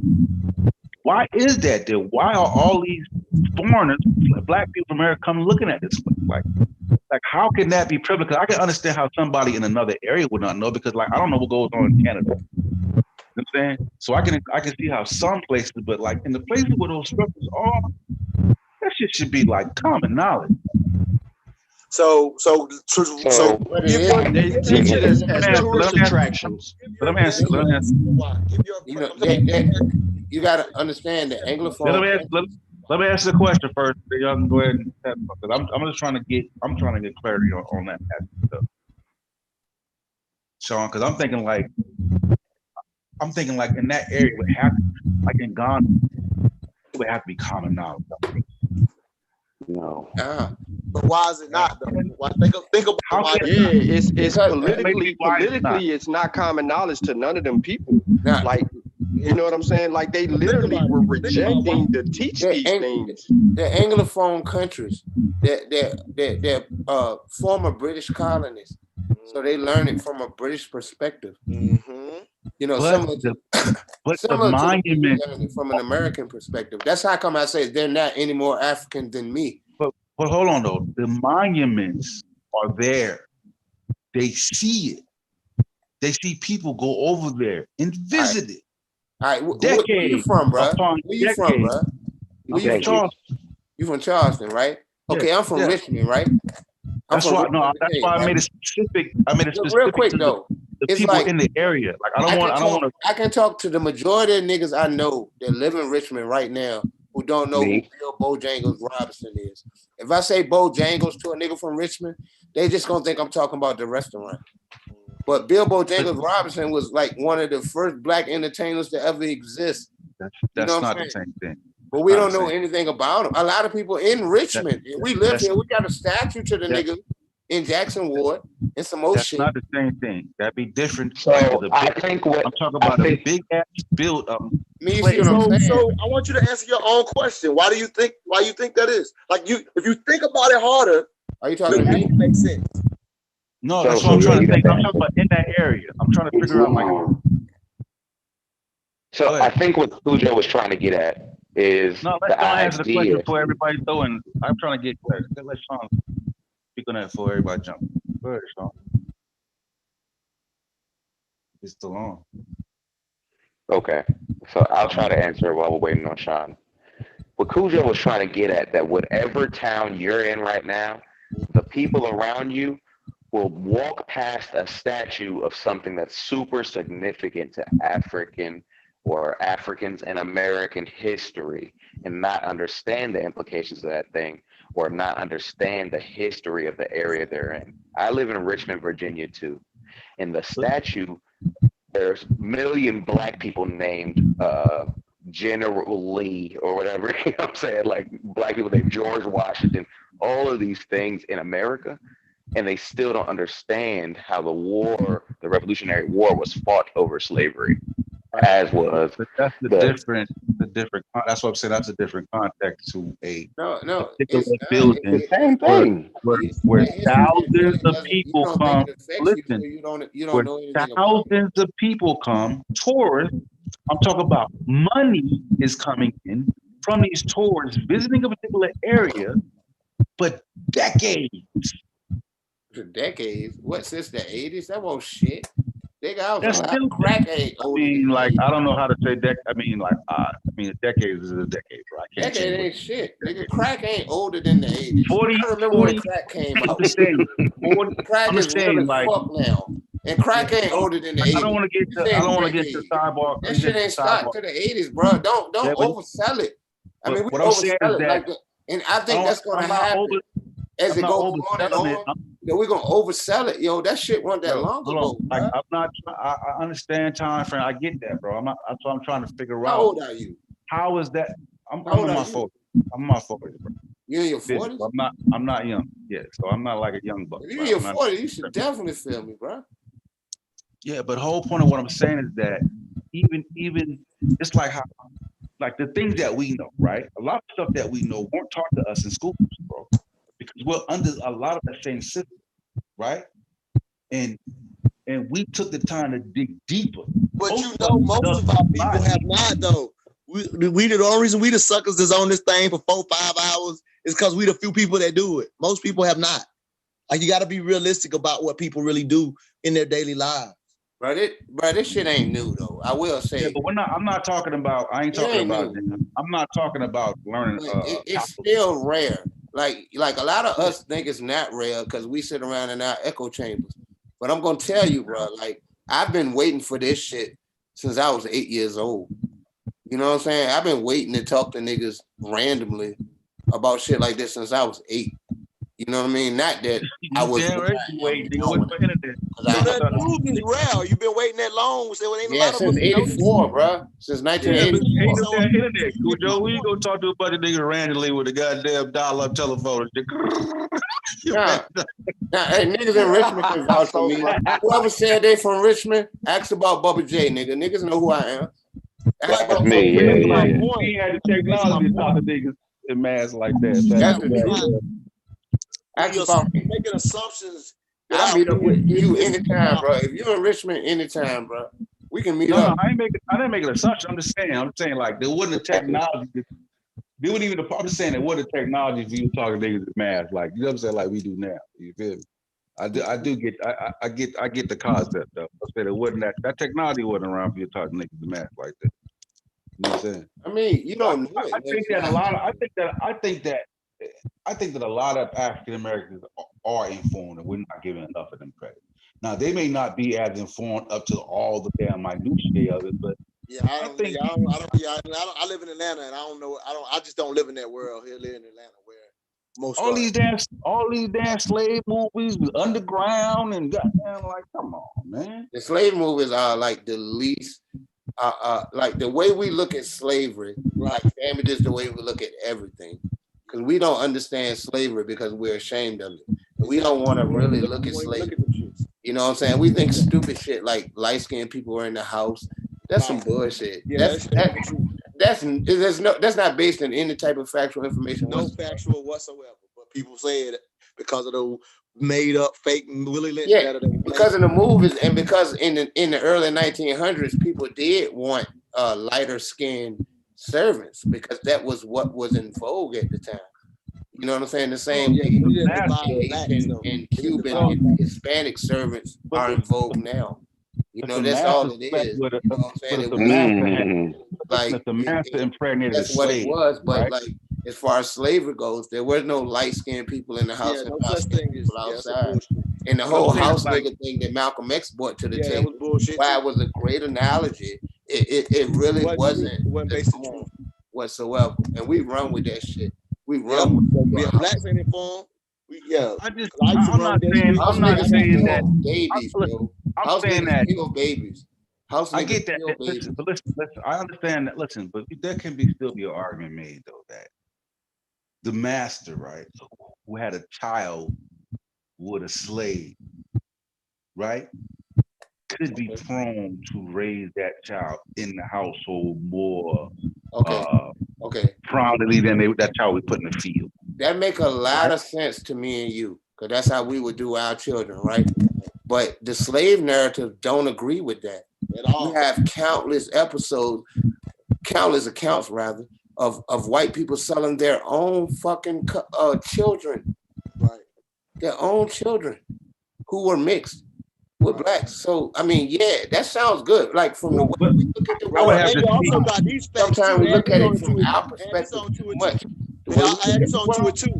The ones in the house wasn't treated better than the ones in the field either. They Not necessarily. Raped the most. It always looked better. If you ever worked in a warehouse, the people in the office look like they had it better. I mean, I worked in a warehouse. You know what I'm saying? So yeah, it do look like that. I worked in the fucking field. I'm from Virginia, nigga. I done fed horses and shit before, nigga. Like I said, I don't know the percentages to argue that, but I'm just saying, I'm just basing it off this logic. I'm saying, yeah, good logic to base it off. There's nothing that backs it up. But it's not logic though. It's not logic. We're not dealing with logic. We're dealing with human beings. Like you would have, human beings. That's logic. You still, Yeah, I was still, logical. It's not logic. What are you basing it? What are you basing it on? What are you basing that on? Are you basing that on data, or are you basing that on certain anecdotes? So basically, like I got a sister, Dr. Dr. Kelly Carter Jackson. Like that's her specialty is that time period. So I had her on my show one time or whatever, and so through all of her narratives, that's my specialty. They've never come across a written narrative that supports that there was any such thing as a color difference, or that being in the house was better than being in the field.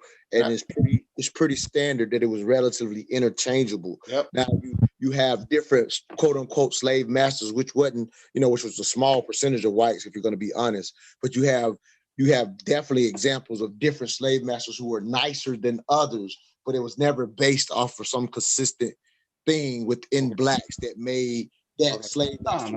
Okay, whoa. Let's not say that white people. Let's not say that white people, a lot of white people didn't. I'm not saying it's necessarily the color. I'm just saying, like, what is the evidence that she's using to say, like, in other words, what was the common practice, like percentage-wise, if a master impregnated a slave? Like, were they mostly? Here's some numbers. Let me frame the argument so you can understand. I'm just asking. So, the percentages say that they were mostly sold, they were mostly put into the field, or they were mostly brought into in the home. Like, which? Go ahead. That what she would probably say, and I can't, I'll probably say is, I mean, historians, obviously it's not science or whatever, right? And so, yeah. So what they would do is like real historians, if they don't have records of it, they would just say there's no records to indicate evidence of it. Right. Either So way, so they don't like to ride with assumptions because they've seen assumptions that have been kind of like what's the I think it's Chuck saying, like there's certain things that there's so it's just you just making there's no evidence of it. Assumption about today about something that there's no record of. But there is records, for example, of like how many mixed children would be born, but that would just be a number. But showing a record of whether they were in the house or in the field, like that record is not being kept. So a historian wouldn't make a claim on it. Yeah, and that's my point. Like you can't make an argument for or against. Right. So don't try to make a logical thing. But that was my point of being logical with it. Like you can't make an argument for or against. Because just like one can make an argument against, I can pose an argument that can make it for. No, you can definitely make an argument. You can definitely make an argument.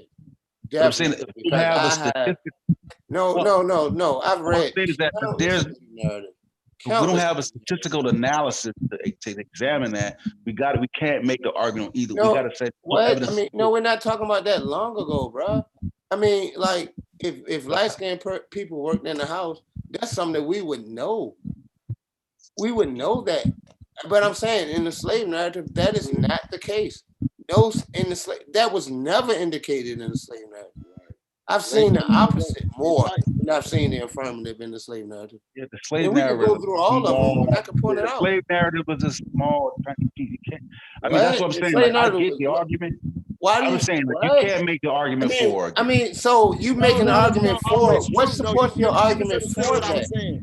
Like Chuck I don't have an argument for that. My argument, I don't have an argument for. I'm just saying. Right. So your argument for that. I'm saying that there's no. I'm saying is that. I'm not saying it didn't happen. I'm saying that there's no evidence to say that it did happen. We can't assume that it did happen just because it sounds good to us now. No, I agree with that. There's no evidence to support that. Period. So why are we even playing with it? Right. That's how I agree with Chuck. Why are you playing with it? Because you said that didn't happen. It didn't. You said it was actually. That's what the evidence says.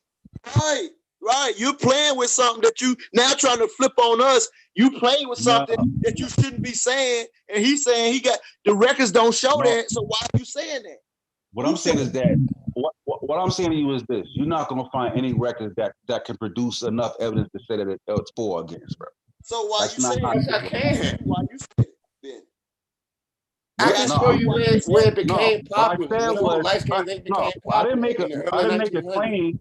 This is exactly what I said. I said, now I don't know for sure, right? I said, but I can see how possibly, right? Logically, that's what I said. I didn't say that this was the case, right? I just said that I can see how in certain cases, like how that would be if the that's why I asked you, are there statistics to back that up? Right? Because I ain't gonna run around and say that until I know more. That's fair. Hey, let's go, truth historian. That's fair. I respect that. Okay, all right. Okay, well, I'm gonna say this. The same way, like the way you're looking at it. Okay, I have evidence that the same white woman wouldn't want to see her husband's progeny from black women in her house. So do you understand that? Like I understand what you're saying. You're saying the way you see it, like, why wouldn't I have my son working in here if I could? And I'm pretty sure that did happen. I'm not saying that didn't happen. Right. It did happen sometimes. Right. I'm saying light-skinned people working in the house. And if I pose the same argument, right? We can see how a slave master, right, or could take that same child, right, and whore them out, right? Because in certain cases she may be able to pass, right? In certain cases she may be exotic in a sense for the time. You see what I'm saying? So you're bringing a contemporary idea of colorism into a historical record from slavery, which lasted from the 1600s to today, right? And what Cujo is saying is there's no historical evidence to even lean in the direction that house niggas were light skinned and field niggas were dark skinned at all.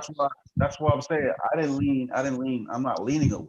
I simply posed a logical question, bro. Like I posed it. I can see how that could be. That's why I asked all the statistics, bro.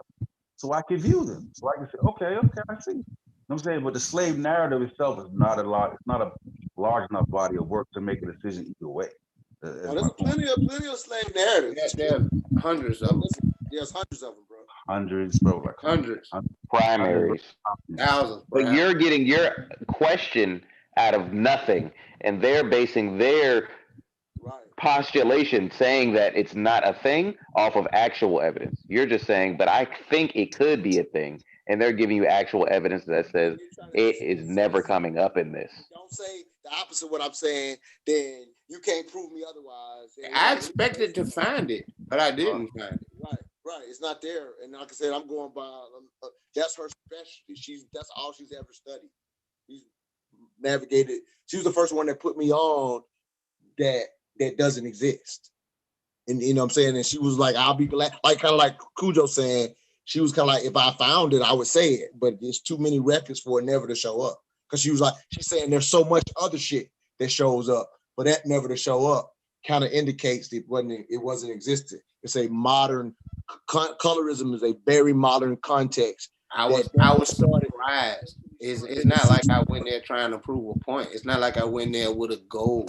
You know, not learning information. I was surprised. Are you familiar with the Castapanes, South America? Like octagon, quadroon. Yeah. That existed amongst the Catholics. Yeah, it did. It didn't really take hold in the English colonies. You're right. Yep. This is where Catholic. Yeah. So these terminologies make their way into the American construct. The American construct was pretty. You ain't let me Catholic construct. When you say American, wait a minute. When you say American, finish my point. You ain't let me finish my point. Okay. Right. So we can see that same thing makes its way right.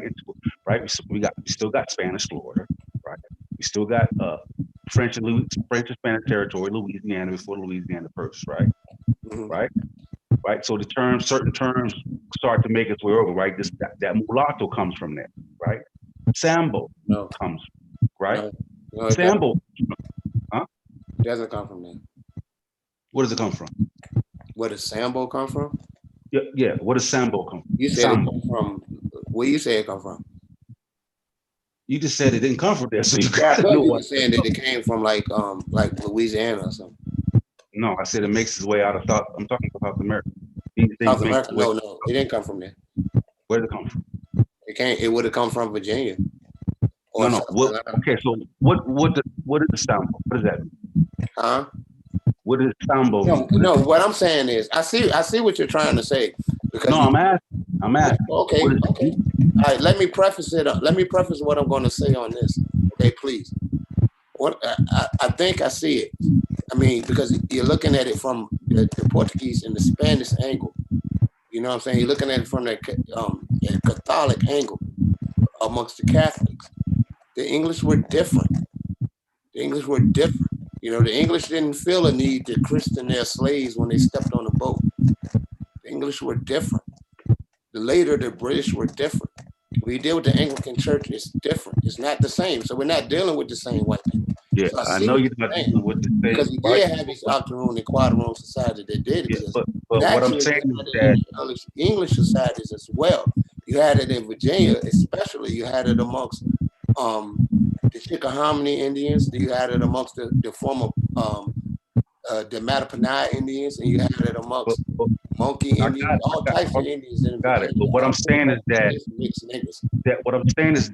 words and terminology start making their way into the English lexicon via South America. That's why you did the term mulatto, some of it, Sambo, the term Negro,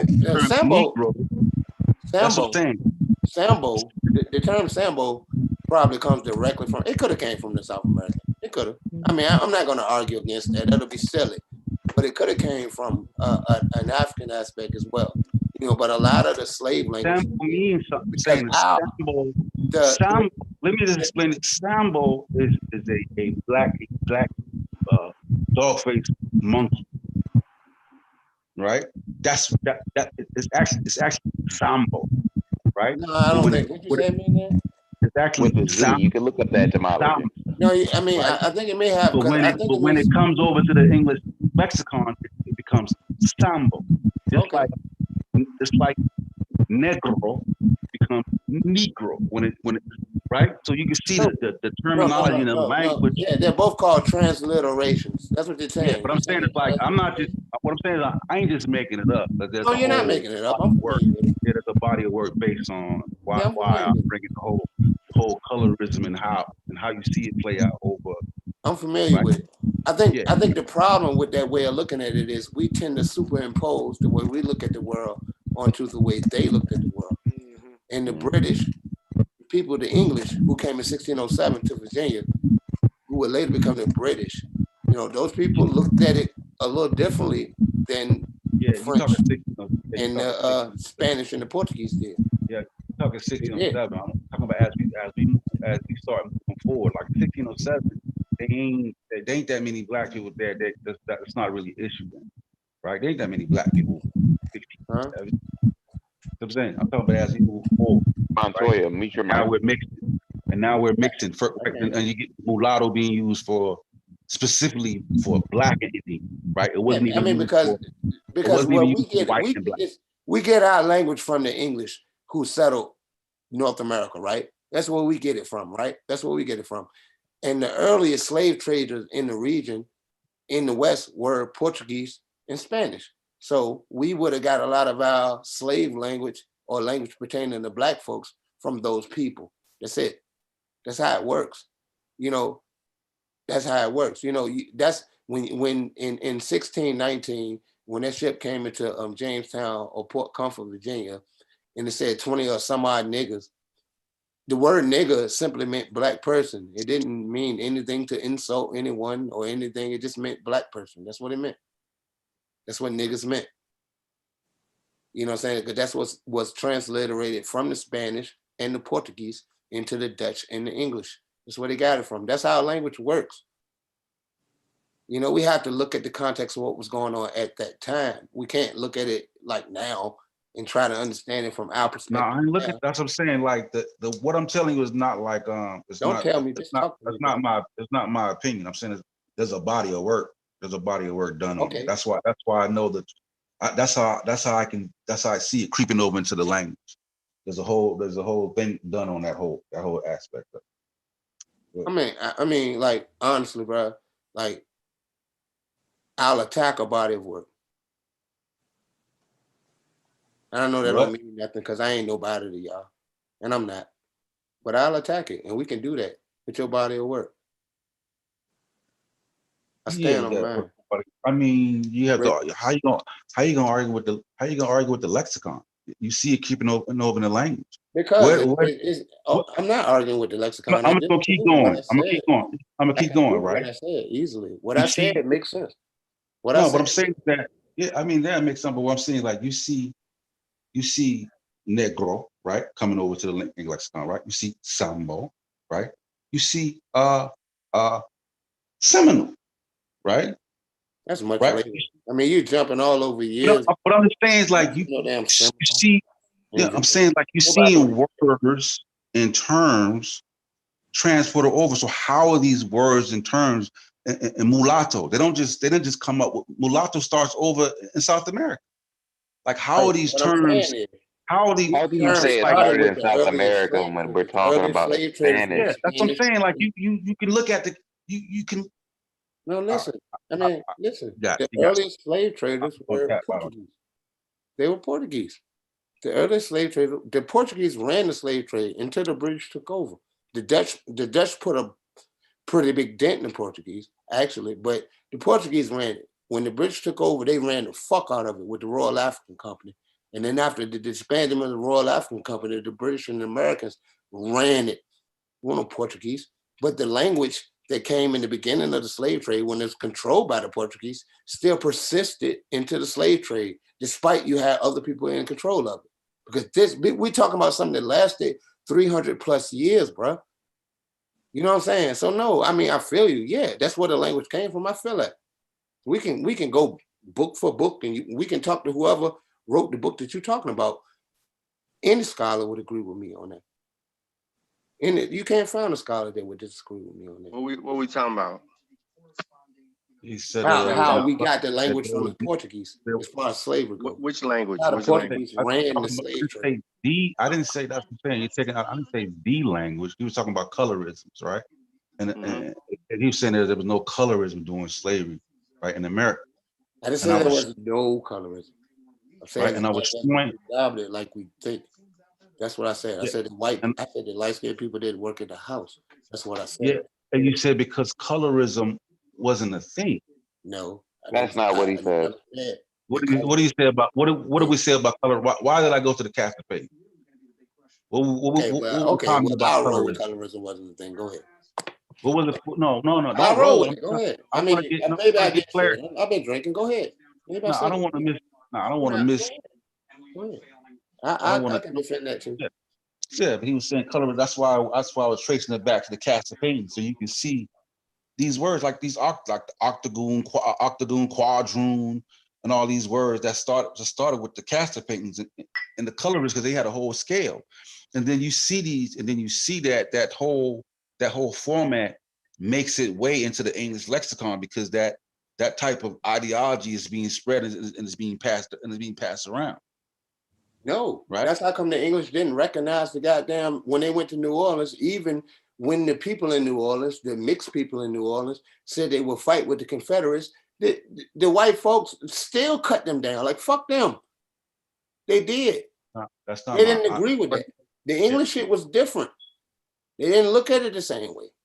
They didn't look at it the same way as they did in the Spanish, in the Catholic countries. They didn't. Because the Catholic country was a lot more inter-marrying. Yeah, that's not my argument. Well, it was pretty much the same. Like you're making an argument that's not the argument. Yeah, that's not the argument I'm making. I ain't making that argument. Okay, well, let's go. Tell me where we going. We going to. I was saying that wasn't the argument that I was making though. But yeah, we'll just leave it. We'll just leave it at that where it was. Yeah, I mean, I think speaking historically to what you're talking about too, we can go in a different direction. We're talking about the Spanish, right? Because the idea of slavery to the Spanish when we're getting closer towards the American Revolution is completely different too. So if we're getting closer to that, we're getting past the 1600s, which you said that's not what you were talking about, and we're getting more into the idea of Spanish and Black folks intermingling. You can see clear examples of the foundation of places like North Carolina and that borderline between the English settlements and the Spanish settlements, and we can have examples of that would have been Georgia. Don't big up my North Carolina. No, right, Georgia. I'm a mixed breed. I'm from Georgia. My bad. You're not gonna down North Carolina like that. No. That shit was Georgia. I'm from Virginia too, my brother. I know. I'm sorry. I've been drinking. Don't throw it on us. So I'm mixed though, because my daddy people from North Carolina. So big up North Carolina. Oh Lord, we probably related. So the point I'm getting to is that the Spanish had Africans in their military, and that was one of the main motivations for what we call the Revolutionary War. Right? We can get into things like the history of that era when we call the we gotta take the time frame into account. You know what I mean? When you had like the Stoner Rebellion, I think it was in South Carolina. You know what I'm saying? Where you had they were trying to get to Florida. They were trying because St. Augustine, you actually had a free Black colony down there, amongst the Spanish. You know what I mean? So it was a different world, amongst us in the Spanish territories in the United States, which was southern, what we now call from Alabama to Florida. You know what I mean? That would have been Spanish-controlled places, and those places, they offer Negroes freedom. Are are there records of a time in Virginia? I think it was Virginia, where let's talk about Virginia. Some some black people were able to pass. No, right? I mean, no. Initially in Virginia, you gotta think about it. The first you ain't let me finish the question. 1619, there were no laws on the books for slaves. Cujo. Yes. Move past 1619, right? I said, was there a time, right? And just let me frame the argument when they passed a law for no interracial marriages, right? Whether it be European, interracial unions, right? Whether it be Europeans or Native Americans, right? And wasn't there a time when they had some white people were able to pass and were freeing 1671. 1671 will mark the time in Virginia, which would actually be predicative of the entire country later. But 1671 will be the year when you start seeing white as an identifier, you know what I'm saying? In order to separate themselves, you know what I mean, from Indians and blacks initially. You know what I'm saying? Because Bacon's rebellion occurred not too far away from where I'm sitting right now. Matter of fact, where I am probably was involved in, Bacon's rebellion. That's how close I am to it. I'm like 3 miles from. When did they put the laws? About what time did they put the laws on the books? As far as 1634, I think was the first law to prohibit a difference between. No, I'm talking about sexual. Where it was banned. Where they did no sexual union between Africans, Europeans, or Africans and Native Americans. Around 1671, I don't know right offhand. I can't. I'm not gonna pretend I know. I do know a lot of basic shit, but I'm dyslexic with numbers, so like a lot of times I'm not gonna brag. But I can know information. Let him in.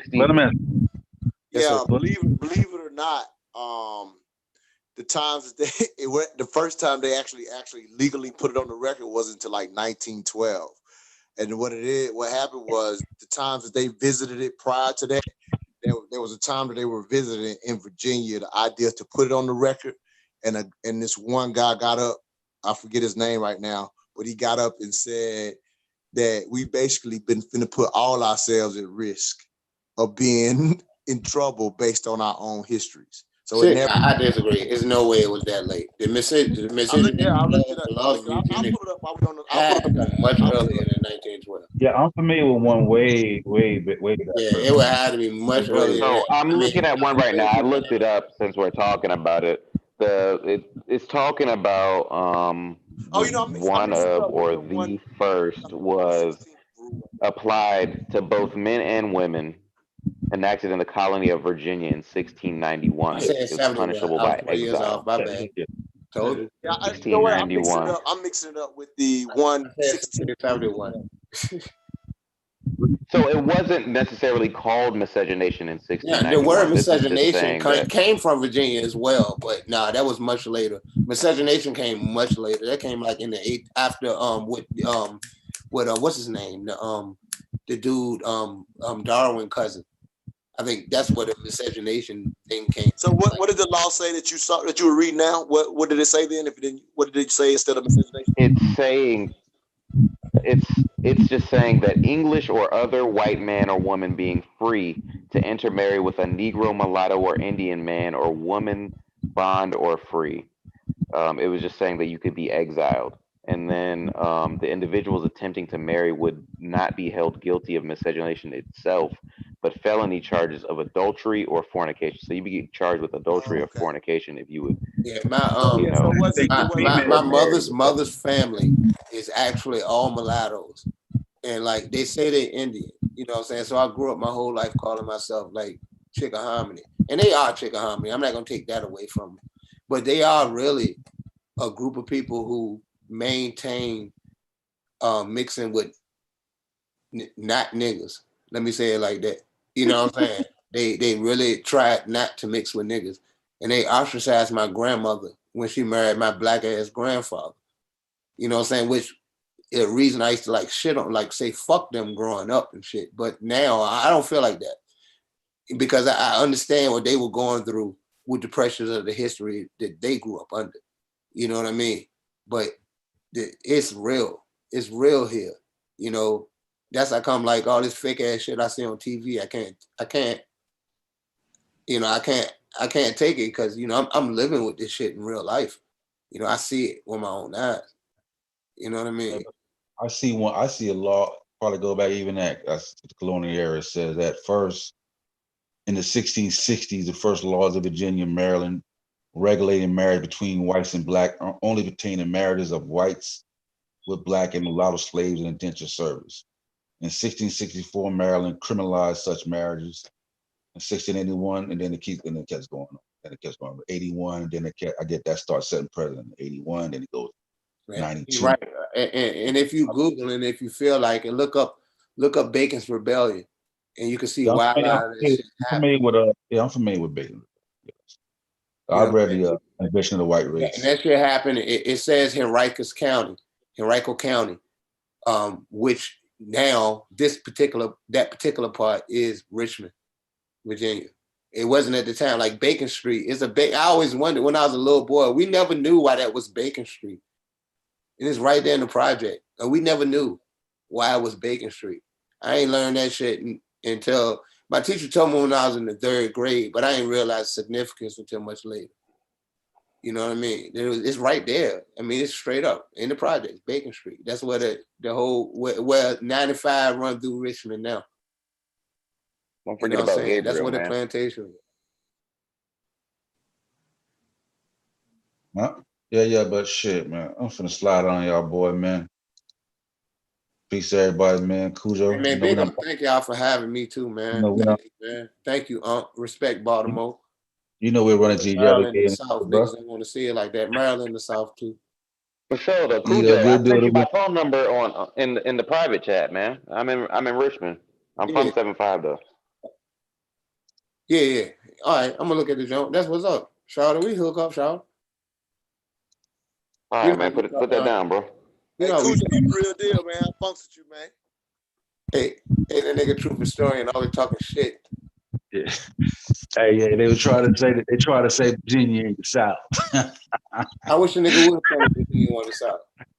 I know they won't come to Virginia say that though. Yeah, they ain't gonna come to Virginia and say that. Hey, look, I was born across the street from the White House of the Confederacy. How the fuck Virginia ain't the South?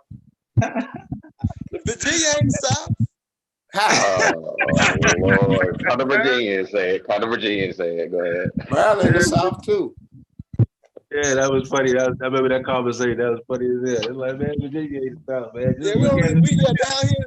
I wish nigga would tell me Virginia. I'm from Richmond, nigga. I'm from the capital of the South. How the fuck I ain't from the South? Y'all ain't from the South, man. Y'all don't act like the rest of us, man. Y'all don't act like us. We the South. Yeah, we the standard. No, I'm from South Carolina. We got South in our name, bro. Wait, look. I ain't never had a problem when I went to the South. Ain't nobody ever look at me as no outside nigga. Ever. Like, I ain't no nigga from Virginia with the South. Right up there on the line. We don't really nigga, nah. We that real shit. Nigga, we the ones who touch our y'all niggas from here. On the line. He said he right there on the line. Nah, ain't no line. Them niggas above the line from here. He played both sides of the fence. Nah. Yeah. We want to be East Coast. I'm the South all day. I'm about to prove it to you right now. Don't nobody consider the Clips, Missy, or Timberland Southern rappers. I don't give a damn what it is. You know what street I used to live on? Jefferson Davis Highway. Did you ever live on Jefferson Davis Highway? I lived on Jefferson Davis Highway. Magoo, Timberland, Missy, all the Clips, Southern rappers. Don't nobody consider Chris Brown. Okay, perhaps they don't, but they should. We don't. I like that argument. But they I like that. He didn't even fight that. He said, perhaps they don't. You know what I'm saying? Perhaps they don't. I can't argue with you. I ain't gonna say and tell you what you think. Hey, that's the best thing. Hey, that was the dopest answer right there, bro. Like, how you use speech like that? I don't care. So they don't. They should. Because that's what it is, though. That's what it is. That's what the it is. You Confederacy can't the tell South? me that Miss is country. Miss ain't country. Was the Ain't no Confederacy country South? chick. Miss. That's the real question. Was the Confederacy South? Because if it was, then the capital of the Confederacy was in Virginia. So yes, you got Of course, of course, you know that. I'm just saying, in modern times, Southern cats don't consider Virginia South. Nah, Virginia the South. Y'all lost your Southern status. No, we didn't. You know why we didn't? We defined what the South is. Y'all ain't taking from us. Y'all come from here. I don't come from there. If you look in your do a DNA test, right? If you're from Georgia or Alabama, South Carolina, do a DNA test. Guarantee you have relatives from Virginia. No, they're gonna tell you that. You look up anything ADOS, it's gonna it better root back to Virginia. 80% of African Americans. Listen, they're gonna say about 80% of African Americans can trace their lineage to South Carolina. Exactly. South Carolina, not 80%. That's what I told him. That's not true. He was like, "Nah, that's not true." Whoever told you that is lying. Whoever told you that is lying. That's a lie. That's a fact. No, that's not true. Crazy. Like 80%. Like I would. If you would have said 60, I would have taken it. North Carolina, so y'all ain't South. It's close. Virginia, but when you're talking about tracing your lineage, you're talking about slave ports too. So you have to talk about Savannah, Georgia. We're talking about no. Savannah came much later in the game. Later. Right. But there was a lot of enslaved Africans that came through Savannah. There was a lot of enslaved Africans that came through Virginia. Look it up. When we're Let's talking look about it up. You can look it up now. You can Google it right now. Just Google it. I know what I'm talking about. Problem, you Googling it, man. We need some primary sources. Yo. No, Google it. We ain't come from no Virginia, yo. I ain't primary We came by way of South Not gonna do it. Nope, do it. I keep telling you. Look it up. You came from Virginia. You didn't come from no South Carolina. I can tell you that. Look it up. You damn right I ain't coming from no goddamn South Carolina. You damn right. Yeah, you definitely came from Virginia. When we're talking about like the invention of whiteness, when we're talking about the creation of America, that is Virginia. That's right. All your founding fathers, all the that's right. The majority of black people. We ain't talking about population. no Virginia. 1808, bro. We ain't talking about no Virginia. Virginia. Y'all talking about, two of y'all talking about Virginia. We know what we came. We run this, brother. We don't know what you're talking about. That's all it is. Y'all ain't ran up the mile race. It's okay. Virginia had the majority of black people in the United States lived in Virginia. No, man. That's a myth. More than South Carolina, more than North Carolina, and more than Maryland. And anything else is insignificant. We gotta get the source for that. And 1808, anything else is insignificant. South Carolina, yo. Yeah, South Carolina, big up South Carolina. I'm not shitting on South Carolina at all. No, I respect that. However, the people who got exported that went elsewhere besides would have come from Virginia. That's all. That's all. That's how come we talk the same. Why we talk the same? We don't. Why we got the same little shit? I don't sound like same little shit when we talk. You got a whole nother slang, bro. I don't know that. Yeah, I know, because yours is a bit more isolated than mine. Yours was different. Yours got to develop in a different, just the same way that Portuguese and Spanish. Y'all don't do nothing we do in the South. You don't know what the hell you talking about. You don't know what the hell you talking about. You know what the hell you talking about, Shawty. You know what the hell you talking about. Y'all were Timberland. You know what the hell you talking about, Shawty. You can't tell me the fuck. Y'all were South, nigga. Get out of here. Get out of here, nigga. Y'all were Timberlands in Virginia. Exactly. Yeah, we created Timberland. Right. Okay, but we do. Yeah, but again, because we do live, we close to the Northeast. You're right. However, we're still the South. Nah. Do we make moonshine? Do we make moonshine? Yo. Y'all were Timberlands and we make corn liquor. We make corn liquor. We can trace. We make corn liquor, nigga. Every cultural coin that you guys have, we can trace it back to Virginia. We make corn liquor, nigga. That shit don't come from nowhere but here. We don't know nothing about no Virginia. You don't gotta know. You need to. You need to know history. I can let you know if you want to know. That's where y'all got it from. That's where y'all got it from. You got it from here. Everything you got from here. You got it from here.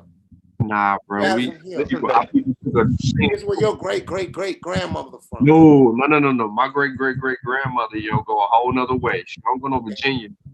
Well, if your great grandmother is from South It's Carolina, all right, my brother. You lost from Mississippi, to the black Alabama, or Louisiana, more than likely she's from Virginia. My folks come through South Carolina. I'm telling you, I know what my folks. If you can, I'm not shitting on South Carolina. I'm not. I'm saying that the majority of people who are deported. I don't know that, man. You know what I'm saying? I'm in Tennessee. I know Tennessee was started up by some North Carolinians. They came from Virginia as well. Yeah, I think the sources would disagree with you. They came from Virginia. I mean, you gotta know that. Man, I'm not trying to argue with you. I'm not trying to big up my state. Want some status because I am trying to big up my state. I'm from Virginia. Okay, I give y'all that. Y'all was the first American colony. Virginia. It's not some Africans imported too. No, it's the truth. We're from Virginia. Where were the first Africans imported? Where were the second Africans imported? Maryland, third Africans imported. Yeah, I mean, you acting like those Africans are there, Adam and Eve, like that. Those every African descended from. They kept bringing them over, bro. No, it's not that long ago, and it sounds funny and stuff because we don't really understand it. But no, it wasn't that long ago. Like when I trace my shit through Ancestry, all of my ancestors were in Virginia and North Carolina. But if you're not from Virginia, Maryland, Virginia, North or South Carolina, I guarantee you that won't be the case. They're going to be some from Maryland, Virginia, North and South Carolina. That's just what it is, bro. I ain't making it up. And Georgia to a lesser extent. You know what I'm saying? I got to big up Savannah. It did happen in Savannah. It did. Savannah imported thousands of Africans. But not like Virginia and Charleston, bro. It's just the truth. Savannah was nuts. Oh. I mean, that's how come we have so much in common. You want to say, well, we don't have in common? Yeah, we do wear Timbs. It get cold here. It's snow on the ground here. It's not snow on the ground there. It's snow right now. I go outside, it's snow right now. And I'm walking through snow because I am that far north. However, this is the South. My family's been here for more than 400 years. We don't need no Virginia. Hey, look, I'm telling you. You need to learn Virginia, brother. You got to learn your history, man. Nobody else. That's the truth. We trying to tell you. Nobody telling me what the South is. I'm gonna tell you what it is. Okay, so who won the Confederacy? Who won the Confederacy? Hey? You Virginia, right? So who won? Did the South win or the North? I mean, I don't think it matters if black people lost. Bro. Come on, man. That's just hold on. So what side do you fight on? What side black people fight on? We know who won the Civil War, bro. Come on, man. I'm asking what side? Why are you asking me that is my question. I'm saying we know. Was the people from Virginia or were they from the South? Our people who fought in the Civil War. That is so funny that you really should know your argument before you run your mouth. The whole flag y'all got, the little Dixie flag y'all got, the flag, that little Dixie flag. You know what that flag is? I don't care about Northern Virginia, bro. I'm asking. Listen, no, don't ask me shit. Listen, that's you're not gonna me. Called a rebel flag. Everybody associate with this.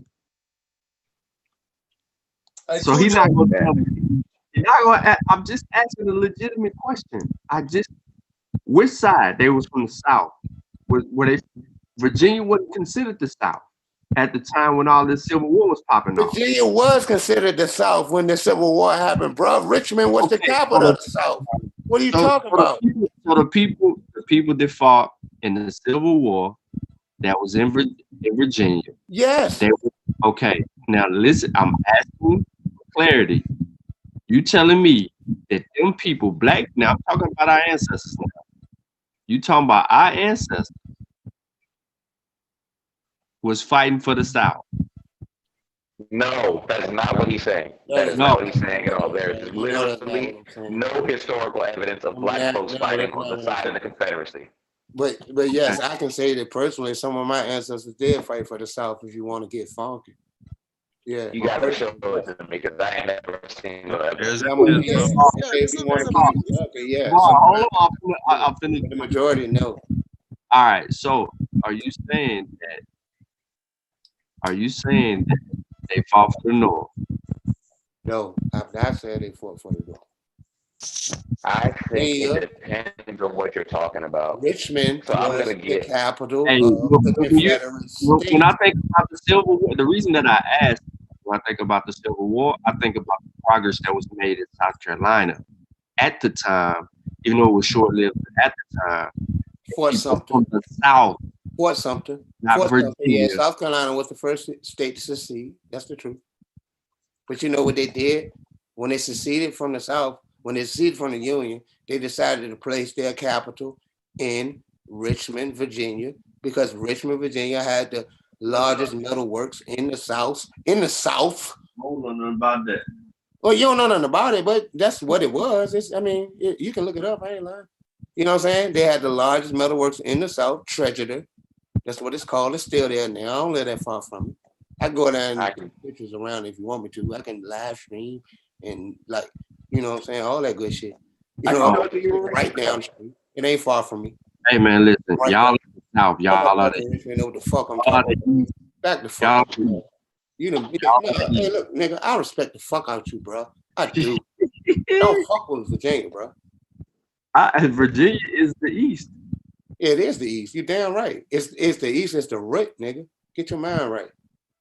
It is the East. Yeah, get your mind right, nigga. Damn, y'all can't even see it, but right over there, where my camera is, that is exactly why they wanted this to be the capital. That's where they had all the shipbuilding and stuff. That's the James River, bro. That's right. That's the James River right there. Because of the rank. Right where they were building the ships. I live in one of the buildings they used to build. Right there. Ain't nobody lying, nigga. Get the fuck out of here, dog. I respect the fuck Y'all out the South. Is West Virginia the South too, right?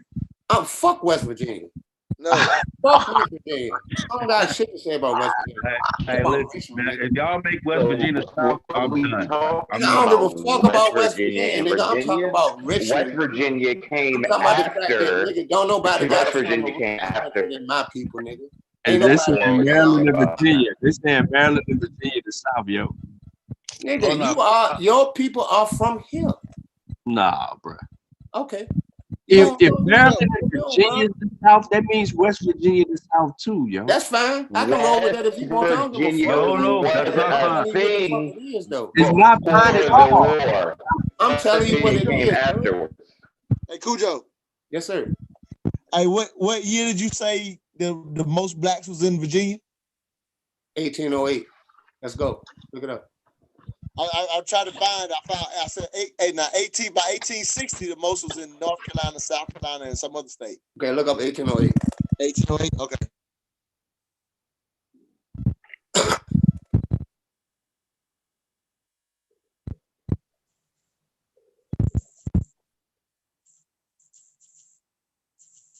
You said 1808, huh? Look at that. He been watching PBS. Nah, nigga. I did this shit when I was like 15 years ago. 20 years ago, actually. Well, I'm 44, yeah. Yeah. Now, I'm cool. You can make Virginia the start now, but we're not going to be throwing West Virginia up in that way. That's what we're not going to do. All right, we had to draw a line. We had to draw a line somewhere. That's white folk. West Virginia, white folk. Ain't no draw a line. It's been a territory till 1863, bro. And don't know niggas live there. The niggas live in the Piedmont and the Tidewater, bro. The niggas West Virginia wasn't a territory. It wasn't outlined.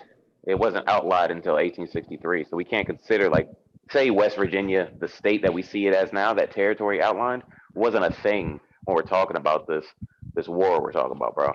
Yeah, man. Fuck West Virginia. Yeah. You know, that's fine. I'll do Kentucky and Tennessee is all that. Yeah, we just talking smack foreign. Who's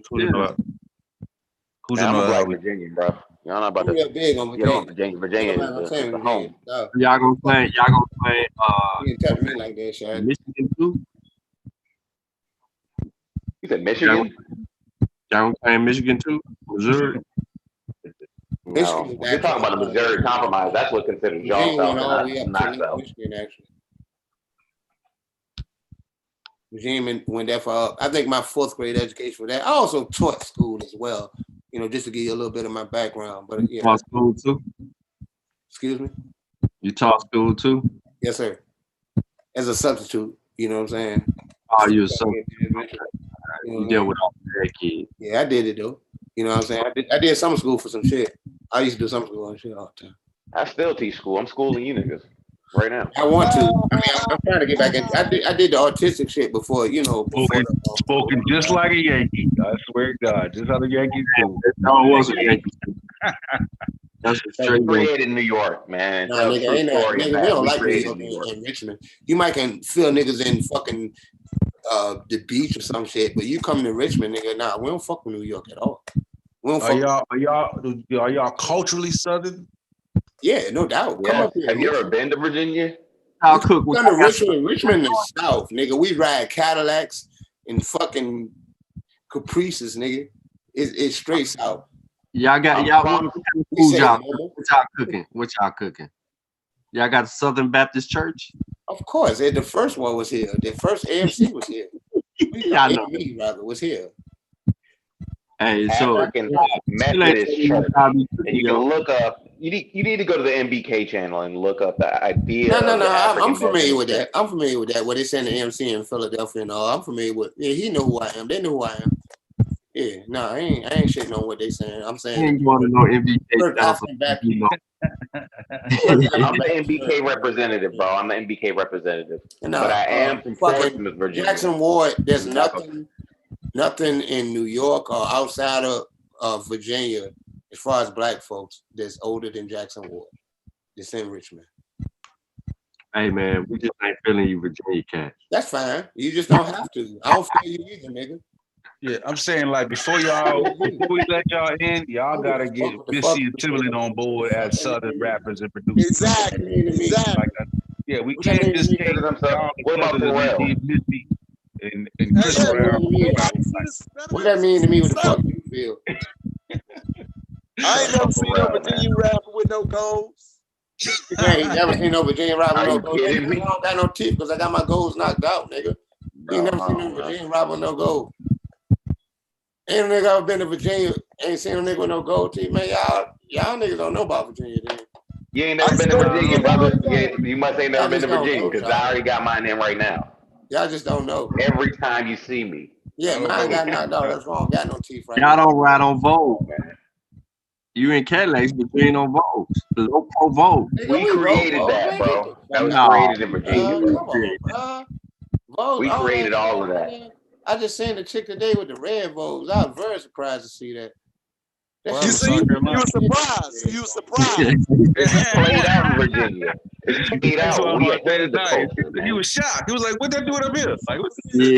We ahead. We did that years ago. Hey, Shawty. I tell you like this, Shawty. Just touch my goddamn water. If you don't see I'm like your people. Yeah, you can't.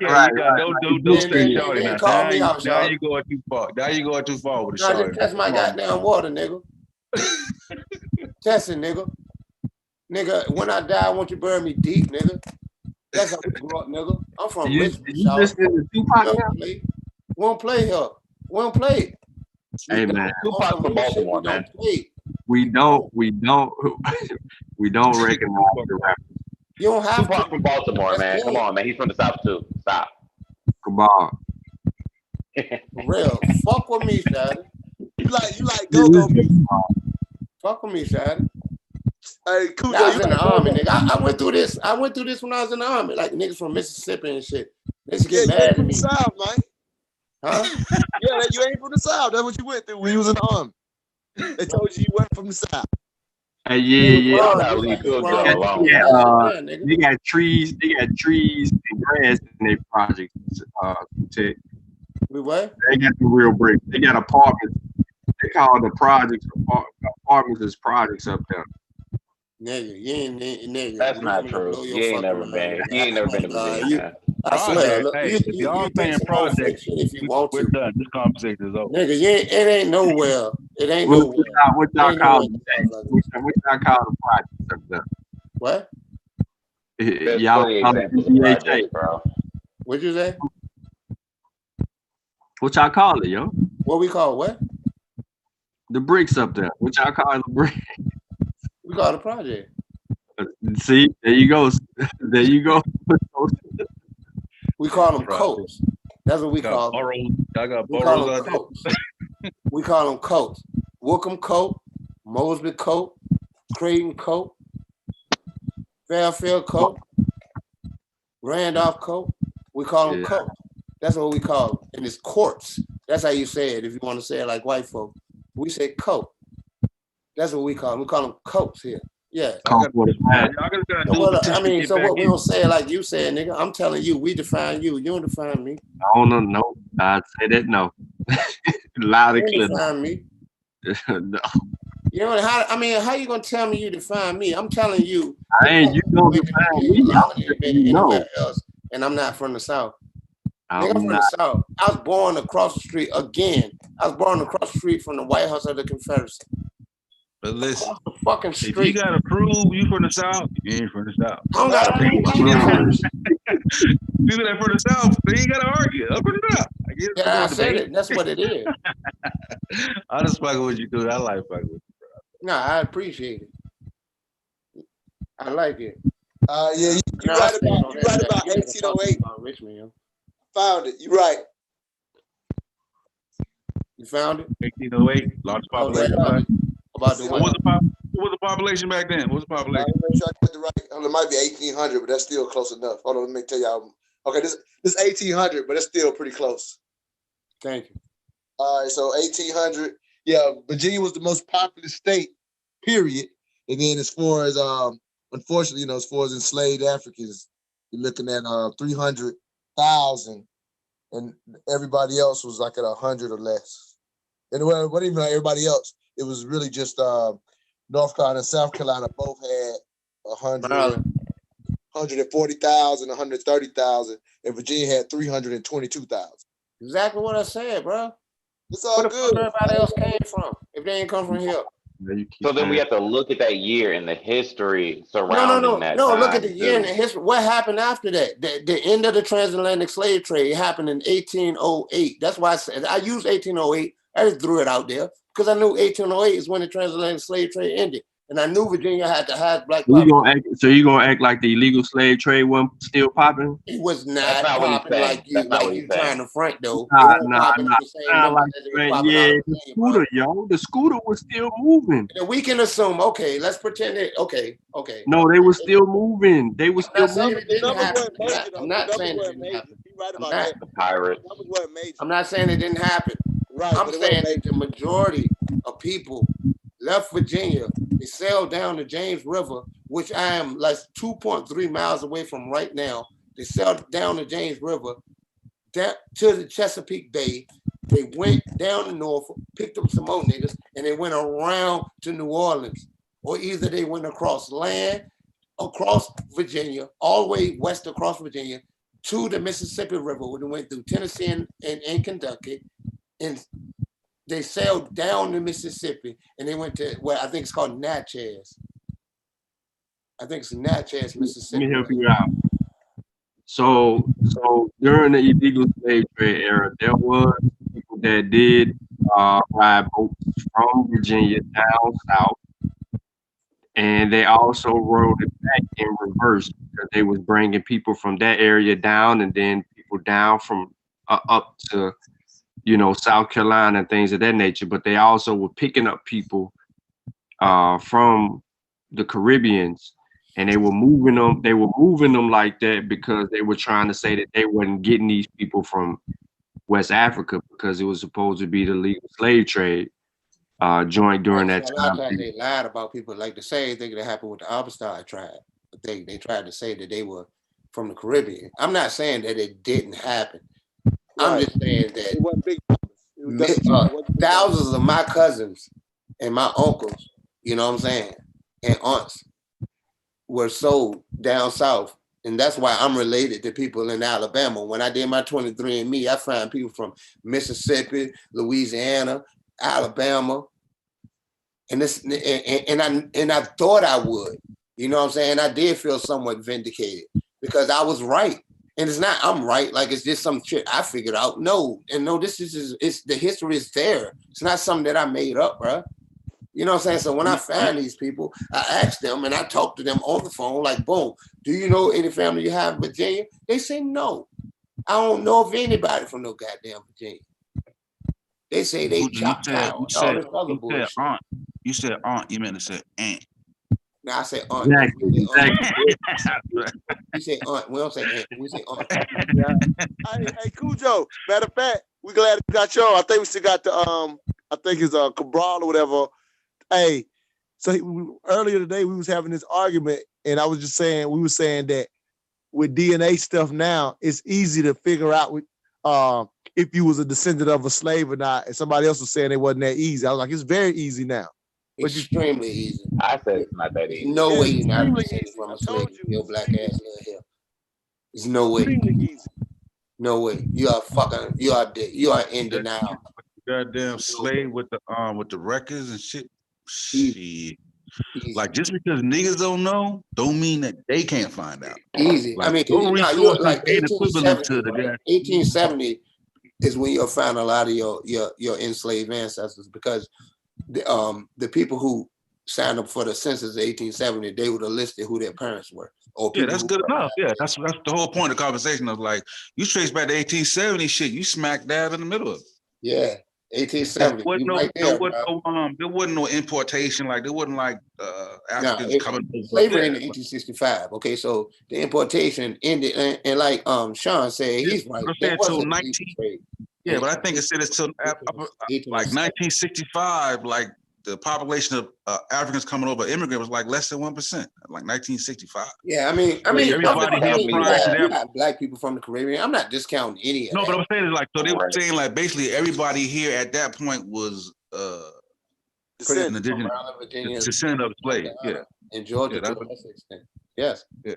So you're trying to tell me that anybody that came here after 1870 doesn't deserve reparations? No, that's not the argument. No. I ain't. So what is the time frame that we stop it at? They were saying like, I mean, the proposal was 19. I think the proposal they made was like 1965. I mean, I would. ADOS is not putting no data on it. It's just, can you trace yourself to somebody that experienced slavery? I think 1870 is a good date. But I'm saying the reason they use 1965 is because they know that there's only less than 1% of everybody in America at that time. You're right. I agree with that. I don't know where y'all saying that. No. I'm not saying. I'm just saying like I heard. I know the argument. I'm just saying that they're saying 1965 is a cutoff date. I'm just saying that they know that 1965 is at that point. They know that anybody, if you can go, what they're saying is if you can get back to 1965, then you can definitely get back to a descendant, because anybody in that time frame. But they're just gonna use DNA. The DNA easy as fuck. You don't need none of that stuff y'all talking about. The DNA will boom, bam, is there. You don't need nothing else. Yeah, it's easy. DNA science is way better than it was 30 years ago. I mean, and really, if you're an African immigrant, you should know. Like I seen like a Caribbean. But that won't separate you from a Jamaican though. I had a Jamaican man that moved to my family, and he married one of my grandmothers in North Carolina. And it's weird how I don't know how the fuck he got there, but he got there. You know what I'm saying? And he married one of my grandmothers. You know what I'm saying? All them kids would be ADOS. All them kids. Yeah, I mean, he did. He married into the family. They dealt with what they dealt with. I mean, I feel it from that loosely. You know what I'm saying? But on some real shit, if it's about reparations, we gotta realize how it affected, us holistically, in a totality, rather. You know what I'm saying? It affected internationally. It affects us now. Well, this is something that people misunderstand. See, the ADOS movement is not trying to distinguish and cut people out. Oh no, I'm down with us. No, whoa. I'm down with us. I'm down with us, nigga. I'm down with us. But yeah, unfortunately, people got it mixed up, and sometimes they get a little arrogant about it, so they don't clear it up. Yeah. But in reality, what they were saying, and now they just don't make it clear because they're tired of the people taking attacks on them. But all they've ever said was this is how we can make the legal argument within the Constitution of the United States. And if we're successful with this argument, then all other groups can use it effectively to go after whichever country colonized them, no matter where that might be. But if you convolute it and make it like to make it say the U.S., you owe these people who are directly affected, you have to narrow it to make the legal argument. And again, if it's effective, they want to use that, let everybody else use that blueprint to go after their colonies. That's what they've always said, but people think they're trying to distinguish people, and like separate people. And because people went at them hard, they got arrogant and kind of just didn't really clear it up. So people really think they're trying to separate people. Yeah, I mean, like me personally, like I think it's deeper than reparations. I think that Black people in the United States should have some solidarity amongst ourselves regardless. You know what I'm saying? I think that we should celebrate ourselves, and we should have a certain pride in ourselves by recognizing our common ancestry. And that's something we don't do. We look at ourselves as just arbitrarily Black people, and that's not what we are. We have similar roots, and I think we need to study and understand those, so we can have some type of solidarity, so we can become a people. And when we become a people, we can make demands as a people. You know what I'm saying? Instead of making demands as these loosely grouped individuals, the way white people are. They can afford to be like that because they're the majority. And we grew up in this shit without an identity beyond the identity that they gave us. So we need to form our own identity out of that. And we have commonalities. And when I say the Virginia shit, niggas shit on me if they want to. You know what I'm saying? Yeah, we be outside. We from Maryland, Virginia, North and South Carolina, and Georgia to a less extent. And we need to examine it from there. If you're from Mississippi or Alabama, you know what I'm saying? Chicago people are from Mississippi and Alabama and Arkansas and Tennessee. New York people are from Virginia. They're from North Carolina. They're from Delaware. You know what I'm saying? People in Philadelphia are from Maryland. That's like, they sound like Maryland niggas. You know what I'm saying? In Baltimore, people are from Maryland because Baltimore was a slave state as well. Maryland was a slave state as well. But we need to realize our commonalities, and we need to be a people, and we're not a people. We need to become a people. You know what I mean? And we can make demands as being a people. But that's what we need to be. We need to become a we. We need to really be in us to really make a difference. And yes, I am an American descendant of slaves, and I'm a proud American descendant of slaves. I don't think my politics necessarily align with the chick or the dude. You know what I'm saying? I don't know Tone, I think one of the niggas' name in the chick. Yeah, that's right. Bet. But I don't, I'm not, but I was just turned on just by the whole slave thing. When they said that, I just love that because that's what we really are. You know what I'm saying? And we don't want to face that, because we don't want to. You know what I envy though? On straight up shit, like, my baby mama's Jamaican, right? Yeah. And I envy the fact that, like, they got their flag. Right. And like, Haitians got their flag. You know what I'm saying? It's like, we can't put on an American flag. We look like traitors. Yeah, we look crazy, but we should. And we got to demand the American government not make us feel sour. Yeah, give us our own niche. I do. I think because like when you look at like the Olympics or something, you see a Black Jamaican running against a Black American, you're going for the American. You should. You know what I'm saying? It's like fuck them at the time. You know what I'm saying? Because that's our team, and we should have that the same way they do.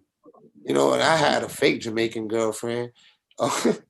My baby mama Jamaican, but she thinks she's Jamaican because her parents from Jamaica, but she grew up in South Carolina and she don't know them niggas. So she a nigga from South Carolina to me, but straight Jamaican. You know what I'm saying? Because she don't have the culture. You grew up in the culture. That's all it is. It's the culture. You know what I'm saying? That's what we have a continuum of in the United States. You know what I'm saying? That's what we have a continuum of in the United States. There's a reason that we talk similar. It's a reason that we have a lot of the same little shit going on.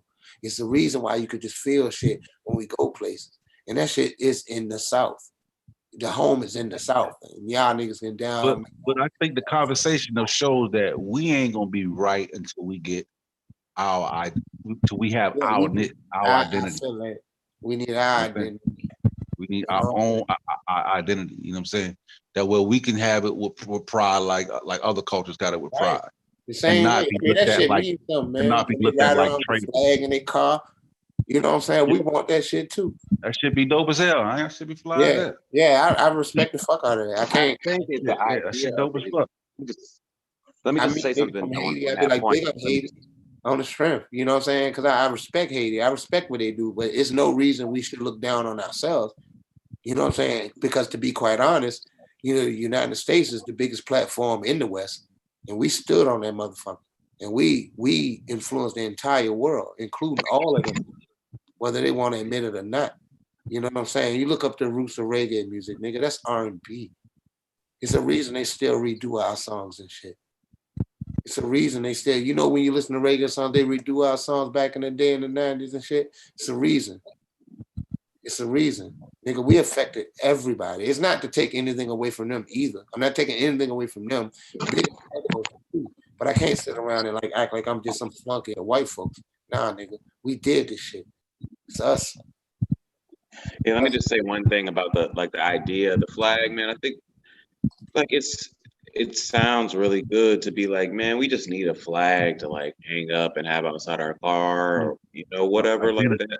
But I think we also have to understand the idea of functioning within a nationalist system, because when we look at a flag like Jamaica, that is also steeped in the idea of British colonialism. When we look at a flag like Haiti, that's also steeped in the idea of Francophilia, right? Like, the idea of trying to be French. I mean, I'm Haitian. Yeah, you're right. It appeals to the standard, but does it give them something to rally around? Yeah. We have a flag. I mean, it's like you gotta use it and make it. You gotta make it. The red, green, and black ain't really ours. How is it not ours? Huh? How is it not ours? The red, black, and green flag. Like you don't see. Like when do you see? No, that's ours. I agree with that. But I think the American flag is ours as well. But when do you see that like it draped amongst African American cars? Like it was a moment. Yeah, I mean it's a few. I see people. It's not that we don't have it; it's that we don't rep it. Yeah. That's the point. So we already have that. It's not that we need a flag to get. No. I just harping on like don't just label anybody it can have a red, like, black, and green. I'm just talking about a solid identity that's just our own. Yeah, but for I mean anybody can have a red, black, and any African can throw that up with pride, and they should. But only American Africans should throw up an American flag. And what we need to do is we need the American government, the country we live in, needs to recognize us. And we need to make it something we need to be proud of. Fuck them. It is what it is. You know what I'm saying? Because I mean, I feel like fuck America. I know all the little shit, but everything we live on right now is based on America. Seriously, I've lived outside the country, but it's not the same. It's not the same. It's not like. I feel you. Hey, yo, I'm sliding for real though, y'all. Peace out, y'all. Peace. We complicit in this shit too. But we don't have to be. We are complicit. We're a part of it. You know what I mean? And I'm not saying that it's good or bad. I'm not trying to. I think we have to own it too, and I think owning it will actually help us get into a mind space of benefiting more. Yeah. Owning what though? Like the fight against it. I'm sorry. You're saying we have to own it in order to fight against it. What own No, what? no. I was saying own it in order to benefit more is what I said. Yeah. When you say own it, what is own? What is it? And own it. So it's like, you know what I'm saying? It's kind of like that. What's that quote from Baldwin to say, to be black in America is to be enraged all the time or something. A bad paraphrase of his quote or whatever. But at the end of the day, even in that fight, like you say, like learning the history of what our ancestors actually did here, you almost have to be proud of them getting us to this stage, kind of like Cujo keeps talking about when you start putting it in a time frame of how far we've gotten based on their efforts and the sacrifice. It's like, you know, how do you not be, proud of that? And I'm saying, I know people are or whatever, but we are so, we've created so much of the American culture. Like a lot of it comes from us, not all of it, but a lot of it does. All the music comes from us, all of it, all the genres do. And so it's like we, as we say, we built it. And then as we had to stay here and fight here and stay, we end up making the culture. So like not being proud of that because we on some fuck America shit is actually detrimental in collectively when we are more American than anything else than we want to be. We're definitely more American than anyone else. You know what I'm saying? And that's something that, I think we kind of ignore as well. We're definitely more American than most other people, because it's pretty much the only identity we have that we know of. You know what I mean? To be quite honest, and we are American because we are definitely a product of America. I mean, the way we look at ourselves, the way we look at the world in general. You know what I'm saying? But as far as like what you were saying, as far as Black people contributing to the modern world, it's bigger than like a Black person doing something to contribute to society. It's just, I think a larger part of it would be just the very way white people look at themselves is predicated on not being Black. You know what I mean? It's that real. Like the whole identity of whiteness has a lot to do with us as well. So the very way they look at themselves now is based on that racism. You know what I'm saying? From not 400 years ago, like we like to say all the time. Well, actually, it's all been about 400 years now when I think about it. Wow. But no, it's not quite 400 years. I think like, we just try to counter the narrative, you know what I'm saying, to the point that we miss out on actually what happened. We look at history as something that happened, not something that's happening. And that's what the past is. The past is the only thing real in our lives. You know what I'm saying? That's it. Everything that happened to you happened. Nigga been talking too much. Hey, yo, we finna end the show, yo. I ain't want to be rude, man. All right, thank you, Sean. Thank you, brother. Live to NBK Live right now. Everybody want to go roll over there, y'all. I respect, bro. Yeah, I'll be cool. All right, man.